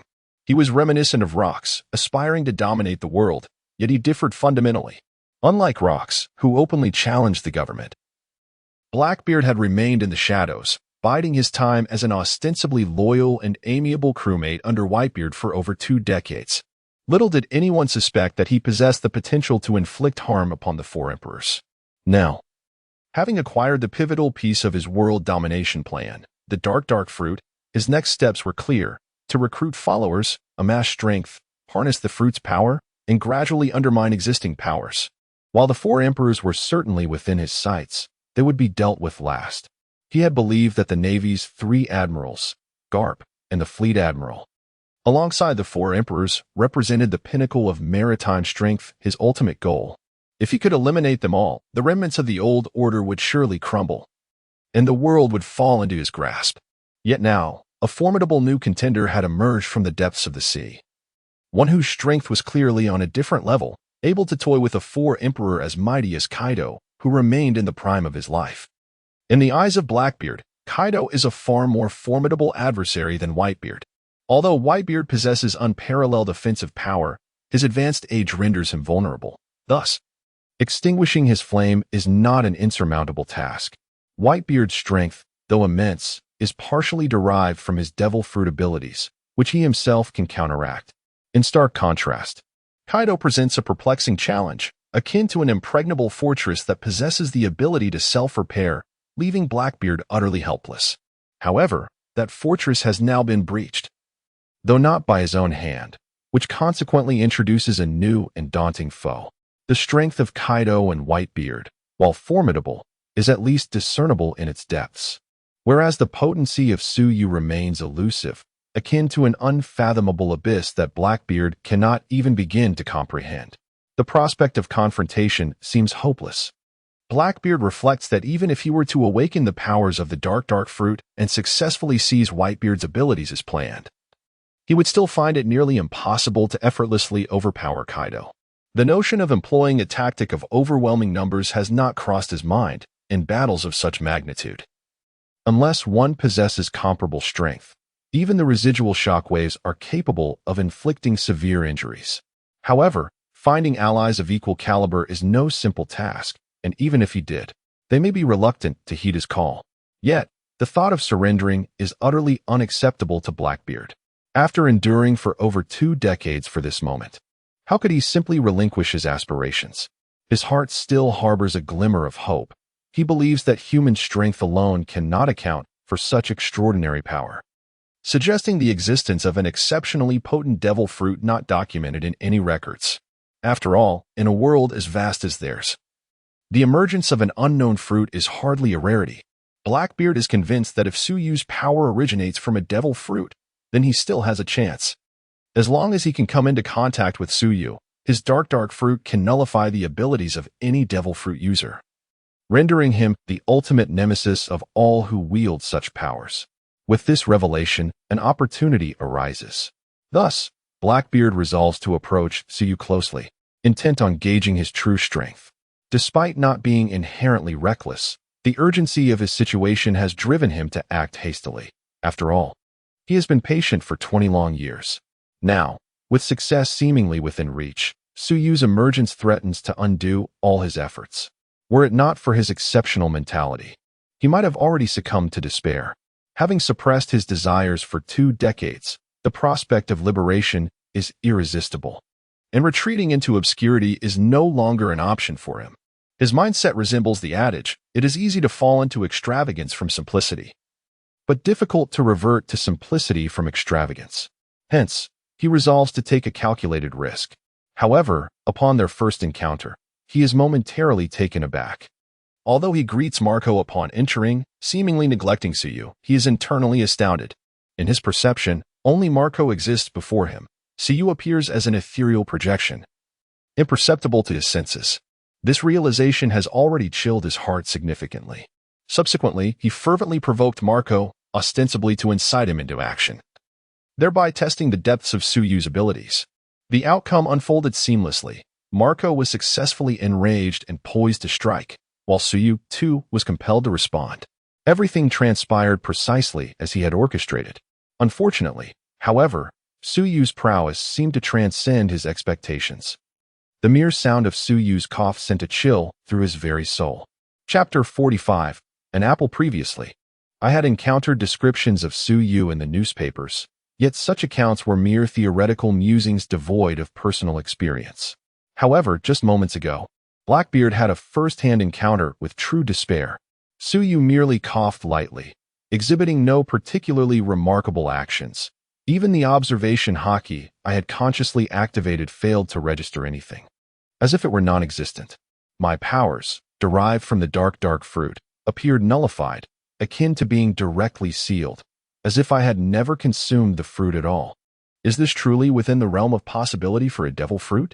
Without having personally experienced the preceding events, one could never fathom Blackbeard's despair, a profound, visceral sense of helplessness, akin to a patient fully anesthetized yet bound to the operating table, facing a surgeon wielding a scalpel. Throughout the encounter, Suyu's expression remained utterly unchanged, devoid of any distinctive aura, resembling an ordinary individual. He merely cleared his throat, yet Blackbeard's back was drenched in cold sweat. At that moment, he had utterly lost the courage to confront Suyu. Thus, he resorted to claiming he was merely there for a drink. Revealing his true intentions could very well seal his fate within that bar. Upon hearing Blackbeard's response, Suyu nodded without further concern. He summoned Milan to serve drinks to the patrons, while he led Marco to the second floor. Trembling with trepidation, Blackbeard ordered a drink and downed it in one go. Ha ha ha. Truly excellent liquor. Quite potent. The drink was indeed strong.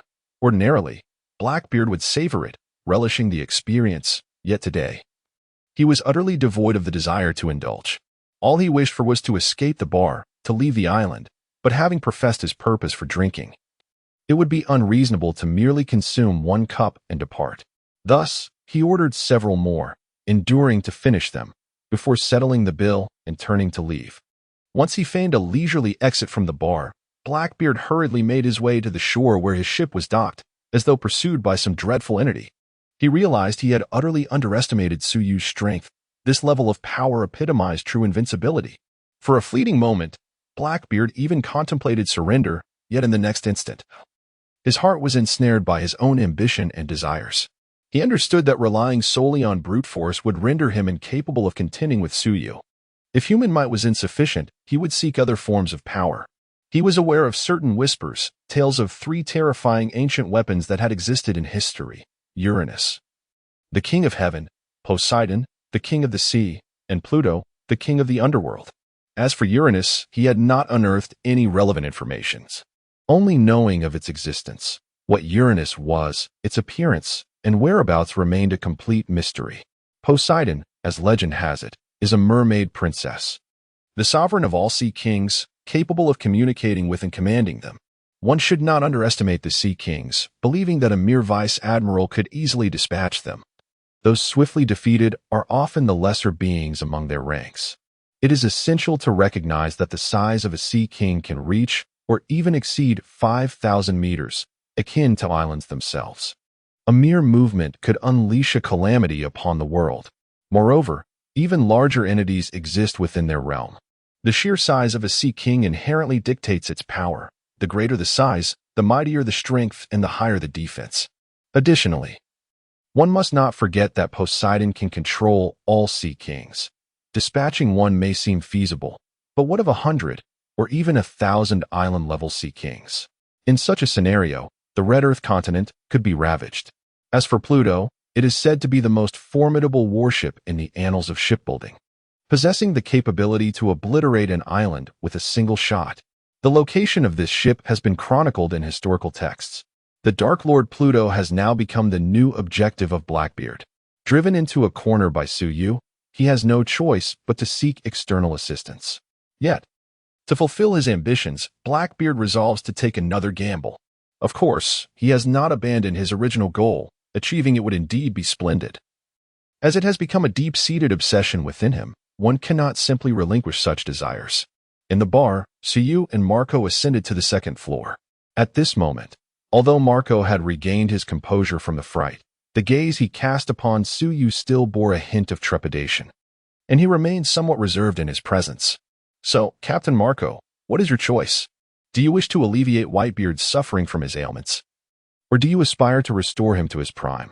Without hesitation, Marco opted for the latter. Restoring him to his prime, then the cost will be 10 devil fruits, with at least 2 of them being of the natural type. As Suyu spoke, he casually picked up an apple from the table while his other hand, palm facing upward in a claw-like form, began to gather a multitude of green luminescence from the void. Marco watched in awe as a small green orb of light formed in Suyu's palm, its hue gentle and deepening as the luminescence coalesced. At that moment, the room they occupied was enveloped in a verdant glow, akin to an infinite source of light. Marco, who wielded the flames of the phoenix representing life, could distinctly sense that although the orb was not blinding, it contained an astonishing vitality. This wondrous scene left Marco utterly astonished, and even more so, he felt his own physical condition improving. It was as if he had shed a burdensome weight, and a refreshing sensation of relaxation coursed through him. Even his breathing seemed to flow more freely. Such a wondrous power utterly convinced Marco of Suyu's words.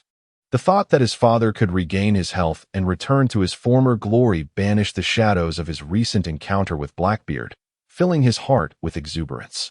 Moments later, it seemed as if the gathering was complete. No new luminescence emerged, and the room dimmed. Before him, the verdant orb in Suyu's palm shone brilliantly, akin to a diamond, yet simultaneously bore the profound depth of an abyss.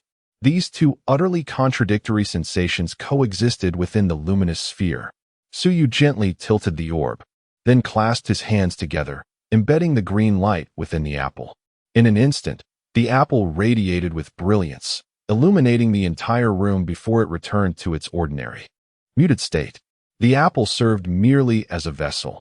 Had it not been enclosed within, Marco would have absorbed the light upon mere contact, rendering it impossible to convey to Whitebeard. Chapter 46. Marco's narrow escape. Upon witnessing the completion of the apple's creation, Suyu nonchalantly tossed it towards Marco. Normally adept at catching cannonballs with ease, Marco found himself somewhat flustered at the sight of this apple. It was no ordinary fruit. It symbolized the hope of restoring his father to his former glory and represented 10 devil fruits. Marco dared not let this precious apple sustain even the slightest damage. He cradled the apple delicately, bringing it closer to his gaze, observing it with curiosity. His breath instinctively slowed, yet no matter how he looked at it, it appeared to be an ordinary apple. The deep, resplendent green glow he had witnessed moments ago felt like but a fleeting illusion. Marco had previously pondered how Suyu would aid Whitebeard in regaining his peak strength. Would there be a miraculous potion, or perhaps a direct treatment? He had even been troubled by how to persuade Whitebeard to accept medical intervention, fully aware of the old man's stubbornness. It had taken considerable effort for them to convince him to agree to medical treatment, and this time, Marco had merely informed Whitebeard that he had personal matters to attend to, without revealing the true purpose of his visit. Yet, unexpectedly, he was left with what seemed to be an ordinary apple. He simply had to ensure Whitebeard consumed it. Rest assured, it would not spoil easily. Observing Marco's extreme caution, Suyu couldn't help but shake his head and offer a gentle reminder. Marco looked up, offering an embarrassed smile before carefully placing the apple into a bag and securing it to his waist. However, it suddenly dawned on him that he hadn't brought along any devil fruits. After all, it was uncommon for anyone to carry devil fruits around. Feeling a touch of embarrassment at having received something without the means to pay for it, he hesitated, reluctant to return the apple and instead wishing to prepare for the transaction. Noticing Marco's discomfort, Suyu casually remarked, "No worries. You may take the apple back to Whitebeard for him to consume. As for the devil fruits, just deliver them to me within 3 months. I still have faith in the credibility of your Whitebeard pirates." "Thank you, boss. I will promptly begin searching for the devil fruits upon my return." Marco expressed his heartfelt gratitude. Suyu could have easily insisted on a cash-and-carry transaction, and given Suyu's formidable strength, Marco would have had no choice but to comply and gather the funds. Yet, Suyu chose to extend credit, resulting in Whitebeard being able to rid himself of his afflictions sooner. Subsequently, Marco bid farewell to Suyu and departed from the bar, transforming into his phoenix form and soaring into the sky, causing quite a stir on the streets.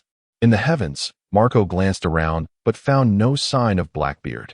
After a moment of hesitation, he ultimately decided to return directly. He had intended to seize Blackbeard in the chaos, but the elusive pirate had vanished too swiftly, and now it seemed unlikely he would be found. It was best to hasten back and deliver the apple to his father. This time, it could be said that Blackbeard has narrowly escaped a disaster. What Marco is unaware of is that it is not Blackbeard who has evaded peril, but rather himself. Had he truly encountered Blackbeard, his fate might have been to replace Ace, delivered to the Navy and imprisoned and impelled down. Recently, the underworld has been in turmoil, stirred by the notorious king of the underworld, Joker, who has issued a substantial bounty. The reward is exceedingly generous and does not pose a lethal threat, drawing countless desperate souls into a frenzy. In that moment, all those targeted by this bounty seem to transform into foes. The bounty is to seek clues regarding the fabled Pluton. Though it is the underworld, the world government has its own agents within, and they were promptly informed of this bounty, for the name Pluton has long been a focal point of their interest. Upon learning of this, it was no surprise that Doflamingo was summoned for a discussion. While others may not recognize him as Joker, the world government certainly does. If not for the respect afforded to his position, he would have been arrested under baseless accusations and sent to impel down. The details of their conversation remain known only to the 5 elders and Doflamingo himself, yet thereafter, the world government appeared to tacitly endorse his actions. As for Doflamingo's sudden interest in the search for Pluton, it traces back to a week prior. It was a day of brilliant sunshine, unmarred by clouds. However, Diamante, one of Doflamingo's top subordinates, found his mood at odds with the splendid weather, as he had been dispatched by Doflamingo to deliver gifts to Sogeking. Diamante had first-hand experience of Sogeking's formidable nature, and having seen the subsequent news, he now harbored an inexplicable reverence for Sabaody Archipelago. Nevertheless, there was no alternative. It was Doflamingo's command, and he had to comply. Thus, he arrived once more at the entrance of the Wish Bar, where memories of their previous arrogant arrival and subsequent hasty retreat weighed heavily on his mind. With a complex array of emotions, he steadied himself and carefully pushed open the door, relieved to find the bar empty. Behind the counter, Mirande was polishing glasses and regarded Diamante with evident hostility, bluntly inquiring, "What do you want?" Suppressing his discomfort, Diamante forced a strained smile. Good sir, I come not to cause trouble. It seems we may have had a misunderstanding last time. My master has sent me to deliver some gifts to your boss as an apology. Please, do inform him. Miranda frowned, instinctively repulsed by the insincerity he sensed in Diamante's words. However, he ultimately decided to let his boss make the final judgment. Wait here, I will fetch the boss. Diamante bent slightly, offering a forced smile and nodding, not out of desire, but because his towering height might otherwise puncture the bar's ceiling. Before Milan could summon anyone, Suyu had already descended. Boss. Upon noticing Suyu's arrival, Milan called out and positioned himself behind him. Your Excellency Suyu, I. Diamante's words were abruptly interrupted by Suyu's brusque demeanor. I am fully aware of your intentions. It would be prudent for you to depart before my patience wanes. Begone. Diamante once again sensed the oppressive aura emanating from Suyu, rendering him utterly speechless. He cleared his parched throat, ultimately saying nothing, and left, filled with a profound sense of dread, humiliation, and resentment. Chapter 47. The radiance of Whitebeard Doflamingo found himself in a predicament. His attempt at gift-giving had failed miserably, and it seemed that Suyu was determined to end his life. Ever since Diamante's return, Doflamingo had been living in constant trepidation, fearing that Suyu might descend upon him like Kaido had on that fateful day and take his life. Although Doflamingo could not fathom why Suyu had yet to make an appearance, he was certain that the day would come. Therefore, he felt compelled to seek out means of self-defense. As a former celestial dragon, albeit one expelled at a tender age, he possessed some knowledge, particularly regarding the existence of ancient weapons. While he was unaware of their true power, the world government's relentless pursuit of the Pluton warship indicated that these weapons were far from ordinary. Thus, Doflamingo placed all his hopes on the Pluton, recognizing it as the most formidable force he could envision to counter Suyu. In a certain sea region of the New World, the Moby Dick drifted serenely upon the waves. At that moment, a pirate stationed in the crow's nest spotted a distant glimmer. He quickly seized his telescope and discerned that the light was emanating from a magnificent bird engulfed in flames. Upon recognizing the fiery avian, the pirate exhaled with relief. This celestial bird was well known to the Whitebeard pirates. Moments later, the flaming creature alighted on the deck, its radiant plumage gradually retracting to reveal a burly man with a pineapple-shaped head, clad in a revealing attire. He greeted his comrades before approaching Whitebeard. Father, I have returned. Whitebeard did not utter a word, yet a sense of relief washed over him. He knew that few posed a threat to Marco, but he could not help but worry. Perhaps this was a sentiment inherent to fatherhood. At that juncture, Marco produced an unremarkable apple and offered it to Whitebeard. Father, have an apple. Ha ha ha. Marco, you didn't go out just to buy an apple, did you? Before Whitebeard could respond, Diamond Jozu teased Marco, prompting laughter from the surrounding pirates, whether out of genuine amusement or merely to support Jozu. The deck was soon filled with an atmosphere of joviality. Indeed, it was peculiar that Marco had claimed to be on an errand only to return with a single apple. Even Whitebeard found himself chuckling. One apple isn't enough to satisfy my cravings, Marco. You might as well eat it yourself. Father, this is specifically for you. Please eat it quickly. I'll explain afterward.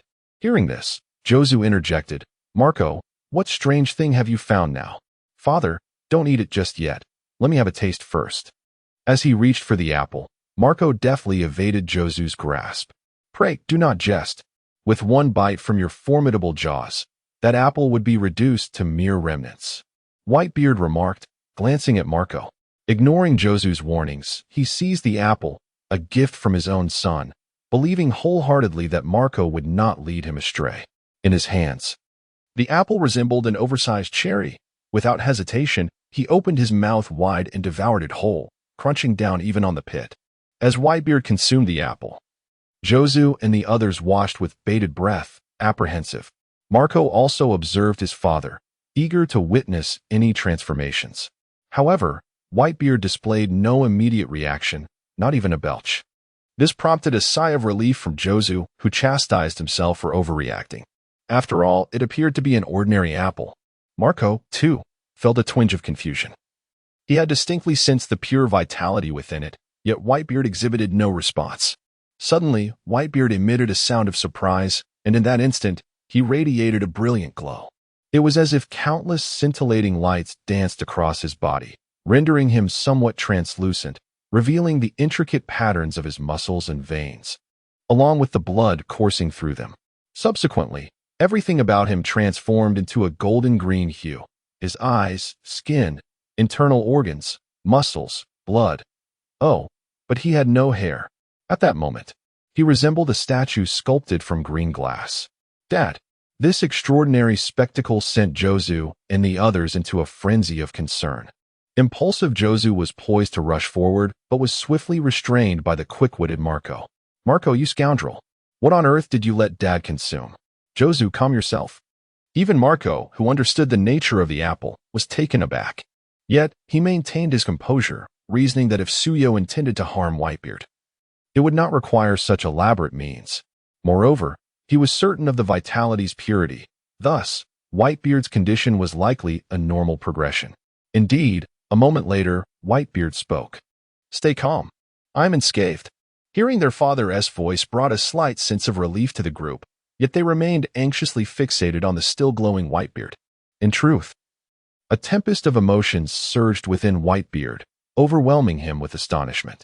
To the outsider's gaze, he appeared merely to emanate a green glow, seemingly unchanged. However, Whitebeard's sensations were entirely different. He felt enveloped in a warm embrace, as if his entire being were cradled by a soothing spring. This warmth pulsated within him, alive and burrowing deeper into his essence. As this process unfolded, Whitebeard was astounded to discover that his condition seemed to be improving exponentially. One is intimately aware of one's own body. The fruits of one's labor may wield formidable power, yet they also impose a significant burden. When one vibrates the very fabric of space, it inevitably affects the body and its organs. The myriad of hidden injuries endured in the past becomes increasingly unbearable. It is solely due to an extraordinary physique that one continues to endure. Otherwise, another individual might find themselves buried beneath several feet of grass by now. However, as the warm essence envelopes him, Whitebeard experiences a delightful tingling sensation throughout his body. To his astonishment, he discovers that those stubborn injuries are gradually healing. Moreover, the organs that once ached now feel a refreshing coolness, an exceptionally pleasant sensation. Not only is he recovering from his wounds, but Whitebeard also senses a remarkable resurgence in his physical condition. This invigorating feeling, brimming with strength, is both familiar and foreign. It is reminiscent of his younger days, a time when he stood at the pinnacle of his powers. Chapter 48. Exhilaration. After a brief moment, it seemed as though all the verdant luminescence had been absorbed by the form of Whitebeard, and the radiance gradually faded. He emerged from that peculiar, crystalline state, returning to his normal self. Observing his restoration, the onlookers, including Marco, collectively let out a sigh of relief, reassured that he appeared to be unharmed. Father, how do you feel? Was the first inquiry from the ever-impetuous Jozu. Whitebeard offered no response. He was still somewhat bewildered, even with his extensive experience, struggling to comprehend the events that had just transpired. After a moment of silence, he swept aside the intravenous needle still embedded in him.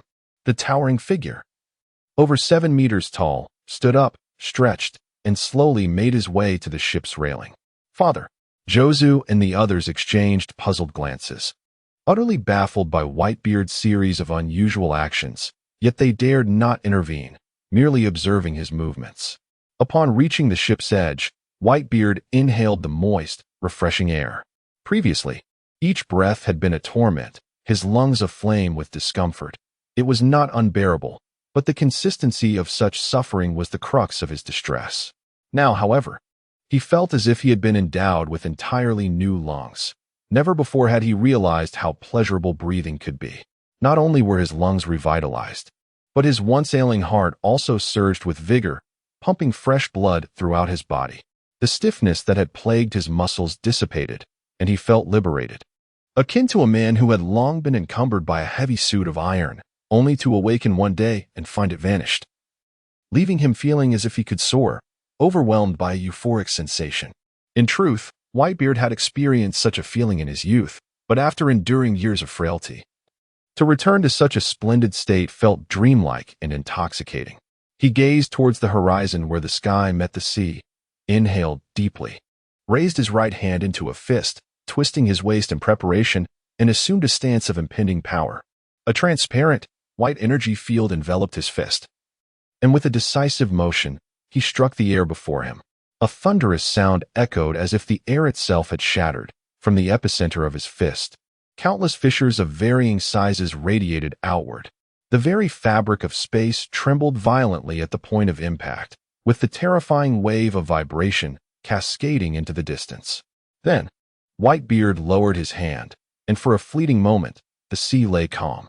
It seemed as though he had merely struck the air, and all remained unchanged. Yet, how could Whitebeard engage in fruitless endeavors?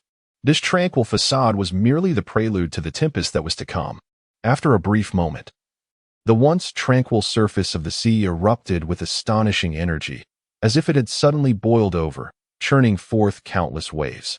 In an instant, the vast ocean appeared to be sliced like a cake, divided into several disjointed segments, each at a completely different angle. The ferocious sea tremors relentlessly propelled the Moby Dick further away, and despite its immense size, the vessel swayed precariously under nature's formidable force, becoming a mere plaything of the waves. Observing this, Marco transformed into his phoenix form and took to the skies, while Joes and the others had no choice but to grasp onto anything within reach to secure themselves to the ship. However, Whitebeard remained steadfast, his feet seemingly glued to the deck. The ocean continued its tumultuous upheaval, yet fortunately, Moby Dick found itself on the fringes of the storm, rendering it seemingly threatened but not genuinely in peril.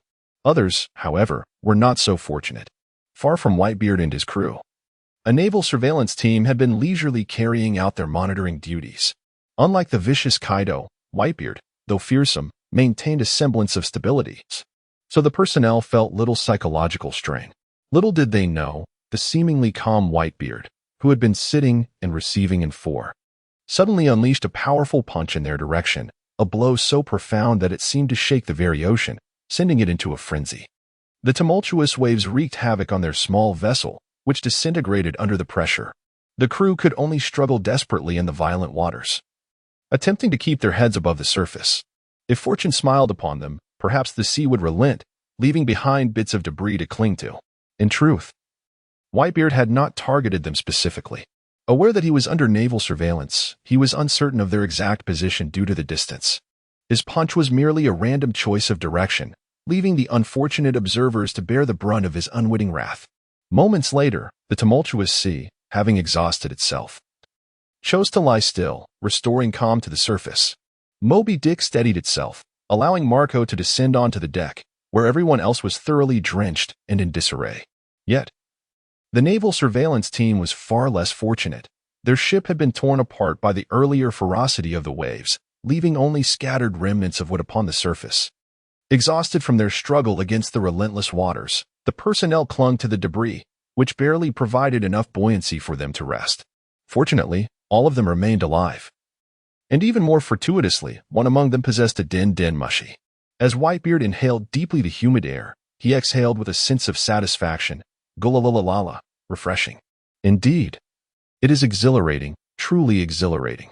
For several years now, Whitebeard has refrained from engaging in battle, his physical condition having deteriorated significantly prior to that. Thus, whenever he did strike, he held back, never utilizing his full strength, as his body could no longer endure the immense pressure of an all-out attack. Yet just now, that punch was nothing short of a cathartic release, a complete manifestation of his latent power. It has been an eternity since he experienced such unrestrained exhilaration in combat. Those who have never endured the debilitating state of weakness, unable to harness their own strength, can scarcely fathom the profound emotions and sheer delight that now fill Whitebeard's heart. It is akin to breaking free from the chains of existence, as if standing upon the clouds, with everything beneath his feet, feeling invincible. Exhilarating. Utterly exhilarating. Chapter 49. The bewildered warring states observing the jubilant laughter of Whitebeard, who appeared exceedingly pleased. Jaws and the others found themselves utterly perplexed, their expressions a mix of confusion. The only one who comprehended the situation was Marco, who was filled with uncontainable excitement, for it seemed that the plan had indeed borne fruit. Their father had truly regained his former glory. After a moment, having just returned to his peak condition, Whitebeard, still somewhat lightheaded from the experience, gradually regained his usual composure. He turned to face his sons, and soon locked eyes with Marco, who was among those eagerly watching him. Once the initial thrill had subsided, Whitebeard contemplated the sudden restoration of his vitality, realizing it was all due to the apple Marco had given him earlier. At first glance, that apple appeared to be an ordinary fruit, yet the current outcome suggested otherwise. What could possibly be the truth behind it? Marco surely held the answers. Just as he was about to inquire, Whitebeard felt an unexpected itch on his head. Instinctively, he raised his hand to scratch it, but as he did so, a strange sensation washed over him. Hesitantly, he removed the scarf that had enveloped his head, and instead of the usual chill, he was met with a liberating feeling. Suddenly, he felt something cascade from atop his head, and a silky texture brushed against his face. Turning his gaze, he discovered what it was, a strand of golden hair. Whitebeard was momentarily taken aback, hastily reaching up to touch his scalp, only to find it no longer smooth but instead adorned with long-forgotten hair. His once barren head was now crowned with a magnificent mane of golden locks, shimmering brilliantly in the sunlight, nearly blinding Marco and the other sons. What did they witness? Their father had grown hair. Furthermore, they noticed that the scars upon Whitebeard's chest had vanished, as if he had never borne wounds at all. Remarkably, the wrinkles at the corners of his eyes appeared diminished, and his entire aura felt transformed. Previously, Whitebeard resembled a weary lion, still formidable yet aging to the point of confinement within his territory. Now, however, he embodied the essence of a newly matured lion, brimming with vitality, radiating an astonishingly commanding presence that dared others to meet his gaze. Such a remarkable transformation was bound to leave them in awe. Even Whitebeard himself was astonished. Regaining his focus, he redirected his attention to Marco. At that moment, Jaws and the others also realized that this entire metamorphosis stemmed from the apple Marco had provided, and they turned their gazes towards him, making Marco the center of scrutiny. "Speak, Marco, what is the meaning of all this?" Whitebeard inquired with a steady tone. Subsequently, Marco recounted the tale of the fish from Sue, and upon finishing, Whitebeard fell into a contemplative silence. Upon contemplating Suyu, the once indomitable mindset of Whitebeard, which had firmly asserted his supremacy over the world, finally dissipated. Indeed, even if he were to regain his peak strength, he would merely surpass the likes of Kaido by a narrow margin. Despite never having truly encountered Suyu, he was acutely aware that he was no match for him. The mere fact that Suyu could elevate Whitebeard from the brink of despair back to his pinnacle with an apple imbued with unknown powers made it abundantly clear that he would possess no means of resistance against Suyu. Furthermore, when facing Suyu, it was conceivable that Whitebeard might fare worse than Kaido, for Kaido's formidable physique and extraordinary regenerative capabilities, which reached the zenith of Zoan-type awakening, enabled him to endure until the very end against Suyu. In contrast, although Whitebeard boasted considerable offensive strength and reasonable defensive capabilities, his recuperative abilities were merely at the level of an ordinary monster. Should he suffer a barrage of Suyu's attacks, he might very well succumb and be brutally defeated. Moreover, although all of this was merely a transaction, exchanging 10 devil fruits for that singular apple, without Suyu's intervention, even 100 devil fruits would not have achieved such a miraculous outcome. Thus, it could be argued that Whitebeard had indeed received a favor from Suyu, and he would certainly refrain from striking against him. Had he known earlier that Marco was seeking Suyu for his own affairs, Whitebeard would have vehemently opposed his endeavor. It was not that Whitebeard was unwilling to return to his zenith. Rather, it was a matter of pride befitting a strong man. Even when gritting his teeth and enduring, he would not stoop to beseeching others for assistance. However, since Marco had acted independently and sought out Suyu to obtain a solution, Whitebeard chose not to feign discontent. Recognizing that Marco's actions were ultimately for his benefit, Jaws and the others did not delve into such complexities. They were merely in awe of Suyu's prowess while rejoicing in their father's recovery. After a moment of silence, Whitebeard proclaimed, "In that case, let us swiftly locate 2 natural-type devil fruits. Crew, A new mission awaits us. This last statement was directed at everyone present. Although their storeroom contained several devil fruits, none were of the natural type, which remained exceedingly rare. Consuming such a fruit would ensure that one could achieve a formidable status across the seas, provided they did not encounter anyone wielding haki. Thus, if someone discovered such a fruit, they would typically consume it themselves rather than sell it. Consequently, acquiring such treasures largely depended on fortune. Upon hearing Whitebeard's words, the crew of pirates responded enthusiastically, ready to undertake any task for their father. Whitebeard's sudden fervor underscored the significance of the matter at hand. As one of the 4 emperors, he was an integral part of the world's structure, and even the slightest disturbance could trigger vast repercussions. Consequently, although the surveillance personnel remained submerged, they promptly contacted the Marine Admiral Sengoku to report the situation once they had regained a modicum of strength. The call was swiftly connected, and the monitor relayed the details to Admiral Sengoku without delay. After hanging up the phone, Sengoku wore a pensive expression as he contemplated the situation. He found it perplexing. Logically speaking, Whitebeard was not a man prone to erratic behavior without cause. Moreover, the state of Whitebeard raised some concerns. After all, he had refrained from engaging in any confrontations in recent years, which inevitably suggested that his condition was not particularly robust. Yet, if that were the case, one would expect him to exhibit greater composure. Why then did he suddenly unleash a punch towards the sea? Could it be that Whitebeard had discovered the presence of those surveilling him, inciting his anger? However, to avoid detection, the observers had already positioned themselves several kilometers away from the Moby Dick. Was it truly just a spontaneous outburst? Sengoku was utterly bewildered, unable to comprehend the reasoning behind it, even as the strategist he was reputed to be. Chapter 50, Turning Point in the Wishful Tavern. Miranda set down the book he had just finished, stretching languidly. Gazing at the towering stack of books before him, he felt a wave of reflection wash over him. He had never imagined he could read so extensively.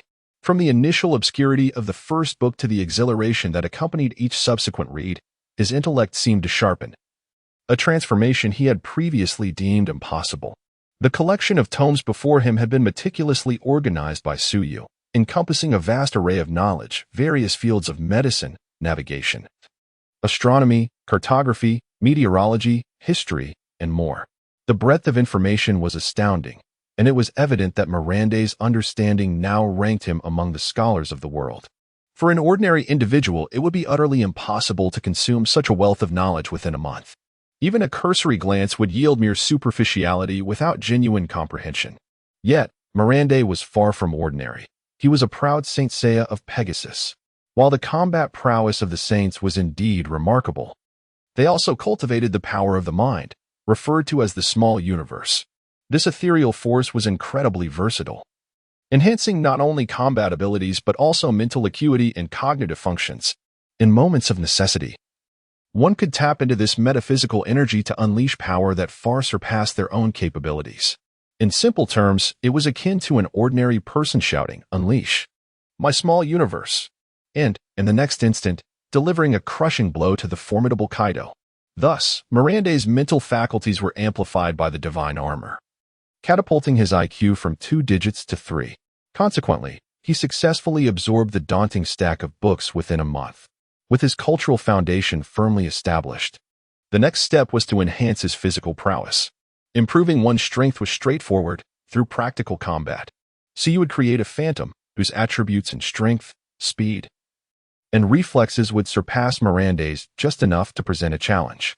Miranda's task was to defeat this apparition. This training was arduous, as it began with a relentless onslaught. The phantom was superior in every aspect, and just slightly stronger, leading Miranda to feel perpetually on the cusp of victory, yet never quite achieving it. It was a brutal experience, both physically and mentally exhausting. Nonetheless, Miranda persevered, understanding that Tsuyu's intentions were for his benefit. In this chaotic world, he needed strength to survive. During this period, Tsuyu reveled in the joy of teaching, capturing candid moments of Miranda in less than flattering circumstances. Each time Miranda was toppled or made a comical attempt to evade an attack, Tsuyu would flash his camera, immortalizing those beautiful moments. Whether Miranda appreciated these snapshots was of little consequence. Thus, a month quietly slipped away. For the past month, Miranda has endured rigorous training, and Suyu, gazing at the photos she captured of Miranda during his sessions, couldn't help but smile with a touch of sympathy. The training has been arduous, yet the results are remarkable. Miranda's prowess now stands in stark contrast to what it was a month ago. However, should he wish to secure a definitive victory over Doflamingo, there remains a noticeable gap. Though the string fruit may initially seem like an innocuous ability, it has enabled Doflamingo to unleash its potential in astonishing ways. His offensive capabilities are extraordinarily formidable, complemented by an array of innovative applications, such as binding clouds to soar through the skies, manipulating others as puppets, stitching internal injuries or surface wounds, and even creating clones. It is evident that true strength lies not merely in the fruit itself, but in the wielder's prowess. Take, for instance, Whitebeard's tremor fruit. Had someone else consumed it, they might unleash a mere tremor, only to be shattered by the very force they intended to wield. Yet, Whitebeard has elevated the tremor fruit to a status recognized as the most powerful paramecia fruit in existence. Therein lies the disparity.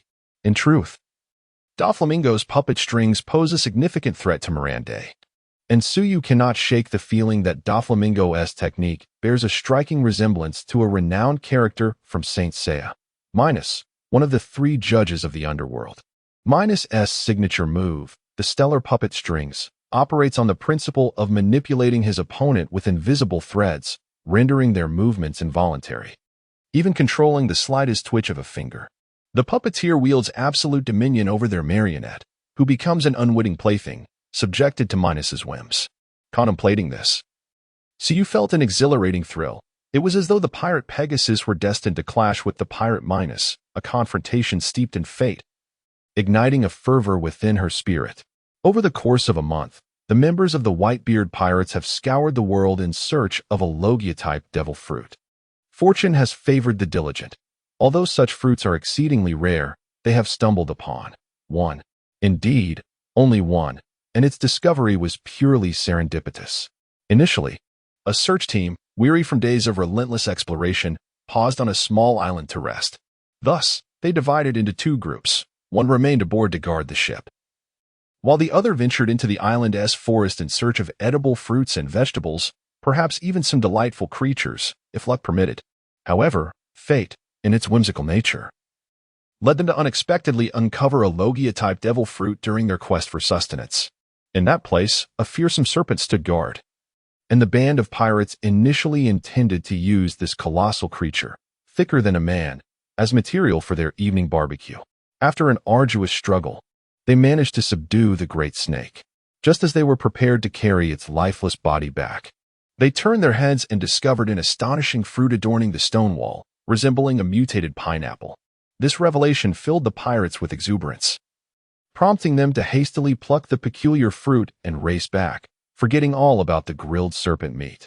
Thus, the first natural-type fruit was dramatically unearthed. However, it appeared that their fortune had been entirely expended with this discovery, for in the subsequent 20 days of searching, they encountered no ordinary devil fruits. Just when they were on the brink of despair, a twist of fate awaited them. Chapter 51. The Golden Emperor. For over 20 consecutive days, the members of the Whitebeard Pirates found themselves in a state of profound anxiety, having yielded no fruitful results nor glimpses of hope. With merely 2 months remaining, they needed to allocate ample time to deliver the devil fruit to Suyu. Yet, with half that time already elapsed, they had only managed to uncover one Logia-type fruit, while the second remained elusive. Even Marco and the other captains were at a loss. Their strength was undeniable, yet such a predicament could not be resolved solely through might. In the midst of their desperate search, a piece of news soared across the world via newsbirds. Simultaneously, prominent figures across the globe received an invitation adorned with golden powder, including maritime kings, underworld leaders, and monarchs of great nations. As one of the 4 emperors, the Whitebeard Pirates also received this invitation.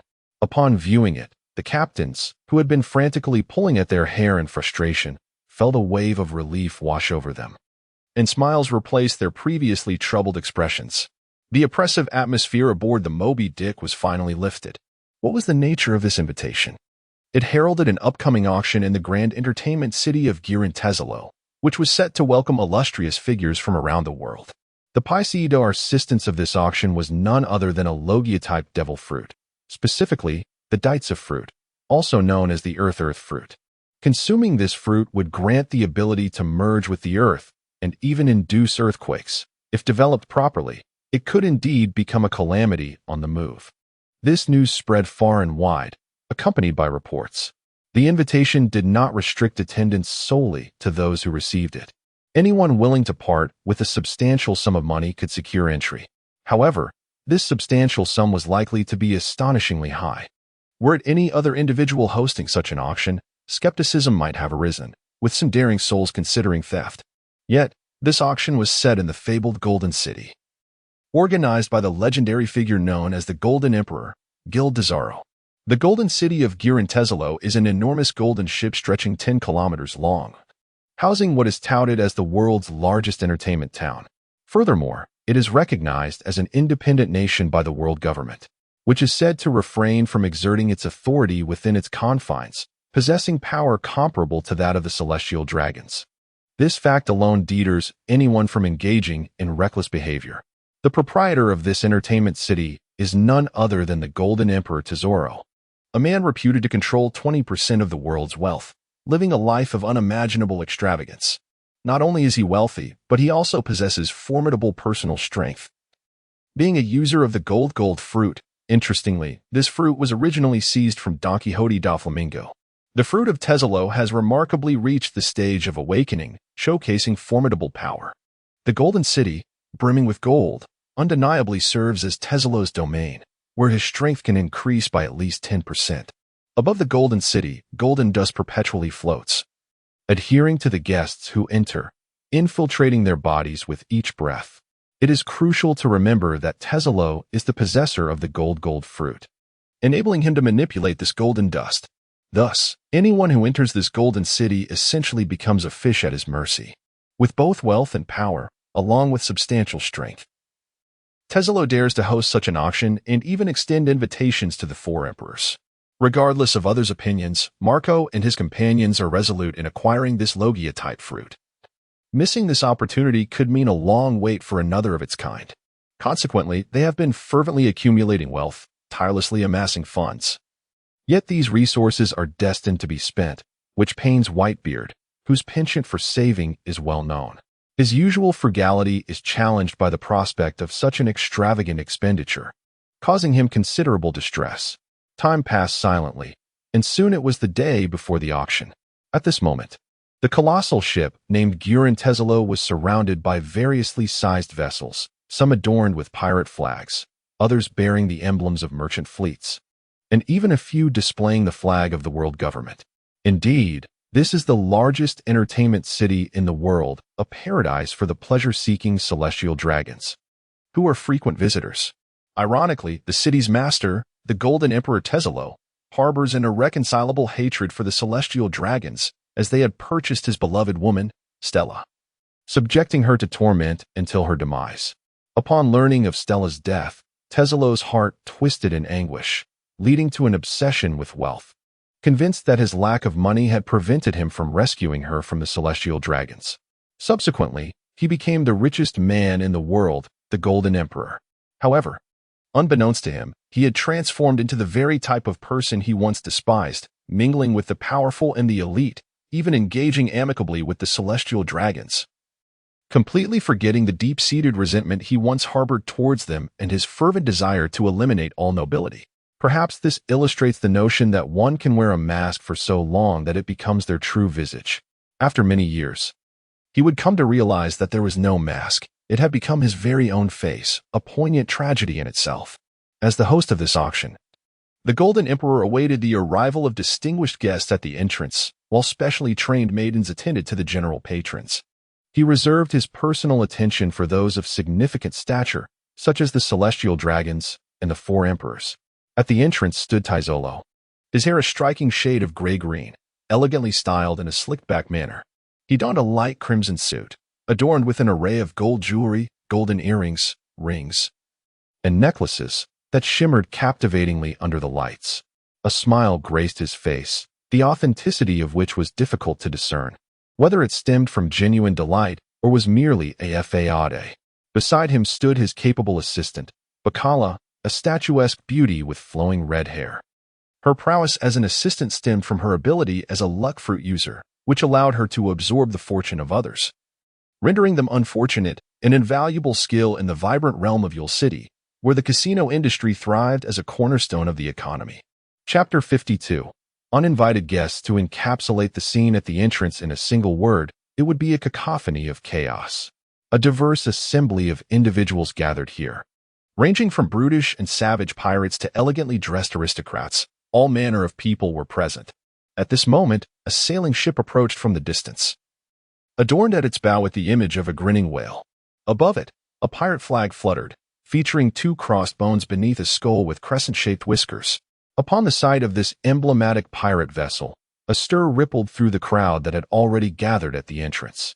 It was the Whitebeard pirates. Although they were aware that this was a safe zone, the presence of the legendary Yonko still elicited a sense of unease among them. In a brief moment, the Grand Whale squeezed among the multitude of ships, docking at a specially constructed pier at the entrance. The nearby vessels quickly moved aside to make room for its arrival. This whale was not the famed Moby Dick, but rather a ship of similar design constructed in the same era, slightly smaller and with a different hue. Once the whale was secured, a contingent disembarked, led by the immortal Marco and the formidable Diamond Jozu.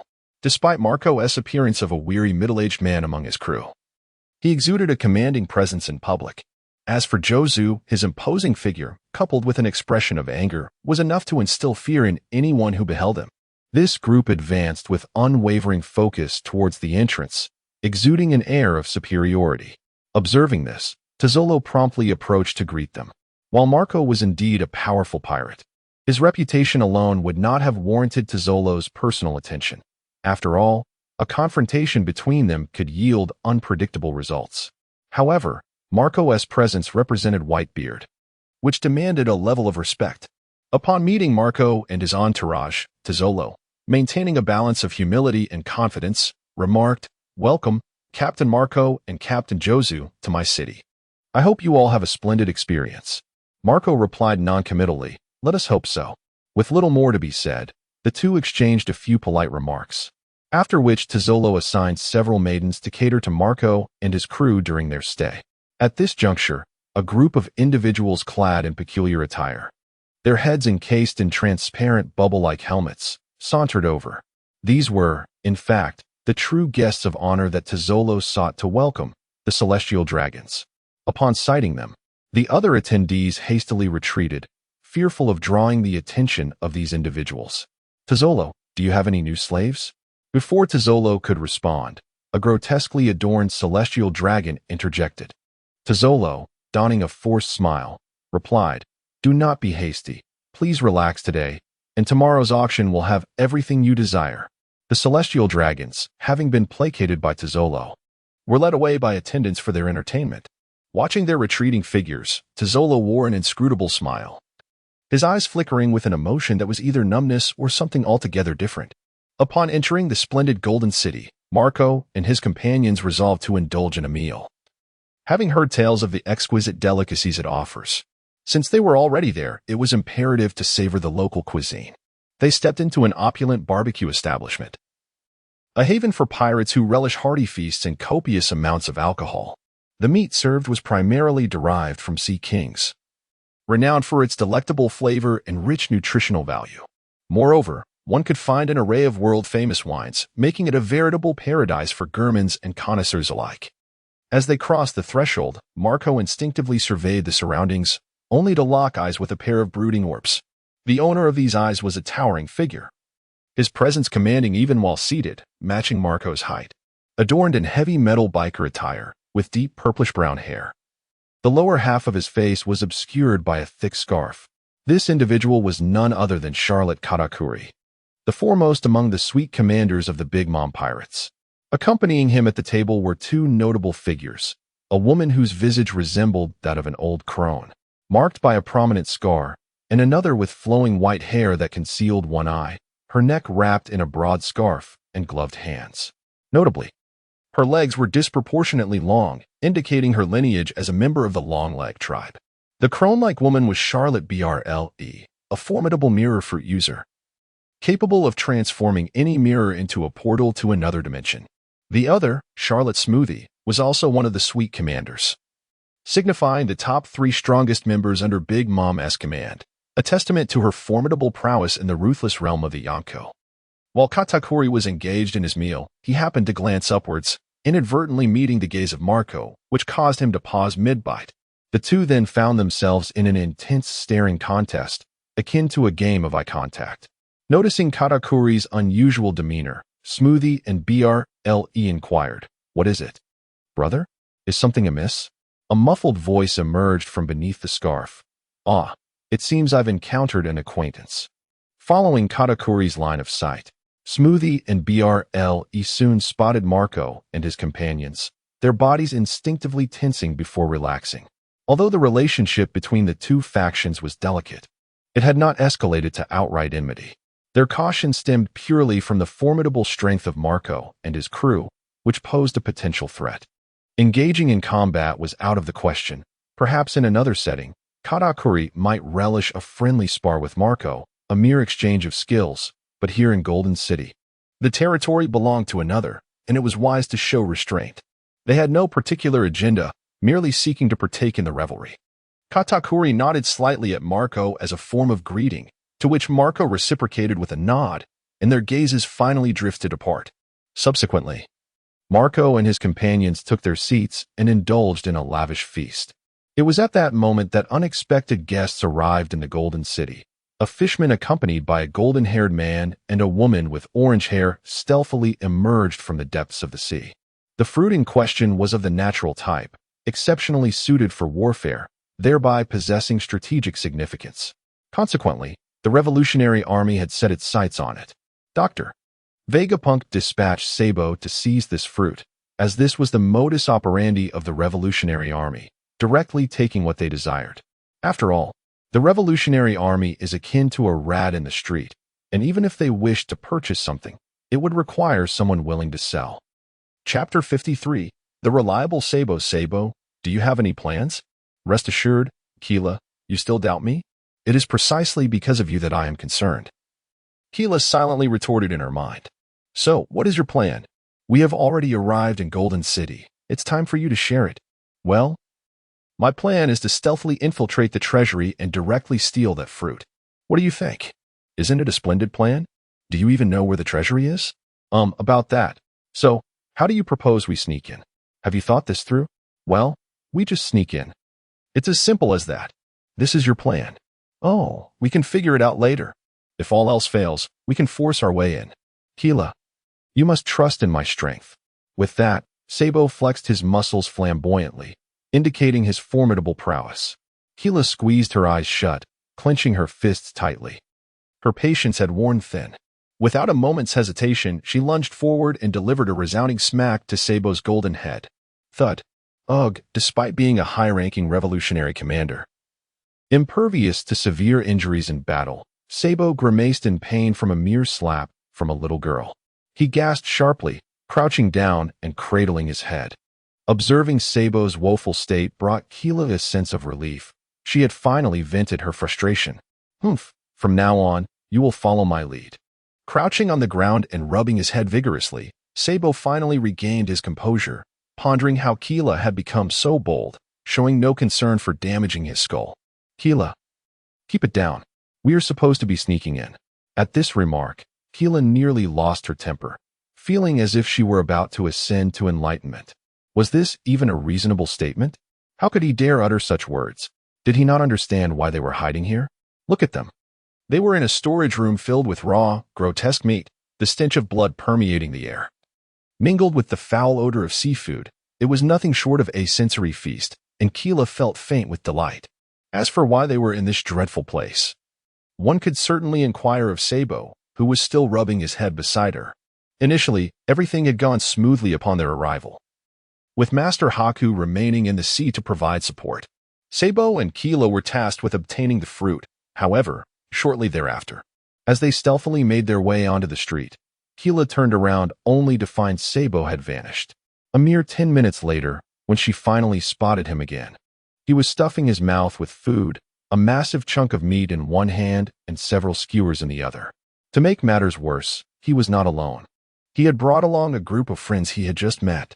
The newly acquainted friends exhibited an exuberance that was almost overwhelming, brandishing an assortment of objects, kitchen knives, water pipes, and wine bottles, relentlessly pursuing Sabo, unwilling to let him depart.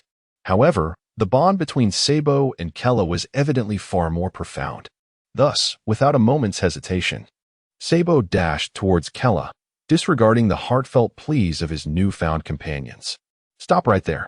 Damn it, you scoundrel. Halt this instant. You little rascal. Don't run." Alas, despite their earnest attempts to retain Sabo, he callously abandoned them, even shouting back to Kella, "Kella, I'm back. Run. Run? To hell with that. I'll throttle you." Sabo, witnessing the scene of his former friends chasing Sabo while he resolutely chose his heartfelt connection with Kella, nearly left her faint with emotion, prompting a desire to kick this insufferable man. Nevertheless, Kella managed to suppress her urge to lash out and turned to flee. "Wait for me, Kella. Stop running. The one with orange hair is with them. Quick, pursue them. Don't let them escape." Kella forcibly stifled her impulse to retaliate, pretending not to hear the commotion behind her, and continued her flight. Yet, she softened, subtly reducing her pace so that Sabo could catch up. "Kella, you must try this. It's delicious." As she glanced at the skewered meat Sabo offered, though she couldn't quite discern its origin, it looked appealing enough. Kella felt a mix of frustration and amusement, exclaiming inwardly, "Eat, eat, eat. Is that all you can think about at a time like this? Just perish already." Clenching her tiny fist, she envisioned delivering a solid punch to Sabo's infuriating face. However, seeing his radiant smile, she found herself reluctant to act on her violent thoughts. "Fine, fine." Kella sighed internally, choosing to forgive him this time. "What can I say? I spoil him, such a troublesome fellow." After a few deep breaths that allowed her to release some pinned-up frustration, Kella seized the meat skewer and, disregarding her image, took a large bite, almost as if she were biting into someone. As she chewed the morsel, her eyes lit up. Unexpectedly, the skewer was indeed delectable. With this comforting indulgence, her spirits lifted. Momentarily forgetting the distress of being pursued, and even Sabo's face appeared more agreeable. Being high-ranking members of the Revolutionary Army, Sabo and Kella adeptly evaded their enthusiastic pursuers with a few nimble maneuvers, eventually seeking refuge in a storeroom filled with provisions. Thus, they have found themselves in such dire straits, all due to the actions of Sabo, a person utterly oblivious to the situation. The very instigator of this predicament now audaciously reminds himself that they are currently infiltrating. Kara, momentarily at a loss for how to respond, firmly believes that there must be something amiss between herself and Sabo, and she is convinced that she is the rational one. From this point forward, all will be conducted under my command. Taking a deep breath, Kara suppresses her rising anger and strives to maintain her composure while speaking to Sabo. Initially, Sabo intended to counter her, to voice his minor objections, as he believed his plan was quite sound and highly feasible. However, upon gazing into Kara's eyes, which seemed to convey a clear message, "Should you dare utter another word, I shall obliterate you," Sabo wisely chose to retreat. Chapter 54. The Treasure Vault. Upon seeing Sabo's reluctant nod, Keela let out a soft huff, finally releasing him from her scrutiny.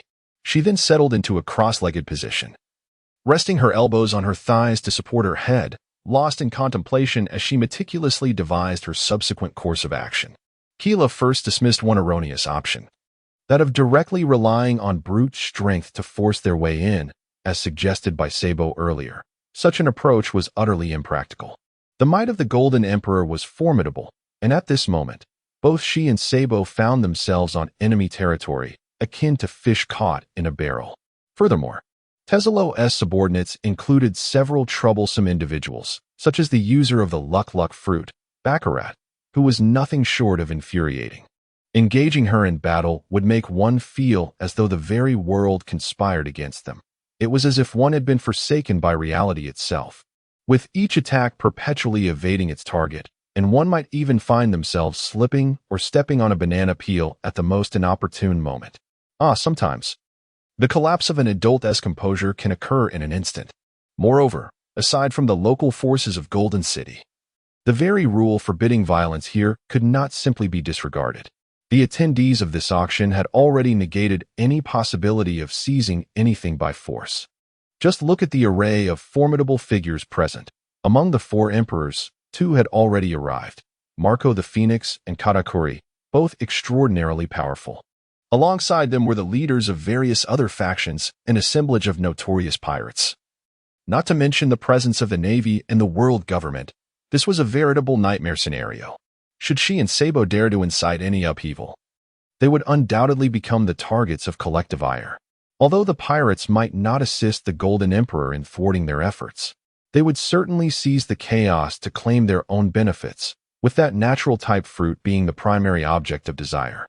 As for the Navy and the world government, their interest in Keela and Sabo might be even more pronounced. It was as if heaven had laid out a path that they chose to ignore, while hell had no doors, yet they were determined to breach it. With such a diverse array of formidable talents present, even if the Revolutionary Army leader, Dragon, were to arrive, he would find no favorable outcome. It was hard to fathom how Sabo had conceived such a perfect idea. Thus, Keela found herself with little choice. She could only opt for a discreet infiltration. According to the intelligence they had gathered, the Golden Emperor's treasure was housed within a doorless vault, located somewhere in a tall building at the heart of Golden City, though the exact floor remained unknown. As for the dilemma of concealing treasures without a door, one must mention another capable subordinate of the Golden Emperor, Mr. Tanaka, who is deeply trusted by Tezelo and serves as the guard of the Golden City. This individual has consumed the fruit of the passage, granting him the ability to traverse any inanimate object with remarkable ease. While this power may not seem to significantly enhance combat prowess, it indeed allows for the creation of a treasure vault devoid of an entrance.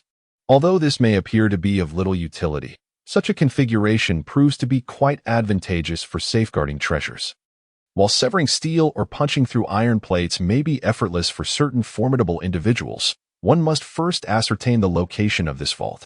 With no door, it presents merely a bare wall, indistinguishable from its surroundings. How does one discern where the treasure lies? This seemingly simple initial step of locating the treasure vault is, in fact, the most challenging endeavor. Fortunately, there is an auction scheduled for tomorrow, which means the Golden Emperor will undoubtedly inspect the vault this evening. Thus, the two can quietly follow Mr. Tanaka and uncover the vault's whereabouts. Contemplating this, Keela secretly nodded in agreement, having roughly formulated a plan of action. However, their appearances appeared somewhat conspicuous, particularly after indulging in a lavish meal. The thought of this made Keela's temper flare, and she couldn't help but shoot an annoyed glare at Sabo, who was lost in his own thoughts. Sabo, suddenly subjected to her glare, felt unjustly wronged, as he had done nothing at all. The two had been hiding in the warehouse for an hour, and the enthusiastic workers who had been pursuing them could no longer locate them, ultimately returning to the shop, as they too had their duties to attend to and could not afford to linger indefinitely. Keela and Sabo stealthily approached the entrance of the warehouse, carefully listening to the sounds outside. After cautiously opening a small crack, they peered out to assess the situation, relieved to find that the group of Sabo's new friends had vanished. Exhaling a sigh of relief, they slipped out of the warehouse, finally free. Keela felt an immense sense of relief. Had she stayed any longer, her nose might have exploded from the foul odor. She silently congratulated herself. All of this is Sabo's fault. Why would she, a delicate fairy, have to conceal herself in such a stench-ridden warehouse for an entire hour? The more she thought about it, the more aggrieved she felt, leading her to stomp down hard on Sabo's foot. The unfortunate Sabo immediately gasped in pain. Ouch, that hurt.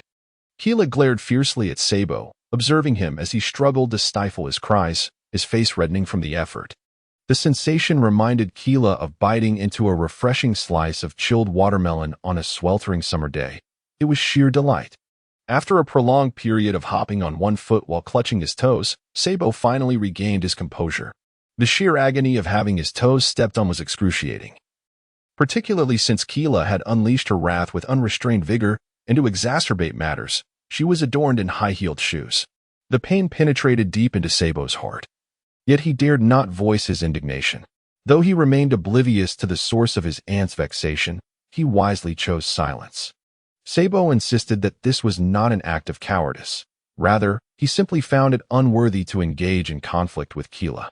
Indeed, that was the truth. With a sense of satisfaction from having avenged herself, Keela strode confidently ahead, while Sabo trailed behind, looking as pitiful as a child who could effortlessly catch cannonballs. As for their means of infiltrating the location, Keela had devised a plan. The opulent hall, seemingly forged from gold, was indeed a lavish testament to extravagance. Bustling with an eclectic mix of individuals who resembled more than mere humans. This was the lobby of a hotel, and also the clandestine repository of the Golden Emperor's treasures. As for why such a perilous location, teeming with countless passers-by, was chosen as a treasure vault, one could only surmise that the most dangerous places often serve as the safest havens. No one would ever suspect that a treasure trove could exist in such an unassuming setting, yet it was precisely here. Chapter 55. The unhinged Sabo in the bustling hall filled with a diverse array of individuals, some entrenched in the underworld, others engaged in piracy, along with nobles, social elites, and government officials. The atmosphere was thick with tension. Even those whose enmity could lead to violence maintained a semblance of decorum, merely exchanging fierce glances that could kill. The opulence of the surroundings, adorned with exquisite decorations, and the exceptionally refined service staff suggested that the expenses here were far from modest. Undoubtedly, those who frequented the Golden City were not constrained by financial limitations. It sufficed to say that patrons of this establishment were either titans among titans or ostentatious magnates. The hotel itself bore a lavish name, the Golden Hotel. For individuals of sufficient status, there was no need for monetary transactions to secure a stay. They could simply arrive with their belongings. For instance, Marco and his companions, or even Tesalo, who provided them with a magnetic card valued at 5 million berries. This card allowed them to gamble at any casino within the Golden City, with any winnings being theirs to keep, while losses would not necessitate repayment of the initial 5 million. While 5 million berries might seem trivial to Marco and his peers, it was certainly not an insignificant sum. For a commoner, it could mean a lifetime free from labor if managed wisely. Tesalo's gift of this card was merely a gesture of goodwill. The Golden Hotel was the target of Sabo and Correja. Correja planned to infiltrate the establishment, biding their time until Tesalo and Mr. Tanaka arrived to assess the treasure vault. Such clandestine operations were second nature to the Revolutionary Army. Within a staff changing room on one of the hotel's floors, a man and a woman conspired furtively. Correja initially intended to expel Sabo before changing attire, but she was surprised to find that the changing room was equipped with partitions and lavish decor. Once they donned their uniforms, the revolutionary Sabo and Correja ceased to exist, replaced by the hotel's new staff members. The emergence of two unfamiliar faces among the service personnel was unlikely to attract attention, given the multitude of guests requiring assistance. The employees themselves often remained strangers to one another. Every 5 floors housed a buffet restaurant, offering a plethora of culinary delights, decadent desserts, and an endless supply of fine wines, all complimentary for the guests. With nothing pressing to attend to, Correja and Sabo meandered about. And when Sabo laid eyes upon a table brimming with an assortment of meats and seafood, glistening with juicy marinades, he was utterly entranced. The shrimp, translucent and radiant under the opulent lighting, seemed to shimmer with an allure of its own, while the delicate pastries exuded enticing aromas. In that moment, Sabo's mind faltered. He succumbed to temptation, saliva escaping from the corners of his mouth, as his vision narrowed to the sumptuous feast before him, rendering him oblivious to all else. Just as Saber was about to rush towards the tantalizing pile of food, Keela swiftly delivered a sharp knock to his head, covering his mouth with one hand before he could utter a cry of pain. With immense strength, she forcibly pulled the now irrational Saber away from that dangerous place. Although Keela was equally tempted by the delicious-looking food, she retained her composure. Unlike Saber, she had not forgotten that their mission was at hand. The food was intended for the guests, and at that moment, they were merely the service staff, unqualified to indulge. Allowing Saber to feast would not only jeopardize his uniform, but also attract attention due to his exaggerated appetite, potentially causing a commotion. Despite Saber's continued struggles, desperately attempting to break free from Keela's grip and reach that sacred land, he was silenced but could still be heard making noises from his throat. Nevertheless, Keela resolutely dragged the irrational Saber away from the scene. In the staff-changing room, Keela sat nearby, panting heavily while Saber lay on the ground in a position reminiscent of defeat, his face pressed against the floor rather than supported by his hands. A large bump had formed on his head, appearing fresh and still smoldering, as if he had just been struck. After catching her breath, Keela finally calmed down and looked at the figure on the floor, still maintaining his face-down position with his rear in the air, and gave him a light kick in annoyance. "Have you regained your senses?" The meat is gone. With Saber's physical constitution, it was evident that the swelling on his head would soon subside. His previous stillness was not due to unconsciousness, but rather to a state of depression, regret, and disappointment. Upon hearing Keela speak, he finally rose from the ground, his eyes now clear, yet his face still bore a strong expression of lament and slight sorrow. Keela, upon hearing Saber's words, felt her anger reignite momentarily, but ultimately reined it in, letting out a weary sigh. What more could she say? She was exhausted and had nothing left to express. Noticing Keela's indifference towards him, Saber felt even more aggrieved. To prevent a recurrence of the earlier incident, they decided it was best not to wander outside, but rather to remain vigilant in their current location. They had previously observed Mr. Tanaka, the guard of Golden City. Though he appeared quite short, his actual height exceeded 2 meters, an illusion created by his peculiar physique, which resembled a bizarre two-headed figure. Yes, his head was exceedingly large, matching the size of his body and possessing an odd shape.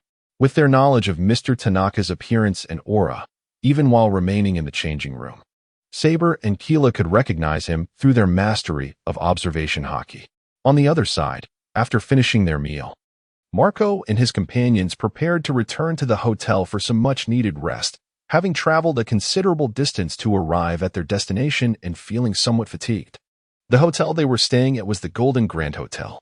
As the group approached the Golden Grand Hotel, the people in the lobby instinctively stepped back, creating an unspoken path before them. This exemplified the formidable presence of the 4 Emperor's pirates. Their stature among pirates was akin to that of the world government or the navy in the eyes of the common folk. Chapter 56. It seems trust in Sabo is justified as Marco and his companions approached. The pirates in the Grand Hall instinctively recoiled, for they belonged to the formidable 4 Emperor's pirate crew, towering like insurmountable mountains in the minds of fellow pirates. Non-pirates, too, prudently made way to avoid unnecessary trouble. For Marco and his crew, the scene evoked no emotional stir. They had long grown accustomed to such attention, having witnessed brothers faint or soil themselves at the mere sight of the Whitebeard pirates. The members of the Whitebeard crew had become desensitized to the weight of their notoriety. For instance, when Whitebeard had previously declared Fishman Island as his territory, under his protection, and allowed it to fly his flag, he had merely uttered those words without leaving any men behind. Yet, the mere presence of that flag had led to a staggering 90% reduction in the number of fishmen being sold into slavery. While it was impossible to eradicate the trade entirely, given that there were always reckless individuals willing to defy the odds, Fishman Island's king was nonetheless exceedingly pleased with the current state of affairs. This exemplifies the formidable power encapsulated in the name of Whitebeard. Thus, Marco and Jozu, leading the remaining crew members, strode confidently through the hall, their gazes fixed forward as they entered the elevator. It was only when the elevator doors fully closed, concealing their figures, that the strange and awkward atmosphere in the hall began to dissipate. Inside the elevator, Marco's eyes were half closed, as if lost in thought. Suddenly, as the elevator ascended smoothly, he experienced an odd sensation, as if he had been furtively scrutinized by an unseen observer. This instinctively prompted him to voice his confusion. "What is it, Marco?" Jozu inquired. Noticing Marco's change in demeanor, his tone was laced with caution. After all, they were on unfamiliar territory. Despite Jozu's confidence in his strength, he remained alert. And sensing Marco's unease, he tightened his mental focus. The remaining crew members, witnessing their captain's tension, also became anxious. instinctively gripping their weapons as if prepared to draw them at a moment's notice. I'm not sure why, but I just had a peculiar feeling. Perhaps I'm just being overly sensitive, Marco mused. The strange sensation had flared momentarily before vanishing without a trace. He utilized his observation hockey to scan the surroundings, but detected nothing out of the ordinary, leading him to conclude that the feeling was likely a mere figment of his imagination, or perhaps a remnant of the Golden Emperor's presence. After all, each of them was a dangerous individual, and it was not entirely unthinkable for Tesalo to send someone to keep an eye on them. However, the thought of someone wishing them harm did not cross Marco's mind. Who would be foolish enough to attack members of the Four Emperors' crew? Such an act would require an extraordinary amount of audacity. Marco once again unleashed his observation hockey for a second examination, yet found nothing amiss. He chose to dismiss the matter, confident in his own prowess. He then spoke soothingly to Jozu and the others. Is everything truly all right? Jozu inquired, seeking reassurance. Indeed. Rest assured, Jozu. Even if there were an issue, our strength would suffice to handle it. There is no cause for concern. After contemplating Marco's words, Jozu realized their validity, and the previously tense atmosphere within the elevator dissipated, returning everyone to their relaxed demeanor. Meanwhile, Sabo, concealed in the changing room, breathed a sigh of relief. The sensation of being watched that Marco had suddenly perceived in the elevator was no mere illusion. Someone was indeed lurking in the shadows, discreetly observing him. That someone was Sabo, who was not specifically intent on watching Marco, but rather on discerning who had arrived. Upon realizing that the newcomer belonged to the Whitebeard pirates, Sabo's heart raced, prompting him to retract his observation hockey and envelop both himself and Koala in a protective shroud of it.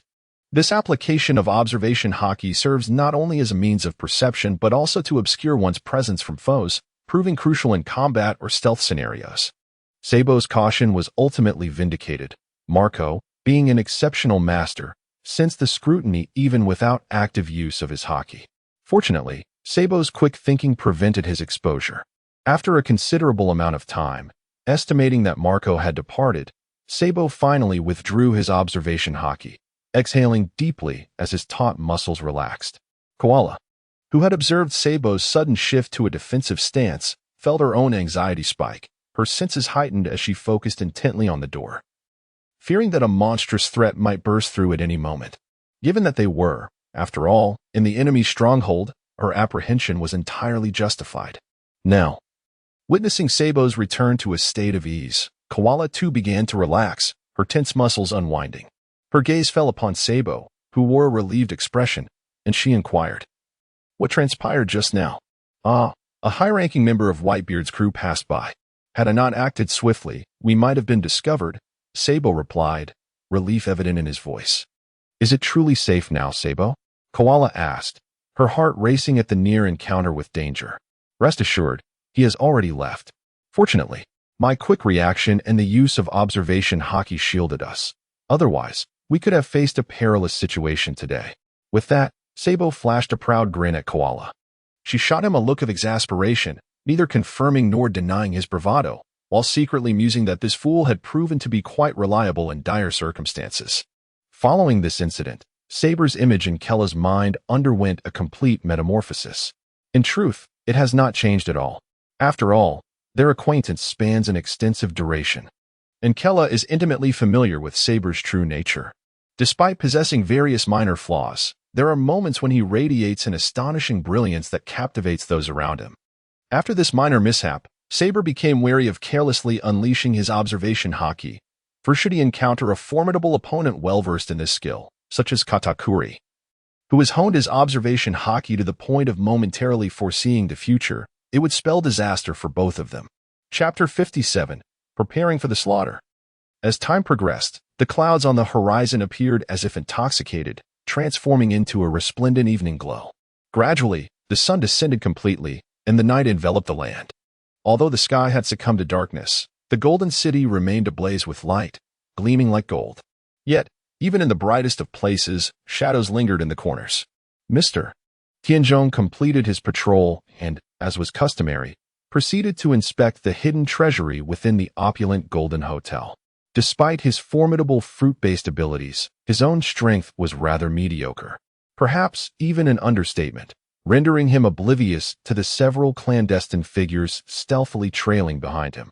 To describe them as sneaky might be somewhat inaccurate. These individuals moved with the grace of swallows atop the rooftops along the streets, resembling phantoms, elusive and unpredictable. Their mode of movement was not that of running, but rather akin to flickering, which appeared sophisticated and challenging, yet was merely a more ethereal form of gliding. Cloaked in robes that enveloped their forms, with hoods obscuring their faces, their capes billowed gracefully in the air, revealing the white suits and masks beneath. The standardized white suits. The masks, and their adept use of the 6 techniques unmistakably indicated their identities. Clearly, they belonged to the covert organization CP0, an intelligence agency directly subordinate to the world government. The CP organization operates under the jurisdiction of Judicial Island, with CP0 serving as its elite faction. Their direct superiors are the Celestial Dragons, who enjoy various privileges, including the authority to eliminate anyone who obstructs their missions, even if that person is a noble or a naval officer. Their tasks are deceptively simple. Their primary role is to safeguard the Celestial Dragons, functioning ostensibly as bodyguards but essentially as high-ranking slaves, indoctrinated from a young age to believe that whatever the Celestial Dragons decree is absolute truth. The Celestial Dragons are their unwavering faith, and they are also responsible for executing tasks that the world government finds inconvenient. They embody the malevolent side of the world government, although the government itself is not particularly benevolent. In short, the presence of CP0 heralds no good tidings. Unbeknownst to Mr. Tianzhong, he was being shadowed by several fearsome individuals. Why had CP0 suddenly infiltrated the domain of the Golden Emperor? The Golden City is a remarkably unique place, holding a status nearly equivalent to that of the Celestial Dragons. Even the world government is restrained here, unable to act with impunity. So why were CP0 operatives present? What audacity did they possess? This, of course, was at the behest of the world government. Although the Golden Emperor held a lofty position, replete with various mystique, such status is ultimately a mere illusion. The world government's recognition is what affords him his current standing. Should they choose to revoke that recognition, he would instantly transform from the king of an independent nation into a wanted fugitive. It all hinges on a single decree from the world government. Regarding the wealth of the Golden Emperor, it is indeed vast. He possesses a staggering 20% of the world's Bailey. However, to speak bluntly, he is merely a pig, raised by the Celestial Dragons and the 5 Elders. When he is not needed, he may indulge in his arrogance, but should the need arise, or if he proves disobedient, he may very well be slaughtered for meat. In fact, the ruling powers of the world government, the 5 Elders, had previously covertly contacted Tizolo. It is not surprising that Tizolo, in his capacity, could communicate directly with the 5 Elders. They have taken an interest in the devil fruit and thus wish for Tizolo to cease its auction, directly transferring the fruit to the world government, promising some form of compensation in return, though the specifics and timing of this compensation remain unknown. Throughout their conversation, the 5 Elders maintained an air of superiority, their tone laden with the oppressive demeanor of authority over subservience, infused with blatant arrogance. It was evident that they regarded Tizolo with utter disdain, failing to acknowledge his formidable reputation upon the seas, as they did not consider him a peer. This instinctive contempt struck deeply at Tizolo's sensitive nerves. Accustomed to high status, Tizolo harbored his own pride, even arrogance, a common affliction among those in positions of power. He believed himself to be the unrivaled sovereign, dismissing others as inconsequential, convinced that his word was law, and that dissent equated to treachery, which would incite his wrath. Tizolo believed his command over substantial resources and finances placed him not far below the 4 emperors, although this was merely his perception. He felt his status was sufficiently elevated to warrant equal discourse with the world government. Yet, this recent dialogue with the 5 Elders unveiled the harsh truth. In their eyes, he was insignificant. This was no mere disdain. It was a profound disregard, as they did not even consider him capable of resistance, nor did they anticipate any such defiance. This reality was intolerable for Tizolo, as it directly negated all he had strived for over the years. Unable to accept this, he found that the conversation served as a catalyst, igniting the pent-up frustrations he had endured in the presence of the world government and the celestial dragons. His emotions began to spiral out of control. Ultimately, he outright rejected the world government's request, more accurately described as a command. Nevertheless, he retained a modicum of rationality, ensuring his words maintained a necessary decorum, avoiding a complete rupture in relations. However, while Tazzolo believed he had preserved the world government's dignity, they perceived his actions differently.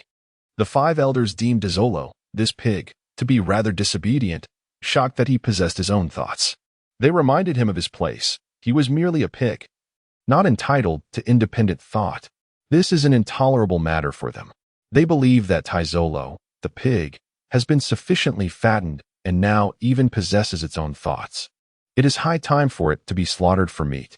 Moreover, the world government covets the 20% of Bailey that this pig represents. Once it is eliminated, they could easily raise another pig. Undoubtedly, many would be willing to take on that role, possibly even resorting to fierce competition over it. However, this task is clearly unsuitable for the world government, for regardless of the circumstances, Golden City remains an independent nation. Thus, CP0 has been dispatched. Chapter 58. Mr. Tanaka in peril at this moment, Tazzolo remained blissfully unaware that he had been forsaken by the world government.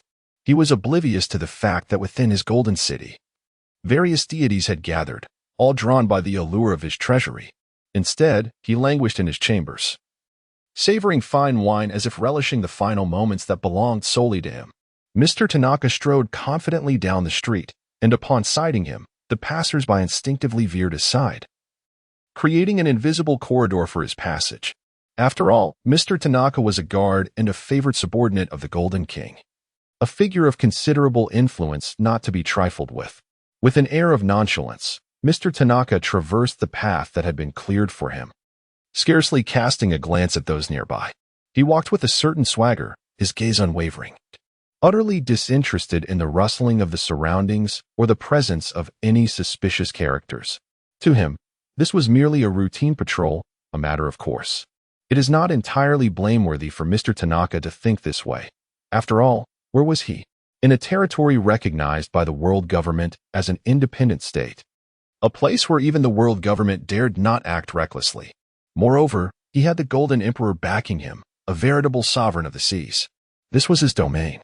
Who would dare to challenge him or conspire against the Golden City? While Mr. Tanaka's perception was not entirely misguided, he remained ignorant of the fact that his master's current status was contingent upon the tacit approval of the world government, rather than any capacity to deter them from acting against him. This distinction exemplifies the difference between the 7 warlords and the 4 emperors. The former are, in more flattering terms, co-opted by the world government. In less flattering terms, they are akin to dogs on a leash, their privileges and status bestowed by the world government.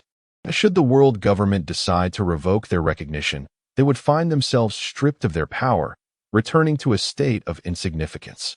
In contrast, the 4 emperors have forged their own status, possessing sufficient strength to render the world government wary of provocation.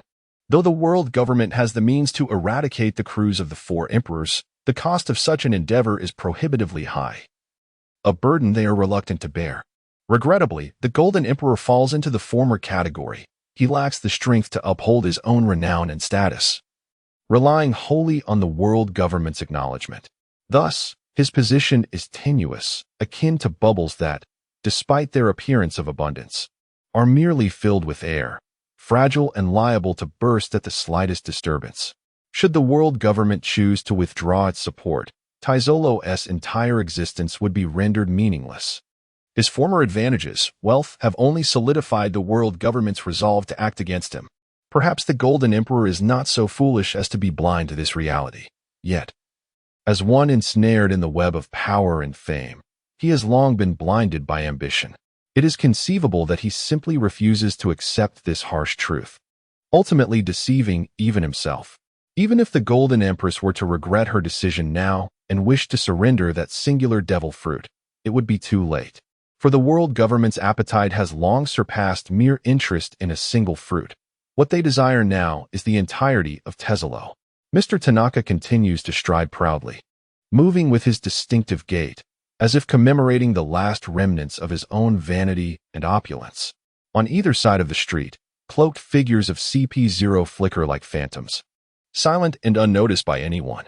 Before long, Mr. Tanaka arrives at his destination, the Golden Hotel.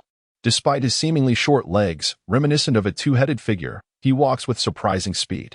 Guests lingering in the lobby are somewhat perplexed by Mr. Tanaka's unexpected arrival, wondering what business he has here. Is there something that requires the attention of Mr. Tanaka? The guard? The hotel staff, however, are unperturbed. Although they too are uncertain of his purpose, this is not his first visit. Having worked in Golden City for a considerable time, they know well that as long as they perform their duties, there is no need to inquire further. Knowing too much often brings no benefit. Mr. Tanaka pays no heed to their thoughts, uttering not a word and even avoiding their gaze as he strides past them and boards the elevator. The CP0 agents trailing behind him, of course, will not take the elevator. They are engaged in a covert operation. Although they belong to a secretive department, on some level, they are an open secret. Yet even with this knowledge, no one dares to speak out. Thus, while CP0 may exhibit an air of arrogance, or perhaps they are akin to a finely tuned machine devoid of personal sentiment, this aligns perfectly with the world government's typical demeanor. Those who serve them are not expected, nor allowed, to possess their own thoughts, yet they understand the importance of maintaining a low profile in such moments. Consequently, they opt to ascend from the outside, employing skilled individuals to track Mr. Tanaka's position, ensuring they do not lose sight of their target. In mere moments, the cloaked figures have scaled several meters upward in perfect unison, as though each movement had been meticulously rehearsed.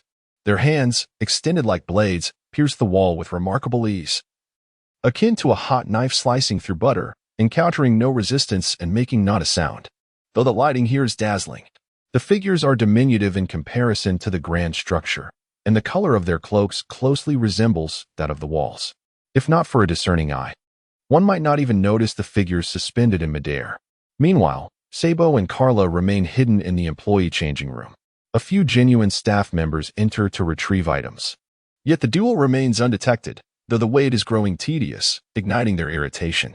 Just as the elevator carrying Mr. Tanaka reaches the 5th floor, Sabo suddenly jolts, sensing a shift in the atmosphere. What is it? Upon witnessing this, Clara promptly inquired. Mr. Tanaka seems to have arrived, just reached the 5th floor. Upon hearing this, Clara felt invigorated. Finally, he has come. I have awaited your arrival, and thankfully, I did not lose hope. Subsequently, the two exercised utmost caution as they exited the changing room. To avoid alarming any potential threats, they took a different elevator, following Mr. Tanaka upwards. Meanwhile, within the elevator, Mr. Tanaka was humming a cheerful tune, entirely oblivious to the fact that he was being watched by two exceptionally ruthless individuals, placing him in a precarious situation. Chapter 59. This person. Seems a bit excessive. Mr. Tanaka ascended in the elevator to the pinnacle of the building. However, there existed a concealed level above this so-called top floor, one that could not be accessed by the elevator, nor was there a staircase within the hotel. Only Mr. Tanaka and the Golden Emperor were privy to this hidden floor, which even Baccarat Tesalo was not informed about. This location served as the treasure vault of the Golden Emperor. It would be unrealistic to assert that all of Tesalo's wealth resided here, for he was reputed to possess 20% of the world's berries. Even if some of that wealth were exaggerated, it would surely suffice to burst this modest level multiple times over. Here, one could find only a selection of particularly valuable items, such as devil fruits, renowned swords, and rare treasures. Anything that Tesalo had chosen to collect was undoubtedly extraordinary. Upon exiting the elevator, Mr. Tanaka glanced around and, finding no one else present, slightly bent his short legs to gather strength. He then propelled himself upwards like a spring, soaring towards the ceiling. Remarkably, he was not impeded by the seemingly indomitable ceiling. Instead, he passed through it as if diving into water, effortlessly breaching that barrier. This was the enchantment of the puncture fruit. Any inanimate object, regardless of its hardness, could be traversed seamlessly by Mr. Tanaka, with the exception of sea prism stone. As Mr. Tanaka vanished into the ceiling, Sabo and Krall arrived at their destination in the elevator. They stepped out and surveyed their surroundings, but Mr. Tanaka was nowhere to be seen. Sabo activated his observation hotkey, scanning the vicinity for any sign of him, which only deepened his perplexity. After all, they had followed Mr. Tanaka to this place. Unable to locate Mr. Tanaka, they could not simply dismantle the building. In that moment, they instinctively raised their gazes towards the ceiling, lost in thought. This was indeed the highest point accessible by the elevator, and under normal reasoning, one would deem it the rooftop. Yet, perhaps the Golden Emperor had cleverly concealed the treasure vault in that non-existent top level according to human logic. Sabo and Krall exchanged knowing glances, convinced they had uncovered the truth. Regardless of whether the treasure vault truly lay above, they had come this far and resolved to make an attempt. Sabo extended his right hand. Assuming a peculiar gesture, his index and middle fingers bent and pressed together, while his ring and little fingers also curved and joined, with the middle and ring fingers separated, and his thumb slightly bent. With the preliminary motion complete, Sabo prepared to leap and demolish the ceiling. However, at that moment, a strange noise emanated from nearby, causing Sabo to halt his actions and turn cautiously towards the source of the sound. To his astonishment, a fissure appeared in the wall not far from the elevator. This crack was peculiar. It did not appear to be the result of human interference. Instead, it resembled a zipper that had been drawn open, allowing the wall to naturally part and reveal a gap. In the next moment, several cloaked figures entered through the zipper opening in a steady stream, clearly members of CP0. Once everyone had entered, one of them calmly zipped the opening closed and, with a mere sweep of his hand, restored the wall to its original appearance, rendering the previous events as if they were mere figments of the imagination. After all, this was a clandestine department tasked with executing special missions, and with the influential celestial dragon backing them, peculiar fruits were hardly surprising. Among them was an individual who had consumed the chain fruit, granting him the ability to create one or multiple zippers anywhere, allowing him to access the contents within without disrupting the exterior. Unlike the string fruit, however, the chain fruit could also be utilized on living beings, enabling zippers to be opened on their limbs. While this ability may not directly enhance one's absolute combat prowess, it possesses numerous ingenious applications. For instance, by affixing a series of zippers around an opponent's limbs, one could effectively detach them entirely. Admittedly, this may appear somewhat impractical, yet perhaps it would prove beneficial for surgeons. Surgeries could be performed without incisions, achieving true minimally invasive or even pain-free procedures. Quite splendid. At that moment, Sabo and Kira found themselves bewildered by the sudden appearance of 6 masked figures. Each mask was unique, one resembling an owl, another a white face, a third a ghastly visage, followed by a striped face, a half-mask, and one adorned with a crescent moon on the forehead. Dressed in cloaks, they leapt in like phantoms, making not a sound. Soon, the 6 masked individuals noticed Sabo and Kira standing not far away. Unidentified intruders. Eliminate them. The 6 swiftly decided the fate of Sabo and Kira with but a few terse words. The one who spoke last, donning the half-mask, appeared to be the leader of this small squad. His gaze, cold and devoid of emotion, betrayed no hint of excitement even when discussing the act of murder. As if it were as mundane as sipping a glass of water. Clearly, he had grown accustomed to such matters. Upon hearing their leader's command, the remaining 5 exhibited no hesitation, dispatching 3 of their number to launch an assault on Sabo and Kira. As they moved, the 2 could finally discern the white suits beneath the cloaks. This is bad. It's CP0. The 2 silently lamented their misfortune, but the 3 assailants approached at lightning speed, reaching them in the blink of an eye. Faced with this imminent threat, Sabo and Kira had no choice but to prepare for defense. Meanwhile, the leader, having sent his subordinates forth, paid no further heed to the situation at hand. "Is this the location?" inquired the half-masked leader. "The last trace of his presence was detected here. He should be above," replied the one with the crescent moon mask. Upon hearing this, the half-masked leader cast a glance towards the striped mask. Without the need for words, the striped mask instinctively leaped into action, its hands radiating with a pink luminescence as it touched the ceiling. Suddenly, a zipper materialized on the previously smooth surface of the ceiling.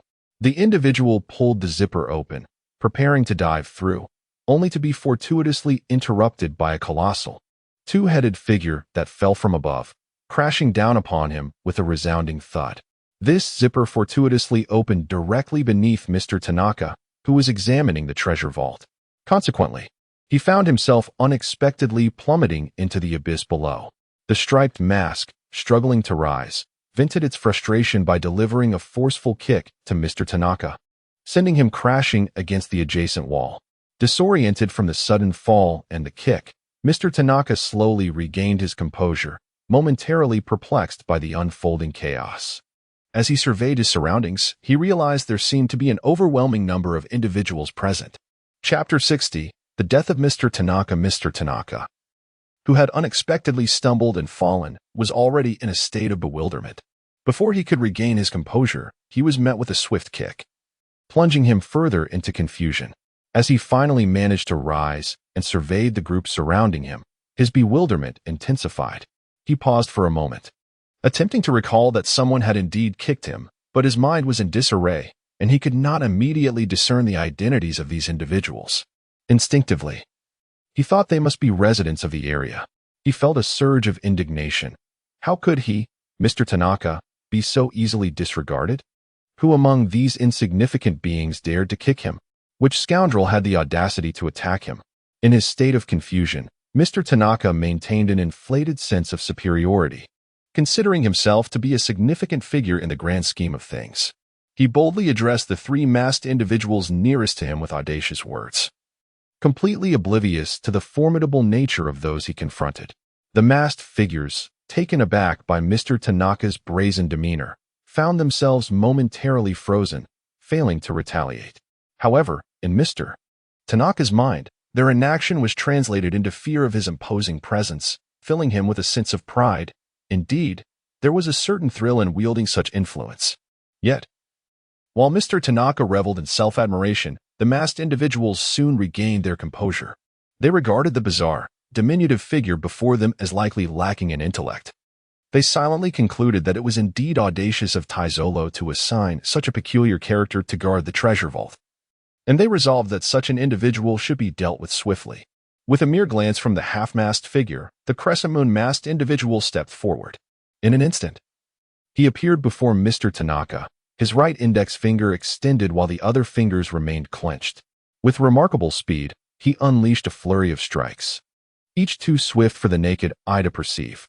Mr. Tanaka had no time to react, and he was struck multiple times, resulting in several gaping wounds from which crimson blood splattered onto the scarlet carpet beneath him.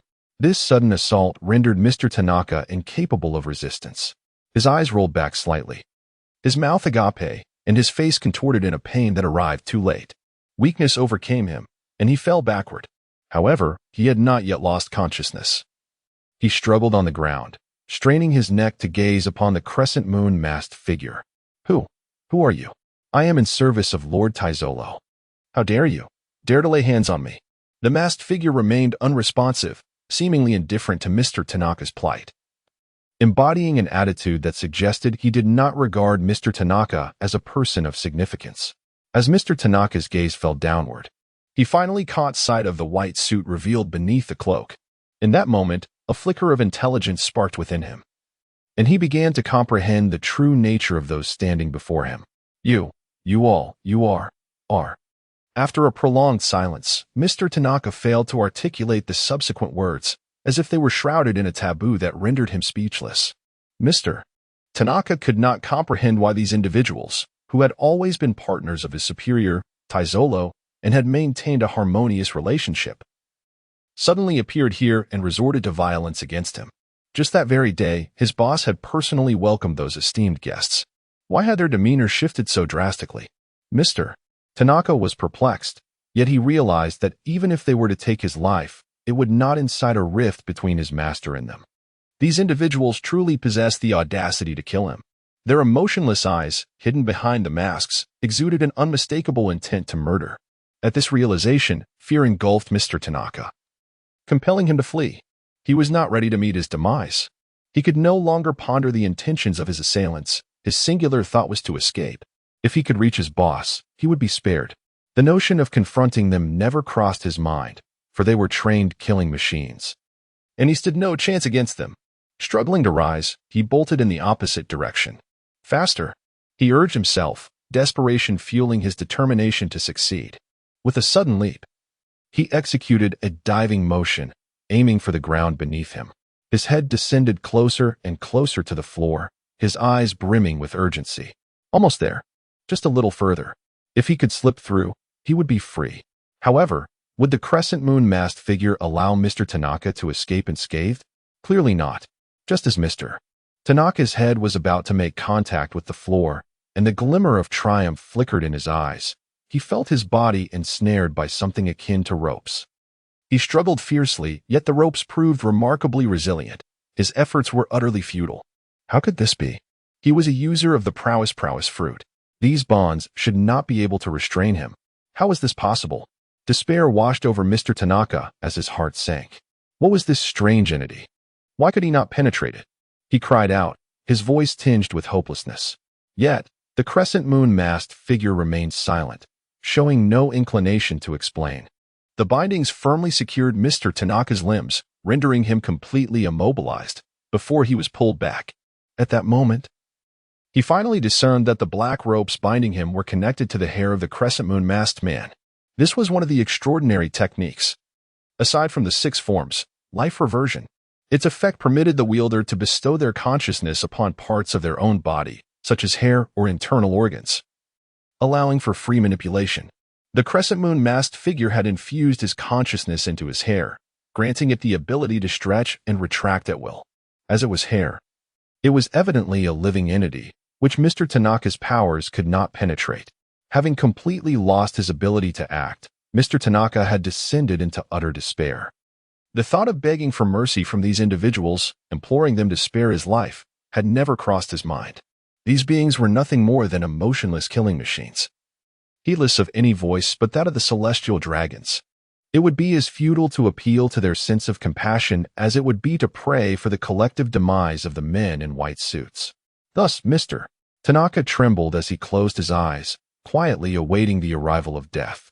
The crescent moon masked figure, evidently unfamiliar with the concept of mercy, pulled Mr.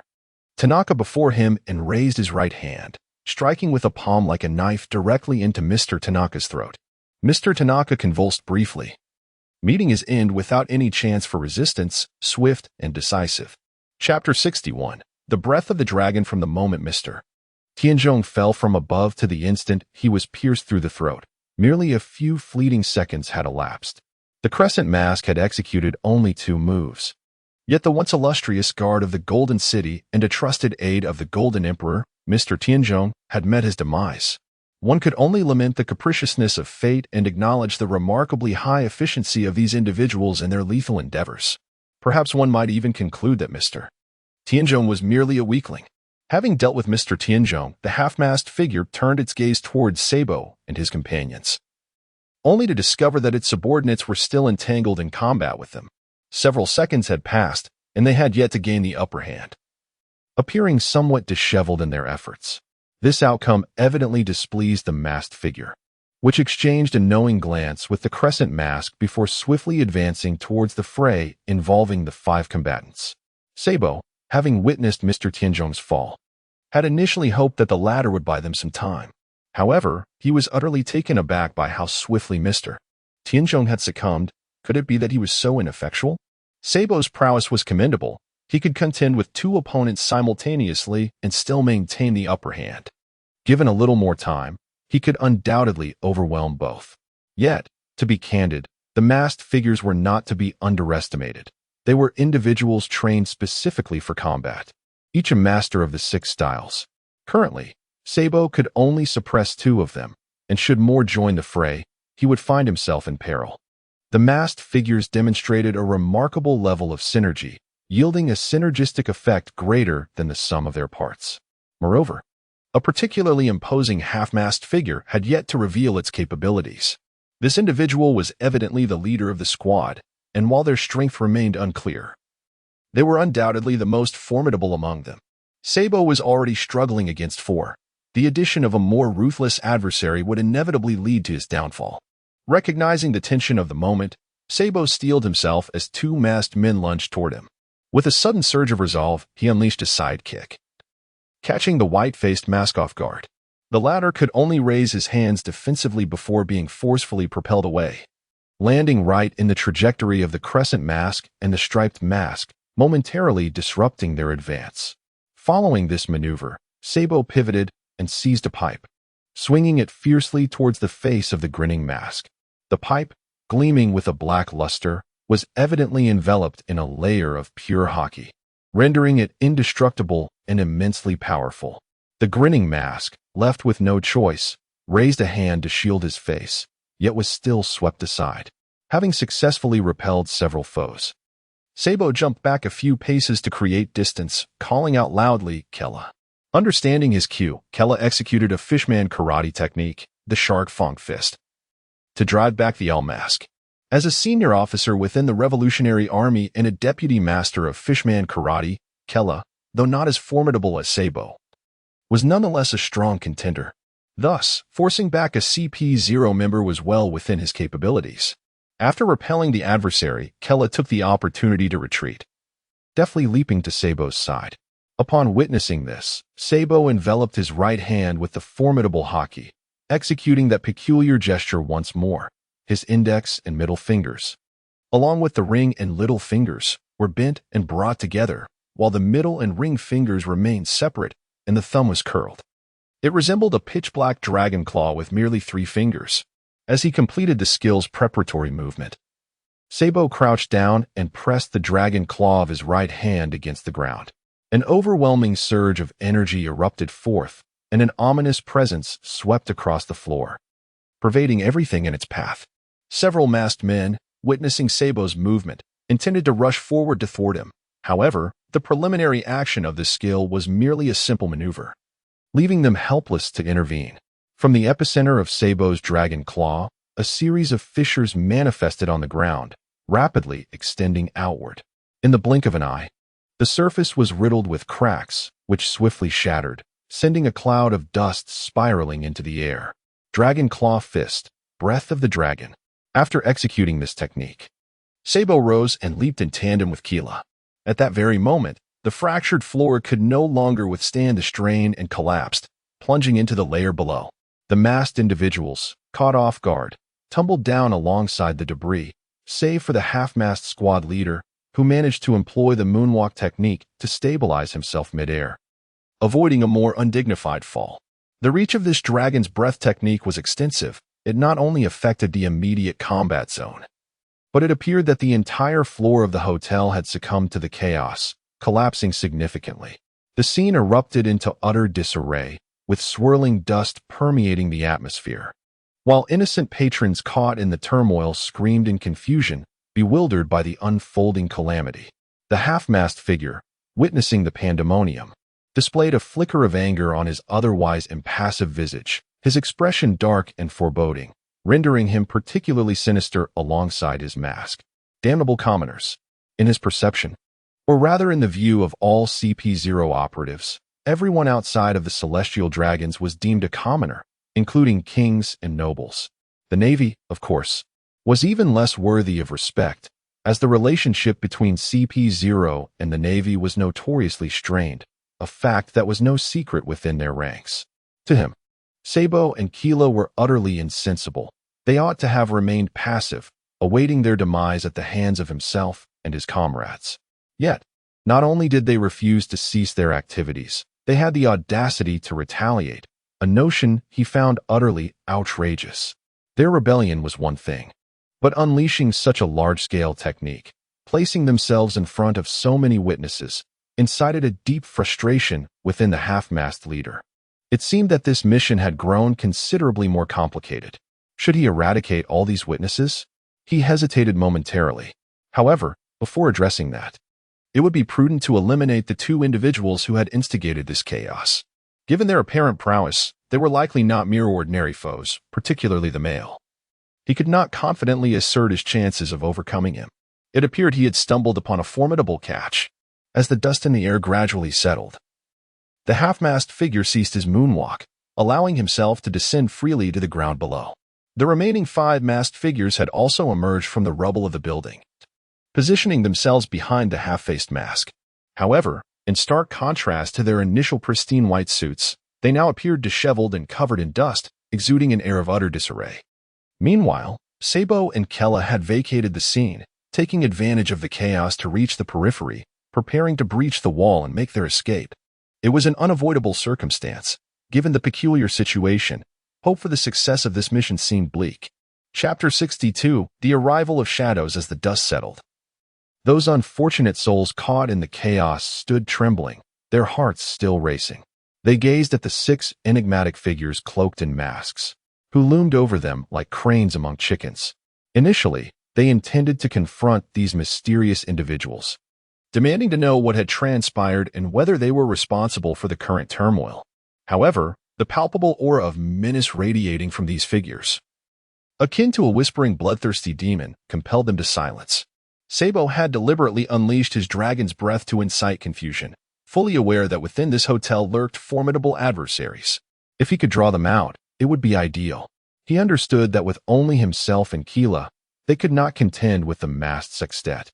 Thus, he opted to stir the waters and create an opportunity for escape or seize a chance amidst the chaos.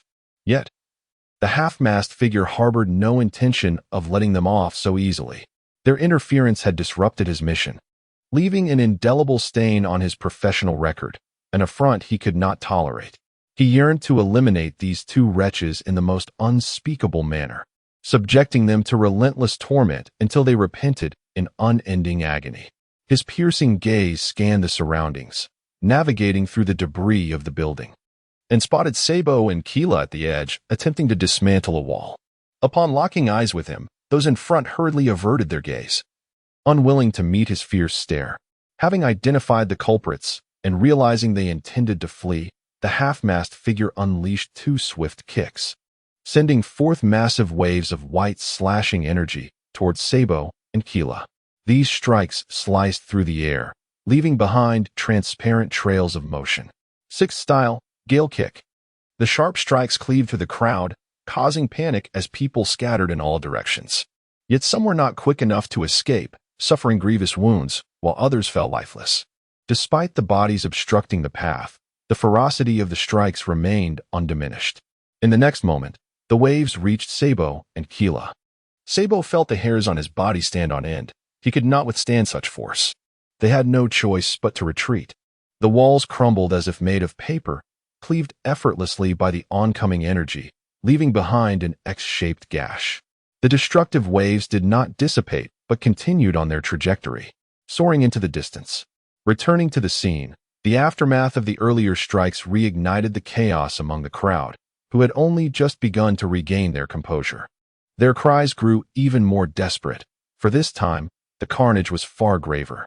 While the previous turmoil had spared lives, this latest incident had claimed them, with blood pooling on the ground and severed limbs strewn about. The sight of death drove the onlookers into a state of utter despair. Do you know who we are? You, demons. Murderous demons. Oh heavens, this must be a nightmare. It's all a dream. A few individuals, emboldened by bravado, dared to provoke the masked man. Yet, with such an elevated demeanor, how could he possibly deign to acknowledge these lowly plebeians? He merely disregarded them. Upon witnessing Langi successfully thwart the escape of the 2 ruffians, the half-masked figure emitted a cold scoff and approached the pair. The onlookers, having just witnessed a murder, were seized by terror at the sight of the masked man, seemingly an embodiment of a bloodthirsty demon, suddenly taking action. They scattered like startled quails, retreating to the corners, trembling in fear. Noticing that their leader was about to personally intervene, the underlings, including Tiao Wen and others, eagerly followed suit, their fists clenched in anticipation. They felt a deep sense of shame for failing to capture the 2 miscreants earlier, and now they were resolutely focused on swiftly eliminating them to redeem themselves. Sabo and Keela, realizing escape was futile, reluctantly prepared to confront their adversaries. Just then, an unexpected, melodious bird call resonated, imbued with an air of nobility, reminiscent of a regal avian sovereign. In light of this sudden occurrence, several masked figures halted, their vigilance heightened as they scanned their surroundings. Sabo, however, breathed a sigh of relief. The avian sound revealed the identity of their imminent ally. In the next instant, a tremendous explosion erupted as the wall adjacent to them shattered from an X-shaped breach, as if detonated from the outside. Debris flew forth like bullets. While this posed little threat to Sabo and his companions, it was a perilous weapon for the ordinary bystanders. Fortunately, no fatalities ensued, though a few unfortunate souls sustained injuries. Through the newly created opening, a magnificent bird engulfed in brilliant blue flames surged forth. Upon landing, the flames receded, and the wings folded, revealing a man, Marco, the esteemed first mate of the Whitebeard crew. As Marco steadied himself, a formidable, muscular figure leaped through the breach, Diamond Jozu. While Marco had transformed from bird to human, Jozu had ascended through sheer strength, his speed rivaling that of flight. Marco and Jozu had been resting in their quarters when an unsettling commotion drew their attention, seemingly originating from above. Moments later, they felt a slight tremor, as if the entire building had shuddered. Exchanging a knowing glance, they resolved to investigate, instructing the remaining crew to remain behind. Upon Marco's emergence, he was met with the sight of two distinct cutting waves emanating from the top floor, slicing through the air and leaving a transparent trail in their wake. Clearly, the excitement was unfolding above. Having pinpointed the location, Marco and Jozu ascended to the top floor with determination. Upon their arrival, they were greeted by a scene of destruction. Shattered debris littered the ground, mingled with blood and severed limbs. Several individuals lay on the ground, bloodied and unconscious, while others cowered in the corners, trembling with fear, and Sabo stood in a standoff against the masked man and his cohorts. As members of the Whitebeard Pirates, their extraordinary experiences rendered them perceptive. Upon observing the white suits concealed beneath the cloaks of the masked men, they instantly recognized the peculiar figures for what they were. CP0. Marco silently recited this ominous name, a frown crossing his brow. As for Sabo and Karina, he failed to recognize them, assuming they were merely innocent bystanders caught in a web of circumstance, and chose to disregard them altogether. Naturally, CP0 was well aware of a prominent figure like Marco, especially since he had just showcased his signature prowess. The indomitable Phoenix Marco, Diamond Jozu. The half-masked man also mentally repeated their names. Though he still regarded them as lowly commoners, he could not help but acknowledge their formidable strength, conceding to himself that he was no match for them. Chapter 63. A disagreement leads to conflict. Though CP0 operates with a brazen arrogance, believing themselves above all others, they are not devoid of intelligence. They are acutely aware of their own capabilities. In a comparison to the warlords of the sea, the half-mast figure considers himself capable of overcoming them. However, standing before him now are the esteemed high-ranking officers under one of the four emperors, formidable beings who have long established their titles. No matter his confidence, he does not entertain the notion of easily defeating such opponents.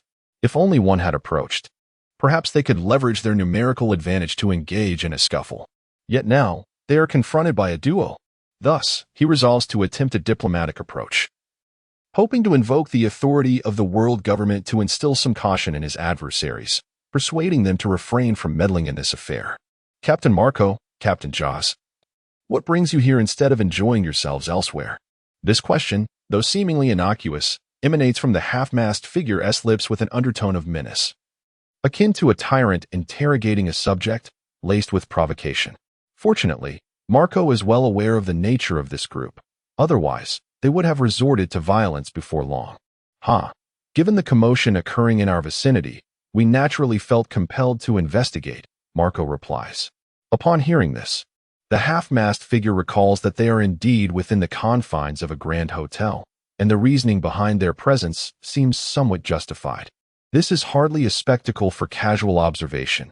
You are aware of our identities, are you not? Since Captain Marco has taken a look, might it not be time for you to depart? The flat, monotonous tone with which he speaks resembles the recitation of a script, yet one can discern the veiled threat woven within. Depart? Were this any other location, Marco would certainly acquiesce. No, in fact, had it been any other place, Marco would not have ventured here to observe the turmoil. After all, they are agents of the world government. and involvement with anything related to them is invariably fraught with complications. It is best to remain uninvolved. However, this incident unfolds in Golden City, which fortuitously is set to host an auction the following day. Coincidentally, this forthcoming auction features an item they are determined to acquire, which renders it impossible for him to remain indifferent. In such a sensitive locale, at such a critical time, the world government's intelligence agency is clearly here for a significant purpose. As for the nature of that purpose, Marco is indifferent. What truly concerns him is whether this situation might disrupt the auction. After all, they have pursued this item for an extended period and finally secured accurate information regarding its availability. If this were to be jeopardized, it is uncertain when they might next encounter such fortuitous circumstances. Thus, even if he must confront this group head-on, Marco must ascertain their mission.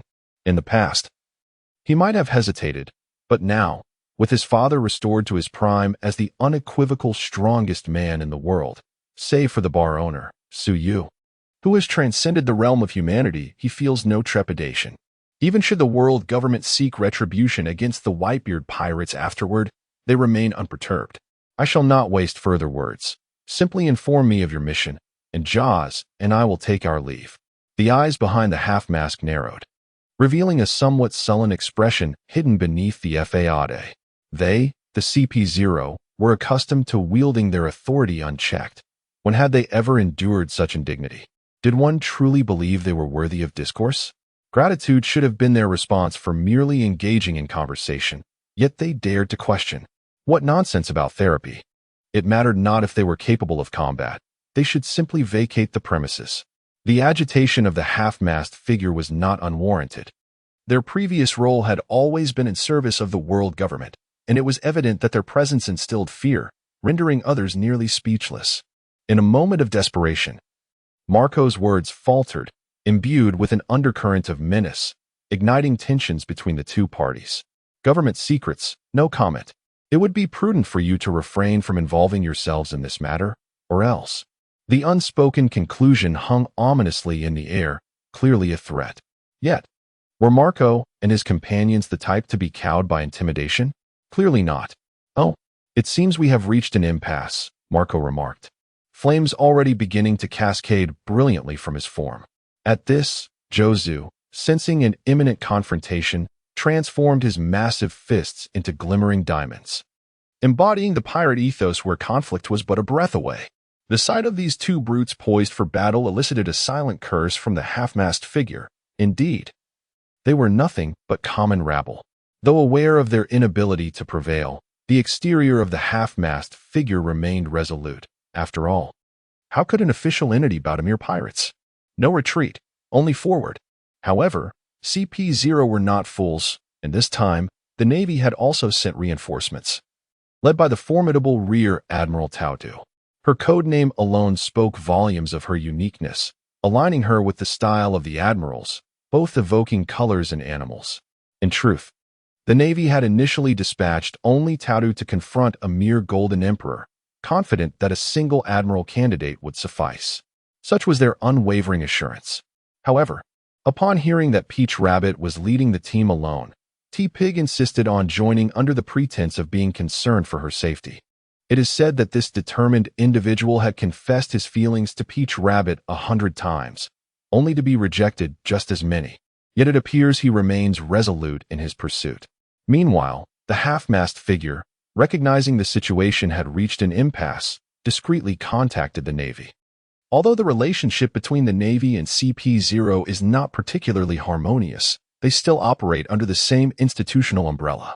When it comes to conflict, they can engage in a private struggle, but externally, mutual assistance is essential.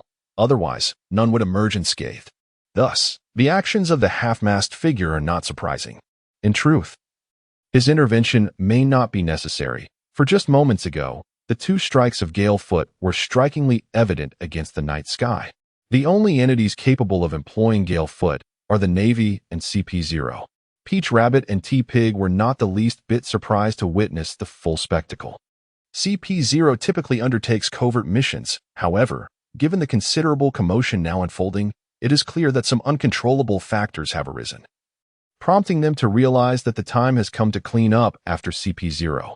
Chapter 64. The sudden flash of the sword upon realizing that something was amiss. Tao Rabbit and T-Pig hurried towards the Golden Hotel. With such a commotion erupting on their own territory, it was inconceivable that Taizolo remained oblivious. The location of the disturbance, the Golden Hotel, was particularly concerning, especially considering that Mr. Tanaka had recently inspected the treasure vault. Taizolo surmised this could hardly be a coincidence. It seemed that the adversaries were indeed targeting his treasure. With this thought, Taizolo could no longer remain idle. He cast aside his wine glass and rushed toward the scene of the incident. Meanwhile, at the pinnacle of the Golden Hotel, a fierce battle was on the verge of breaking out. Marco faced off against the half-mast figure, while the remaining 5 masked individuals engaged in a fierce struggle with Diamond Jaws. As for Sabo and Keela, they had quietly slipped away during the standoff. Sensing the chaotic waters around them, it was best to depart now, for lingering could prove perilous. As for their mission, it appeared they would not accomplish it. But they opted not to retreat entirely. Instead, they concealed themselves nearby, hoping to glean the outcome and perhaps seize an opportunity, thus mitigating their losses. In the midst of the fray, Jaws had partially transformed into Diamond, embodying a brute force combat style characterized by relentless charges and powerful punches. Though his attacks seemed straightforward, their potency was no jest. A direct hit could incapacitate an opponent. Aware of Jaws' strength, the 5 masked adversaries refrained from direct confrontation, instead relying on their fruit abilities and agility to evade him. Marco, engulfed in flames, grappled with the half-mast leader. The vibrant flames danced freely as their bodies collided, casting an incandescent glow around them. Fortunately, this blue flame lacked the properties of conventional fire, sparing the nearby innocents from harm. The half-mast leader, true to his role as captain of the squad, held his ground against Marco's assaults, demonstrating his prowess as a pure martial artist, his dark iron fists exuding formidable pressure. Marco remarked, "I must admit, you possess considerable strength." The half-mast figure maintained his aloof demeanor, disregarding Marco's taunts, and silently unleashed a punch towards him. Recognizing the challenge before him, Marco ceased his probing. The azure flames began to coalesce at his hand, culminating in the formation of a phoenix tail feather, an awe-inspiring manifestation of power. With a swift motion, Marco unleashed a punch, transforming the phoenix tail into a flaming fist that surged directly towards the half-mast figure. Undying bird, azure flame goose. Just by observing the flaming fist, the half-mast figure could sense its tremendous might. However, he was no novice. Inhaling deeply, he allowed his right arm to swell, veins bulging ominously. With a fierce shout, a plume of white smoke erupted from his mouth due to the exertion, and with a powerful tremor, he launched a counterattack.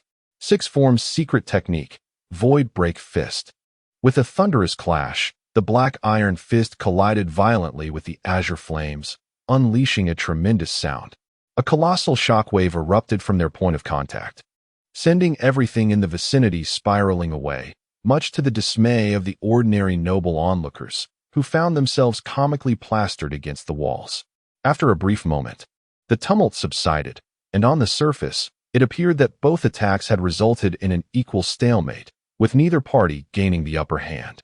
However, the right hand of the half-mast figure trembled slightly, and the expression hidden beneath the mask was far from favorable. Clearly, enduring the azure flame strike was no trivial matter. In stark contrast, Marco maintained his languid demeanor, appearing remarkably at ease. Indeed, the immortal bird Marco, when he applied himself, demonstrated a clear superiority. Cursed be it. Observing Marco's infuriating countenance, the half-mast figure inwardly cursed, astonished by Marco's unexpected strength. Initially, he had believed that even if he could not defeat his opponent, he would easily withstand the onslaught for a time. Unexpectedly, the intensity of Marco's serious attack proved to be a strenuous endeavor, delivering a devastating blow to his confidence. In truth, Marco was equally astonished. The azure flame strike had demanded nearly all his strength. He had intended to conclude the battle in one decisive blow, unleashing all his firepower to overwhelm his foe. Yet, to his surprise, the opponent had withstood it. Although visibly fatigued, he had indeed endured. prompting Marco to re-evaluate the capabilities of the world government. Nevertheless, it mattered little. Having blocked one attack, he simply needed to unleash another, one that would guarantee his adversary's defeat. The flames enveloping Marco blazed even more brilliantly as he waved his hands, igniting them in a fiery embrace. In the next moment, his hands transformed into a pair of flaming wings. With a powerful flap, Marco lifted himself off the ground, hovering in midair. The flames swirled around him, his feet vanished, replaced by a set of sharp bird talons, thus transforming Marco into a creature that was half human and half immortal bird. In his characteristic languid tone, Marco remarked, "I hope you can endure this attack." At that moment, his eyes, usually devoid of life, gleamed with a newfound sharpness. With a powerful flap of his wings, a formidable shockwave erupted and surged toward the half-mast figure. Immortal bird, Phoenix stamp. Upon witnessing Marco's transformation, the half-mast figure sensed impending doom. Instinctively, he contemplated a strategic retreat, not an act of cowardice, but a preservation of his strength. However, Marco's taunt halted his movements. What did he mean by that? Did he doubt his capabilities? This was a blatant provocation. He resolved to prove otherwise. After all, he had withstood the previous strike, and though his arm throbbed painfully, it was hardly insurmountable. He would confront this attack as well. The dignity of CP0 could not be challenged. Yet, as the shockwave materialized, he realized he had underestimated the situation. His observation haki went into a frenzy of warning. The power of this strike far surpassed the earlier flame punch. This attack was one he could not possibly withstand. At this moment, it was too late to attempt evasion. He realized that he might have been ensnared by Marco. However, there was no time for such thoughts now. In haste, he raised an iron block to shield his chest, yet he felt that mere defense would not suffice. Consequently, he summoned his strength, his right arm's muscles swelling as he prepared to unleash the 6 styles, void-cleaving fist once more.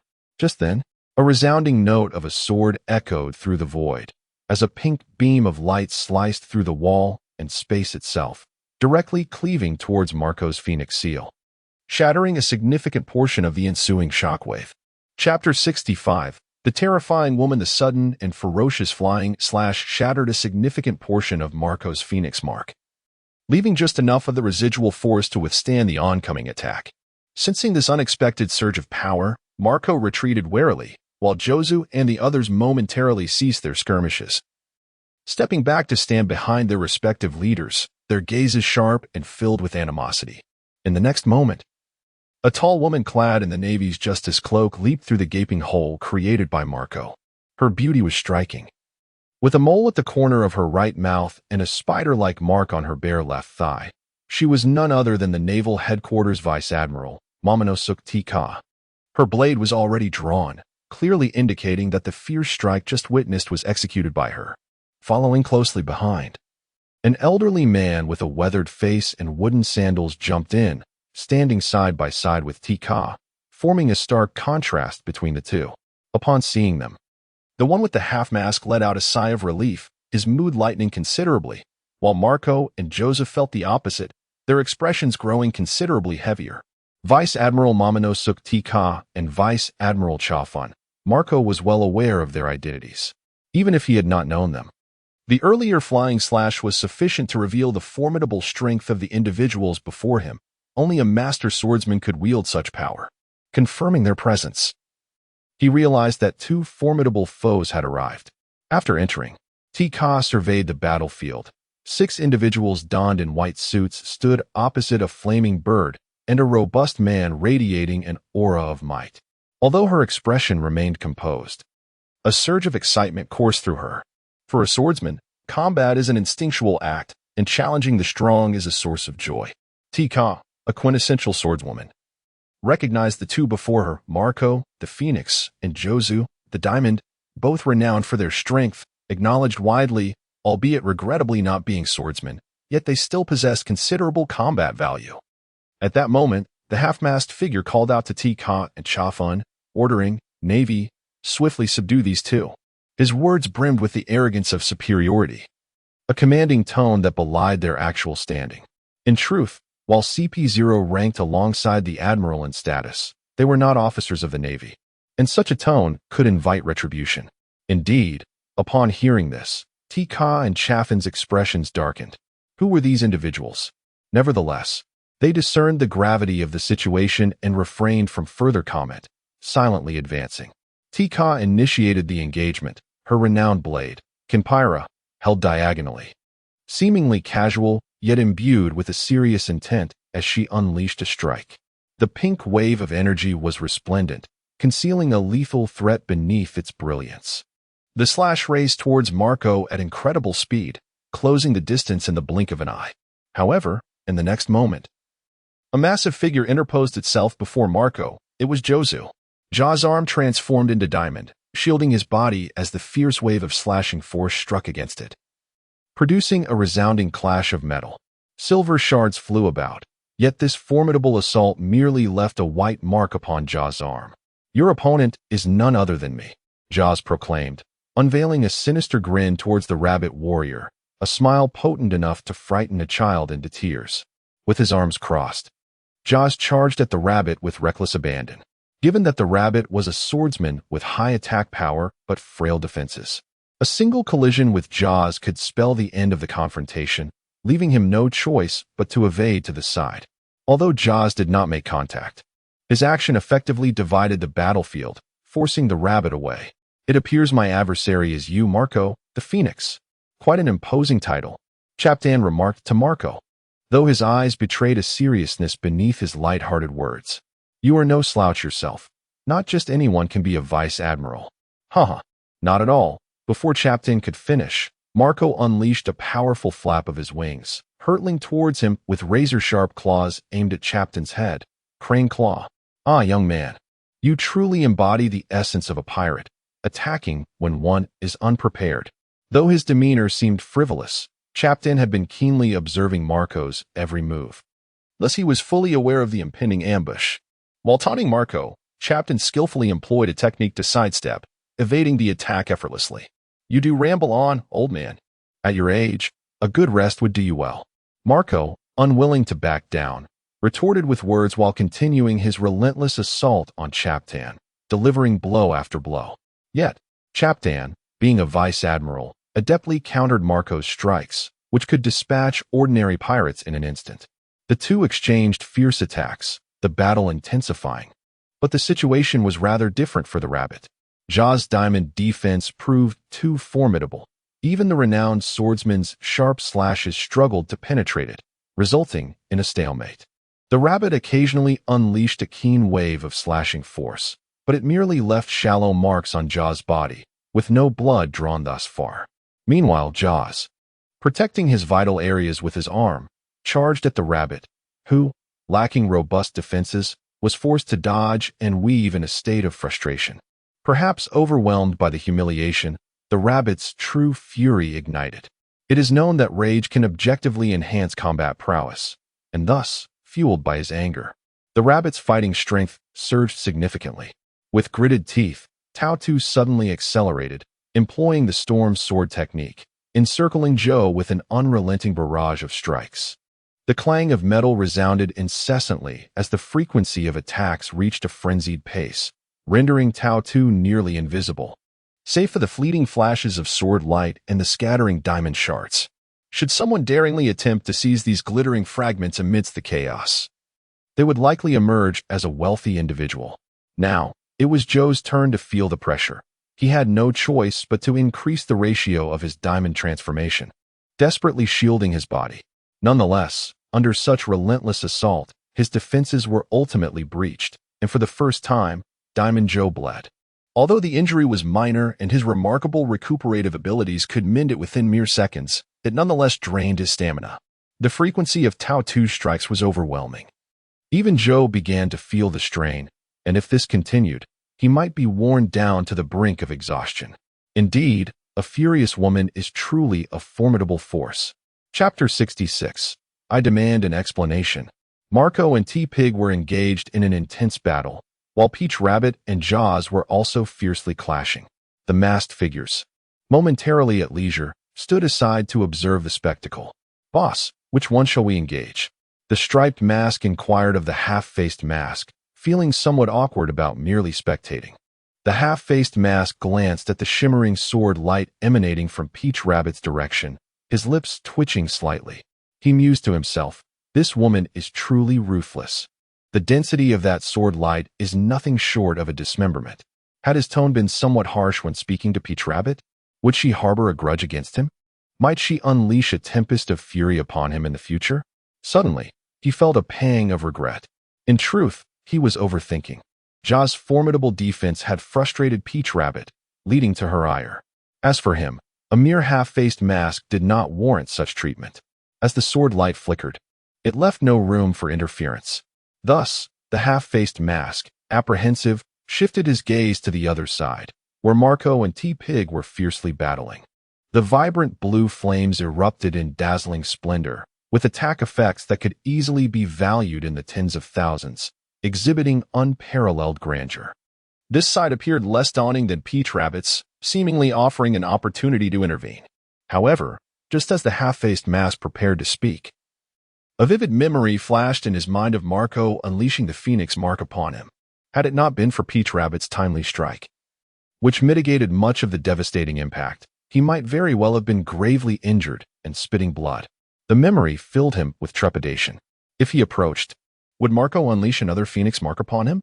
Even now, Marco maintained a half-human, half-bird stance, a clear precursor to the Phoenix mark's execution. Wait. Was he deliberately waiting for him to draw near? What a cunning devil Marco was, a true embodiment of a nefarious pirate. Thankfully, he was astute enough to sense the impending danger in advance. He would not approach, let Marco come to him if he dared. Thus, the half-faced mask joyfully resolved to remain an observer, believing their presence to be a strategic assistance to Peach Rabbit and her allies rather than mere idleness or fear of injury. Indeed, this was a crucial undertaking from a tactical standpoint. Yes, that was precisely it. However, their momentary reprieve, not reprieve, but rather strategic observation, was short-lived. For a heavyweight had arrived, the lord of this domain, king of the Golden City, and one of the primary targets of CP0's mission, the Golden Emperor, Taizolo. Upon entering the fray, Taizolo surveyed the chaotic scene, noting the ongoing battles, and his forehead immediately throbbed with veins, indicating his immense anger. He glanced around, quickly spotting several individuals clad in white suits standing idly by. He was all too familiar with them, having had numerous dealings with the world government. What on earth is happening here? How did UCP-0 come to be present? And what of these two Navy officers? In a fit of rage, Taizolo displayed an utter disregard for his surroundings, vociferously confronting the masked figures before him. Perhaps, considering his status as a king of a member nation in the lengthy collaboration with the world government. Or perhaps due to his inclusion on the list of those destined for execution, the half-masked figure chose to abandon their usual aloofness and respond. Taizolo, you have committed a grave offense. Our mission this time is precisely aimed at you. The objectives of CP0 have never been benevolent. They either kill on the spot or take captives as slaves, or imprison them in the great prison of Impel Down to endure torment. Taizolo, momentarily stunned by the words, glanced at the half-masked figure and his companions, sensing the palpable malice emanating from them, which clarified the meaning behind their earlier statement. What do you mean? I am the king of a member nation. I have a partnership with the world government. I demand to speak with the elders. I want an explanation, Taizolo bellowed. Or perhaps it was more fitting to say he roared, unsure if his outburst stemmed from fury or an overwhelming sense of unease that compelled him to bolster his own resolve. Taizolo, I advise you to spare your breath. You are merely the dregs of the dark world. Since you have chosen to defy us, the world government has no reason to tolerate you any longer. The half-masked figure's tone dripped with scorn and disdain, a sardonic smile curling upon his lips. Each unvarnished word struck at Taizolo's heart, reviving memories he believed to have long buried. The contemptuous yet indifferent gaze seemed to pierce through the mask, striking Taizolo's visage and evoking recollections of the disdainful stares he received during his days as a slave. Yes, the illustrious Golden Emperor, Taizolo, had once endured the shackles of servitude. Who could have imagined? Taizolo's father, a notorious gambler, squandered their family's fortune on wagers, and fortunately, he succumbed to illness before depleting their savings entirely. In those days, Tesolo harbored a dream of becoming a singer, yet his mother, consumed by poverty, loathed his melodic aspirations. Unable to bear her curses, Tesolo fled from home.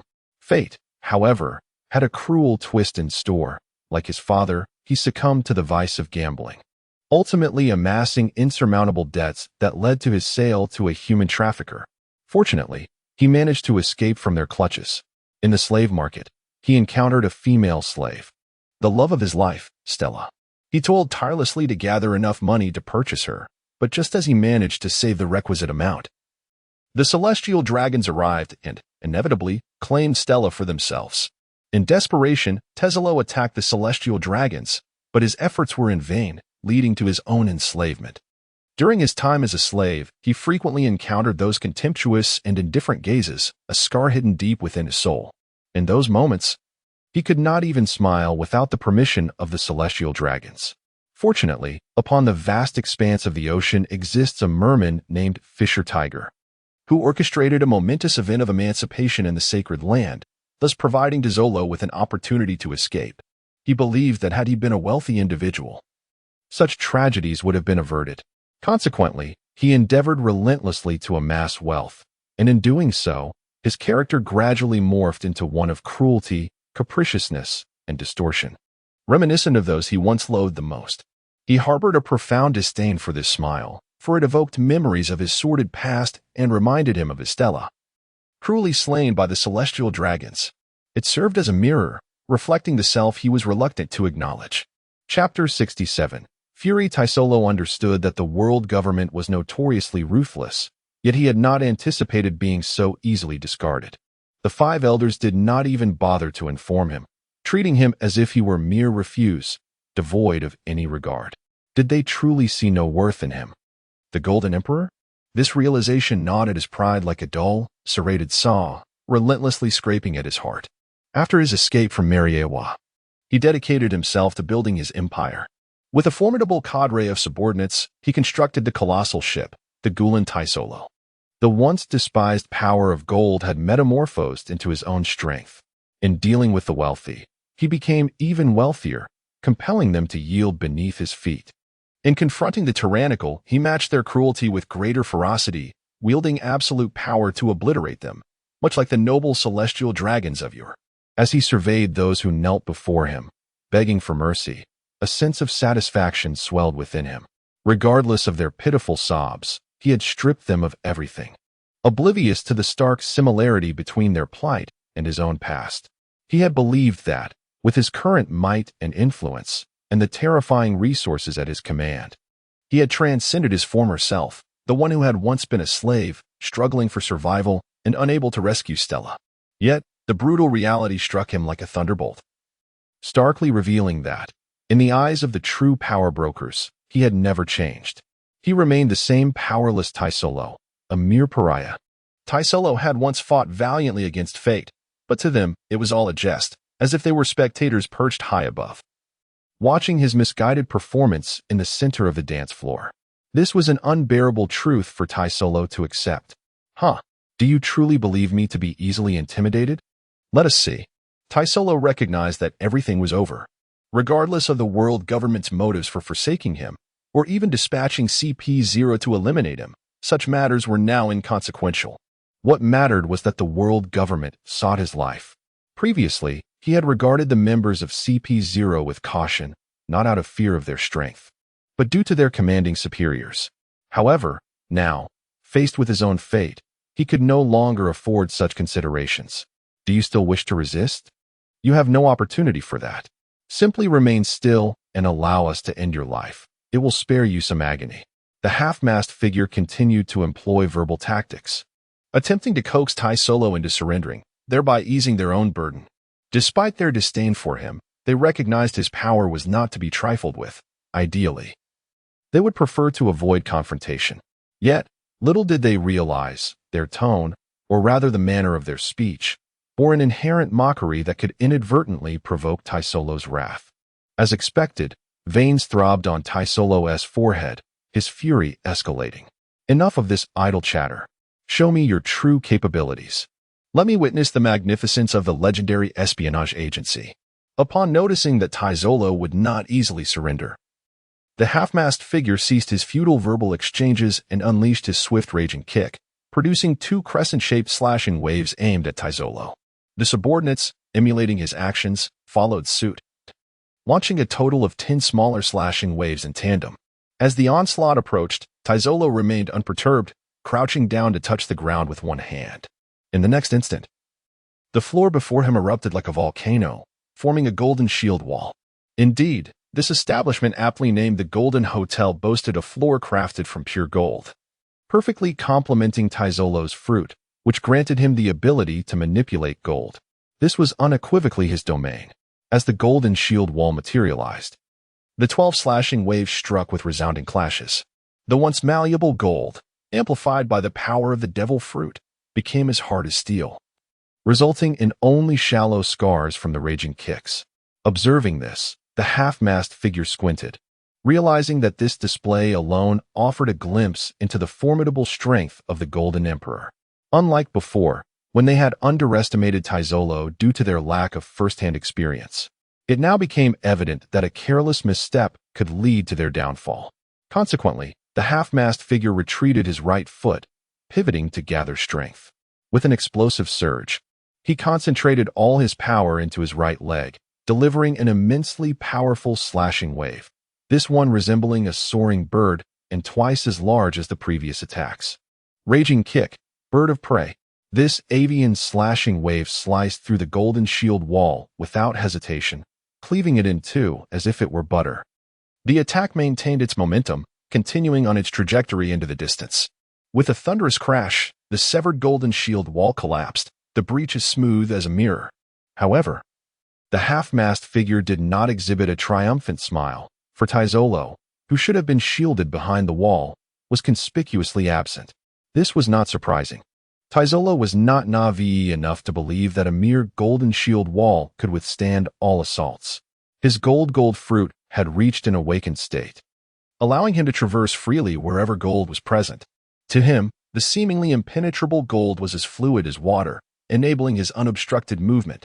Thus, he had already seized the opportunity to relocate, while the shield concealed him from CP0's line of sight. Realizing Taizolo had vanished, the half-mast figure and his companions hastily activated their observation haki to sense his whereabouts, yet they found nothing. The gold appeared to obstruct their perception entirely, leaving them in disarray. An unsettling thought crossed their minds. Could that scoundrel Taizolo have taken the chance to escape? In truth, they have overthought the situation. Had Taizolo been in a rational state of mind, he might have considered the option of fleeing.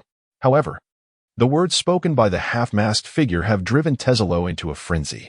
At this moment, he is consumed by a singular desire to deliver a thorough beating to those repugnant masked individuals. Behind the half-mast figure and his companions, the golden floor ripples like liquid. And from within, Taizolo rises with an air of grandeur. Yet, at this juncture, his arms have transcended human flesh, transformed into two formidable cannons forged from gold. The menacing barrels are aimed squarely at the half-mast figure and his cohorts. Chapter 68. Witness the fracture. In the eyes of Taizolo, an essence of madness radiated. Previously, he would never have dared to harm any representatives of the world government, but now he yearned to unleash his wrath upon Mariewa itself. However, perhaps attacking Mariewa was a tad impulsive. For the moment, he resolved to eliminate these nuisances first. The barrel of the fire god cannon began to rotate, accelerating with fervor, and in the next instant, a terrifying blaze erupted from its mouth, accompanied by a thunderous roar that sent shivers down the spine.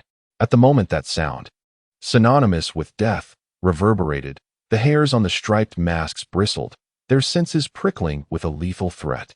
They instinctively turned, narrowly dodging to the side, only to behold the cannon's maw, whirling with a menacing glow, which sent them into a panic, prompting them to use their shave technique to escape the horrifying projectile. The fire god cannon discharged pure golden projectiles, an extravagant display indeed, verging on the realm of sheer opulence. This was truly a testament to wealth. Yet within the grand Golden Hotel, gold was abundant. The Golden Emperor could fire the cannon all day long without exhausting his resources. Moreover, These gilded projectiles were not only lavish but also possessed tremendous power. The cannon harnessed the essence of dominance as its energy source, utilizing mechanical transport within the barrel to generate high-temperature, high-density energy that rapidly expanded, thus propelling the golden bullets. Even though the projectiles were enhanced by the powers of devil fruits, upon being discharged, they were already half-melted. A mere brush with them could incinerate a person through sheer thermal radiation. Consequently, the masked men found themselves awkwardly evading the onslaught. Perhaps this was the true power of technology. As they dodged, they sought to close the distance to the Golden Emperor. Yet, despite his fury, Tetsolo remained shrewd. He recognized their intentions, and each time they attempted to approach, he would redirect the cannon to repel them. Meanwhile, the chaotic barrage of the fire god cannon enveloped the entire space. Fortunately, the naval soldiers accompanying Peach Rabbit had already seized the opportunity to evacuate the innocent patrons caught in the crossfire. Otherwise, they would likely be strewn across the walls or floor by now. The errant golden projectiles also impacted two other battlefronts. Peach Rabbit, engaged in a frenzied display of swordsmanship against Jozu, was forced to halt her strikes to evade the flying bullets. Breathless, she realized that sustaining such rapid movements for an extended duration was no simple feat, and she had exhausted considerable stamina in the process. Nevertheless, her efforts bore fruit. Jozu had transformed into a veritable canvas of crimson, his body marred with countless shallow wounds, each a testament to the relentless assault. Though these cuts were not deep, the experience of enduring thousands upon thousands of strikes was nothing short of torturous. Jozu writhed, tormented by pain and itching sensations, yearning to roll on the ground in agony. Yet, for the sake of Whitebeard's dignity as the captain of the 3rd Division, he forced himself to endure. The sight of such a stalwart warrior reduced to this state speaks volumes of the suffering he endured. At this moment, he found himself somewhat grateful to the Golden Emperor. The stray bullets were far gentler than the deadly scraping he had experienced earlier. The impacts upon his body were merely painful, albeit slightly scorching, and their force was considerable, as Jaws had endured a barrage of over a dozen shells, propelling him backward by half a meter. It seemed he was the only one brave enough to absorb the firepower of the Golden God Cannon directly. Meanwhile, Marco had also ceased hostilities. With a graceful flap of his wings, he soared into the air, elegantly evading the stray bullets. In stark contrast, Chopper below exhibited a bizarre dodging style reminiscent of his namesake. "Hey, someone help us. Let's deal with that scoundrel Tezolo first." Half-Mask and his companions found themselves in a rather precarious situation, unable to withstand the seemingly endless barrage of cannon fire. Despite their considerable strength, they struggled to break through under the oppressive vitality of their foe, necessitating a call for reinforcements. Initially reluctant to assist these bothersome individuals, Chopper and his friend decided that allowing the Golden Emperor to continue bombarding them was equally bothersome, hindering their concentration in battle. With a shared glance, they maneuvered gracefully toward the Golden Emperor. However, at that moment, the walls around them, ravaged by cannon fire, could no longer bear the weight of the upper structure and surrendered, collapsing under the strain. "I have been tirelessly supporting this entire building's weight, and yet you dare to bombard me." The walls shattered spectacularly. Boom. The upper structure plummeted downward, silencing Tezolo's cannon fire as he seamlessly melded back into the gold, disappearing from sight. The masked figures, relieved, felt the torment finally cease. Yet, they quickly realized the gravity of their situation. Pirate curse. The treasure vault. The upper level was indeed the treasure vault of the Golden Emperor, and as it crashed down at an awkward angle, it toppled and slid away. Such a massive vault, plummeting from a height of 100 meters, presented a scene too beautiful to behold. Below, onlookers became aware of the chaos above, their hearts racing as they scrambled to escape, their speed likely the fastest they had ever achieved. "Mother, why didn't you give me another pair of legs?" Others, paralyzed by fear, collapsed to the ground, missing their last chance to flee, resigned to close their eyes in despair. Boom. The golden treasure vault ultimately struck the ground with a deafening roar, generating a cloud of dust and debris and creating a vast crater in the earth. Those unfortunate souls who failed to escape were mercilessly crushed to a pulp beneath its weight. Despite being forged from gold, the vault shattered upon impact, though the protective exterior shielded its contents, which lay scattered and intact across the ground. After a while, as the dust settled and the smoke dispersed, the bewildered onlookers remained at a distance, utterly confounded. Truly, it was a calamity that had descended from the heavens. At that moment, a resounding cry echoed through the air as a magnificent bird, adorned in brilliant blue flames, swooped down from the heavens. Marco had just heard the masked man's disoriented exclamation, and suddenly a realization dawned upon him.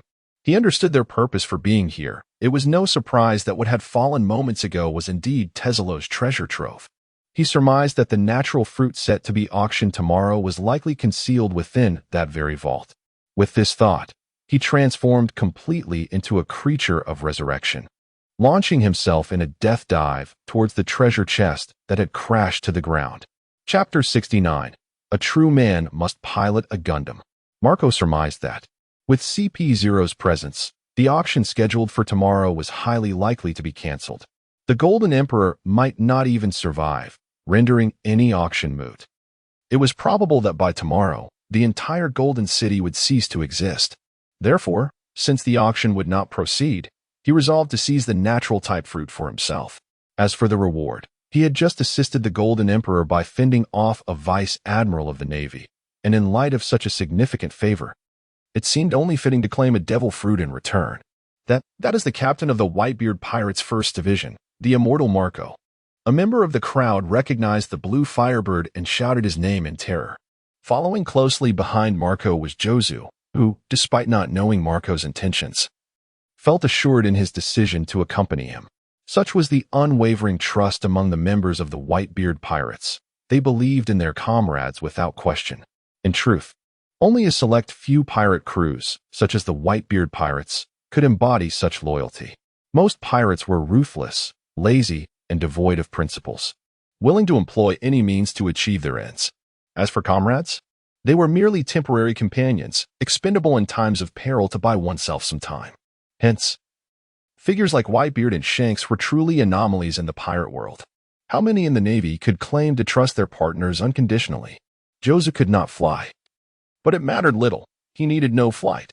He approached the edge and simply let himself fall, his formidable defense rendering a 100-meter drop as trivial as a game. From a distance, it appeared as a massive, glittering mass plummeting downwards. That is Diamond Jozu. Another onlooker recognized this participant, eagerly sharing insights with the surrounding crowd. One must admit that the spectators in the pirate world possessed keen eyes and vast knowledge. With a resounding crash, Jozu landed, sending a plume of dust and debris into the air. Alarmed, Marco dove down just as Jozu struck the ground, prompting the masked individuals to react. However, they could neither fly nor match Jozu's resilience, forcing them to descend awkwardly with moonwalk techniques, much to their chagrin. Peach Rabbit and T-Pig exchanged glances before following suit. As they emerged, gasps rippled through the crowd. The masked figures, likely deemed minions, were unfamiliar to many, but Peach Rabbit and T-Pig were recognized, particularly Peach Rabbit, for her beauty. That is the Navy's Rear Admiral candidate, Peach Rabbit. And there's T-Pig. My goodness, what on earth is happening? Was that commotion indicative of a battle? Are the Navy and the Whitebeard Pirates clashing? Oh heavens! Is this the end of the world? How terrifying. I want to go home. At that moment, the golden ground of the street suddenly surged, reminiscent of the undulating waves of the sea. In the blink of an eye, as if a volcano had erupted, a torrent of gold erupted from the earth, taking on a liquid form that continuously morphed in the air, while the golden ground tirelessly replenished it. Gradually, this ever-changing gold became more defined, sprouting arms, legs, and a head. Ultimately, the transformation culminated in the appearance of a towering golden giant, standing over 50 meters tall. The giant's muscles were robust and pronounced, exuding an intense heat that gave it a reddish hue, radiating an overwhelming sense of power, as if it could wreak havoc upon the world, a true calamity. The sovereign of the Golden City was undoubtedly well known, yet the emergence of this 50-meter colossus genuinely terrified many onlookers, prompting them to retreat to a safer distance. Meanwhile, the masked man and the rabbit girl, still gracefully descending in a moonwalk, fortuitously locked eyes with the golden giant.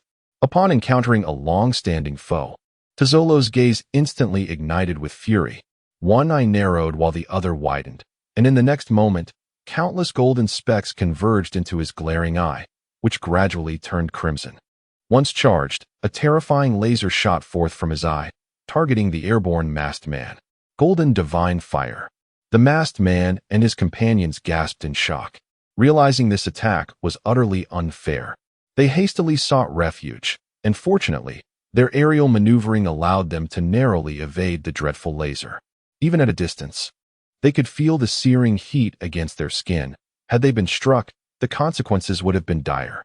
The laser, narrowly missed, struck the ocean's surface dozens of kilometers away, resulting in a massive explosion that sent water plumes soaring over 100 meters high, instantly vaporizing tons of seawater due to the laser's terrifying temperature.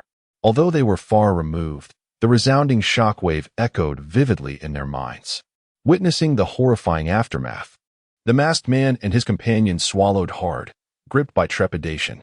However, while they were momentarily stunned, the giant's colossal hand had stealthily approached above them. By the time they regained their senses, it was too late to evade.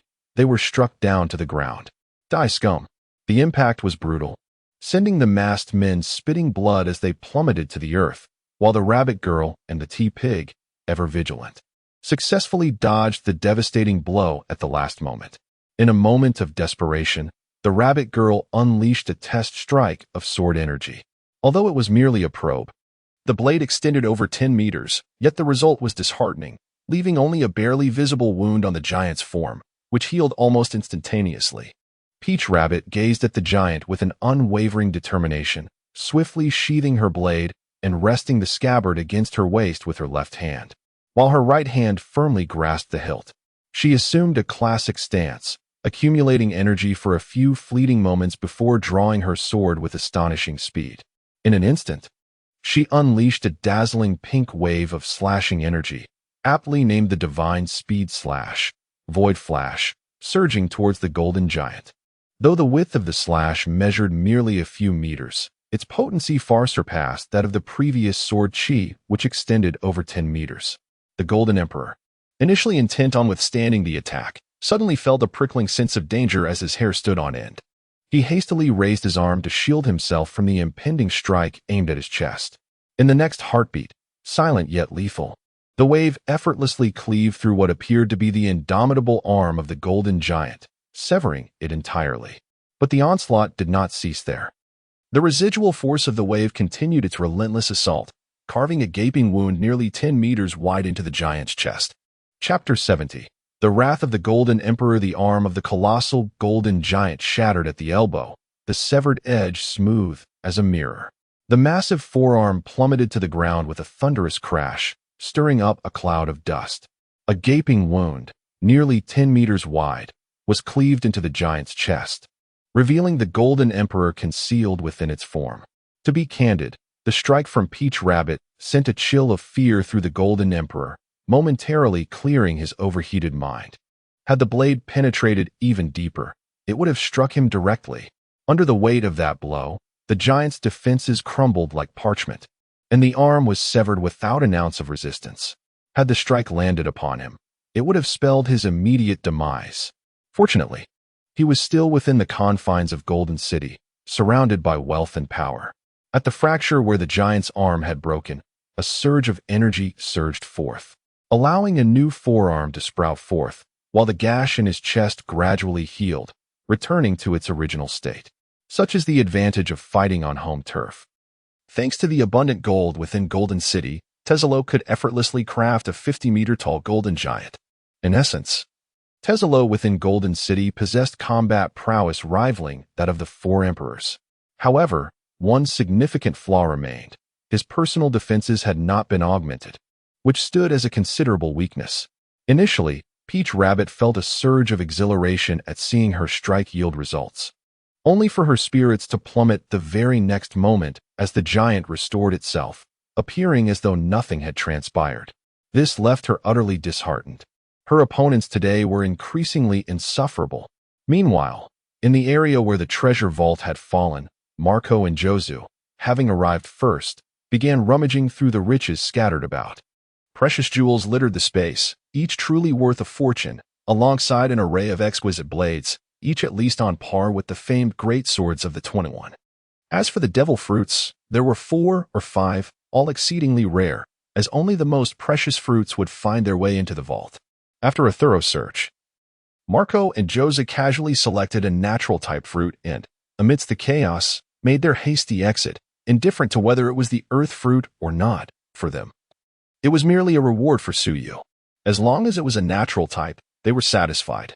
They were well aware that the Whitebeard pirates had encountered treasures far grander, and Marco was disinclined to collect more. However, while Marco chose to be reticent, others were more industrious. Sabo and Kula finally seized their opportunity. While the attention of others was diverted, they stealthily approached and began their own search. Beneath a golden slab, they unearthed a brownish-yellow fruit resembling a pineapple, their faces lighting up with joy. Having initially feared their mission was in vain, they now experienced an unexpected stroke of fortune.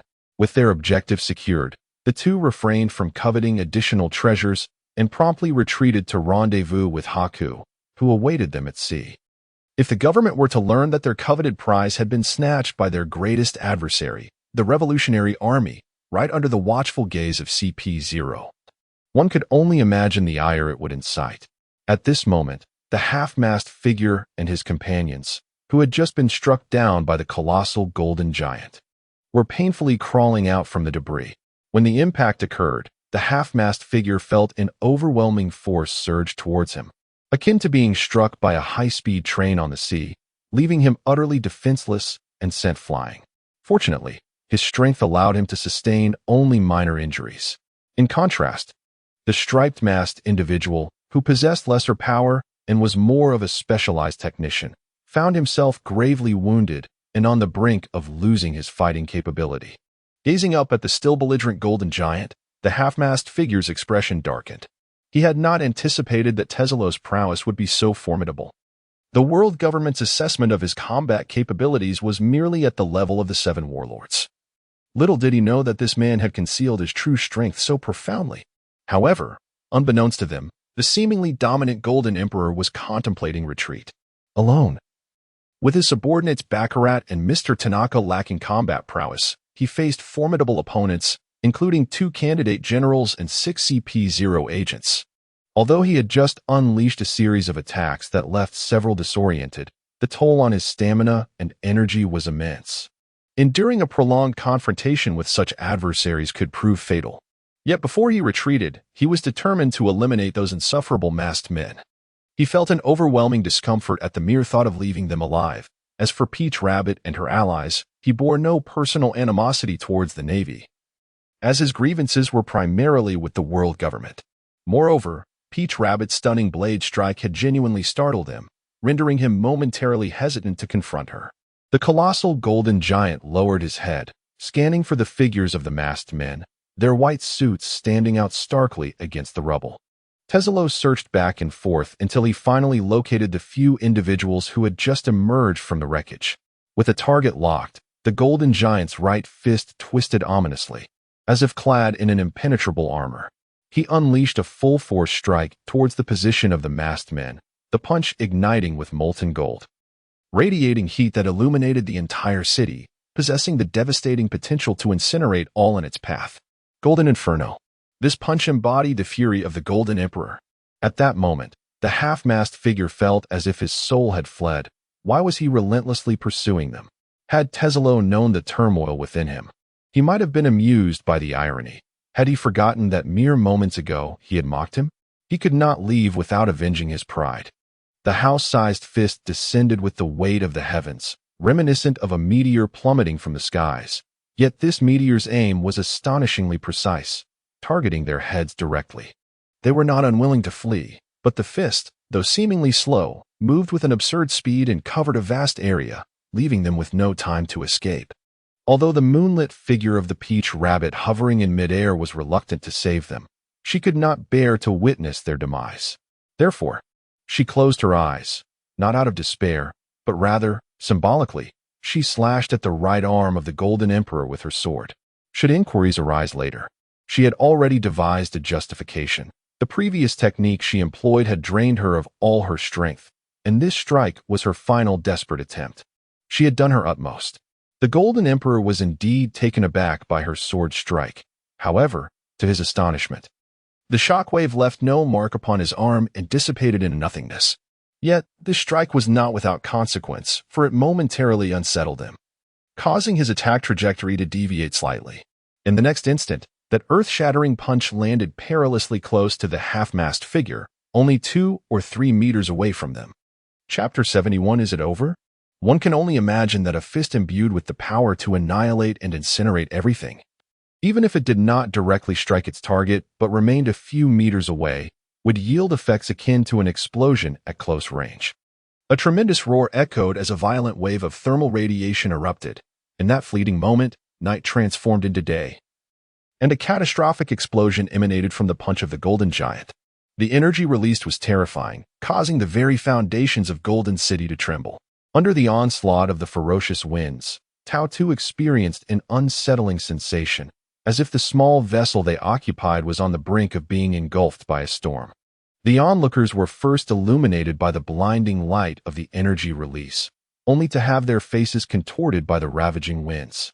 Their emotions were reduced to sheer shock and terror, akin to a fragile wooden ship adrift on a tumultuous sea, praying fervently for the storm to pass. The calamity lasted but a brief moment, yet those caught in its throes felt as if an entire lifetime had elapsed. As the tempest subsided, the suffocating smoke gradually cleared, revealing a scene of utter devastation.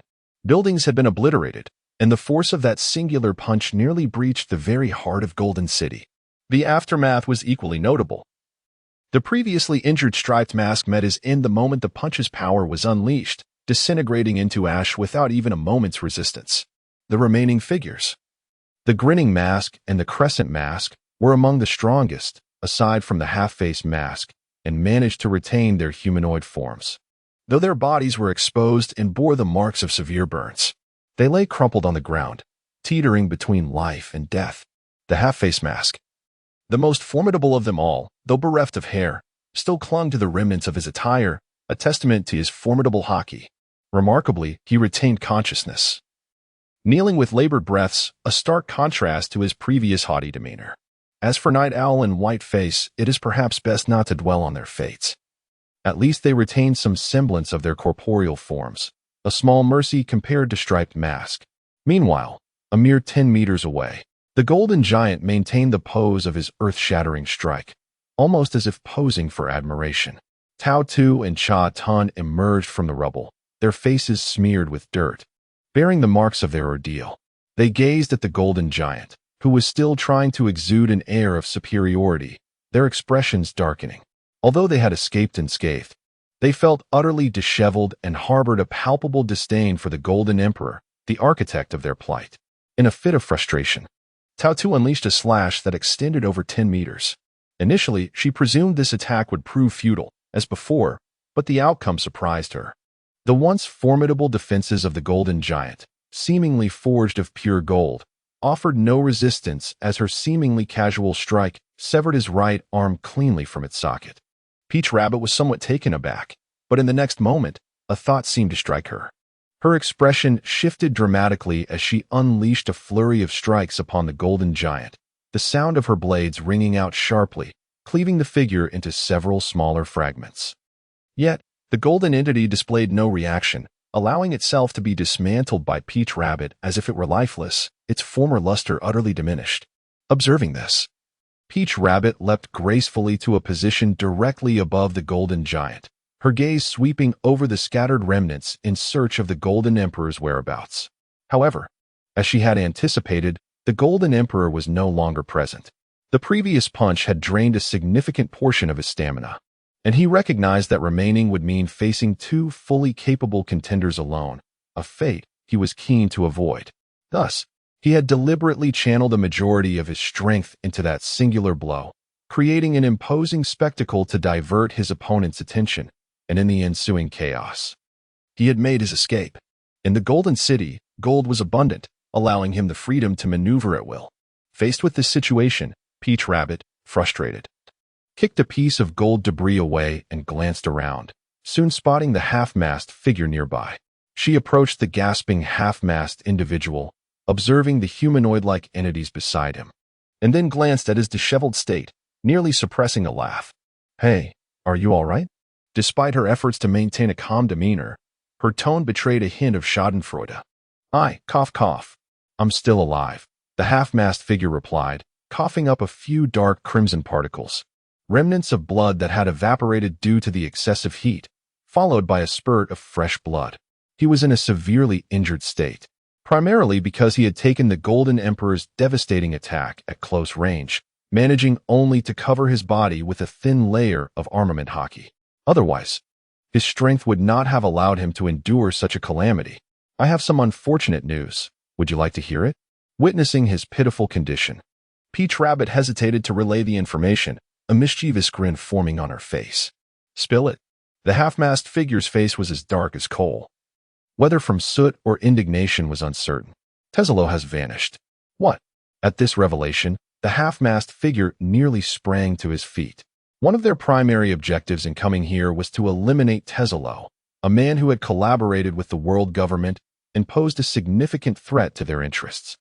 The world government would never allow such a person to exist unchallenged, and now, having experienced the Golden Emperor's power firsthand, he realized he had grossly underestimated him. This strength represented a substantial threat, further justifying the need to eliminate Tesalo. "But now you tell me that this deadly adversary has disappeared?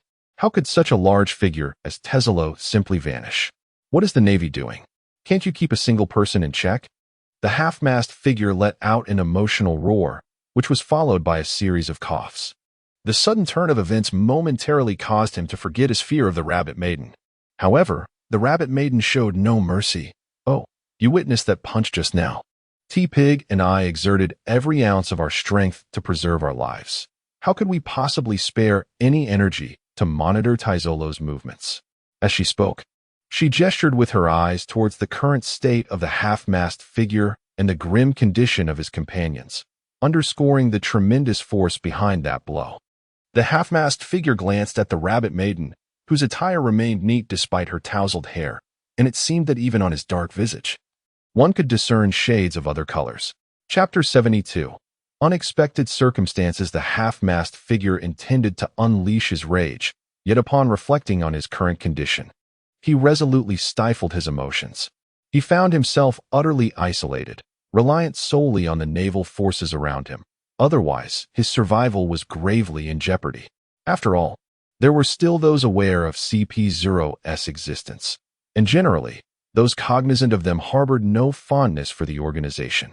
To be precise, even their masters, the celestial dragons, merely held a neutral disdain toward them. Anyone who harbored affection for CP0 was undoubtedly deluded.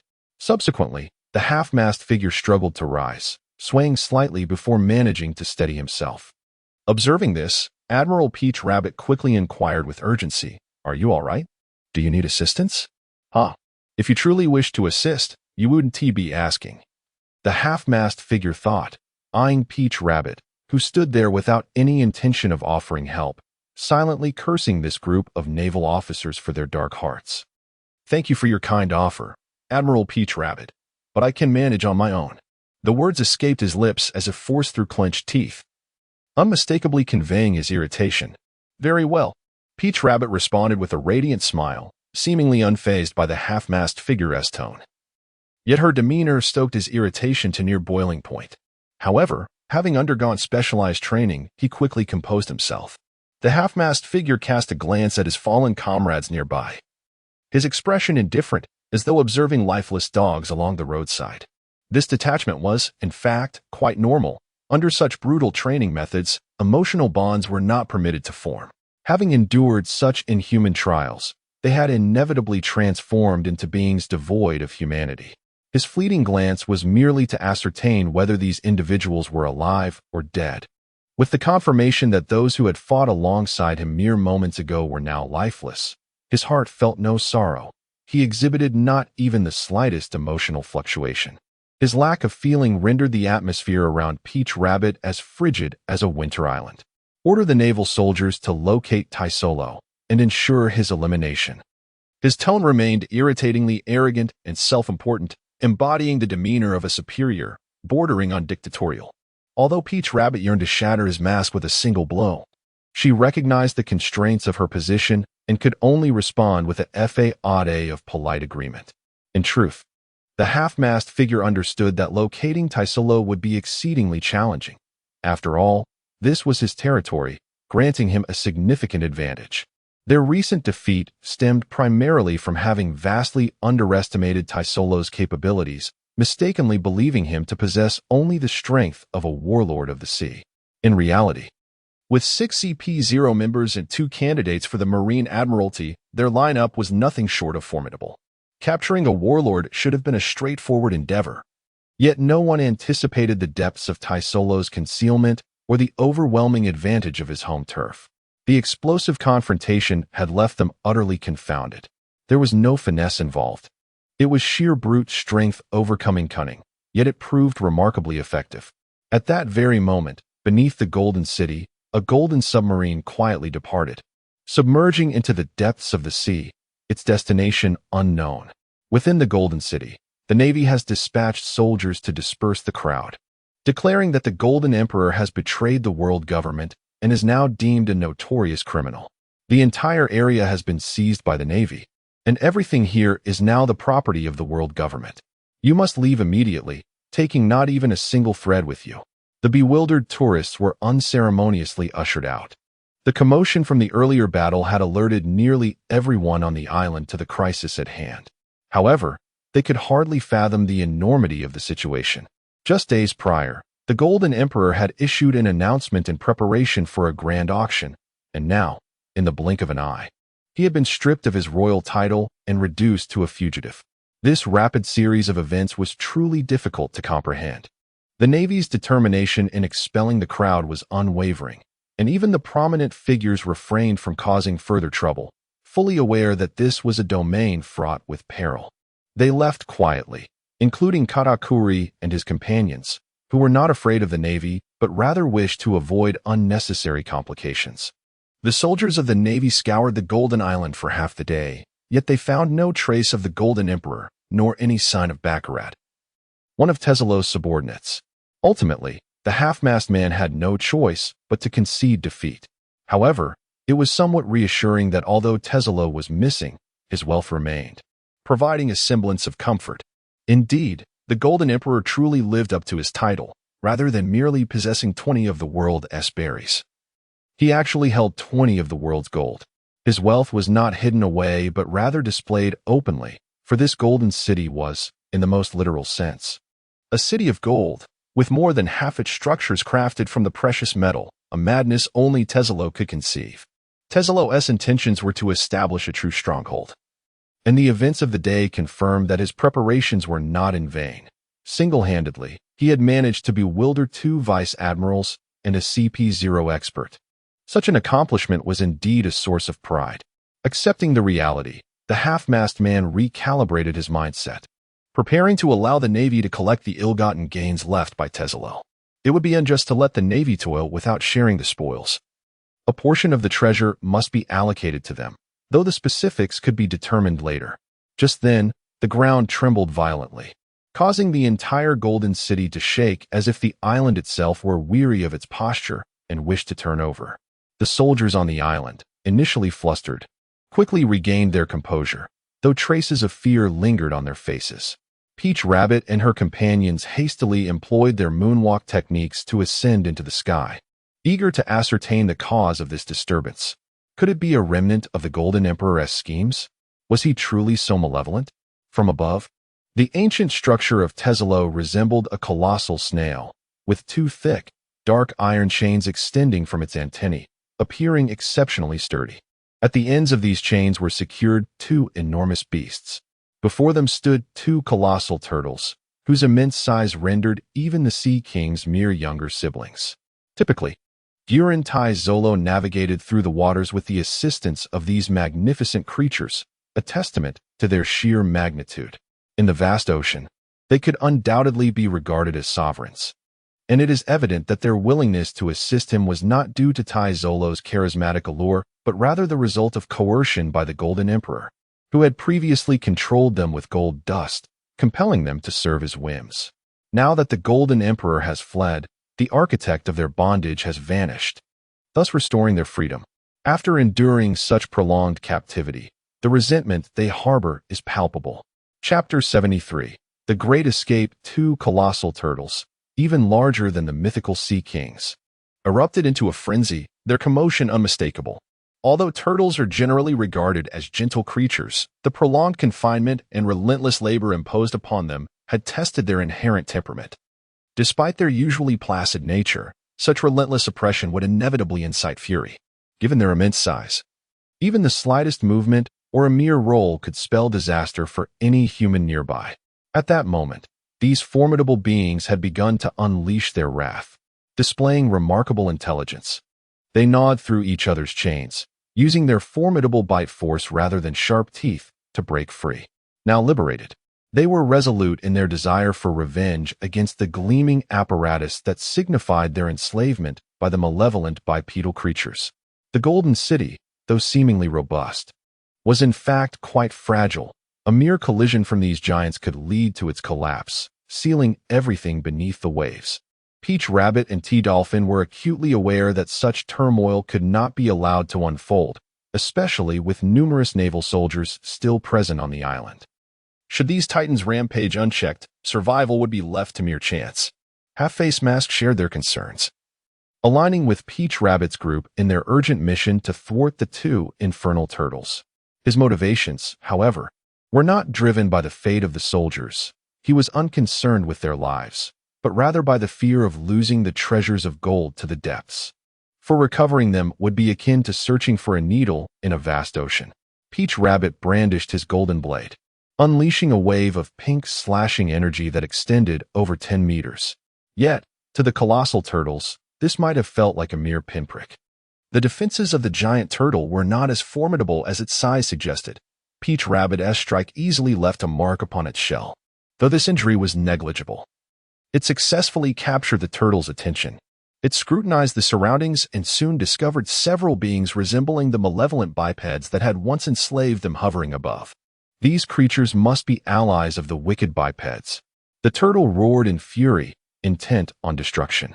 With a casual swipe, it summoned towering waves, dousing Peach Rabbit and his companions in a deluge, transforming them into drenched figures. The other giant turtle, noticing its companion's agitation, turned to inspect the scene and, upon spotting the bipedal creatures, felt its rage ignite. With a sudden plunge, it submerged beneath the waves, not in retreat, but in preparation for a counterattack. Moments later, the ocean's surface heaved violently before erupting as a gargantuan turtle broke through, soaring into the air, its cavernous maw opening wide as it aimed to engulf the unsuspecting bipeds. It seems that it has not learned from its past mistakes. Initially, when it confronted the Golden Emperor, it simply devoured its opponent, only to be shattered from within, ultimately losing control over the entire entity. Now, astonishingly, it dares to indiscriminately consume again. One wonders whether to commend its steadfastness or to lament its refusal to acknowledge the treachery of the human heart. However, given its current velocity, it is evident that it cannot catch up with Taudu and her companions. After months of relentless advancement, they have escaped its attacking range. At this moment, the colossal tortoise has exhausted its momentum, momentarily suspended in midair before crashing into the ocean with a thunderous roar, sending a deafening tsunami cascading across the skies, accompanied by a shower of towering water. The sea churns restlessly, violently shaking, while the ancient Gulen Taizolo sways precariously amid the tumultuous waves. Despite the ship's massive size, in the face of such a natural calamity, it is rendered no different from a mere small boat. Indeed, no matter how grand a vessel may be, it remains insignificant beneath the forces of nature. The naval soldiers aboard the ship, witnessing the extraordinary giant tortoise, erupted into a frenzy of panic, stumbling and reeling within the tumultuous Golden City. Had it not been for the presence of Tautu and Chachuan, their pillars of support, they might have succumbed to despair. After all, for ordinary naval soldiers, facing Sea Kings is already a formidable challenge. Encountering this giant tortoise leaves them with no hope of survival. Taudu recognized that the situation could not persist. Allowing this tortoise to rampage further would surely dismantle the Golden City. She raised her hand and unleashed 2 cutting waves to capture the attention of both tortoises, while she herself darted away in an attempt to lead them far from the Golden City, intending to deal with them gradually in a more isolated location. Observing her actions, Chachuan and the half-face mask coordinated with her, periodically launching their own attacks to maintain their enmity. With the terrifying sea beast retreating, the soldiers within the city collectively exhaled a sigh of relief, some even collapsing to the ground, panting heavily. This was not a sign of cowardice. Rather, fear is an inherent trait of humanity when confronted with such formidable creatures. Meanwhile, Tautu and her companions successfully lured the 2 giant tortoises several kilometers away before they finally halted. With a fearsome roar, the tortoise bared its teeth and howled at the sky, its voice resonating like the tolling of a bell, invigorating and awakening. For an ordinary person, such a roar could shatter eardrums. Exchanging glances, Taudu and her allies unleashed their ultimate techniques. Divine Speed Slash, Air Flash, Alter. This strike emphasized not penetration, but rather an extensive attack range, cleaving forth a pink wave of energy over 100 meters long, exuding an imposing aura and unique beauty. Yet beneath this aesthetic lay a lethal threat. The half-face mask, gathering his strength, delivered a powerful kick, unleashing a massive, bird-shaped white slash. Raging Gale, Kai Bird. As for Chachuan, with a flurry of movements, he unleashed several slashing waves that merged into a gigantic white wave, showcasing formidable power. Raging Gale, 100 strikes.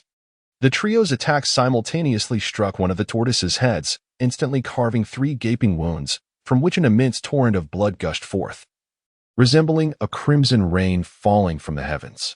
Struck by such a grievous blow, the tortoise lamented in agony, evoking tears from onlookers and stirring sorrow in witnesses. Although these injuries were not fatal to the colossal creature, they inflicted considerable suffering and imparted a profound lesson about the formidable nature of the 3 bipedal beasts before it, making the tortoise acutely aware that it and its companion might indeed be outmatched. Thus, it promptly retreated, letting out a cry that seemed to communicate with its fellow, who responded in kind. Subsequently, one of the tortoises plunged into the water with great haste. Tautu and the others initially speculated that the pair might be preparing to unleash a combined skill, such as a shell-to-shell maneuver, and thus remained on high alert. Their muscles tensed in anticipation. After a prolonged period of vigilance, they began to suspect that perhaps the 2 tortoises were merely fleeing. Chapter 74. Bounty. After waiting for a while longer and noting the continued absence of any activity, the group concluded that the 2 individuals had indeed fled. This situation was both amusing and exasperating. One could not help but wonder how such formidable creatures could exhibit such cowardice. After all, their injuries amounted to little more than a mere breach of defense, yet they chose to retreat. However, upon reflection, it was not entirely surprising. If they were not timid, how could they have been so easily coerced by the Golden Emperor for such an extended period? With the troubles resolved, Tautu and her companions breathed a sigh of relief and returned to Gulan Taizolo. The soldiers, witnessing their commander having driven away the terrifying beasts, erupted into exuberant cheers. Tautu was particularly popular among the troops, as she was a strikingly beautiful woman with an undeniable charm. As for Chatun, he enjoyed a fair amount of respect as a candidate for a general, but when standing alongside Tautu, he regrettably faded into the background. And what of the figure beside the commander, adorned with a half-mask? Who was he? At that moment, the group finally settled into a genuine calm, and it occurred to them that they had initially engaged in a skirmish with the immortal bird, Marco. Thus, they pondered the reason behind that confrontation. Upon reflection, the cause seemed perplexing. Had it not been for Tautu's tempestuous swordsmanship against Diamond Jaws, which had drained her considerable stamina, the Golden Emperor would not have escaped so effortlessly today. In hindsight, it was astonishing how the Golden Emperor had unleashed a fierce attack, dispatching 5 masked figures and leaving the others in disarray, only to emerge seemingly unscathed. It appeared that their efforts had not even grazed him, which was profoundly frustrating. Therefore, Tao Tu and Cha Tun turned their attention to the half-mast figure. It was, after all, the agents of CP0 who had instigated this chaos, and they were eager to hear his account of the events. The half-mast figure, now composed, contemplated the situation but could not comprehend how the conflict had escalated. Ah, yes. It must have been those pirates who initiated the provocation. Indeed, that was it. Setting aside these trivial matters for the moment, he declared it was time to focus on recovering the Golden Emperor's assets. After his aloof announcement, he instinctively glanced at Tao Tu, gauging her expression before settling down to rest nearby. Today had truly broadened his horizons. He had not anticipated that Tao Tu was a werewolf, exhibiting a ferocity that surpassed even the most ruthless. The memory of her tempestuous assault sent shivers down his spine. He suddenly recalled having yelled at her during a moment of emotional instability. Was he perhaps in over his head? In light of his demeanor, what could Tao Tu and Cha Tun say? They could only comply obediently. Upon investigation, one is astounded to discover the immense wealth of the Golden Emperor, possessing a staggering 20 of the world's gold. The naval fleet dispatched for this operation certainly lacks the capacity to accommodate such a fortune, necessitating the urgent deployment of additional transport vessels. As the inventory of remaining treasures was meticulously counted, the masked figure suddenly realized that the earth fruit was conspicuously absent. In retrospect, this natural fruit served as the catalyst for the chaos that ensued, and now it had inexplicably vanished. The masked figure recalled that the first to plunge into the treasure vault after its descent were none other than the Phoenix and Diamond. Could it be that the Whitebeard pirates had obtained this fruit? The more he pondered, the more convinced he became of this scenario. It appeared that Marco and his crew had initially set their sights on this very fruit, yet he found it perplexing that the Whitebeard pirates had suddenly begun collecting fruits. Was there a larger scheme at play? Unbeknownst to Marco, he had unwittingly borne the blame for the Revolutionary Army's misfortune as he sat aboard the returning ship, enjoying the sea breeze and feeling a sense of relief after accomplishing a long-burdened task. The masked figure had now firmly concluded that the fruit had fallen into Whitebeard's possession, a thought that pained him. He then considered that under Whitebeard's protection, the fortunate individual who consumed the earth fruit would undoubtedly experience stable development. This development could potentially yield another figure akin to Marco or Diamond Jaws, sending shivers down his spine at the mere thought. Regardless, dwelling on such matters was futile. He needed to focus on his own predicament. Although he had led his team to their demise, the true sting lay in his failure to complete his mission. All he could do was hope for a favorable disposition from the five elders. Thus, tons of gold were dismantled from the Grand Tesoro and loaded onto the naval transport ships, which possessed a remarkable capacity to carry over 1,000 tons of gold each. This time, the Navy had dispatched more than 20 transport vessels, all of which departed fully laden. The remaining treasures were left behind, destined to sink to the ocean's depths. This gold could undoubtedly drive any individual to madness. Countless desperate souls would risk their lives for wealth, their minds consumed by the pursuit of riches. Had they been aware of the existence of this ship laden with gold, they would have wasted no time in assembling a crew to seize it. Indifferent to the rank of the naval officers escorting it, their thoughts would revolve around the possibilities. What if luck favored them? What if the escorting personnel were negligent? What if fortune smiled upon them and the heist succeeded? A gamble that could transform a mere ship into a battleship. Fortunately, no rumors of this treasure leaked out, and the escort consisted of a few werewolves, slightly more formidable than the average ruthless individual. As this batch of gold was transported back, a sudden news report emerged. The Golden Emperor Tesalo, having committed heinous and grave offenses, has now fled in fear of justice. The Golden Kingdom has been stripped of its status as an autonomous nation and has been utterly annihilated. As for the nature of his crimes, the media hints at a shared understanding, yet refrains from explicit details. Furthermore, Tesalo has transformed from a sovereign king into a notorious fugitive, a target for all, with a tantalizing bounty of 2 billion berries. The crux of the matter lies in the fact that Tesalo had previously displayed little of his true power, leading many to perceive him merely as a wealthy monarch of average ability. Even the world government misjudged his strength, making it quite reasonable for the onlookers to hold such views. Thus, in the eyes of some, Tesalo has become a veritable embodiment of 2 billion berries, a treasure trove waiting to be claimed. The Golden Emperor has abruptly become the favorite of bounty hunters and mercenaries alike. However, one can easily imagine the disillusionment of a group of overconfident bounty hunters upon encountering the Golden Emperor, who initially believed they had stumbled upon a windfall, only to be swiftly and decisively brought down by a single blow from him. Such is the stark transition from paradise to despair. Chapter 75. Fleeting moments. It must be said, the sea indeed harbors ever-changing tempests. In the span of a single night, the once resplendent Golden City fell. The colossal Golden Empire crumbled, and the once mighty Golden Emperor was reduced to a fugitive. The Emperor's former grandeur seemed but a whisper from yesterday. Yet the demise of such a formidable power transpired with a disquieting silence, vanishing as if it had never existed. One can only observe the rise of his grand edifice, the hosting of lavish banquets, and then witness its abrupt collapse. At the site of the former Golden City, only remnants remained, untouched by the relentless waves. The opulence and excess that once characterized this place would never again grace its shores. Yet, such extravagance would not be eradicated entirely. Rather, it would merely relocate. As the saying goes, for every fallen entity, countless others shall rise in its stead. The common folk, in their ignorance, merely consumed the spectacle, believing the truth aligned with the narratives presented in the news. They were convinced that the Golden Emperor must have committed some unforgivable transgressions, justifying the Navy's actions to eradicate him. After all, the Emperor, a figure of royalty, faced the Navy's wrath, which seemed to act without regard for its own reputation, a true guardian indeed.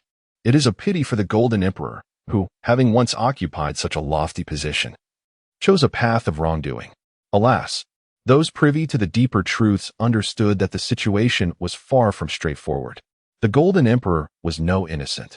Beneath the glimmering surface of the Golden City lay profound malevolence. The government was not only aware of his misdeeds, but was also complicit in a certain collaboration with him. His downfall was undoubtedly instigated by reasons that remained unspoken in public discourse, far more complex than the simplistic narratives broadcasted. Moreover, the rapidity of these events was astonishing.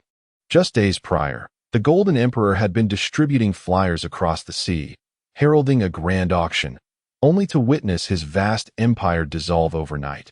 Truly absurd. This sent tremors of fear through many, causing them to adopt a more cautious demeanor, lest they find themselves in the same predicament as the Golden Emperor. Yet, they were perhaps overestimating their significance. They were far from that level of notoriety, and thus not deemed worthy of eradication. A month following the Golden Emperor incident, the public continued to discuss the event with fervor, but as days passed, their novelty wore off, and the matter faded from conversation, supplanted by more recent news. The legend of the Golden Emperor gradually dissolved into the whispers of the sea. On this day, Marco arrived once more at the islands of the Gamber archipelago. A magnificent bird adorned with brilliant fiery feathers, clutching a large chest in its talons as it soared from afar. His initial visit to the Gamber archipelago had been fraught with uncertainty. He had come in search of fortune, casting his hopes with little expectation, akin to a desperate plea for assistance. Who could have anticipated that this seemingly futile endeavor would ultimately yield such astonishing rewards? This profound shift in Marco's mindset was undeniable. The esteemed position of his father in his heart was evident.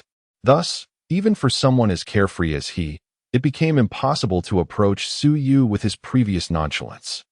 Rather than directly landing at the bar's entrance, Marco opted to descend at the island's edge, transforming into his human form. He could not quite fathom why, but a sudden urge compelled him to walk towards the bar. Previously, while resting on another island, he had overheard discussions about the Golden Emperor on the streets, with some lamenting his fate, others boasting audaciously, and many treating him as mere fodder for laughter. The latter constituted the majority, for figures like the Golden Emperor seemed far removed from their reality. However, today, as Marco strolled through the streets of the Shibuti archipelago, he found no mention of the Golden Emperor or anything related, for the populace had new tidings to discuss. People, by nature, are often forgetful and prone to the allure of novelty. Recalling the route he had seen from the air, Marco made his way, albeit unsteadily, to Su Yu's bar and pushed the door open. Miriam was still behind the bar, polishing glasses. Upon seeing Marco, a familiar face, He nodded in acknowledgement before returning to his task, as if the glass were a rare treasure, though it was merely an ordinary drinking vessel. It was midday, and the bar was sparsely populated, with only one patron present, a frail old man. It seemed business had been thriving lately, allowing him to indulge in a few drinks. Though it was also possible he was simply succumbing to temptation. Marco was somewhat taken aback upon seeing this individual. Really? When addressed, Rayleigh casually turned around, and a pineapple-shaped head came into view. "Oh, it's you, Marco. It has indeed been a long time. You've become quite the celebrity." Rayleigh's demeanor brightened upon recognizing a familiar face. Although he was unsure why Marco had suddenly appeared, he found little interest in inquiring, as long as there was drink. Nothing else mattered. Haha, not at all. You still surpass me, Rayleigh. Marco reflected on the now gray-haired Rayleigh, reminiscent of the times when Roger was still alive. And their Whitebeard pirates frequently clashed with the Roger pirates. He recalled having faced Rayleigh in battle, filled with youthful arrogance, only to find his opponent effortlessly toying with him, almost indicating that he had not even exerted his full strength. Despite this, Marco had ended up severely beaten. He vividly remembered attempting to strike Rayleigh with his talons, only for Rayleigh to block his attack with a single finger, sending him flying, an experience that left a lasting impression and pain. Haha. I am but an aging old man now, not comparable to you young folk, Rayleigh chuckled. Huh, do you think I believe that? You sly old fox. You claim to be aging, yet even an admiral may struggle to withstand your full force. Noticing the unmistakable expression of distrust on Marco's face, Riley remained undeterred, offering a gentle smile before turning away to savor his wine in small sips. Ever since he had tasted this exquisite vintage, he had abandoned his previous boisterous drinking style, gradually becoming accustomed to the art of tasting. It was not that he did not wish to indulge in larger gulps. Rather, he simply could not afford such indulgences anymore. At that moment, Marco, carrying a box, approached and settled beside Riley. He glanced at the spot where Suyu had previously been reading and found it empty. Just as Marco was about to engage Miran in conversation to summon Suyu, footsteps echoed from the staircase nearby. When Marco looked up, he was greeted by the sight of Suyu, prompting a soft sigh from him. Truly, as the proprietor, his timing was impeccably fortuitous. Chapter 76, A Stroll Outside. Have the rewards been gathered? Suyu inquired as he descended the final staircase. Ah, indeed, boss. Thank you for your generosity, Marco exclaimed, simultaneously opening a large chest that revealed 10 devil fruits, among which 2 particularly striking pineapple-shaped fruits stood out. Despite Marco's brief expression of gratitude, the sincerity in his voice and the gratitude reflected in his eyes were unmistakable. Rayleigh cast a curious glance at the scene, his expression one of astonishment upon seeing the chest brimming with devil fruits. To be honest, even he had never encountered such a multitude of devil fruits at once. It was undoubtedly a remarkable visual spectacle. Among the 10 fruits, Rayleigh also noticed 2 Logia-type fruits, leaving him to wonder what kind of wish Marco had made to warrant such a hefty price. Nodding in acknowledgement, Suyu casually closed the chest and, with a swift motion, made it vanish from his hands, its whereabouts now a mystery. This miraculous display widened Marco's eyes, but he quickly regained composure. For the man before him had healed even his father, enabling him to reclaim his former glory. What, then, could possibly be beyond this man's capabilities? As for Rayleigh, he had reached a point where he would no longer be astonished by any of Suyu's astonishing feats. With the rewards collected, the transaction was officially complete. In an ethereal manner, 2 orbs of light, one large and one small, materialized and were absorbed by Suyu. These luminous orbs represented the willpower generated from this transaction, encompassing both Marco's and Whitebeard's contributions. It was evident that these 2 were indeed top-tier powers. The willpower produced by an ordinary individual is merely the size of a ping-pong ball, while the larger sphere from this transaction was akin to the size of a basketball. The volume of willpower generated is not only contingent upon the strength of the individuals involved in the transaction, but also correlates with the significance of the wish to the wisher. In simpler terms, the greater the desire to fulfill a wish, the more willpower is generated.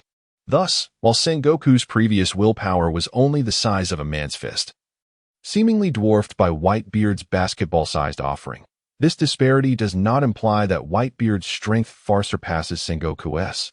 Rather, it suggests that Whitebeard held his wish in high regard, whereas Sengoku viewed it merely as a transaction. Having gained a substantial sum, Suyu's spirits were evidently high, and both Marco and Rayleigh felt as though the world had suddenly become brighter in his presence. As Marco prepared to leave upon seeing Suyu accept the rewards, Suyu's nonchalant voice interrupted, prompting Marco to halt and turn back with a puzzled expression. "Is there anything else, boss?" It's nothing of great consequence. I simply wish to take a stroll, and I thought I might accompany you part of the way." In truth, Suyu had grown restless from his prolonged stay at the bar. With a significant influx of income today and in good spirits, he felt inclined to step outside for a bit. As for where to go, just then Marco arrived, so they decided to pay a visit to Whitebeard. Although he had seen Whitebeard in the manga, he had never encountered the real person. Marco looked at Suyu with confusion, struggling to comprehend what was meant by a casual drop-off. However, Suyu did not respond to his puzzled gaze and turned to Rayleigh, asking Rayleigh, "Would you like to meet Whitebeard?" Rayleigh paused, recalling that the last time he met Whitebeard was before Roger's demise. After Roger was executed in Logetown, Whitebeard had retreated to this location. Forget it. I'm getting old," he sighed. Although the two pirate crews often clashed, their relationship was not particularly hostile. In fact, their skirmishes often ended in celebrations. He considered his rapport with Whitebeard to be satisfactory enough, but as long as he was aware of Whitebeard's existence in a certain sea, a meeting was unnecessary. Seeing Rayleigh's reluctance to go, Suyu chose not to press the issue further. "Miranda, keep an eye on the shop. Your boss is just stepping out for a bit. Let us go?" Suyu instructed Miranda, directing his final words to Marco. With that, and under Marco's bewildered gaze, he casually extended his index finger and traced a line through the air before him from top to bottom. In the next moment, a pitch-black rift abruptly tore open in the air, expanding rapidly to form a passage wide enough for a person to traverse. In a certain area of the New World, aboard the Moby Dick, the restored Whitebeard sat in his grand chair, indulging in his fondness for alcohol. Previously, due to his health, he couldn't fully enjoy his drinks. But now that he was well again, his first desire was to revel in a feast of liquor, perhaps even several tons of it. Suddenly, Whitebeard shivered, halting his drinking. He had sensed an unusual feeling of being watched. It was not like someone was spying on him, but rather as if the heavens above had opened an eye to gaze upon him. In the next instant, an unexpected dark rift appeared in the previously empty air before him, manifesting without warning. The rift expanded, ultimately resembling a gaping black hole. At that moment, Jozu and the others noticed the anomaly, instinctively surrounding their captain, protectively shielding Whitebeard while warily observing the mysterious rift. "Don't worry, I'm still here." Whitebeard's gruff voice resonated, instantly calming their anxious hearts. In truth, Whitebeard was uncertain about the nature of this phenomenon, but having regained his peak strength, he felt confident in addressing any unexpected situation that might arise. In the next moment, the black hole underwent a transformation. The previously tranquil surface began to ripple with undulating waves.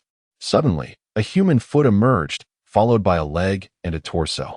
Amidst the bewildered expressions of Whitebeard and the others, a rather handsome, unfamiliar young man gracefully stepped forth from the abyss. Yet, the spectacle did not conclude there. As the young man exited, the black hole rippled once more, and another figure emerged. This time, it was Marco, someone well known to all. Once Marco stepped out, the black hole vanished abruptly, just as unexpectedly as it had appeared. "Father, everyone." As they beheld Marco's arrival, the group collectively relaxed, understanding that since Marco was the one leading the newcomer, they were likely allies rather than foes. After emerging, Marco surveyed his surroundings, realizing he was aboard Whitebeard's Moby Dick, his face awash with profound astonishment. Just moments ago, he had been at the entrance of the New World on Sabaody Archipelago, and now he found himself back on his father's ship. This sudden transition left Marco utterly astounded, and he glanced at the composed Suyu beside him, sensing an ethereal glow emanating from him. Chapter 77. The Impulsive Whitebeard Marco. Captain Marco. The cacophony around Marco jolted him back to reality. As he surveyed the scene, he discerned the depths of confusion in the eyes of those around him, mingled with a palpable curiosity towards the young man standing beside him, particularly from Whitebeard. "Marco, who is this?" Whitebeard inquired, as others leaned in to listen intently.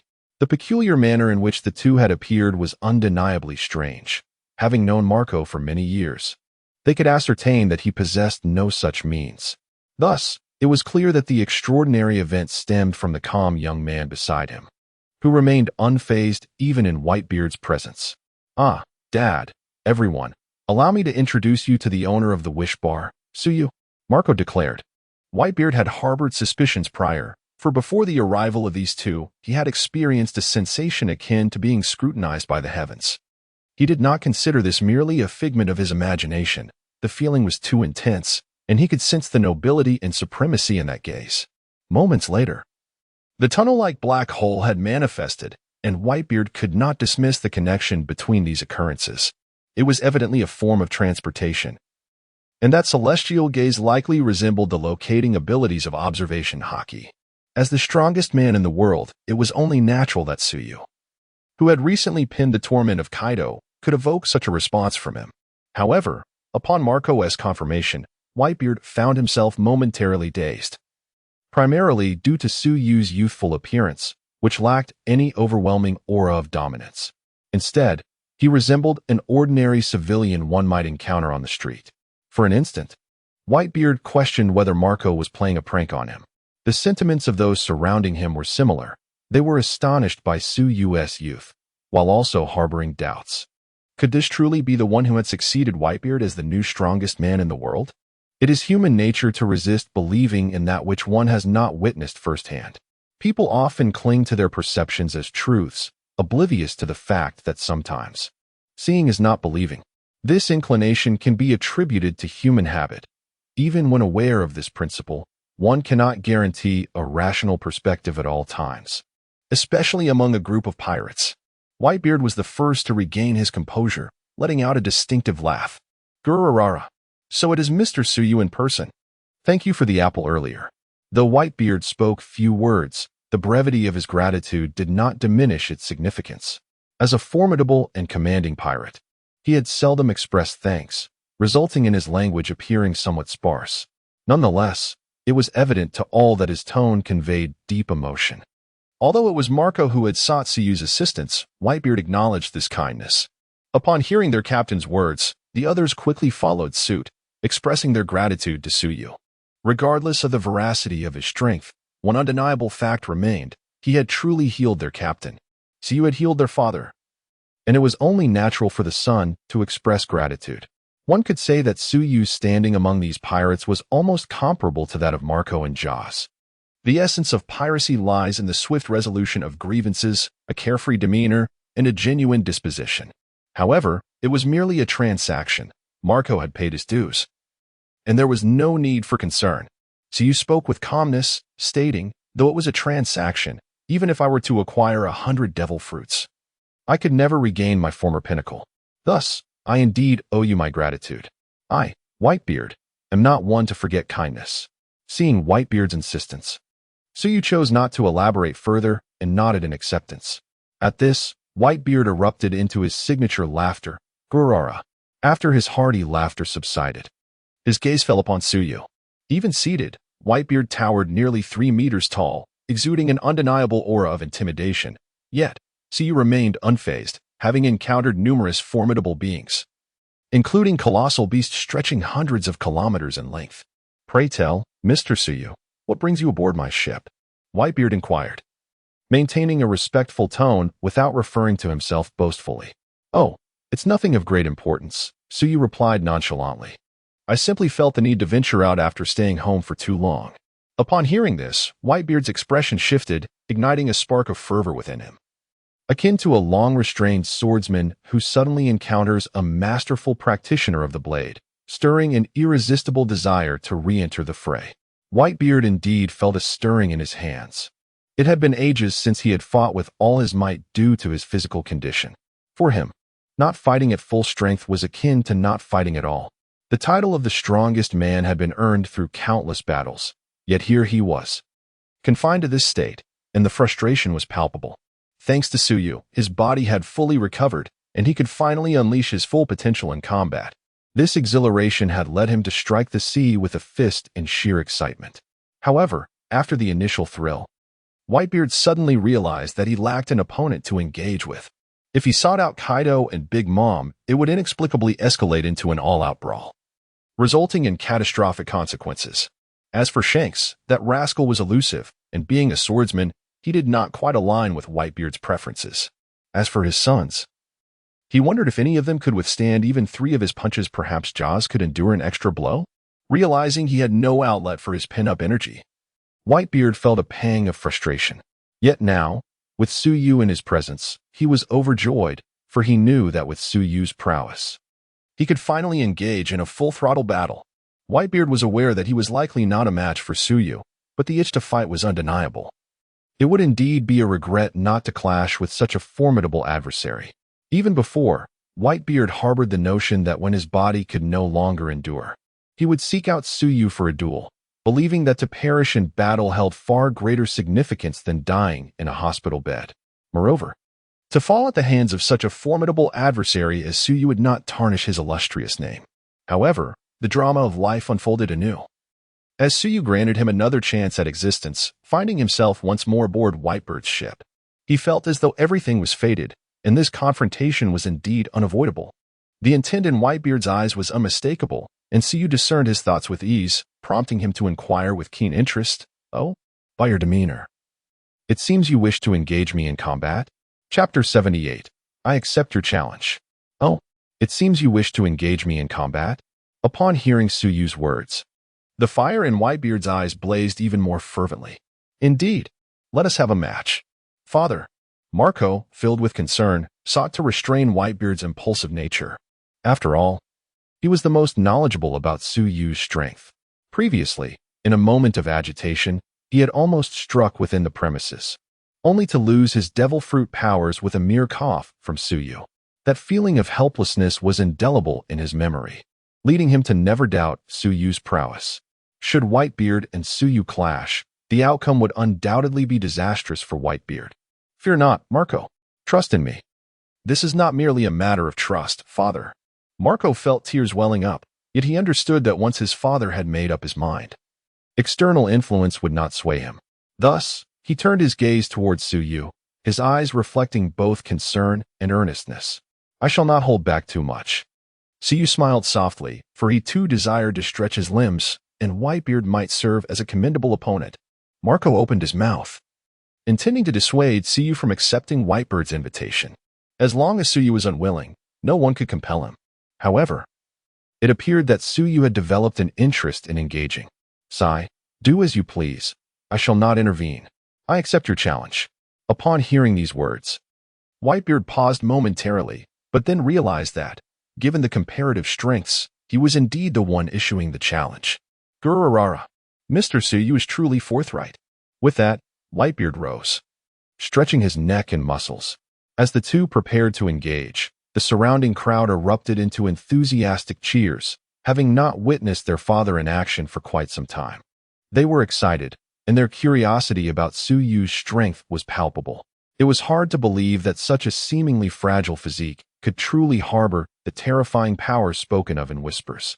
Seeing Marco's anxious expression, Jozu curiously inquired, "What's wrong? Marco, why do you look so pale?" "Ah, it's nothing. I am merely concerned for father. They haven't even begun, and father might not necessarily lose." Jozu exhibited a blind faith in his father's strength. "Alas, you cannot comprehend. You have never personally felt that insurmountable power. No use lamenting now. Soon you shall witness for yourself." Jozu glanced at Marco but chose to remain silent, eager to see whether Suyu's strength was as extraordinary as the rumors suggested. As Whitebeard readied to strike, Suyu interjected, "Wait a moment, Whitebeard. Do you intend to engage in combat aboard your ship?" With Suyu's reminder, Whitebeard realized his oversight. He had been too exuberant to consider the implications. Given his strength, an immediate confrontation would spell disaster for his vessel. "Marco, which island is nearest to us?" Just as Marco was about to respond, Suyu continued, "There is no need for such trouble." Upon finishing his words, Suyu approached the edge of the ship amidst a multitude of bewildered gazes, and with a powerful leap, he propelled himself into the air. Witnessing this, everyone rushed to the side of the vessel to peer over, only to discover that Suyu was effortlessly standing atop the ocean's surface, with his foothold solidified into impenetrable ice. The unmistakable sound of cracking ice resonated, and from the point where Suyu stood, the sea rapidly succumbed to frost, transforming into an expansive ice field in the blink of an eye. Simultaneously, the naval squad tasked with monitoring Whitebeard quietly drifted into slumber. Having established the battlefield, Suyu tilted his head and addressed Whitebeard. "Let it be here." The astonishing spectacle left the onlookers speechless, their mouths agape in disbelief. Jaws could not contain himself, exclaiming, "By the pirate's curse, isn't this the power of Admiral Akiji?" Marco, however, remained unfazed. He was already aware of Suyu's extraordinary abilities and thus found no surprise in his powers. The rumors of Suyu possessing multiple capabilities were indeed corroborated by this first-hand encounter. Whitebeard, seeing the marvel before him, did not hesitate. Grasping his weapon, the trimmer fruit, he leaped from the Moby Dick onto the icy expanse. Instinctively, he pressed down on the ice, which creaked underfoot, revealing its remarkable thickness. "Let us commence, Whitebeard," Suyu called, gesturing for him to initiate. Whitebeard, accepting the challenge, unleashed his signature move, his right fist enveloped in a white aura, and hurled a devastating punch towards Suyu. Under the force of this terrifying strike, the air fractured like a shattered mirror, with jagged fissures racing towards Suyu, accompanied by a lethal shockwave that obliterated everything along its path. The fragile ice could scarcely withstand Whitebeard's onslaught, as the cracks proliferated in the wake of his attack.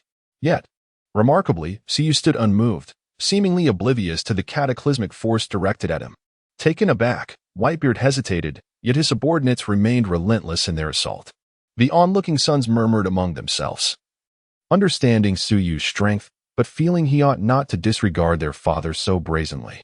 However, the next moment unfolded in a manner that rendered them utterly astonished. As the raging shockwave surged towards Suyu, it dissipated as if it had encountered an insurmountable barrier, leaving no trace of disturbance. The cracks in the ice halted just a meter from Suyu, as if an invisible chasm had formed, barring all from crossing. Observing this, Whitebeard's breath caught in his throat. He had considered the possibility of being outmatched by Suyu, yet the scene before him surpassed all expectations. He had not held back with that punch, yet Suyu merely stood there, eyes unblinking, effortlessly neutralizing his full-force attack. The ease with which he accomplished this left Whitebeard in shock, while the sons spectating from the ship were even more astounded. No one knew better than they the magnitude of their father's power, renowned for its potential to annihilate worlds, yet this was the outcome. Their expressions were as though they had encountered a specter, with only Marco maintaining his usual vacant gaze. The excitement surged within him. It was exhilarating. Whitebeard swiftly adjusted his mindset, accepting that he might not be able to defeat Suyu. After all, he had never truly entertained the notion of conquering him. He merely yearned for a thrilling fight. Treading upon the shattered ice, Whitebeard charged towards Suyu with unbridled speed, while an overwhelming aura of conqueror's haki erupted from within him, cascading towards Suyu. Whether Suyu was affected remained uncertain. Yet some of the less capable spectators aboard the ship had already succumbed to unconsciousness. Despite his seemingly cumbersome physique, Whitebeard possessed remarkable speed, and in the blink of an eye, he stood before Suyu, raising his blade to strike. Chapter 79. How reckless you are! Whitebeard raised his colossal blade and swung it down towards Suyu's head with all his might. The sharp edge enveloped in a dense white aura. This time, Suyu did not choose to receive the blow with his head.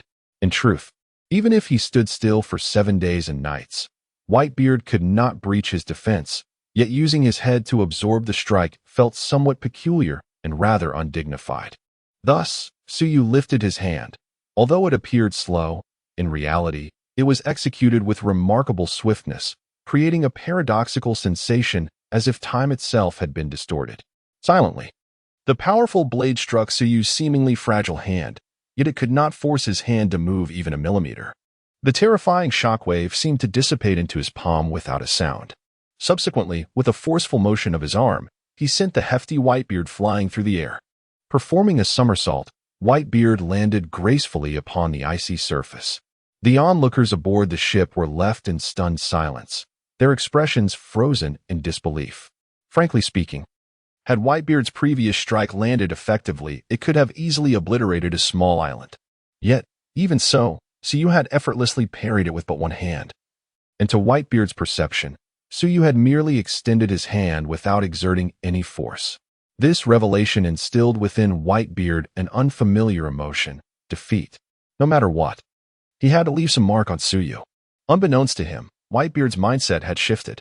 Initially, he had simply desired an exhilarating brawl to gauge Suyu's prowess. However, after witnessing Suyu's effortless defense against a shockwave, he began to think that at the very least, he ought to inflict some damage upon his opponent. Now, he pondered if failing to even make Suyu appear slightly disheveled would be an embarrassment too great to bear. With renewed determination, he forcefully plunged his weapon into the ice, crossing his arms before his chest. Then, he struck the air on either side with tremendous force, causing the atmosphere to fracture like a shattered mirror, filled with terrifying cracks. However, this time, the fissures did not rush towards Suyu. Instead, they spread outward into the surroundings. Suyu regarded Whitebeard with curiosity. This man truly possessed audacity. The shockwave continued to extend into the distance, its reach unknown. In the next moment, the formerly tranquil sea on either side began to churn violently, and suddenly, a couple of silver lines emerged in the distance, rapidly approaching the location of the onlookers. Crack, crack. The already fractured ice became even more splintered, yet the thickness of the ice remained indeterminate, unaffected by the encroaching seawater. As the two silver lines drew nearer, it became evident that they were not mere threads of silver, but rather two colossal waves, looming ominously on the horizon. The pirates cursed. Their father had unleashed his fury. The atmosphere suddenly became tumultuous as the Moby Dick rose and fell amid the surging sea. The ice floes could no longer withstand the pressure, fracturing into several large pieces, resembling a white cake haphazardly sliced. Fragile, they floated precariously upon the restless waters, while Whitebeard struggled to maintain his footing atop them. This was indeed a gamble for Whitebeard. He had no choice. Previously, his strongest strike had barely grazed the skin of Suyu, rendering his once proud trimmer fruit as ineffective as a mere massage for Suyu. How could one not feel despondent in such a situation? Thus, Whitebeard resolved to make one last attempt, hoping that this great tsunami might instill a moment of panic in Suyu. As for his Moby Dick and his sons, Whitebeard nudged the ship, and a gentle wave of tremors enveloped Moby Dick, pushing it further away into the distance. Marco, quick of wit, rushed forward to lower the sails, allowing the vibrations to propel the vessel increasingly farther from the perilous locale. At that moment, the cataclysmic waves roared towards them, crashing nearby with a deafening cacophony, accompanied by fierce winds and torrents of seawater cascading from above.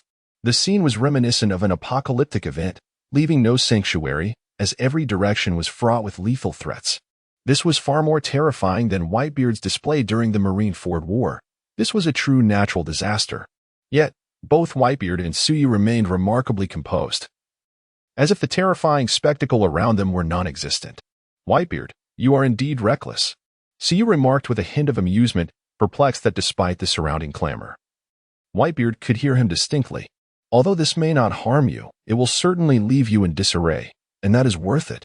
Suyu shook his head, questioning whether Whitebeard had forgotten he was a devil fruit user, for he believed a mere tsunami, akin to a child playing in water, could disconcert him. Such a notion was overly simplistic. With a gentle touch upon the ice, Suyu effortlessly ascended into the air, joining his hands before his chest in prayer, then separating them. In the next instant, a resplendent flame materialized between his palms. The fire, reminiscent of the profound night sky or the infinite cosmos, shimmered with countless stars, oscillating in a dance of light and shadow. Merely gazing upon it instilled an impression of lethal nobility, beautiful, yet equally perilous. As the flame ignited, the temperature around Suyu surged by several degrees. Whitebeard felt a slight burning sensation upon his skin, even though Suyu had restrained much of its power. Otherwise, this single flame would suffice to incinerate the entire pirate world. In the next moment, Suyu thrust his hands upward, and the flames split into two, each racing toward the towering waves. In comparison, the flames appeared as mere ants attempting to shake the trees. Yet, in an instant, the flames billowed, transforming into two terrifying walls of fire that surged forth to meet the waves. As the two waves converged, the ocean's tide, which should have tempered the flames, was instead rendered void beneath the scorching blaze. The terrifying heat surged forth, as though it were seeping through the very fabric of space. In an instant, the formidable wave, capable of annihilating all, vanished without a trace, as if everything prior had been but a fleeting illusion. Yet, the resplendent flames that remained served as a testament to the authenticity of the events that transpired. The fire, fulfilling its purpose, coalesced into a small flicker once more, returning to Suyu's hand before ultimately dissipating. In the aftermath, Suyu appeared as nonchalant as if he had merely boiled a kettle of water, gracefully alighting back onto the ice surface, which remained intact, for it was crafted by Suyu himself and thus of assured quality. The onlookers gazed at him in awe, as though beholding a deity, including Marco and the Whitebeard. Chapter 80. Timely arrival matters more than early arrival. What transpired moments ago surpassed the understanding of the onlookers. The calamity unleashed by Whitebeard using the Tremor fruit, an immense tsunami, was not an exaggeration to claim it soared over 1,000 meters in height. It possessed the true power to annihilate the world, a force capable of instilling despair. Yet, Suyu effortlessly released a small flicker of flame, although it expanded considerably afterward. In comparison to the dizzying enormity of the colossal waves, it resembled a mere candle atop a child's birthday cake. Despite the apparent disparity between these two forces, the outcome unfolded as everyone had anticipated, devastatingly overwhelming. However, the target of this devastation was entirely contrary to what the crowd had envisioned. Thus, not only were the spectators left astounded, but even the resolute Whitebeard wore a look of disbelief. At that moment, Suyu had gracefully landed upon the ice surface and addressed the still shocked Whitebeard. "All right, Whitebeard, our sparring session concludes here. Let us head back to the ship." "Oh." Whitebeard instinctively responded, then, as if on autopilot, jumped back to the Moby Dick. Observing this, Suyu lightly tapped the ice with his toes, floating back to the ship as delicately as a feather. Once he departed, the ice sheet rapidly melted back into seawater, its transformation so swift it seemed as though it had never existed. It was only then that Whitebeard extricated himself from his astonishment, casting a glance at Suyu before bursting into hearty laughter. "Gururara, I've lost." True to his character, even in the face of such a crushing defeat, Whitebeard remained remarkably carefree. If Suyu had merely been slightly stronger, he would have acknowledged his loss but retained an obsession of defeating you next time. Yet, the reality was that his attacks could not breach Suyu's defenses. Whenever Suyu chose to strike, he was left unable to withstand even a single blow. There was no room for obsession in such circumstances, only acceptance. Whitebeard's booming voice jolted the others back from their stupor. They gazed at Suyu, their expressions a tapestry of complex emotions. Previously, when their father had not engaged in combat with Suyu, they could deceive themselves into believing that their father remained the strongest in the world, dismissing Suyu as a mere illusion. Perhaps a ruse devised by the Navy in collusion with Kaido, though they remained uncertain of its purpose. Now, however, everything had become abundantly clear. Their father had indeed suffered a resounding defeat. No, it was not merely a defeat, for Suyu had remained entirely defensive throughout, never launching an attack on Whitebeard. They were no longer on the same tier. Perhaps sensing the downcast spirits of his sons, Whitebeard raised his arm and called out, "Boys, let us commence a feast." This proclamation proved effective. Indeed, for pirates, a feast seemed to be a remedy for all ailments, capable of dispelling any sorrow. Oh, the feast begins. Feast. Long live Dad. Subsequently, a few lackeys emerged from the warehouse, transporting a variety of beverages and meats, although not particularly exquisite. The sheer quantity instilled a sense of satisfaction in onlookers. "Mr. Suyu, you must join the feast," they exclaimed joyfully. Naturally, Suyu accepted the invitation of the white-bearded man, as he had come out to unwind and experience the unique essence of the pirate world. The pirate banquet was essentially a gathering where individuals indulged in copious amounts of food and drink, boasting and bantering amidst a cacophony of noise, creating a lively atmosphere.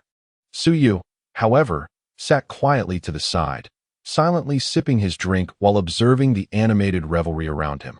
After all, he had long cultivated a habit of embodying a lethargic, carefree nature, and participating in their boisterous antics would clearly contradict his persona. At that moment, Suyu sensed something? A subtle smile gracing his lips. How intriguing. Huh. Mr. Suyu, what did you just say? Marco, seated beside him, inquired, puzzled by his cryptic remark.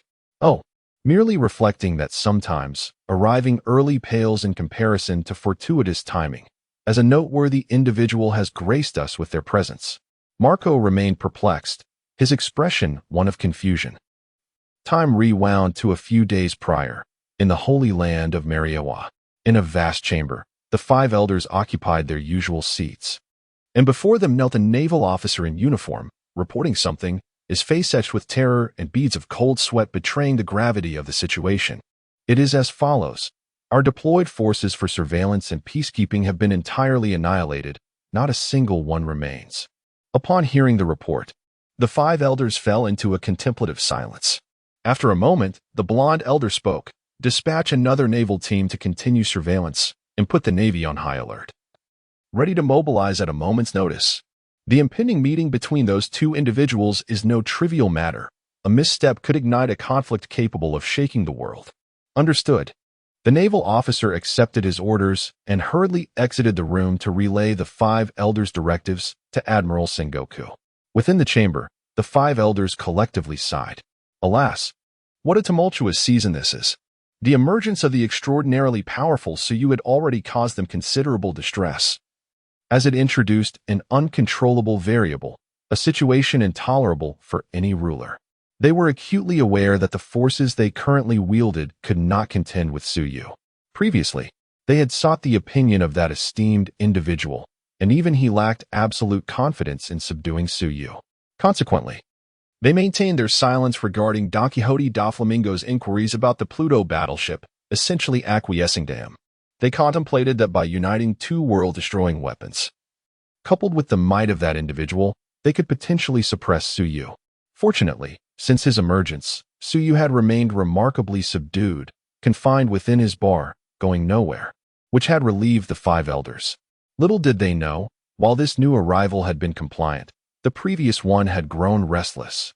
As the formidable red-haired Shanks, one of the 4 emperors, boldly navigates towards his fellow emperor, Whitebeard, it becomes evident that both are indeed perilous figures, extremely so. The intentions behind Shank's visit remain shrouded in mystery. Should he harbor thoughts of engaging in a confrontation with Whitebeard, it would undoubtedly be a most fortuitous scenario, ideally resulting in their mutual demise. Such an outcome would leave only 2 pirate sovereigns in the world, significantly alleviating the pressures on the Navy. In such a weakened state, they would likely refrain from provoking the Navy, who, in turn, find themselves reliant on their existence. Yet, it is a shared understanding that one ought to refrain from indulging in fanciful daydreams. Chapter 81. The Most Dominant Man Returning to the Present. Suyu met Marco's bewildered gaze with a playful smile, choosing silence over words. He took a generous gulp of his drink, relishing the amusement of being a riddle maker and observing the befuddled expression on his companion's face. Noticing Suyu's indifference, Marco shrugged off his curiosity and also took a hearty swig, exhaling a satisfying breath of alcohol. In a moment, a lookout on the observation deck sipped from his cup and casually lifted his telescope, as if to indulge in a bit of jest. The next instant, he questioned whether he had imbibed too much and was hallucinating. Rubbing his eyes vigorously, he confirmed what he saw, and his heart raced as cold sweat trickled down his brow.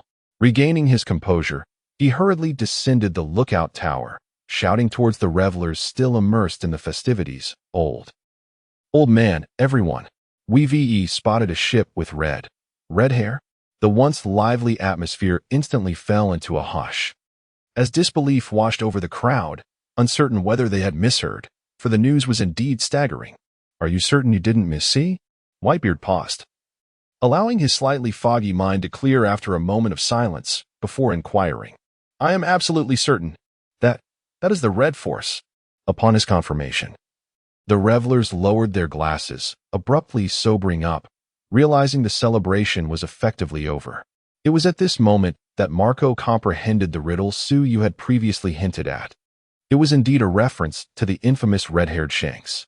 The sudden appearance of a figure of Shanks' caliber caused a stir among the lower-ranking pirates, while the captains maintained their composure, albeit with visibly grave expressions. They remained unaware of Shanks' intentions. If his purpose was amicable, it would be a relief. But if he came as an adversary, it could spell chaos. The festivities were clearly at an end, as the lesser pirates scrambled to tidy up. Taking their positions beside Whitebeard, prepared for any eventuality, readying themselves for battle regardless of the nature of the encounter. As time passed, the Red Force gradually came into view, sailing steadily towards them. The Red Force, also known as the Red Power, embodied the quintessential design of a sailing vessel, featuring 2 masts and a bow adorned with an abstract dragon head, flanked by cannon ports on either side. As the ship drew nearer, the underlings found themselves involuntarily swallowing hard, their tension palpable, while the captains adopted a vigilant stance. Even Whitebeard's demeanor grew serious. Shanks was a formidable opponent, deserving of respect. Meanwhile, Su retained his previous nonchalance, for in his eyes, no adversary in this world warranted his earnestness. Nearly 10 minutes later, the Red Force came to a gentle halt alongside the Moby Dick, though the Red Force was substantial in size. Its presence next to the great whale made it appear diminutive, as if a younger sibling overshadowed. At this moment, the crew on both ships could distinctly see one another. The red-haired man appeared to be an ordinary, disheveled fellow, sporting a scruffy beard and dressed quite casually, his feet adorned with sandals. The only remarkable features about him were his vibrant crimson hair and 3 parallel scars adorning his left eye. Shanks then grasped a gargantuan jug, which seemed oversized for him, and descended from the ship onto Whitebeard's vessel, gracefully navigating the steps with an air of high distinction. Joseph solemnly announced, "Red-haired is coming." At that moment, Marco rose and shouted to the crowd, "Youngsters, retreat. Get inside the cabin. You won't be able to withstand it." A nearby subordinate, in a state of panic, queried, "What do you mean by won't be able to withstand it?" Marco pointed towards the cabin with his thumb and retorted, "Enough chatter. If I tell you to hide, then hurry and do so." However, no sooner had Marco finished speaking than someone collapsed nearby, losing consciousness. His arrival seemed to act as a signal, prompting more individuals to sequentially fall to the ground, all of them lying still. Those remaining upright were bewildered by the unfolding chaos, frantically checking on the condition of the fallen. What is happening? What on earth is going on? Yet, Marco and the captains displayed no signs of alarm, appearing utterly unconcerned about the significant calamity transpiring before them, as if they had grown accustomed to such scenes. "Is it too late?" Marco remarked with calmness. "Are you all right? Respond to me." The panicked individual cried out. Unable to bear the sight any longer, Marco clarified, "There's no need to panic. They merely fainted." Josu added, "If one lacks sufficient mental preparation, maintaining consciousness before that man is simply unfeasible." At that moment, the figure of the red-haired man emerged at the top of the staircase. What a sight it was, though seemingly frail and ordinary. He bore an aura enhanced by an invisible force, instantly conveying an overwhelming presence. His demeanor seemed to ascend into the heavens, scattering clouds and disrupting the stars. He strolled forward, dragging a massive jug, and wherever he passed, subordinates of lower rank succumbed to unconsciousness in waves, creating a path of fallen bodies in his wake. The ship's railing appeared to buckle under the weight of his imposing aura, cracking decisively. Marco sighed inwardly. Truly, he is the most formidable man. Ultimately, Shanks approached Whitebeard, lifting his gaze to meet the elder's eyes, and flashed an innocuous, yet mischievous grin. "I apologize for the intimidation upon boarding your ship." Whitebeard grunted noncommittally. "Seeing you reminds me of that rascal." Shanks threw his head back in laughter and stated, "I specifically brought healing water as a tribute for you. I harbor no intentions of fighting. I merely wish to discuss a matter with you." Seated in his designated chair, Whitebeard was not swayed by Shanks' charm, though he exhibited no signs of anger. Instead, he spoke in a deep tone. A man who carelessly flaunts his might dares to utter such nonsense. What a scoundrel. At that moment, Marco, unable to contain himself, called out to the red-haired one, asserting that with his strength, he had no reason to fear him. "What do you mean by this?" You have stunned our crew and damaged our ship, despite his esteemed status as one of the four emperors. The red-haired man displayed no reaction to Marco's affront. Instead, he responded with a congenial demeanor. It's you, Marco. Would you care to join our crew? This audacious overture, made right in front of the captain, was a testament to the red-haired one's whimsical nature. Given the understanding of his character, the onlookers did not perceive his actions as deliberate provocation. Rather, Marco found himself momentarily bewildered by the red-haired one's fanciful logic. "Enough of your nonsense, you scoundrel," Marco exclaimed, while the red-haired man laughed heartily, seemingly unfazed. Chapter 82. Is something amiss with your condition? Upon witnessing the situation, Jaws inquired, "Old man, what about us?" Whitebeard pondered for a moment, glancing at Tsuyo, who nodded in affirmation, indicating to proceed, as if he were inconsequential. Consequently, Whitebeard remarked, "He does not seem to be here to cause trouble. Let us converse privately for a while."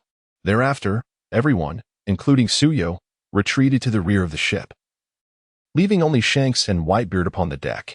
At that moment, Shanks furrowed his brow, sensing that matters were more intricate than they appeared. He perceived an oddity in Whitebeard's demeanor. There seemed to be a change, yet also a sense of familiarity that left him perplexed. What could be amiss? Shanks scrutinized Whitebeard closely, observing his headscarf, his visage, and the exposed expanse of his chest, until a realization struck him. He recalled that Whitebeard bore injuries, wounds inflicted not by others, but by his former captain, the very bastard Whitebeard had just mentioned. Indeed, Shanks possessed a remarkable background. He had once been a sailor under the infamous pirate king, Gold. Roger. The two pirate crews had frequently clashed. Thus he was well aware of the injuries that adorned Whitebeard's body. However, now, Whitebeard's chest appeared unblemished, devoid of any trace of past wounds. Moreover, why did he feel that Whitebeard appeared so remarkably youthful? Observing Whitebeard's current state left Shanks in a state of bewilderment. How could it be that this man seemed to have rejuvenated? Was it not rumored that Whitebeard required intravenous drips to sustain his life? Where were the drips? Where was the medical apparatus? Even in the presence of Whitebeard, Shanks could not shake off the overwhelming sense of pressure that enveloped him. This left him momentarily dazed. This version of Whitebeard felt both unfamiliar and eerily reminiscent of the formidable Whitebeard from the era of the battles with Roger's crew. Yet, how could this be? Whitebeard was nearing 70 years of age. In his days, Shanks pondered whether he had somehow traversed time. Were it not for his understanding of Whitebeard's character, he might have suspected that Whitebeard had resorted to some forbidden method to maintain such a condition. Furthermore, he noticed that earlier, when Whitebeard had issued orders, he had deliberately glanced at a young man, as though seeking the latter's approval. This was truly bewildering. Since when had the domineering Whitebeard sought anyone's opinion? The young man appeared unfamiliar. Could he be Whitebeard's newly adopted son?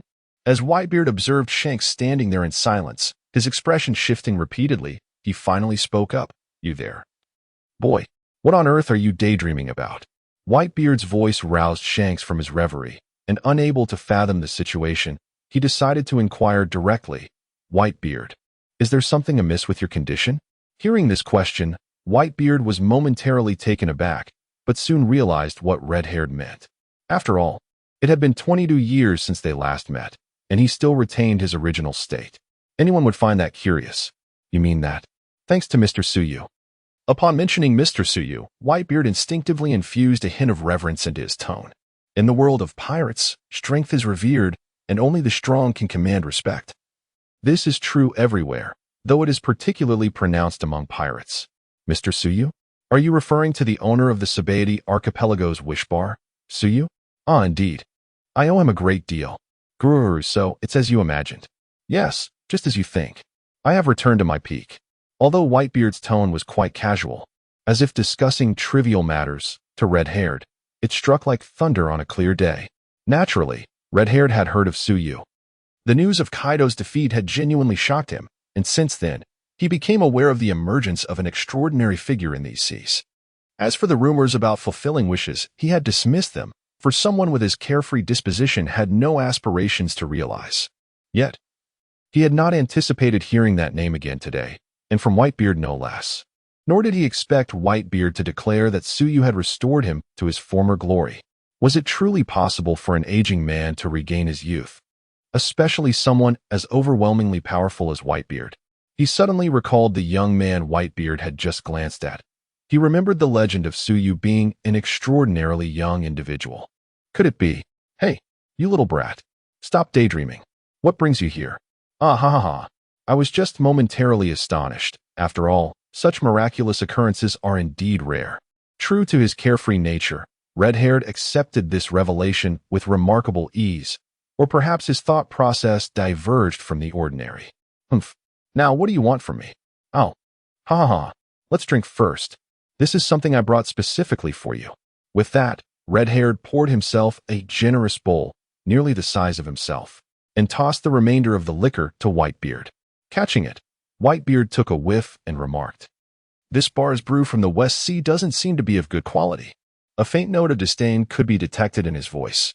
Nonetheless, Red-Haired raised his bowl and took a leisurely sip, exhaling a satisfied breath of alcohol. I have traveled the world, and nothing is more fragrant than a brew that feels invigorating even to the skin. This is the liquor of my homeland, Whitebeard. Give it a try. Whitebeard glanced at Red-Haired, then tilted the jug back and gulped down a hearty swig, exhaling a deep breath of alcohol. It's passable. Then Whitebeard continued, "It has been 22 years. Back then, you were merely a fledgling on Joel D. Rogers' ship, yet look at you now, having carved out your own sky." At that time, Red-Haired was equally audacious, a mere apprentice sailor daring to provoke Whitebeard. This unique demeanor left a lasting impression on me, even for that young man who had yet to make a name for himself. Ah, and there was also a fellow with a red nose by his side, equally brave. Two fledglings daring to declare war against Whitebeard. Regardless of their strength, such courage is truly commendable. A reminiscent expression graced Red-Haired's face as he remarked, After all, it has been 22 years. Thus, young one, have you come today merely to reminisce and share a drink with me?" As Whitebeard spoke, he took another hearty gulp of his drink. When it came to serious matters, Red-Haired's demeanor shifted to one of gravity. "I have come today to solicit your assistance with a matter." Chapter 83. As long as you are happy today, I have come to seek your assistance regarding a matter of great importance. As I mention this, the playful demeanor on the red-haired man's face vanishes entirely, revealing a semblance of the world's most formidable man. "Oh, what is it? Do share." However, the red-haired one does not respond directly. Instead, he extends his hand and points to the 3 scars adorning his face, then solemnly declares, "I have endured countless battles and sustained a variety of injuries. Yet this scar continues to throb even to this day. The one who inflicted this mark upon me is someone you are undoubtedly familiar with, Blackbeard Marshall D. Teach." Upon hearing that name, Whitebeard momentarily loses control of his composure, his conqueror's hockey radiating outward, and his expression darkens significantly. Blackbeard represents the deepest anguish for Whitebeard. One can only imagine the turmoil of a man who cherishes family, witnessing his children turn against one another, a sentiment that stands in stark contrast to familial joy. The red-haired man remains unfazed by Whitebeard's reaction and continues, "When I faced him, I was anything but careless." Do you grasp what I am implying, Whitebeard? That man lurks like a venomous serpent, biding his time in the shadows of your illustrious name, quietly amassing power. Such restraint indicates that his ambitions are far from trivial. Whitebeard, he will ultimately seek to usurp your throne. This statement, perhaps inappropriate for his station, does not elicit a rebuke from Whitebeard, who harbors complex feelings toward Teach. He recalls the man Teach once was, a quintessential good-natured individual, but now it appears that was merely a fade, one that he maintained for 2 decades. This revelation is truly chilling and speaks volumes of his ambition and determination. So, what exactly do you wish for me to do? That is the crux of the matter, is it not? The red-haired man lifts his gaze slightly and resolutely articulates, "Stop, Ace." At this, Whitebeard's eyes widen, visibly unsettled. The red-haired man continues, "Ace is formidable. He has been appointed captain at a young age, but now is not the time. His notoriety will only exacerbate the situation. He must not confront Blackbeard Teach. This is my sole request of you." After the red-haired man finishes speaking, Whitebeard gazes at him intently for a moment, then bursts into hearty laughter, his distinctive voice echoing across the entire Moby Dick. "Gurururur. Red-haired one, your words resemble those of a Navi child. That man. Speaking of Blackbeard Teach sends my emotions into turmoil. I can scarcely utter his name and instead refer to him simply as that man. He has slain comrades. Such an unforgivable crime aboard a pirate ship. Once you step onto my vessel, even the most foolish become my children. Where do the souls of my slain children go? One cannot survive in this world after incurring such debts of righteousness. Is it not my duty to impart this lesson to that scoundrel? In the end, the expression on Whitebeard's face was ominously terrifying. Deep down, he understood that Red-haired was correct, yet he could never issue the command to bring Ace back. For he was a father. Some actions are not dictated by mere knowledge of right or wrong, and regrettably, such situations are all too common in this world. Do you comprehend, you little brat? As for your unsolicited opinions, let's revisit this in 100 years. With that, Whitebeard tilted his head back and down the contents of his jug in one gulp, only to hurl the empty vessel at Red-haired. Naturally, such an assault could not possibly land, as Red-haired merely tilted his head to evade the oncoming jug.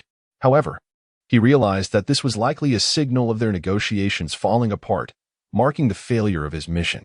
Soon after, tempers flared and conflict erupted. Rising to his feet, he gripped the hilt of his sword firmly, drawing the renowned blade Griffin, declaring in a somber tone, "At this rate, this era will spiral into chaos." Whitebeard, unfazed, swiftly unsheathed his own sword, the tearing cloud. And what of it? I am Whitebeard. In the next moment, their weapons clashed with a resounding clang, unleashing a torrent of conqueror's haki that stirred the clouds above violently, creating a stark divide in the sky as if it were torn asunder. Even a mere collision of their weapons was monumental, for both were formidable figures among the four emperors. The spectacle and backdrop were amplified to the utmost, delivering an immense visual impact.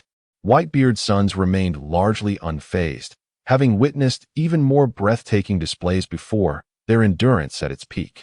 In contrast, the expressions of the newly assigned Marines stationed to observe were priceless, their faces frozen in shock and terror, clearly unaccustomed to the spectacle of such divine combat, utterly astounded. The overwhelming conqueror's haki seemed to flow freely, leaving them lightheaded even from a distance.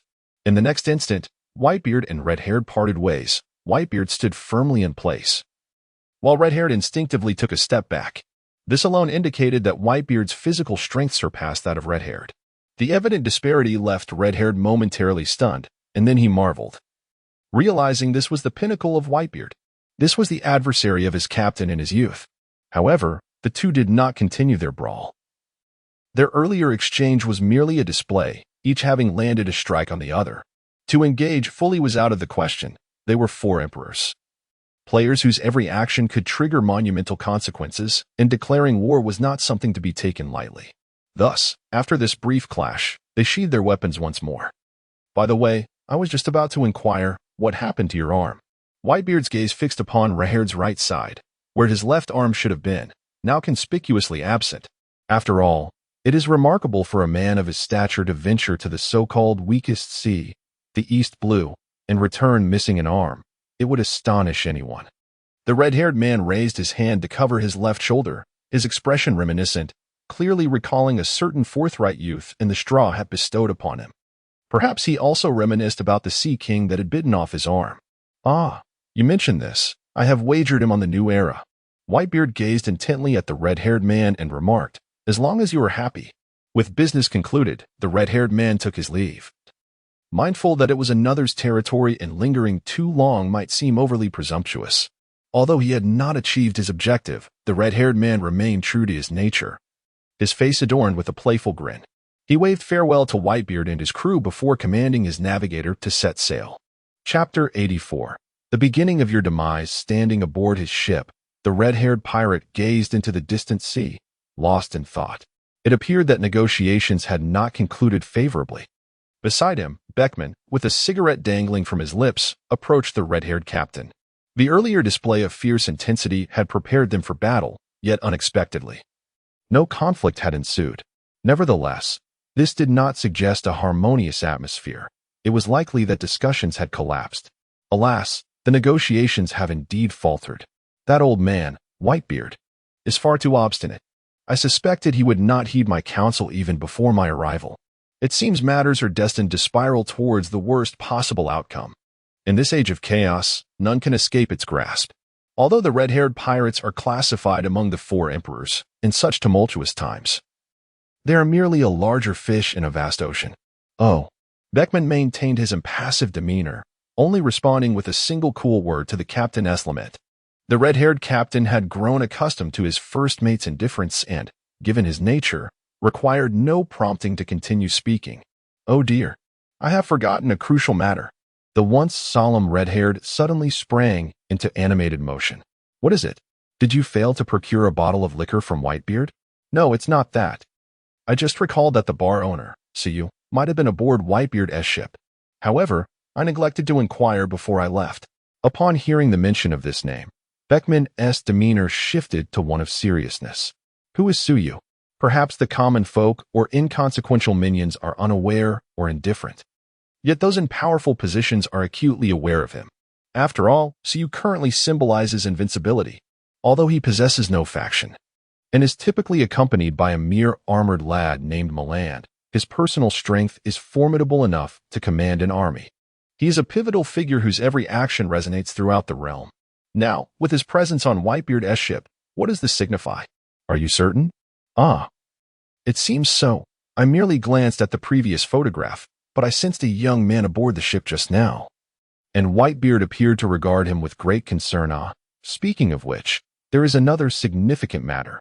Whitebeard has returned to his former glory. Returned to his former glory? What does that entail?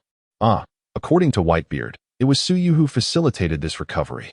All his scars have vanished, and his imposing presence mirrors that of the Whitebeard who has long battled my captain. Hiss. Upon hearing the red-haired captain's words, Beckman could no longer maintain his poker face. His eyes widened in disbelief, nearly popping from their sockets as he drew in a sharp breath, causing the cigarette in his mouth to scorch his lips. However, he paid little mind to the burn, eagerly exclaiming, "Are you serious? Is that Whitebeard at his peak? Just how terrifying would a peak Whitebeard be? It is utterly despairing. Of course, it is true. I engaged him in a final clash, and I suffered for it. This era has become incomprehensible. In the prime of his life, Whitebeard might not have been a match for that enigmatic figure, Suyu." It was only after being reminded by red-haired Shanks that Beckman recalled the existence of this ultimate adversary. Indeed, judging by the accounts in the news, even if embellished, the strength displayed was undeniably formidable. Whitebeard at his peak may not have been able to contend with him. Moreover, the fact that Suyu could achieve such seemingly impossible feats was truly unfathomable. Subsequently, the two stood at the bow of the ship, letting the sea breeze envelop them in contemplative silence. A few kilometers away, the surveillance team rejoiced upon witnessing the two factions finally part ways, tears of relief streaming down their faces. The tension-filled moments they had just endured were finally over. The near confrontation had nearly terrified them to the brink of despair. They had feared they would fall victim to an inexplicable area of effect attack. Yet, the outcome proved to be less catastrophic than anticipated, allowing their hearts to return to a state of calm. Such is life, with its unpredictable ebbs and flows. Nevertheless, this was indeed good news. The fact that the two had nearly clashed indicated that the atmosphere between the factions was far from amicable, regardless of the nature of their discussion. It was evident that it had not reached a fruitful conclusion. For the Navy, the gravest concern was the possibility of the two parties uniting. If that were to occur, then the likelihood of an alliance between the Beast Pirates and Big Mom would soar to 90%. That scenario would spell trouble for the Navy.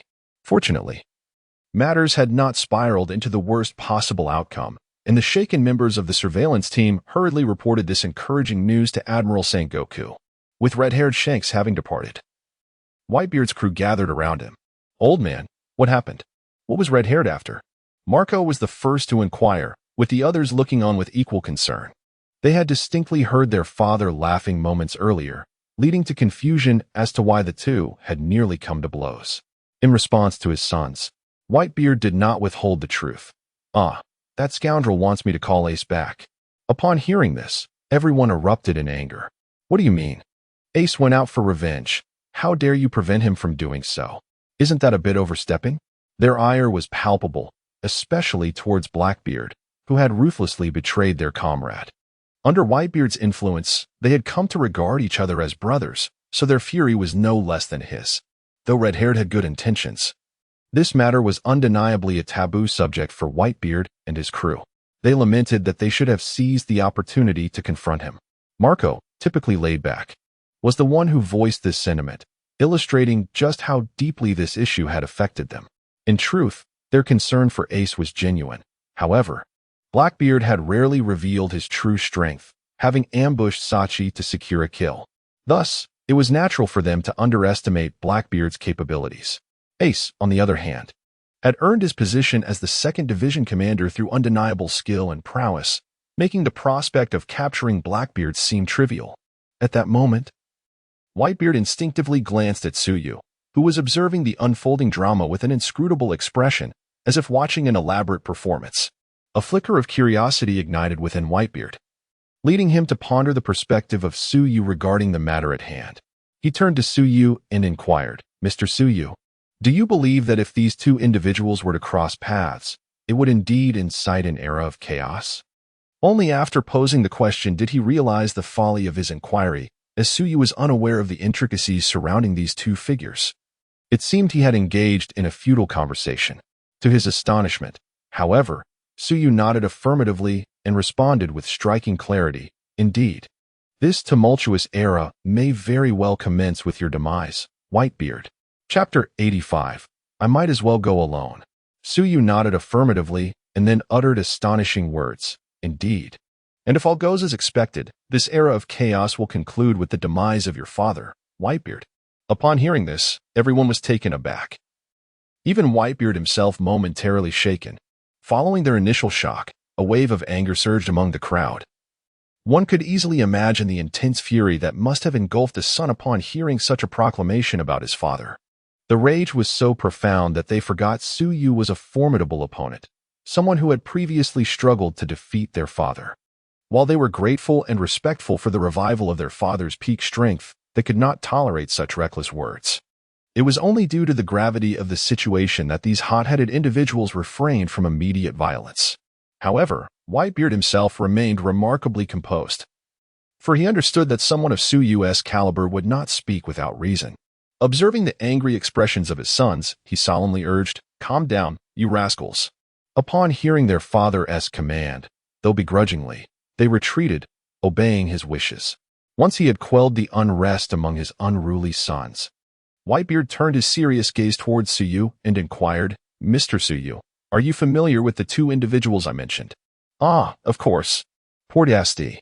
Ace and Marshal D. Teach. Both are well-known figures," Suyu replied.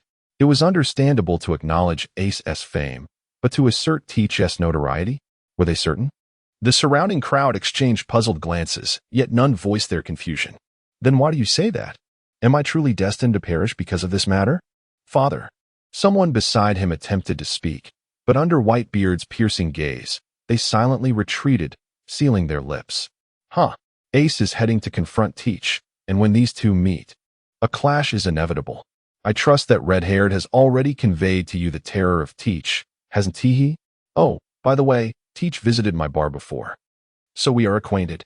From my observation, I would say his strength is slightly superior to Marco's, which suggests that Ace will undoubtedly fall short.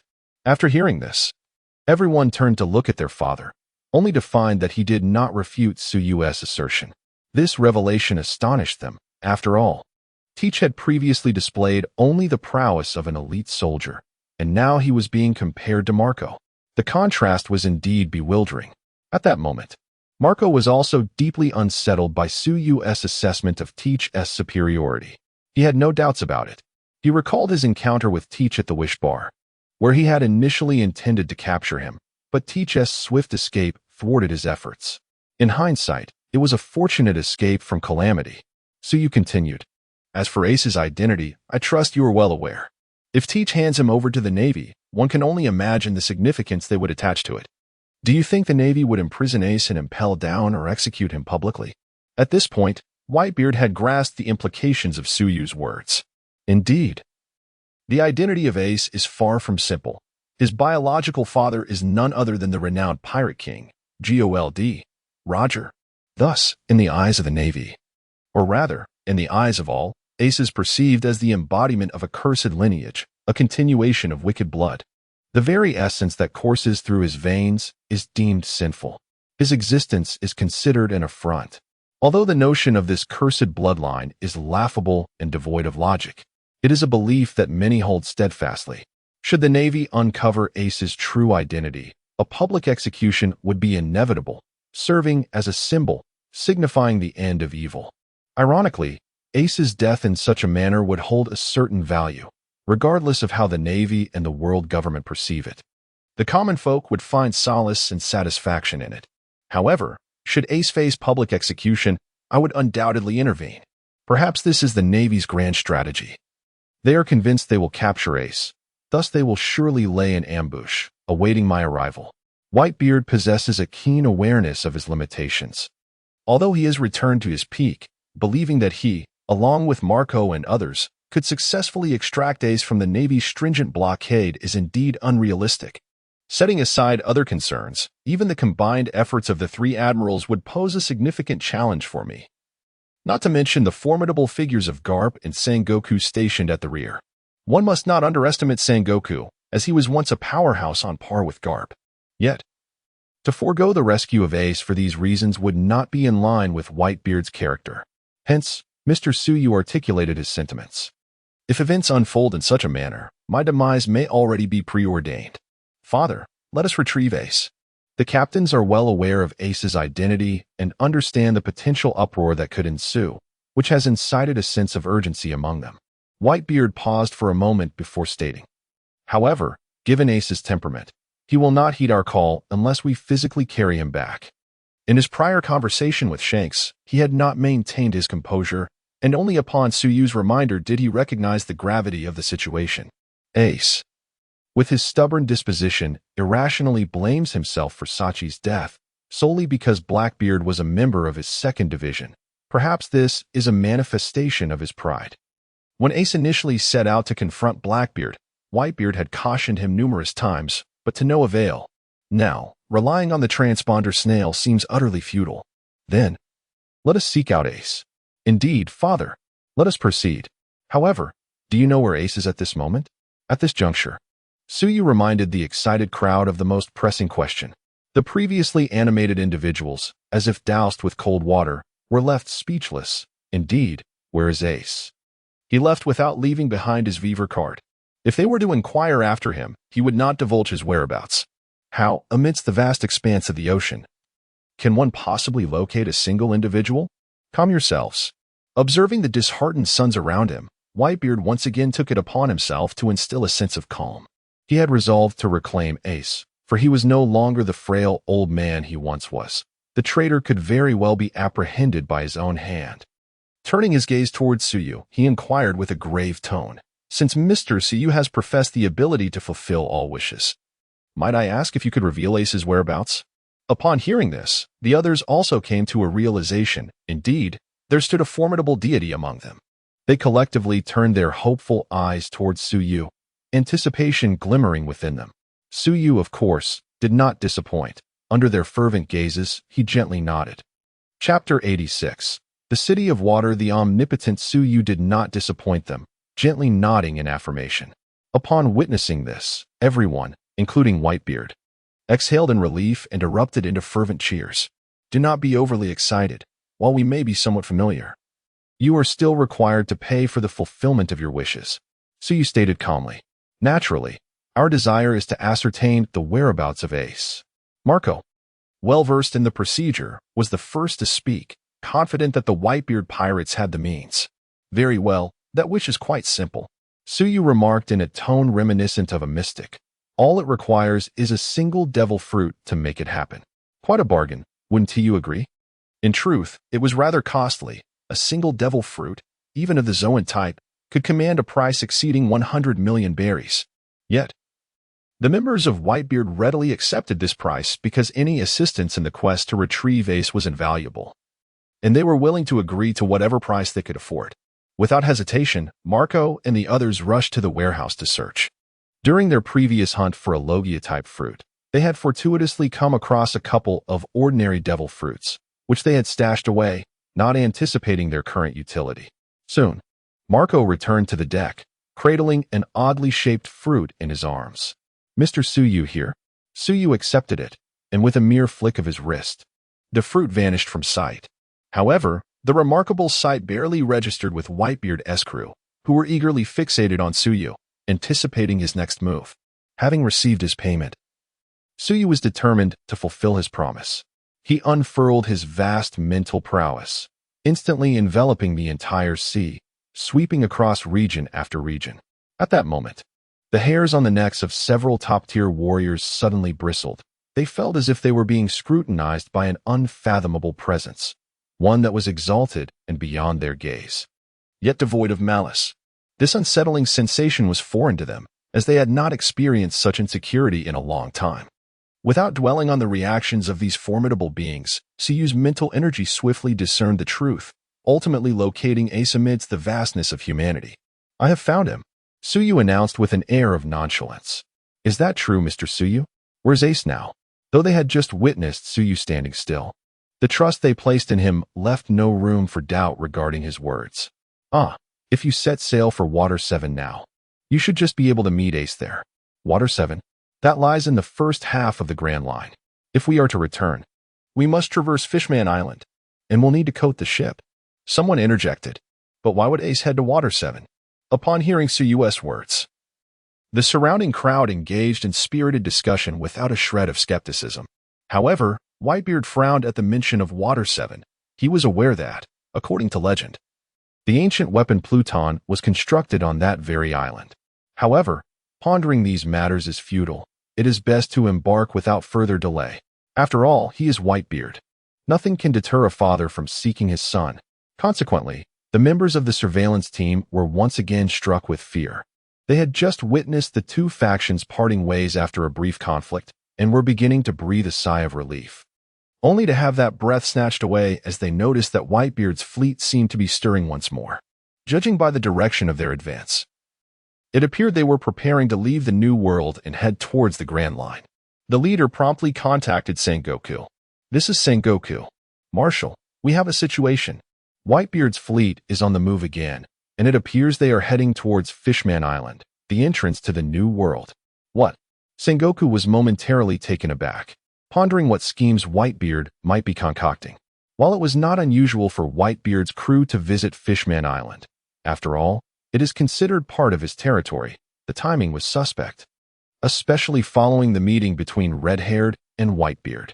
This called for heightened vigilance regarding Whitebeard's every move. Maintain strict surveillance on Whitebeard's activities. Report any anomalies immediately. Understood.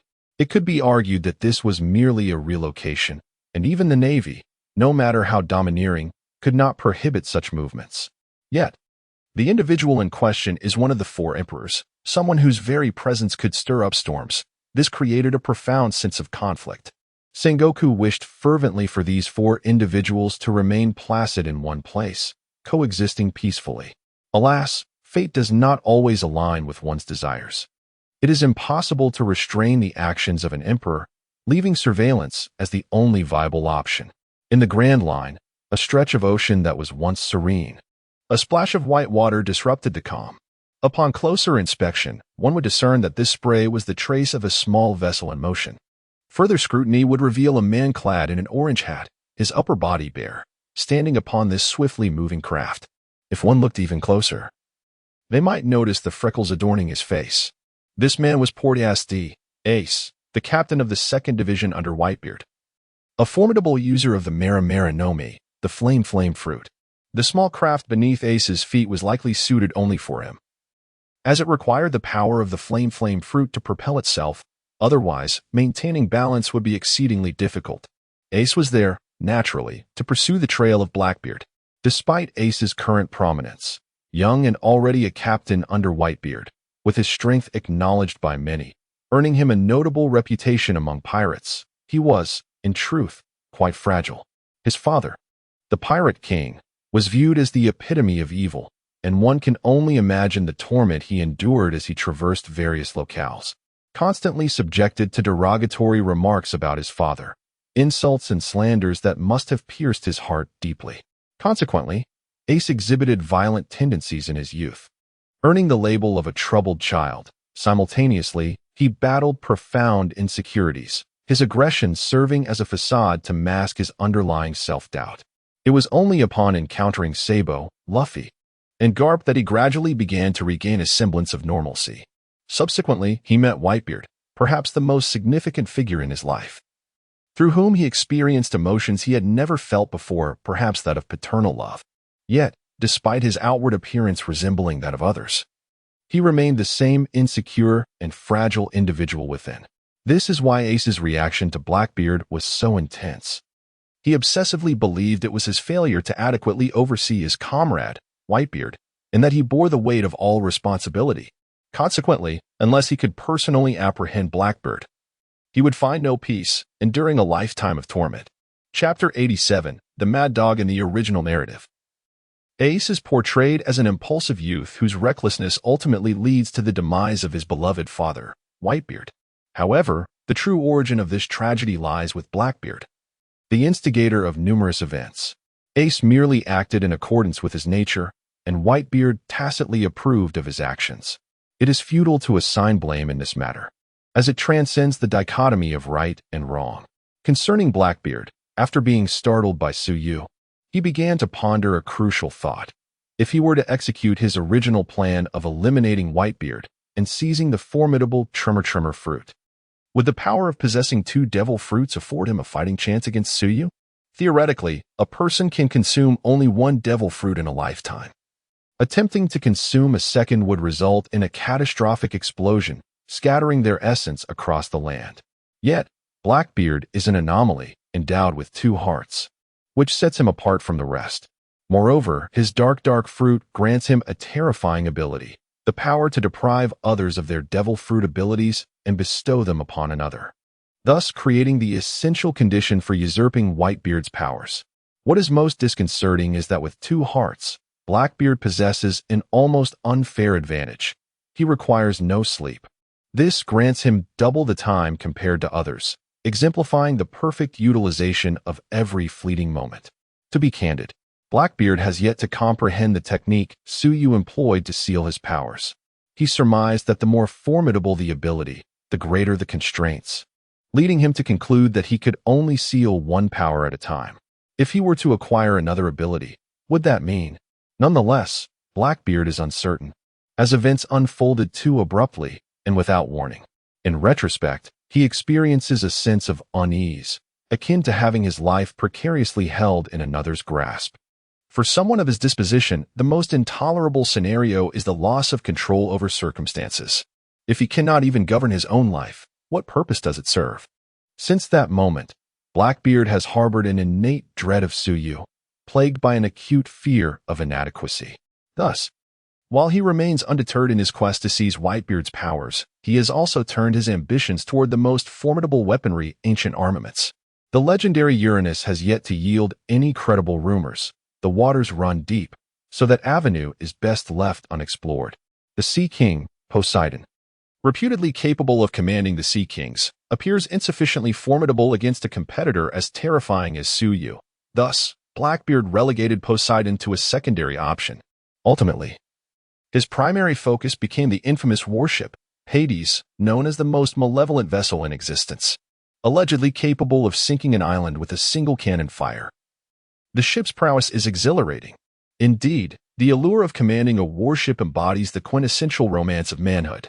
Consequently, Blackbeard concentrated his investigative efforts on Hades, and to his surprise, he unearthed some promising leads.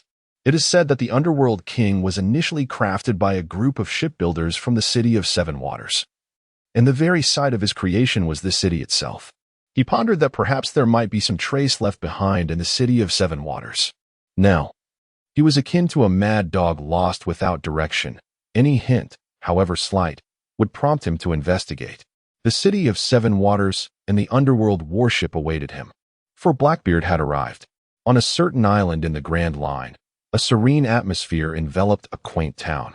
The door of a meat shop swung open, and a tall figure emerged, carrying several large bags. After glancing around, the figures swiftly made their way into the distance. Cloaked in a hooded garment, Strands of red hair peeked out from beneath the hood. As the cloaked figure navigated through the crowd, they inadvertently brushed against several passers-by, each of whom seemed to encounter a streak of misfortune. Some stumbled abruptly, while others slipped on a discarded banana peel. After a brief while, the cloaked figure departed the bustling town and entered a cavern that appeared to be man-made rather than natural. Upon entering, they set down the heavy bags and removed their hood, revealing a delicate visage, none other than the former lucky warrior, Baccarat, once under the command of the Golden Emperor. "Boss, I've brought the food," she exclaimed. "Ah, you've worked hard," replied a man's voice, deep and restrained. A flicker of fire illuminated the cave, revealing a robust man with gray-green hair, none other than the notorious criminal, the former Golden Emperor turned Golden Demon, Tezzalo, who was currently wanted across the globe. In a moment of crisis, Tezzalo had unleashed a burst of golden flames to draw attention away from himself, using the opportunity to escape the battlefield. Subsequently, he had fled underwater with Baccarat, utilizing a submarine he had just constructed. Although gold loses its control upon contact with seawater, the completed creation would not simply vanish. Thus, amidst the naval blockade, Tezzalo successfully made his escape. As for why he had brought Baccarat along, it was not due to any profound bond. He had shown little regard for Mr. Tanaka, who had also served him, and was unaware that Mr. Tanaka had perished before his arrival. Indeed, in this calamity, Mr. Tanaka could be seen as the unluckiest of victims. Tezzalo required Baccarat's unique abilities and needed someone to serve his purposes. Her luck would facilitate tasks such as shopping or other endeavors, ensuring they were executed with ease and without raising the suspicion of the Navy or CP agents. However, the once glorious Golden Emperor, adorned with countless accolades, now found himself dwelling in a cave. Truly, how unpredictable life can be. The facilities within the cave exude an air of opulence. For the beds, living essentials, and light fixtures are crafted from gold. Such is the extravagant nature of Tezzalo's capabilities. Yet, beneath this veneer of luxury, Tezzalo harbors a profound sense of oppression. The dissonance is stark. A man devoid of power, influence, and wealth has, through sheer determination, forged what can only be described as a magnificent enterprise. After basking in glory for an extended period, he finds himself abruptly stripped of it all. A transformation that no one could regard with indifference, as evidenced by the brooding expression upon his face. "Have you purchased the newspaper?" "Here it is, boss." The newspaper represents Tezzalo's sole connection to the outside world at this moment, as he is devoid of even a telephone. In this context, Tezzalo holds a piece of meat in one hand and the newspaper in the other, simultaneously indulging in sustenance while perusing its contents. Chapter 88, Confirmed Gaze. The newspapers predominantly featured trivial matters, such as the issuance of several new arrest warrants and reports of yet another small town devastated by a merciless pirate. However, one particular incident stood out as intriguing. The news recounted that Crocodile, one of the 7 warlords of the sea, had been stripped of his title and was directly apprehended by the Navy. Subsequently imprisoned in the notorious Impelled Down, sentenced to life incarceration. The specific charges against him were not disclosed. The report merely stated that he was a heinous criminal who had committed unforgivable acts, unworthy of continuing as one of the warlords. Tezzalo pondered over this news article, a sense of deja vu washing over him. Ah, yes, this was reminiscent of the previous piece written about him, still laden with accusations of grave misconduct.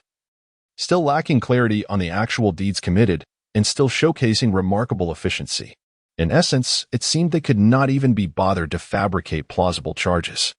They simply declared guilt and proceeded with the arrest. Humph. A sardonic smile crept across Tezzalo's face. He was well aware of the 7 warlords. Aside from the likes of Dracul Mihawk and Bartholomew Kuma, who were somewhat respectable, the rest were sullied by their own misdeeds. To suggest that the world government was oblivious to this would be utterly laughable. With Crocodile now in trouble, it was likely he had crossed a line that could not be tolerated.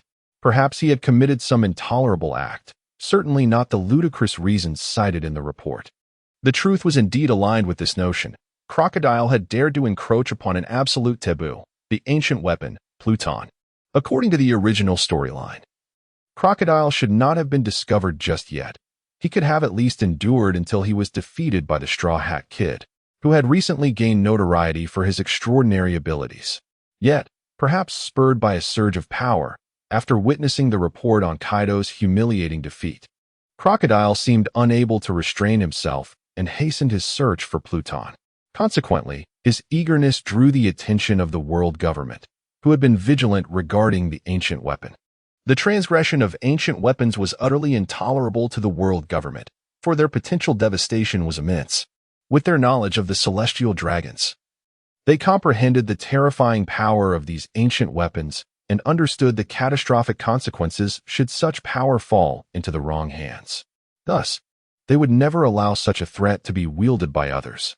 And so, Crocodile was taken away. It is worth mentioning that his companion, Miss All Sunday, also known as the historian Nico Robin, had sensed certain unusual signs and abandoned Crocodile to make her escape. As for the earlier incident involving Don Quixote da Flamingo, who had also crossed this line and made quite a spectacle of it, the question remains, why was he not similarly punished? Certainly, this is primarily due to Doflamingo's unique lineage, as he is indeed a descendant of the celestial dragons, privy to numerous secrets, which renders the world government hesitant to act against him. Moreover, in certain matters, it is believed that Doflamingo is inclined to align himself with the world government. As for Tesalo, he holds no particular opinion on this issue. After all, he is not a deity who could discern the actions of Crocodile merely from a photograph. Rather, he feels a twinge of sympathy for Crocodile, which intensifies his yearning for power. Previously, he believed that wealth could procure anything, but the harsh realities delivered a staggering blow, leading to a profound shift in his mindset. He now perceives that only power is tangible, everything else is ephemeral. Possessing unmatched strength would mean having the ability to obtain whatever one desires. Thus, it is only natural for him to focus his gaze on ancient weapons. His own capabilities have reached a plateau, and a decisive breakthrough is unlikely in the near term. Therefore, he must seek external assistance. Having been a notable figure in the underworld, he finds that there are still those willing to acknowledge Tesalo's reputation. Consequently, through various channels, Tesalo ultimately sets his sights on the underworld king, Hades. He resolves to journey to Water 7 in search of clues regarding Hades. Meanwhile, Doflamingo, who once lived in a state of trepidation, has grown somewhat accustomed to his circumstances, regaining his former flamboyance. It is not that he is careless, rather, he has come to a realization. If Suyu intended to act against him, he would have done so long ago, rather than allowing him to revel in his current situation. Furthermore, he has not offended Suyu, the only point of intersection being the massacre of Moran's village by his pirate crew, which lies at the heart of the matter. Doflamingo speculates that perhaps Suyu, due to his esteemed status, is waiting for Moran to amass sufficient strength before sending him to confront Doflamingo. Thus, the situation has not yet reached its nadir. Worrying serves no purpose. It would be wiser to expedite the search for clues regarding Hades, so that should Suyu eventually arrive, Doflamingo would possess leverage to resist. Regrettably, after an exhaustive search, there is still no trace of the Hades battleship. Ultimately, he manages to uncover some leads, albeit merely concerning the design blueprints of the Hades. Relying solely on a design blueprint to construct a battleship would require an interminable wait. Nevertheless, it is better than having nothing at all. Thus, Doflamingo resolves to pay a visit to Water 7. In a fleeting moment, Water 7 seems to have transformed into a focal point of contention. The Golden Demon Tesalo, the Whitebeard Pirates, the Ruthless Blackbeard, and the 7 Warlords, including Doflamingo, are all destined to converge here in the near future. One can only imagine the tumultuous scene that will unfold, and this is merely considering the pirate factions, without accounting for the Navy's impending involvement. A few days later, in a secluded area of Water 7, a fearsome figure emerged from the shore, Blackbeard, or Marshal D. Teach. His eyes, brimming with ambition and an insatiable thirst for power, scanned his surroundings. Uncertain of how to pursue leads regarding the fabled Pluton, he resolved to linger in Water 7 for a few days, intending to probe the depths of this enigmatic city before formulating further plans. Little did he know, lurking within the city was a covert team known as CP9, who were also in pursuit of the blueprints for Pluton, having concealed themselves for 7 long years. A day later, Ace arrived on this mysterious island, tracking the elusive Blackbeard. Shortly thereafter, in a quaint restaurant, Ace, freshly awakened, began to devour his meal with great fervor. In an instant, he locked eyes with Blackbeard, who had just pushed open the door, leading to a moment of intense recognition. Chapter 89. Blackbeard teach upon confirming the identity of the individual he sought. Ace's eyes widened with fury as he beheld Blackbeard. Overcome with rage, he abandoned his unfinished meal and sprang to his feet, charging towards Blackbeard. "Hey, you haven't paid yet. You little brat. Stop right there. Someone's dining and dashing." The restaurant staff, witnessing Ace rise, assumed he was deliberately attempting to evade payment and immediately shouted in pursuit. Meanwhile, the surrounding patrons regarded the scene as a diversion from their mundane lives, enjoying the spectacle without any intention of intervening, as it posed no inconvenience to them. They were merely there for the amusement. Recognizing Ace's pursuit, Blackbeard had no intention of remaining stationary. He swiftly turned to flee. However, he was not intimidated by Ace. Having spent considerable time with him and fully aware of Ace's capabilities, confident in his own superiority in a confrontation, Blackbeard planned to lead Ace to a more secluded location. For the bustling city was hardly conducive to a battle. In that moment, a cunning idea struck Blackbeard. He could capture Ace and deliver him to the Navy. Aware of Ace's notorious lineage, he surmised that such a momentous gift would be eagerly accepted by the Navy. Furthermore, he was certain that once they apprehended such a pivotal figure, they would opt for a public execution. This would undoubtedly provoke Whitebeard, and at that juncture, it would present Blackbeard with his golden opportunity. With this thought igniting his excitement, Blackbeard felt tantalizingly close to realizing his ambitions. Thus, he continued to flee ahead while Ace pursued him, trailed by 2 or 3 staff members attempting to catch up with Ace to demand payment. However, how could ordinary individuals hope to match the stamina of a formidable being like Ace? In a short while, they were left breathless, helplessly watching Ace's figure, now seemingly moving even faster, recede into the distance while weakly muttering their frustrations. What kind of monster is this? Moments later, they arrived at a desolate rocky beach strewn with piles of construction debris. Blackbeard, bounding swiftly with his short legs, halted as Ace approached, his pace slowing to deliberate steps. "Blackbeard teach." Ace's voice resonated with authority as he fixed an intense gaze upon Blackbeard, the name escaping his lips through gritted teeth. "Ha ha ha. Is that you, Captain Ace? It's been quite some time. Surely, you haven't come looking for me?" Blackbeard replied with a mocking tone.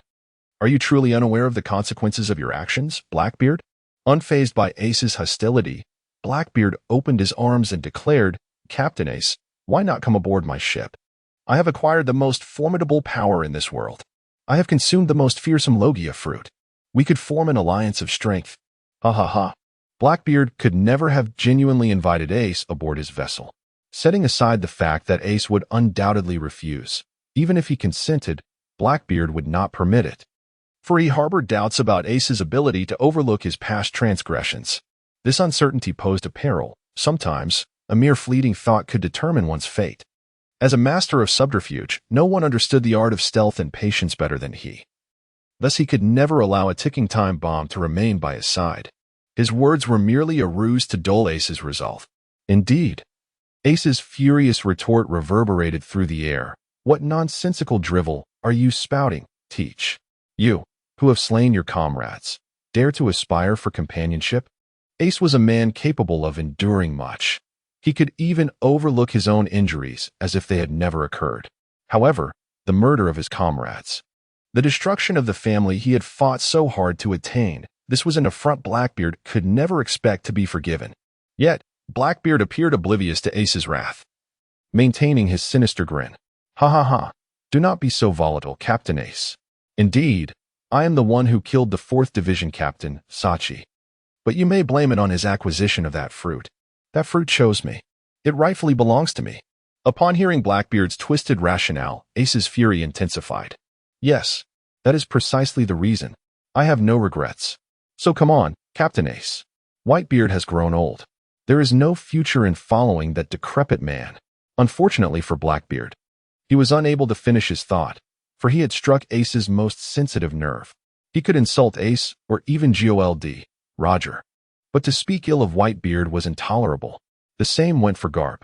These two men were the only elders he acknowledged outside of his mother. Thus, thoroughly incensed, Ace erupted, unleashing his signature move, Fire Fist. In an instant, his right arm ignited into a blaze, surging towards Blackbeard. The flames roared to life, coalescing into a colossal fiery fist that radiated an oppressive heat and an unstoppable force, barreling directly toward Blackbeard.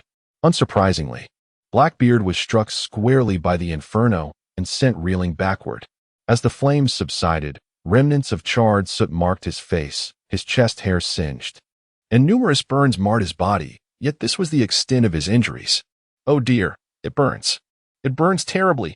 After enduring the assault, Blackbeard collapsed to the ground, writhing in agony, desperately extinguishing the residual flames on his chest, momentarily suppressing the fresh waves of pain, gasping for breath. Logically, having endured 20 years aboard Whitebeard's ship, Blackbeard should not have been so weak as to succumb to pain. However, the flaw lay in his consumption of the Yami Yami no Mi. While this fruit was immensely powerful, it bore a most excruciating side effect. Pain would be felt at double the intensity. Even with Blackbeard's formidable composure, he was now writhing in agony on the ground. After regaining his breath, Blackbeard rose to his feet, casting a sinister gaze upon Ace. "Ha ha ha, Captain Ace. Your temper remains as fiery as ever," he exclaimed. "You can speak of anyone, but do not utter my father's name." Blackbeard remained non-committal to Ace's words and lifted his right hand. "Ace, your body is composed of fire, while mine is shrouded in darkness." This time, Blackbeard directly addressed Ace by name, omitting the title of captain.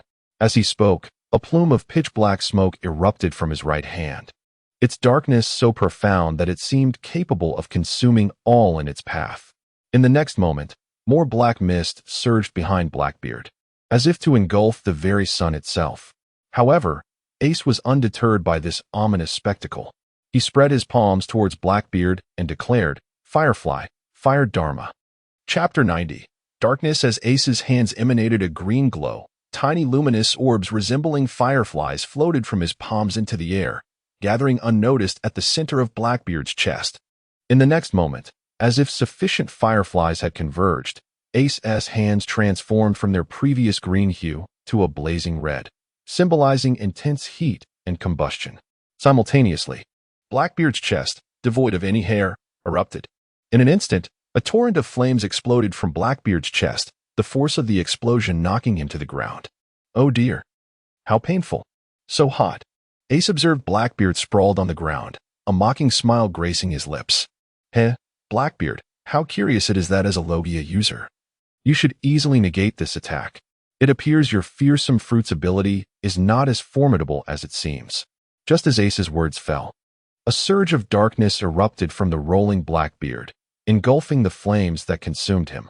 In the blink of an eye, the fire vanished, as if devoured by the darkness itself.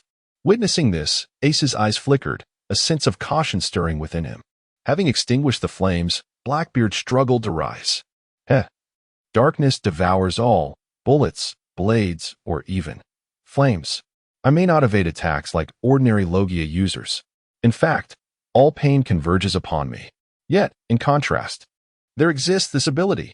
With that, Blackbeard raised his left hand towards Ace, his palm shrouded in profound darkness, transforming into a vortex that sought to consume everything. Noticing Blackbeard's movement, Ace remained vigilant. He was prepared to evade any peculiar attack, refusing to let himself be ensnared by that darkness until he comprehended its true nature. However, Ace did not anticipate that Blackbeard's move was not an offensive strike, but rather the opposite. In the next moment, an irresistible force of suction erupted from Blackbeard's outstretched palm, rushing towards Ace. Caught off guard, Ace stumbled as he was pulled in, and before he could react, Blackbeard's enormous hand grasped his shoulder. This is the gravity of darkness. Ace instinctively attempted to elementalize and escape, only to realize he could not. Moreover, his power seemed to have vanished. Observing Ace's astonishment, Blackbeard let out a triumphant laugh. "Ha ha ha. How does it feel, Ace? Have you realized it yet?" Ace's expression was one of disbelief. Yet Blackbeard did not allow him to finish his thought. He raised his powerful right arm and delivered a mighty punch to Ace's abdomen. Ace endured a formidable blow, propelled far away and in midair. He coughed up a mouthful of blood before crashing into a heap of refuse, creating a substantial dent. Being struck like this evokes a long-lost sensation, doesn't it, Ace? Haha. This is the sinister capability of the dark fruit. Once I make contact with your body, regardless of whether you possess Zoan, Paramecia, or Logia powers, you will lose all your abilities in that instant. For those who rely on their powers, this is nothing short of a nightmare. Haha. At this moment, Ace, having regained his composure, crawled out from the gaping hole, wiping the blood from his mouth. Blackbeard's earlier strike was indeed severe, rupturing Ace's internal organs. However, given Ace's superhuman physique, the injury was relatively minor. TCH, as long as you don't catch me. With that, flames erupted around Ace's feet, swiftly enveloping him. Flame Ring, Fire Fist reformed. Enhanced by the Flame Ring, the potency of this Fire Fist surged significantly. The whitish flames alone signified its extraordinary power. The ferocious Fire Fist surged towards Blackbeard with indomitable momentum, yet Blackbeard clearly did not intend to endure it.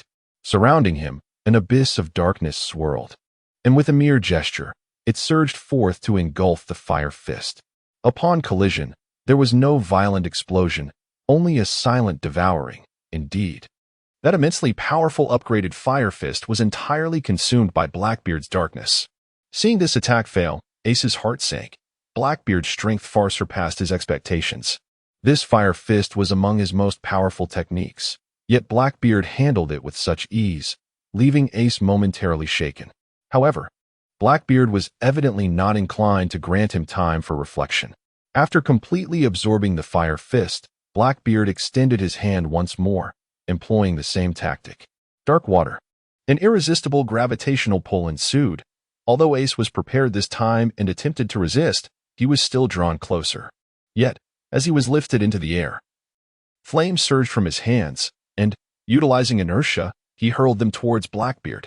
The two flames transformed into fiery spears that pierced straight through Blackbeard's chest, impaling him. Divine Fire, Unknowable Flame. Struck by such a blow, Blackbeard grimaced in agony, yet he managed to retaliate, delivering a punch to Ace's shoulder, sending him crashing into the refuse pile. This strike shattered the bone in Ace's shoulder. Conversely, Blackbeard, enshrouded by darkness, saw the two flaming spears vanish, and even the wounds, including previous burns, disappeared without a trace. Nevertheless, beads of sweat formed on Blackbeard's brow, a testament not only to his pain but also to the toll that absorbing damage exacted on his stamina. Futile, Ace. In the face of darkness, all resistance is meaningless. Surrender. Injured and struggling, Ace labored to rise from the pit. He gasped for breath as he gazed at Blackbeard, his eyes resembling those of a solitary and proud eagle. To succumb to power, what purpose does it serve to exist as a mere human? My life shall not bear the weight of regret. At this juncture, as he beheld the unscathed Blackbeard and reflected upon his own grievously wounded state, Ace understood that his fate was likely sealed. Yet, he felt no remorse. He had lived long enough to have earned his place. Although he was aware of the futility of his struggle, Ace was resolute in his decision to fight until the very end. Ah, how regrettable, Ace, that you shall find your demise in the shadows. The darkness behind Blackbeard surged forth, akin to an ominous shroud, poised to embrace the final flicker of Ace's flame. Chapter 91. Defeat the so-called cornered beast still fights. For someone like Ace, who embodies both profound self-doubt and immense pride, surrender is not an option. Thus, he would unleash his final strike with all his might. Standing before Blackbeard, flames swirled around him in a mesmerizing vortex, with Ace positioned at its core, resembling a sovereign of fire, revered by the infinite flames. In the next moment, the fiery whirlpool ascended, soaring into the heavens, vibrant columns of fire encircling Ace, even diminishing the surrounding darkness. Then, the fiery column erupted, revealing Ace within. With his left hand raised, he balanced an extraordinarily large fireball on his index finger, its flames rolling and surging as if a sun had descended upon the earth. Great Flame Ring. Flame Emperor. Witnessing Ace's dramatic maneuver, Blackbeard was taken aback. Yet he held unwavering confidence in his dark fruit. Haha. Whether it be the sun or darkness, there can be but one victor. Indeed, there could only be one victor. With that, both sides surged toward each other. One, the fervent and blazing sun. The other, the profound and all-consuming darkness, colliding with an explosive force. In that instant, it seemed as though the world had been cleaved into two distinct halves, one half ablaze with light and heat, the other shrouded in darkness. The flames sought to incinerate the shadows, while the darkness yearned to engulf the sun entirely. Thus, the sun and darkness found themselves in a stalemate. 10 minutes later, a squad of guards hurried to the scene. The earlier clash of flames and darkness had been monumental. It was implausible that no one had noticed. However, the sheer ferocity of the earlier confrontation had deterred all from approaching. It was only after the flames were consumed by the darkness, and tranquility returned, that they dared to investigate the aftermath. Yet, upon arrival, they discovered nothing. Indeed, there was nothing left, merely barren land. They were acutely aware that this area had once been a mountain of debris, now utterly obliterated by the mysterious flames and darkness. This left them in utter shock, feeling as though they had encountered celestial beings. However, they had arrived too late to ascertain the perpetrator's identity, which filled them with unease. The thought of a person or persons capable of demolishing an entire city suddenly residing within their midst would surely disrupt anyone's peace of mind. With heavy hearts, the guards departed. After their exit, several figures emerged. One was a man clad in a vest and suspenders, topped with a formal hat, possessing oddly shaped eyebrows and a cold expression. Perched on his shoulder was a pigeon wearing a tie, an eccentric sight indeed. Another individual sported a flat cap, notable for his long, square nose, resembling a wooden stick protruding from his face. The final individual appeared rather ordinary in appearance, yet his hair was styled in a manner reminiscent of two horns protruding from his head. These three were none other than members of CP9, lying in wait. The one with the square nose was named Kaku, masquerading as a dock worker at dock number 1, while the horn man was called Bruno, who posed as a bar owner and possessed the powers of a devil fruit, specifically the door fruit, allowing him to create doors anywhere. The third, with a pigeon perched on his shoulder, was Rob Lucci, also a dock worker at dock number 1. Despite his seemingly unremarkable exterior, he held a significant position as the de facto leader of CP9 and was renowned as the most formidable member in 8 centuries, dubbed the Killing Weapon. These three had been lying in wait for 7 long years, and as they approached the cusp of success, they became increasingly cautious, fearing any unforeseen complications. Thus, when a grand battle erupted nearby, they felt compelled to investigate, unable to quell their anxiety. Alas, just as their mission was nearing completion, an unexpected individual appeared, causing considerable distress. However, the aftermath of the clash between Ace and Blackbeard had left the area utterly devastated, with only Charred Earth remaining to testify to the ferocity of the recent confrontation. Previously, they had witnessed the magnificent flames and the encroaching darkness. Although the identity of the wielder of the darkness remained uncertain, the identity of the fire user was likely clear. Only a person capable of conjuring such extravagant flames could be Portghast Ace, the young captain of the 2nd Division under Whitebeard. As for Ace's departure from his crew, it was an open secret. Everyone knew he sought to pursue the traitor Blackbeard. Consequently, the identity of the individual who had just clashed with Ace could also be surmised, though it was astonishing that the previously obscure Blackbeard could defeat the illustrious Ace. Was it perhaps due to that mysterious darkness? The fire user must indeed be Portghast Ace. Witnessing the flames being entirely engulfed by the darkness, it was truly shocking to see the Fire Fist defeated. The old man was left in disbelief. Having found no leads, the three ultimately retreated. Bound by their need to remain hidden, they could not afford to be absent for too long and would have to assess the situation later. In a secluded corner, a young man stained with blood lay bound and unconscious, a foot resting upon him. This individual was none other than Ace, who had just succumbed to Blackbeard. The man standing over him was, in fact, Blackbeard himself. At that moment, Blackbeard held a din mushy, engaged in a phone call. Ha ha ha. Soldier. You should be able to contact Admiral Sengoku, right?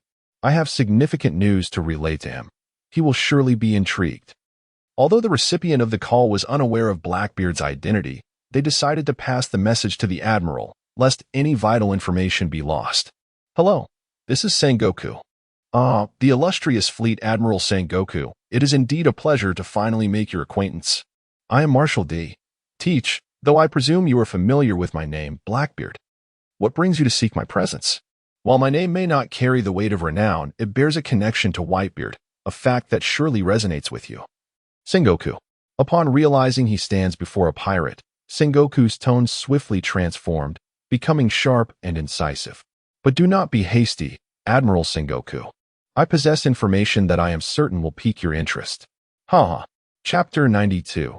The Dejected Elder in the Office of the Admiral of the Navy Headquarters. Sengoku's expression darkened as he hung up the phone. During his recent conversation with Blackbeard, he had confirmed a suspicion that had lingered in his mind for some time. The Navy had indeed been monitoring Ace. In fact, when Ace first began to make a name for himself, they had even extended an invitation for him to join the Seven Warlords. However, to their surprise, this fledgling newcomer had unhesitatingly declined the offer.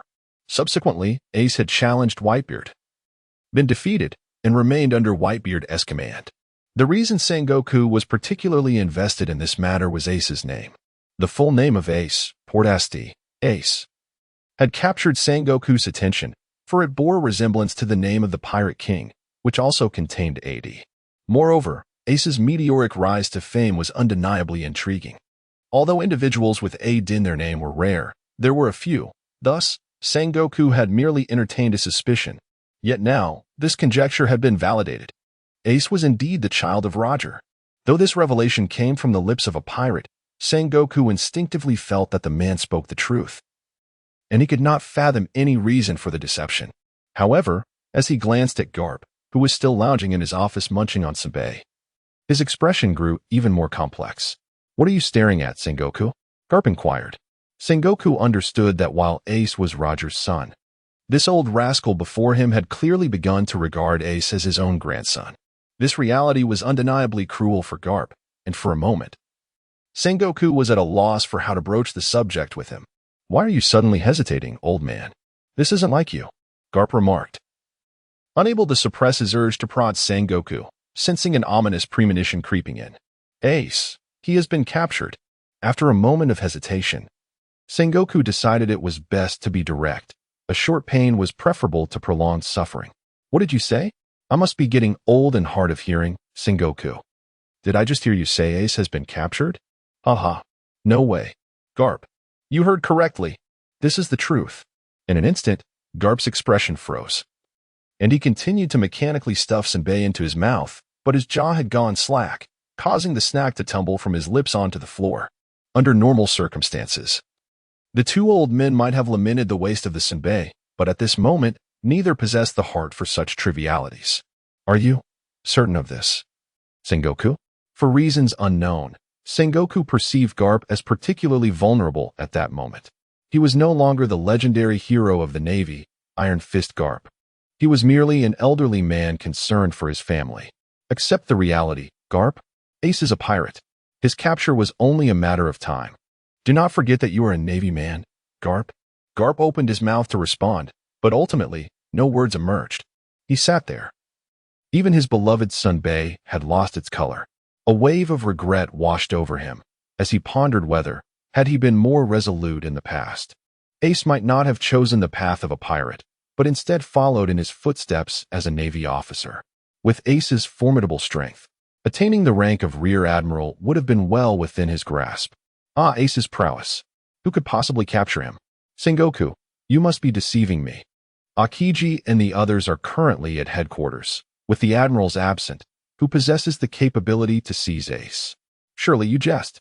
Your acting has become remarkably convincing, old man. I almost fell for it. Yet, gazing at Sengoku's persistently grave expression, Garp found himself at a loss for words. Who? Blackbeard. In that instant, Sengoku sensed a palpable aura of bloodlust emanating from Garp. Blackbeard. Garp uttered the name softly, as though savoring its weight, akin to reciting a death sentence. Garp. Steady yourself. Blackbeard has leveraged Ace as a bargaining chip to become a warlord of the sea. I acquiesced. As he reached the conclusion of his statement, Sengoku's tone instinctively softened, as if he hesitated to face Garp. It was true, after years of camaraderie. Referring to them as sworn brothers would not be an exaggeration. In that light, Ace could be seen as Garp's grandson. If circumstances permitted, he would have preferred to grant Ace clemency, if only to alleviate Garp's sorrow. However, he was still a Navy officer, the fleet admiral, and Ace was the bloodline of the Pirate King. The very name of the Pirate King indicates a figurehead antagonistic to the Navy. Eradicating that lineage held immense significance for the Navy and was an obligation they must fulfill. It was not that he considered the Navy's duty to outweigh the bond shared with Garp, but rather that he was compelled to act thus. Such matters transcend notions of right and wrong, personal emotions aside. They are a testament to the capriciousness of fate, as human will is often powerless against the tides of power. Upon hearing Sengoku's words, Garp turned to glance at him, a look that sent a jolt of fear through Sengoku, as if Garp might leap forth and strike him.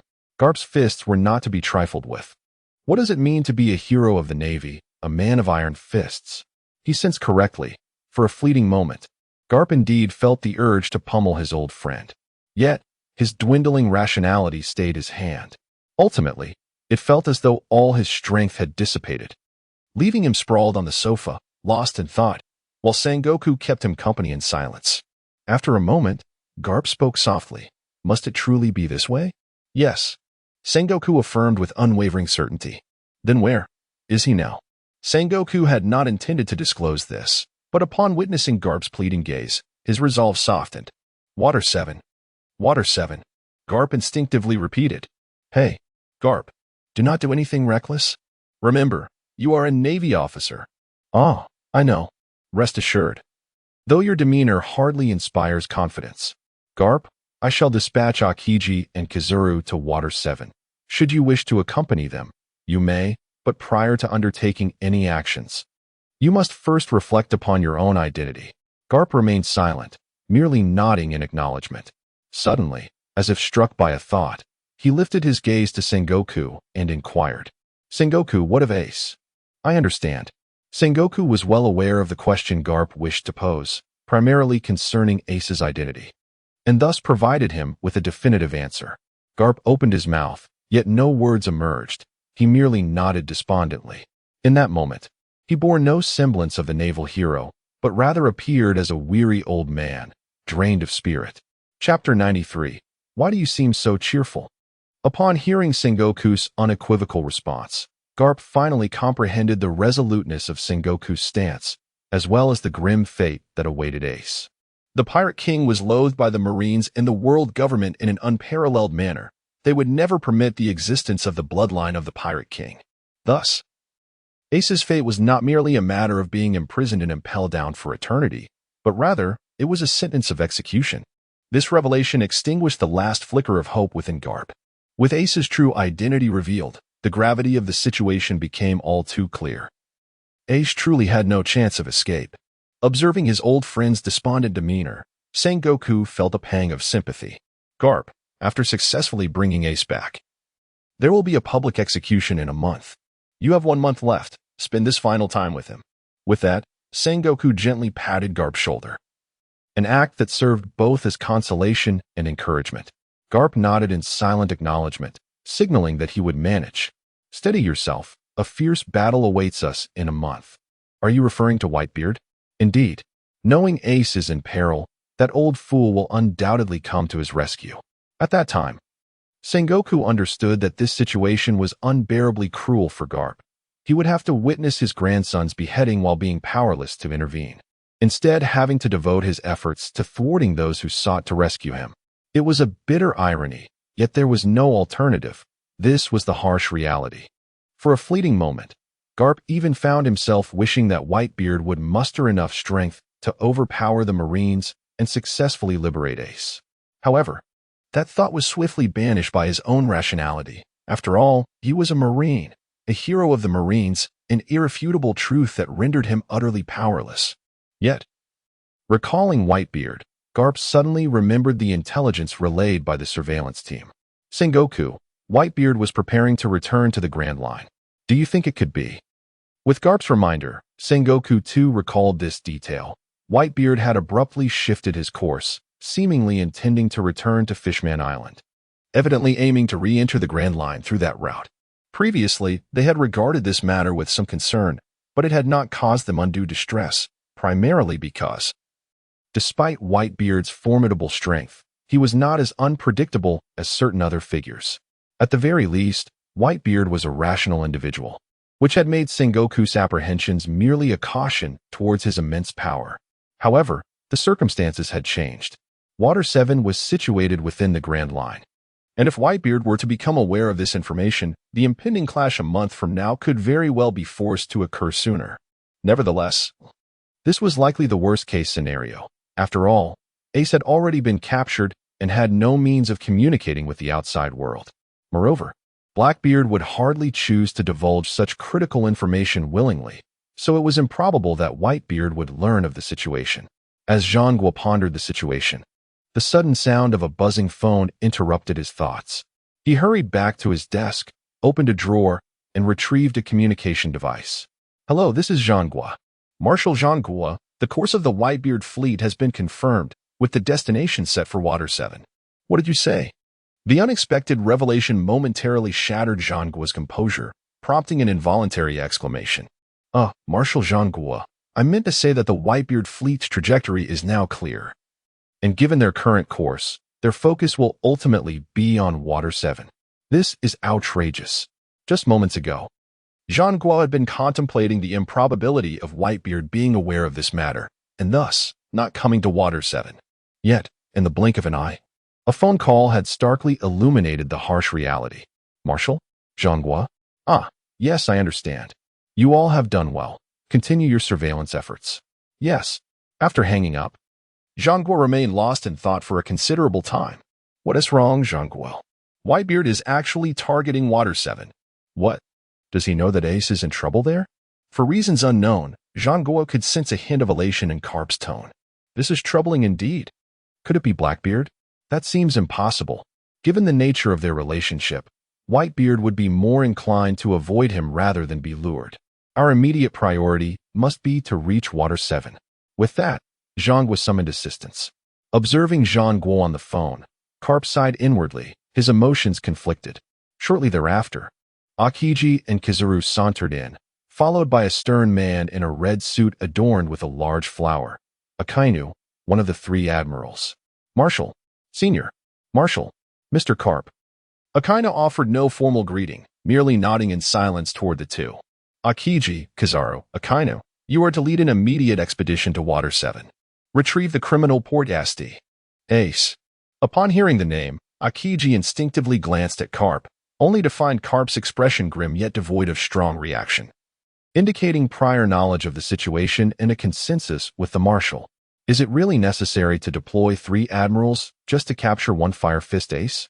Kizaru remarked, his demeanor suggesting a tendency to shirk responsibility in the face of adversity.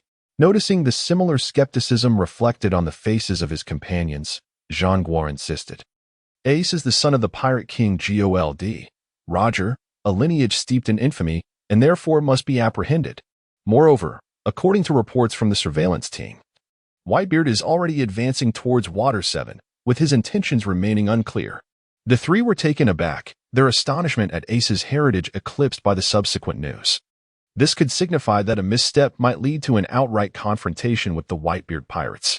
Whitebeard, a man whose very name sends shivers down the spine, cast a shadow of unease over many hearts. Even the most arrogant Akainu, despite his disdainful words towards Whitebeard, cannot help but inwardly acknowledge his formidable power. The prospect of an imminent battle with such an opponent makes it nearly impossible to maintain composure. Akiji, do remember to bring that sacred garment. Yes. Akainu has also heard of the sacred garment, though he dismisses it as mere external support, insisting that a true man relies solely on his own strength. He secretly harbors a sense of envy towards it. The 3 men, having received their orders, hurriedly set about their preparations. Observing this, Garp also began to ready himself for departure. Garp. Do you remember your identity? Chapter 94. The Meeting in the Flurry of Events.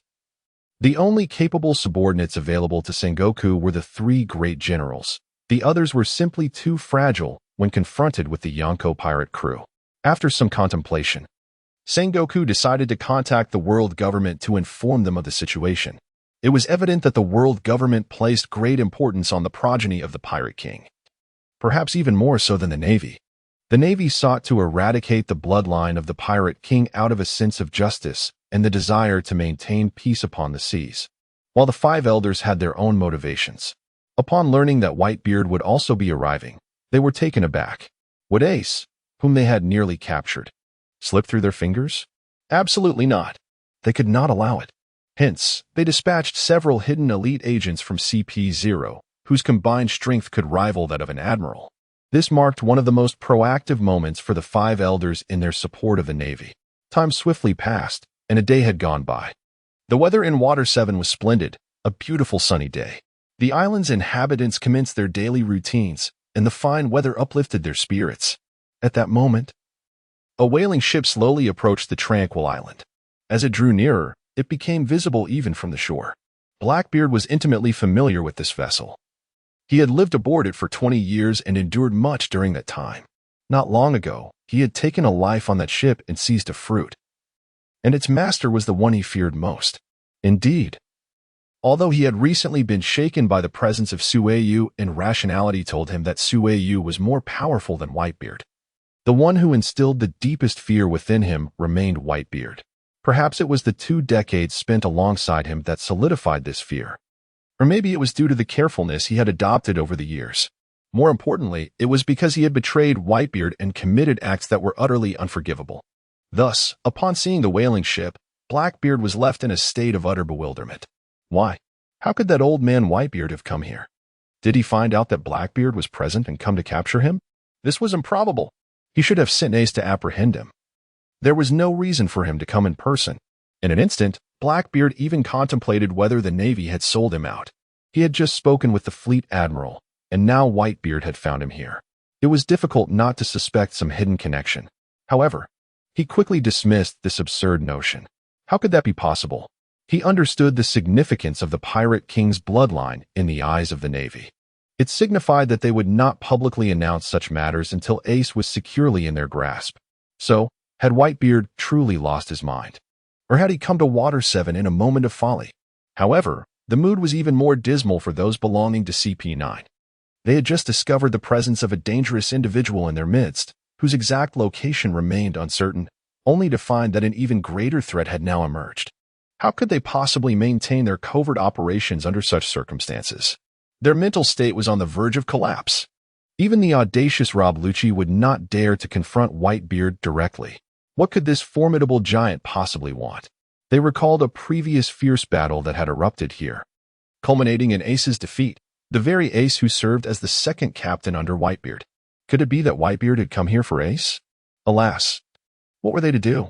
Would someone please enlighten them? Surely this must be a dream. If it were indeed a dream, they wished to awaken from it swiftly. Yet reality, it seemed, would not bend to their desires. In the blink of an eye, Whitebeard's ship had already docked. Just as they reached the shore, a fleet proudly displaying seagull flags appeared in the distance.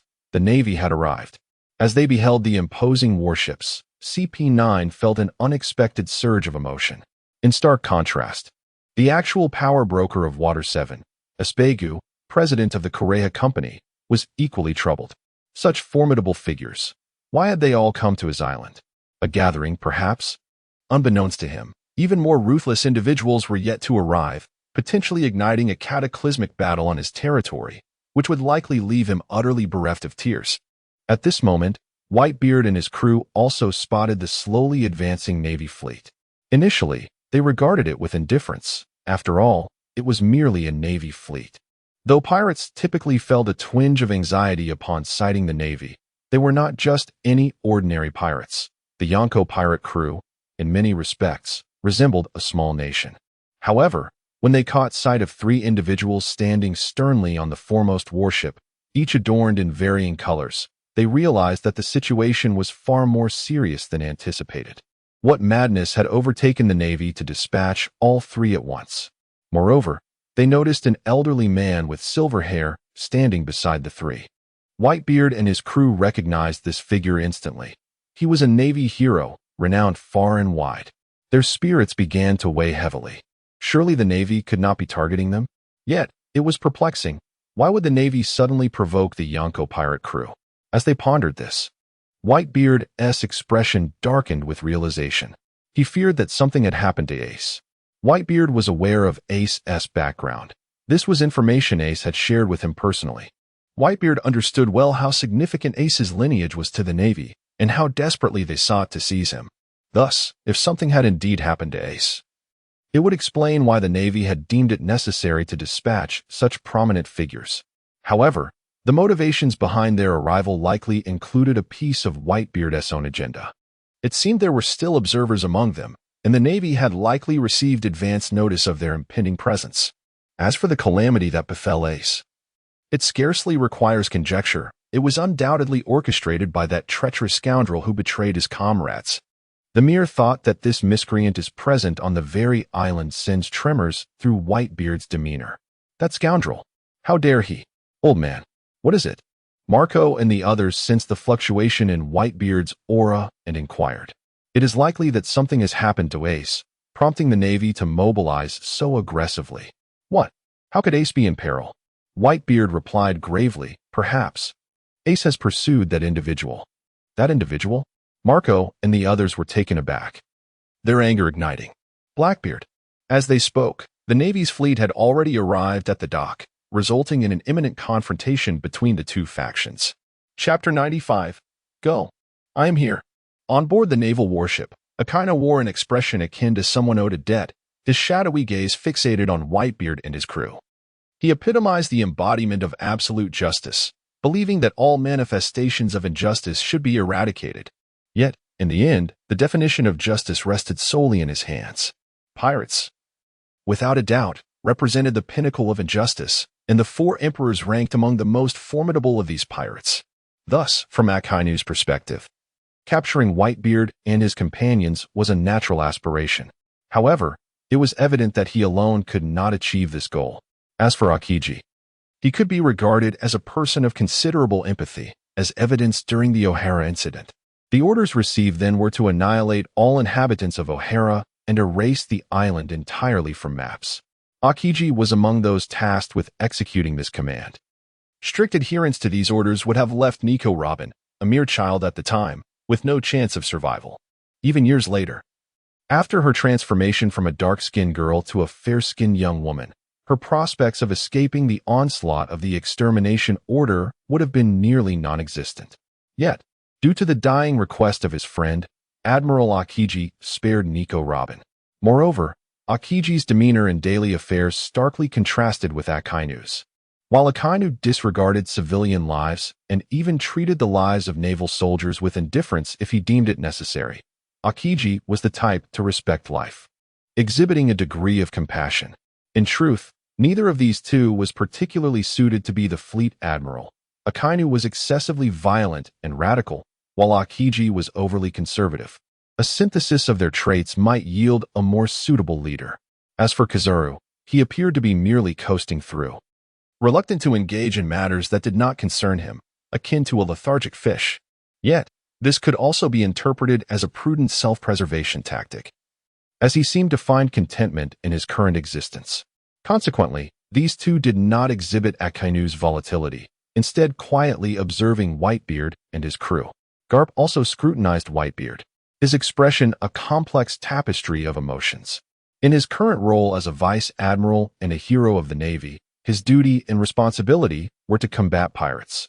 However, emotionally, he genuinely hoped for the failure of their mission, wishing for Whitebeard to successfully rescue Ace. As he continued to watch, he noticed something amiss. He questioned whether his age had clouded his vision, for Whitebeard appeared remarkably youthful in his eyes. This was perplexing. After all, he could not be that much younger than Garp himself. At that moment, a voice emerged from Whitebeard's side. Marco spoke up.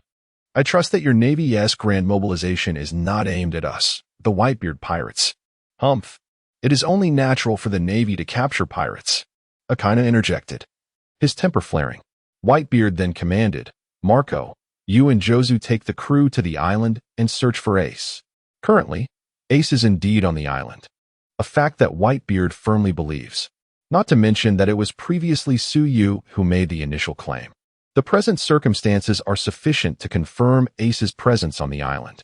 Marco and Jozu exchanged glances, momentarily taken aback, before promptly responding, Understood, Father. You all follow us. They turned to summon a few subordinates, preparing to disembark and head towards the island. Seeing this, Akainu and his faction were naturally unwilling to acquiesce.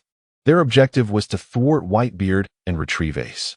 If they allowed Whitebeard to get a head start and seize Ace from him, they would lack the confidence to succeed.